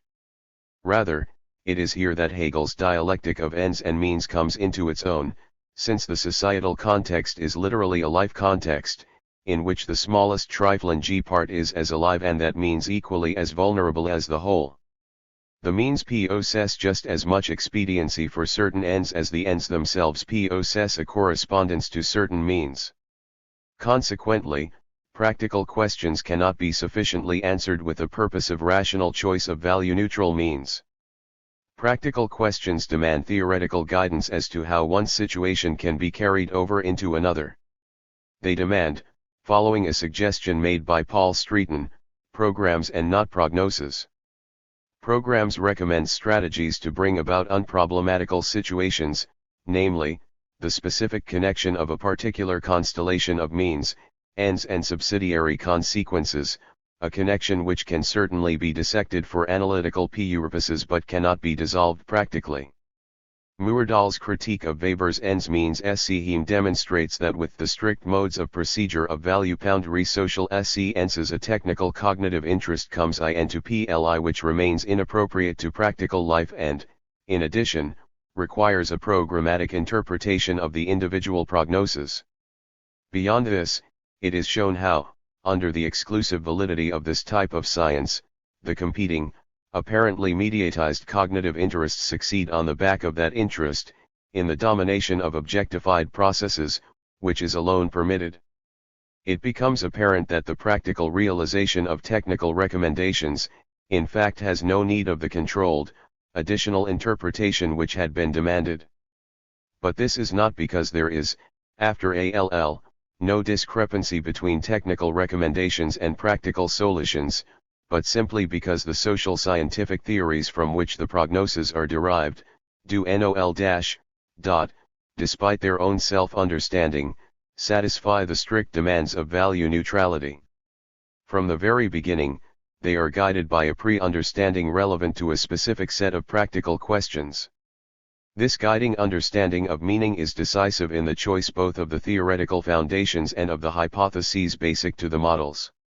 On a high level of abstraction, the great majority of possible functional connections and of correspondingly manifold procuramas is systematically excluded, in fact, rightly excluded as event under the particular guiding programmatic viewpoints which are not reflected upon as such. The analysis itself develops in a formally universal manner and leads to value neutral prognoses, but these prognoses result from analyses within a frame of reference \vh, as such, already proceeds from a programmatic pre-understanding, and consequently relates to the strategies sought after. The pre-understanding may certainly prove to be incomplete or useless. The exact knowledge of functional connections can lead both to a transformation of the techniques and to a correction of the goals, to an adaptation of the strategy as a whole, even to the demonstration that the tacit anticipation of the state of affairs into which the problematic situation is to be carried over is inappropriate. On the other hand, however, the analysis itself is directed by tacitly assumed programmatic viewpoints. Only for this reason can the analytically one ends-means relation be wholly merged into practical solutions at all. Since not only the ends but all the components of a particular constellation of means, ends and subsidiary consequences are elements of a life context, and since, in a choice of practical measures, these would have to be compared and weighed against other constellations in their entireties, it is necessary that the great mass of all conceivable constellations be eliminated before the value-neutral investigation can commence in formal agreement with the ends-means scheme. Thus it was the case that for Max Weber's ideal typical series a particular historical philosophical pre-understanding of the entire European development was decisive, and this means a programmatic viewpoint, namely the rationalization of all areas of culture. 32 And the case is, in principle, no different as far as more strictly formalized theories are concerned. It is precisely the domination of a technical cognitive interest, hidden to itself, which conceals the veiled investments of the relatively dogmatic total understanding of a situation, with which even the strictly empirical sociologist has implicitly identified himself before it slips through his hands in the initial stages of a formalized theory under the claim of hypothetical universality. If, however, even in the initial stages of mathematical social sciences, situationally bound experiences are of necessity incorporated, if the knowledge-guiding interests can be merely formalized but not suspended, then the latter must be brought under control and criticized or legitimate as objective interests derived from the total societal context, unless one wishes to silence rationalization on the threshold of analytical empirical procedures. The reflection upon such interests impels recourse to dialectical thought, if dialectics simply means, in this context, the attempt to comprehend the analysis at every moment both as a part of the societal process analyzed and as its possible critical self-awareness. But this means that we forego the assumption of that external, and merely fortuitous, relationship between the analytical instruments and the data analyzed, a relationship which can, of course, be assumed in the relation of technical domination over objective and objectified processes. Only in this way can the social sciences throw off the illusion valuable in practical terms that the scientific control of societal domains which results in an emancipation from natural constraint secured by recourse to a scientifically produced technical force of domination is possible in history in the same manner and with the same means as is already realized in the face of nature. Unique combination of circumstances is it made possible or enforced.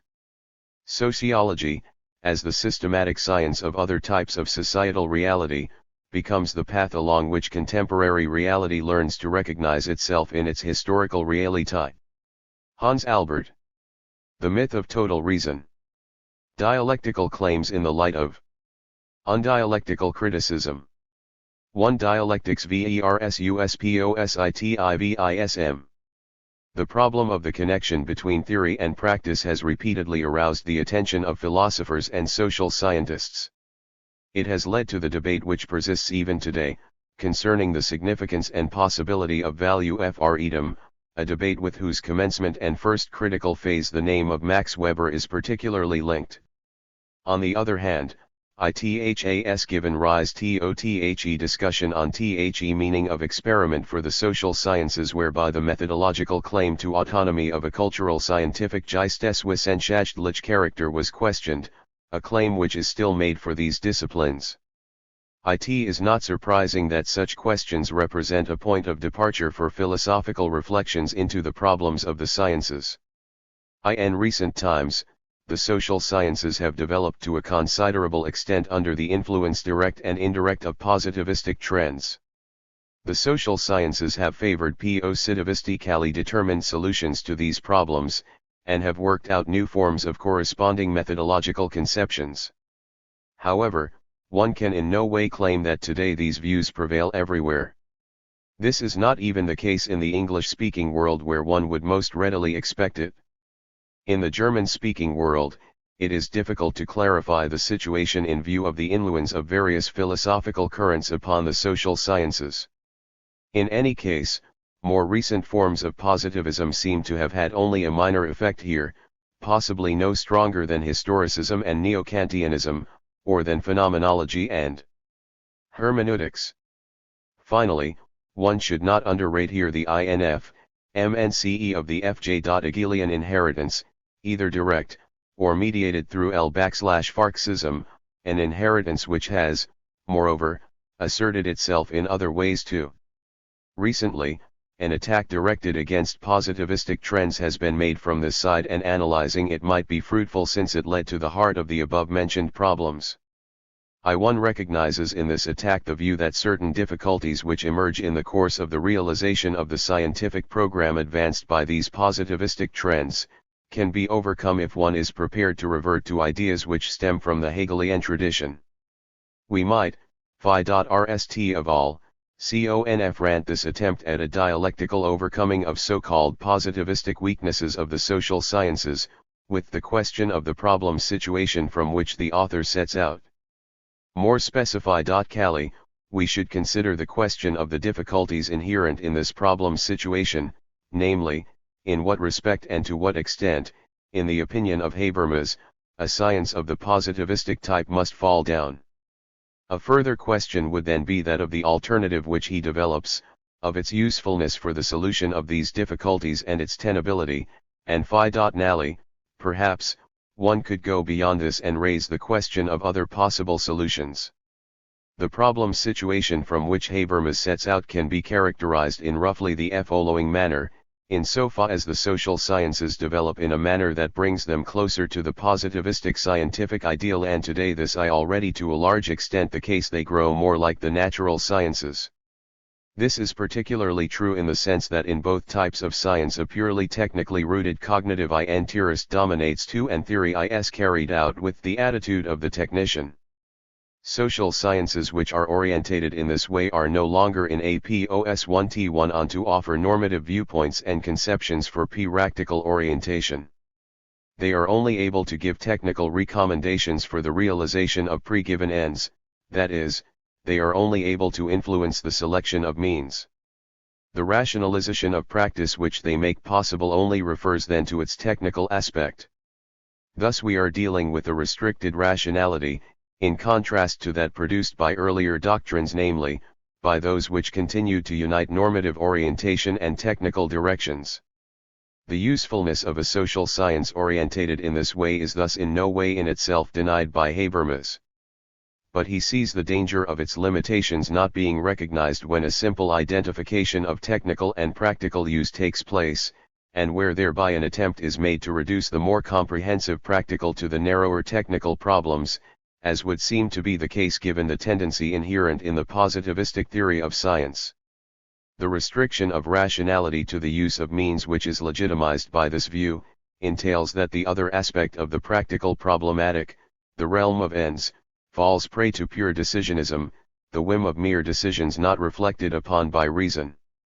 The decisionism of unreflected, arbitrary decisions in the realm of practice corresponds to the positivism implied by the restriction to pure value-free theories in the realm of cognition, where technological problems are not at issue.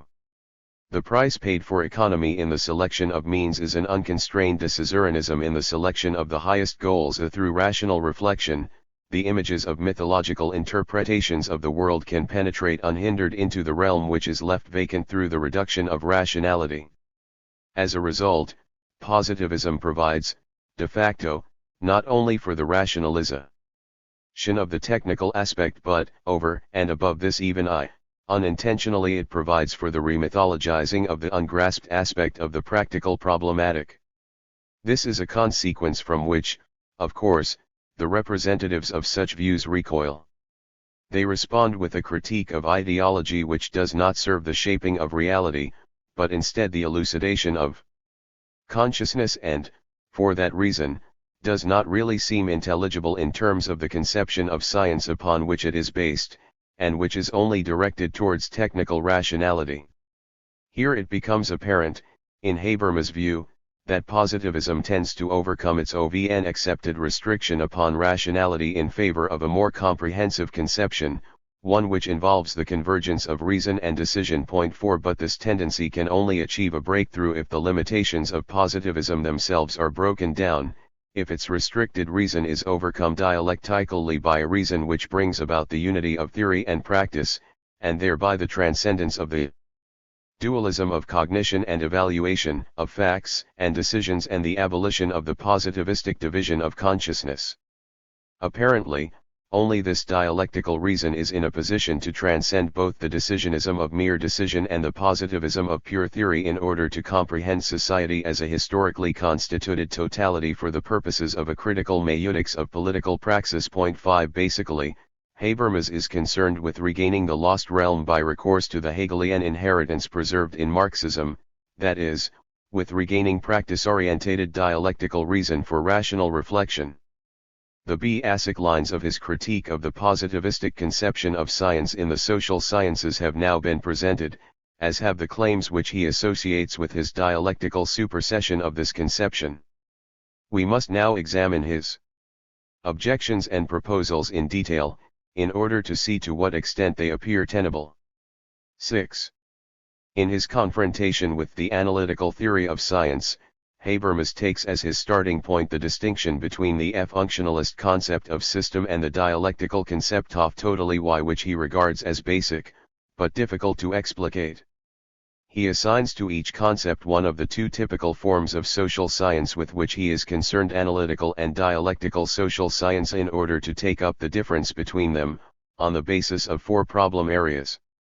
These problem areas comprise the relationship between theory and object, between theory and experience, between theory and history, and between science and practice. The relation between science and practice is subsequently analyzed in more detail in the three following sections of his essay, and here the problem of value freedom, and the so-called basis problem, come to the fore. It is well known that the dialectical concept of totality, which forms the starting point of Habermas' discussion, constantly recurs in theoreticians who follow in Hegel's footsteps. Apparently they look upon this concept as being in some way fundamental. It is therefore all the more regrettable that Habermas makes no attempt to provide a more precise clarification of this concept, which he strongly emphasizes and frequently uses. He merely says of it that it is to be understood in the strictly dialectical sense, which prohibits one from approaching the whole organically according with the statement that it is more than the sum of its parts. Nor, he claims, is totality a class which might be determined in its logical extension by a collection of all the elements which it comprises. From this he believes he can elude that the dialectical concept of the whole is not affected by the critical investigations of the concepts of wholeness, such as, for example, were carried out by Ernest Nagel. 7 Nagel's studies, however, are in no way restricted to a concept of the whole which one could simply dismiss in this context as irrelevant. He analyses various concepts which, one would imagine, might be worthy of consideration by a theoretician concerning himself with totalities of a social character. 8 Habermas, however, observes that the dialectical concept of the whole exceeds the limits of formal logic, in whose shadowy realm dialectics itself cannot appear as anything other than a chimera. 9 From the context in which the statement appears, one may conclude that Habermas wants to challenge the possibility of logically analyzing his concept of totality. Without close elucidation, one will no longer be able to see in such a thesis how to protect both the expression from an arbitrary decision, to use this term again which has proved its worth against the positivists, in other words a decision in Chidu 11g, and the concept from the analysis. Anyone possessing sufficient mistrust will detect in this an immunization strategy which is based on the expectation that whatever recoils from analysis will escape criticism. Be that as it may, for Habermas the non-explicability of this concept seems particularly important, since from it apparently stems the non-explicability of the distinction between totality in the dialectical and system in the functional sense, a distinction which he seems to regard as basic. Point 10 This distinction is particularly concerned with his comparison of two types of social science, since he fosters the problematic notion that a general theory must refer to the social system as a whole. With respect to the relationship between theory and object, he explicates the distinction between the two types of social science in the following manner. Within the framework of empirical scientific theory, the concept of system and the theoretical statements which explicate it remain external to the realm of experience analyzed. Theories, he says, are here mere ordering schematorando JJJB constructed in a syntactically binding framework, utilizable if the real manifoldness of an object domain lodates them, but this is, in principle, fortuitous. Here then the impression of randomness, whim, and chance is evoked through the mode of expression selected. The possibility of applying strict testing procedures, whose result is largely independent of subjective will, is made ridiculous, and this is presumably connected with the fact that it is later ruled out for dialectical theory.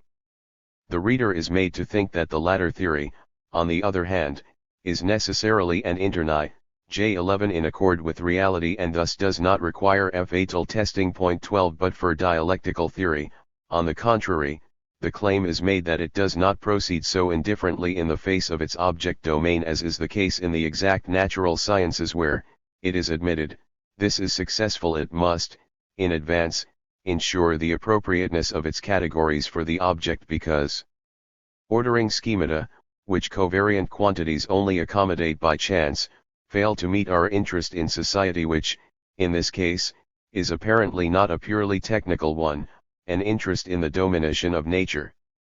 For, as soon as the cognitive interest is directed beyond this, says Habermas, the indifference of the system in the face of its area of application suddenly changes into a distortion of the object.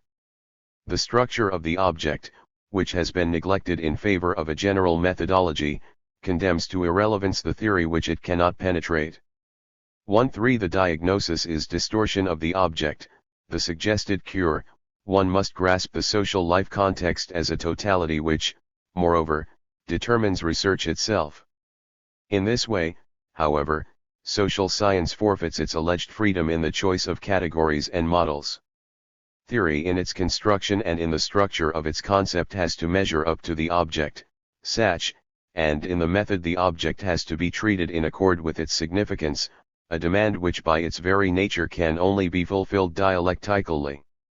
The circle produced when one claims that it is only the scientific apparatus reveals an object whose structure must, nevertheless, previously have been understood to some degree is only to be explored dialectically in conjunction with the natural hermeneutics of the social life world, so that here the hermeneutic explication of meaning will replace the hypothetico-deductive system. For the problem which Habermas here takes as his starting point is apparently connected with the fact that in analytical social science a one-sided technical cognitive interest leads to distortion of the object. At this point we come to the thesis, already mentioned, which provides him with one of his most basic objections to current procedures in the social sciences. In so doing, he adopts an instrumentalist interpretation of the empirical sciences and ignores the fact that the philosopher of science, to whom presumably his objections are basically addressed, has explicitly dealt with this interpretation and has attempted to demonstrate its dubious nature. 15 The fact that informative theories of a nomological character have proved themselves to be technically utilizable in many spheres is in no way a sufficient indication of the cognitive interest upon which they are based. L6 An unbiased interpretation of the state of affairs can be geared to the fact that, from a deeper penetration into the structure of reality, one can expect insights which are also of importance for the orientation of action, for the orientation of a form of intercourse with real factors. Gegenhitten. The methodology of the theoretical empirical sciences seeks, above all, to grasp law-like connections, and to suggest informative hypotheses concerning the structure of reality, and thereby the structure of actual events. Empirical checks and, connected with these, prognoses are made in order to ascertain whether the connections are as we presume them to be. Thus our prior knowledge can, of course, be placed in question without any difficulty. Here a fundamental role is played by the idea that we can learn from our mistakes by exposing the theories in question to the risk of destruction at the hands of the facts. 1.7 Interventions into real events can thereby serve to create situations which make the risk relatively high. Technical successes, produced in connection with research, can be attributed to the fact that one has in part drawn closer to the real connections. To a certain extent, then, this is rephrased by Habermas dialectically in the idea that a one-sided cognitive interest is present here. The most conspicuous consequences of scientific development, which, moreover, can easily be interpreted realistically, are made the occasion for reinterpreting the cognitive efforts accordingly, and denouncing them as one would presumably have to express it in neo-Hegelian terms as purely technical. 18. For the present, let us take the alleged dominance of technical cognitive interests for granted. As long as it is present, says Habermas, theory remains indifferent towards its object domain. But if interest is directed beyond this, then this indifference changes suddenly into the distortion of the object. How can a change of interest achieve this? Does the type of proposition perhaps, or the structure of the theory, change? How may we conceive of this? Habermas gives us no indications. In any case, he robs the social scientist who proceeds analytically of any hope of altering his desperate situation in any way through an appropriate alteration of his interest, unless he goes over to dialectics and, in so doing, relinquishes his freedom to choose categories and models. L9 The naive advocate of analytical modes of procedure will be inclined to adopt the view that he can most readily guarantee the appropriateness of his categories by subjecting the theories in which they play a role to strict test procedures. Point 20 Habermas considers this to be insufficient. He thinks that he can guarantee the appropriateness of his categories in advance. This seems to be prescribed for him by his cognitive interest, which is of a different nature. What he has written in this connection indicates that he would like to start out from everyday language and from the stock of everyday knowledge, in order to gain access to correct theory formation. Point 21 I am not aware of any objection which one could make against recourse to everyday knowledge unless it is linked with any false claims. Even the natural sciences have distanced themselves from experiential knowledge of everyday life, but this was only possible with the help of methods which rendered this knowledge problematic and subjected it to criticism partially under the influence of ideas which radically contradicted this knowledge, and were corroborated in the face of common sense. Point 22 Why should things be any different in the social sciences? Why should one not here too be able to draw upon ideas which contradict everyday knowledge? Does Habermas wish to exclude this? Does he wish to declare common sense, or somewhat more sublimely expressed, the natural hermeneutics of the social life world, to be sacrosanct? If not, then wherein does the specificity of his ornithology lie? To what extent is the object, 5 treated more in accord with its own significance than in the usual methods of the empirical sciences? Rather, it seems to me that certain prejudices are being expressed here. Does Habermas perhaps wish to deny a priori his assent to theories which do not owe their emergence to a dialectical exploration in conjunction with this natural hermeneutics? Or does he wish to present them as being inessential? What can be done if, after empirical tests, other theories are better corroborated than are those with a higher pedigree? Or should these theories be so constructed that they cannot in principle be destroyed? Many of Habermas' statements suggest that he wishes to give preference to pedigree over performance. In general, the method of dialectical social science at times creates a more conservative than critical impression, just as this dialectic looks, in many respects, more conservative than it pretends to be. Habermas accuses the analytical conception of tolerating on one type of experience, namely the controlled observation of physical behavior, which is set up in an isolated phi.eld under reproducible conditions by subjects interchangeable at will. 23 Dialectical social theory opposes such a restriction. If the formal construction of theory, of the structure of concepts, of the choice of a general methodology, but rather must, in advance, measure up to a preformed object, then theory cannot merely be united at a later stage with an experience / is then, of course, restricted. The insights, to which dialectical social science has recourse, stem from the fund of pre-scientifically accumulated experience, apparently the same experience as that to which reference was made in connection with natural hermeneutics. This prior experience, which relates to society as a totality, shapes the outline of the theory, which cannot clash with an experience, however restricted it may be, but, on the other hand, it need not forego thought which cannot be checked empirically either. Precisely its central statements are not to be wholly resolved by empirical findings. This means, however, to be compensated for by the fact that, on the one hand, even the functionalist concept of the system cannot be checked, whilst, on the other hand, the hermeneutic anticipation of totality must, in the course of the explication, establish itself as correct. The concepts, which are otherwise merely analytically valid, must be legitimate in experience, whereby, of course, the latter is not to be identified with controlled observation. Here, the impression of a more appropriate, if not even a stricter, testing procedure is created than is otherwise normal in the empirical sciences. In order to judge these objections and proposals, one has to be quite clear which problems are under discussion here. That the conception which Habermas criticizes tolerates only one type of experience is, as it stands, simply false, no matter how familiar to its critics who are orientated to the cultural sciences, the reference to a too narrow concept of experience may be. Rather, for theory formation, this conception needs to make no restrictions in this respect as opposed to the conception upheld by Habermas, which commits one to a recourse to natural hermeneutics. The channeled experience to which he alludes 24 becomes relevant for a definite task, namely, that of checking a theory on the basis of facts in order to ascertain its factual corroboration.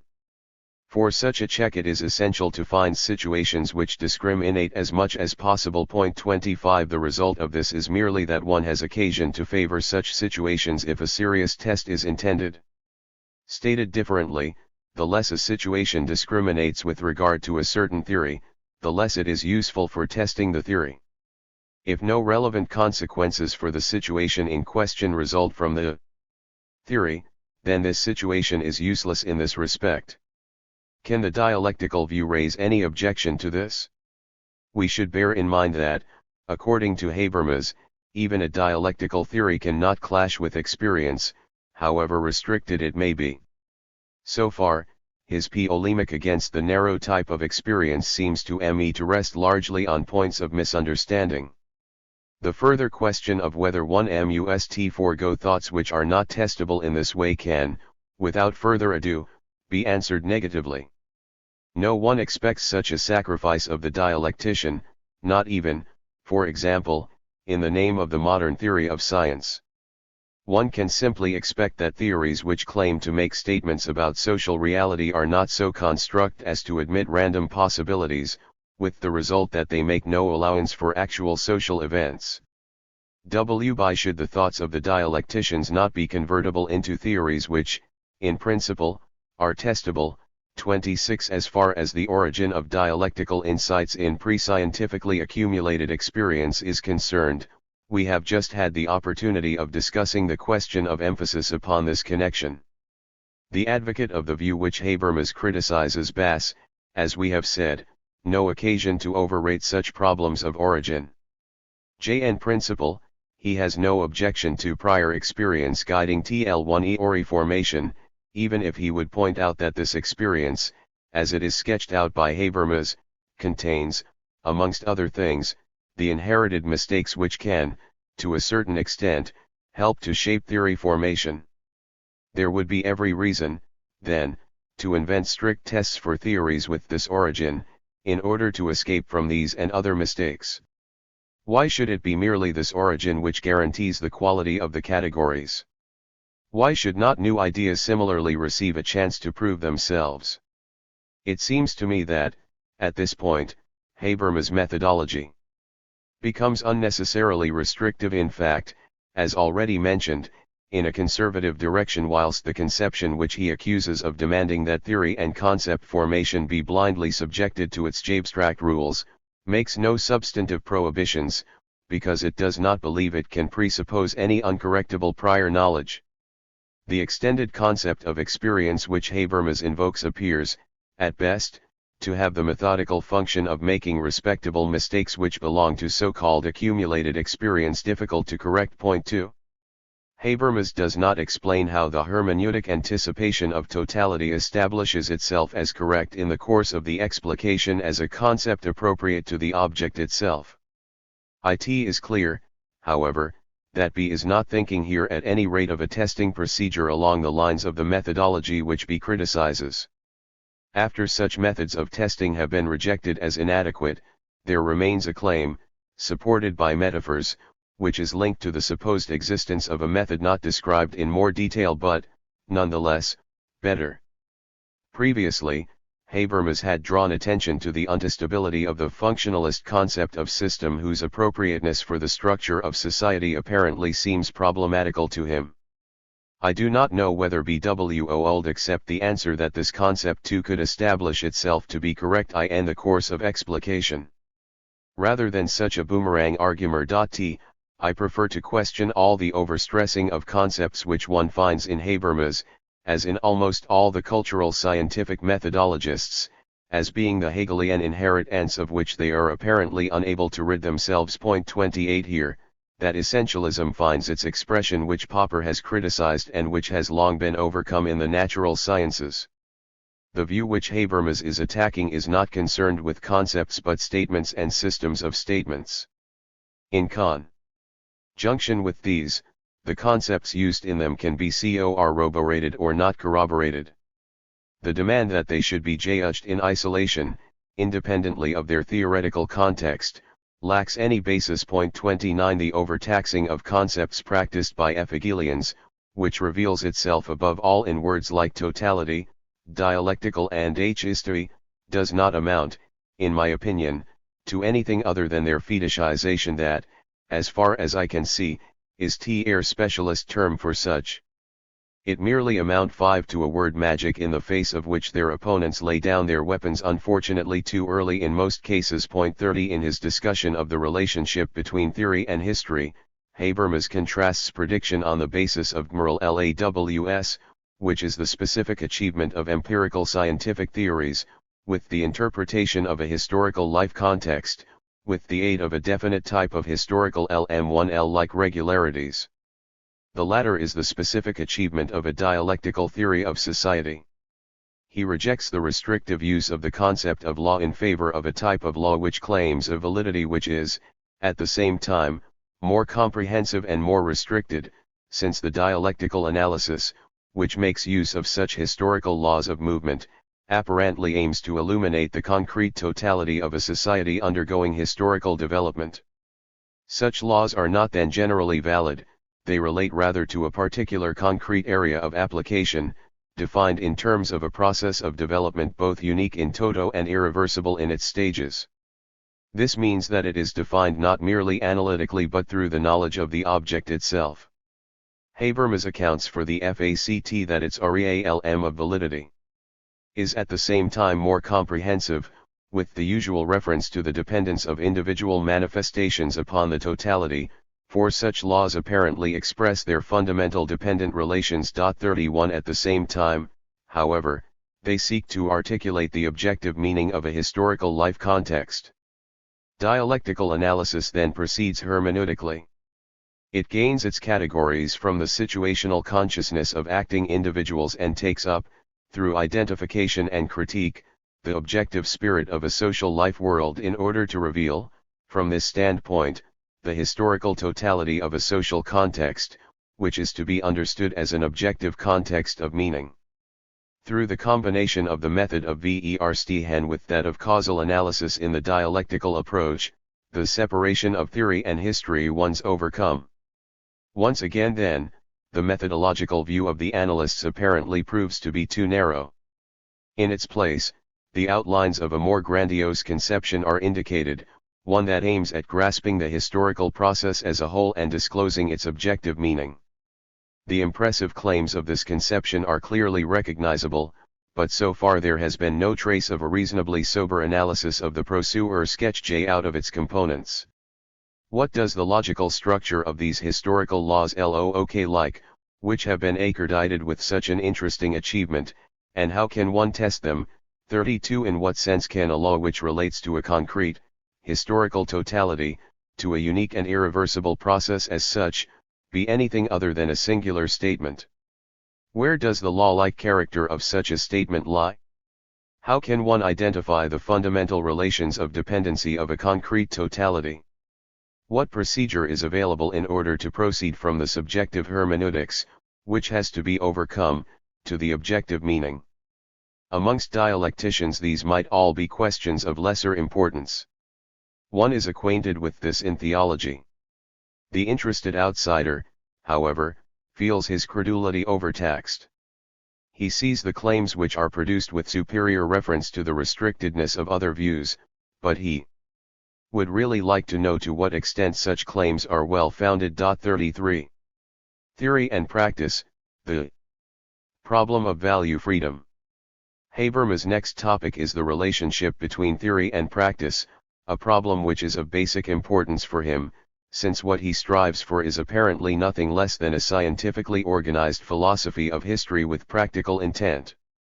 Even his transcendence of the division between theory and history, by means of a dialectical combination of historical and systematic analysis, goes back, as he stresses earlier, to just such a practical orientation.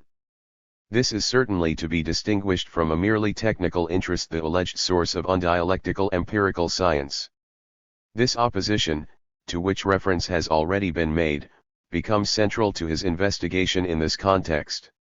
Apparently we have now reached the core of his argument. 34 His basic concern here is to overcome the already criticized restriction of positivistic social science to the solution of technical problems, in favor of a normative orientation.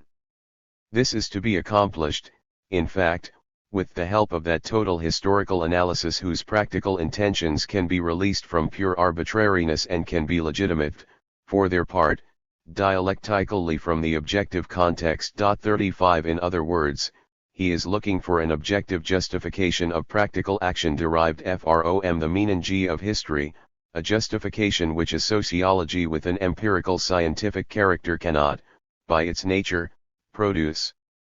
But in all this, he cannot ignore the fact that Popper too concedes a certain place.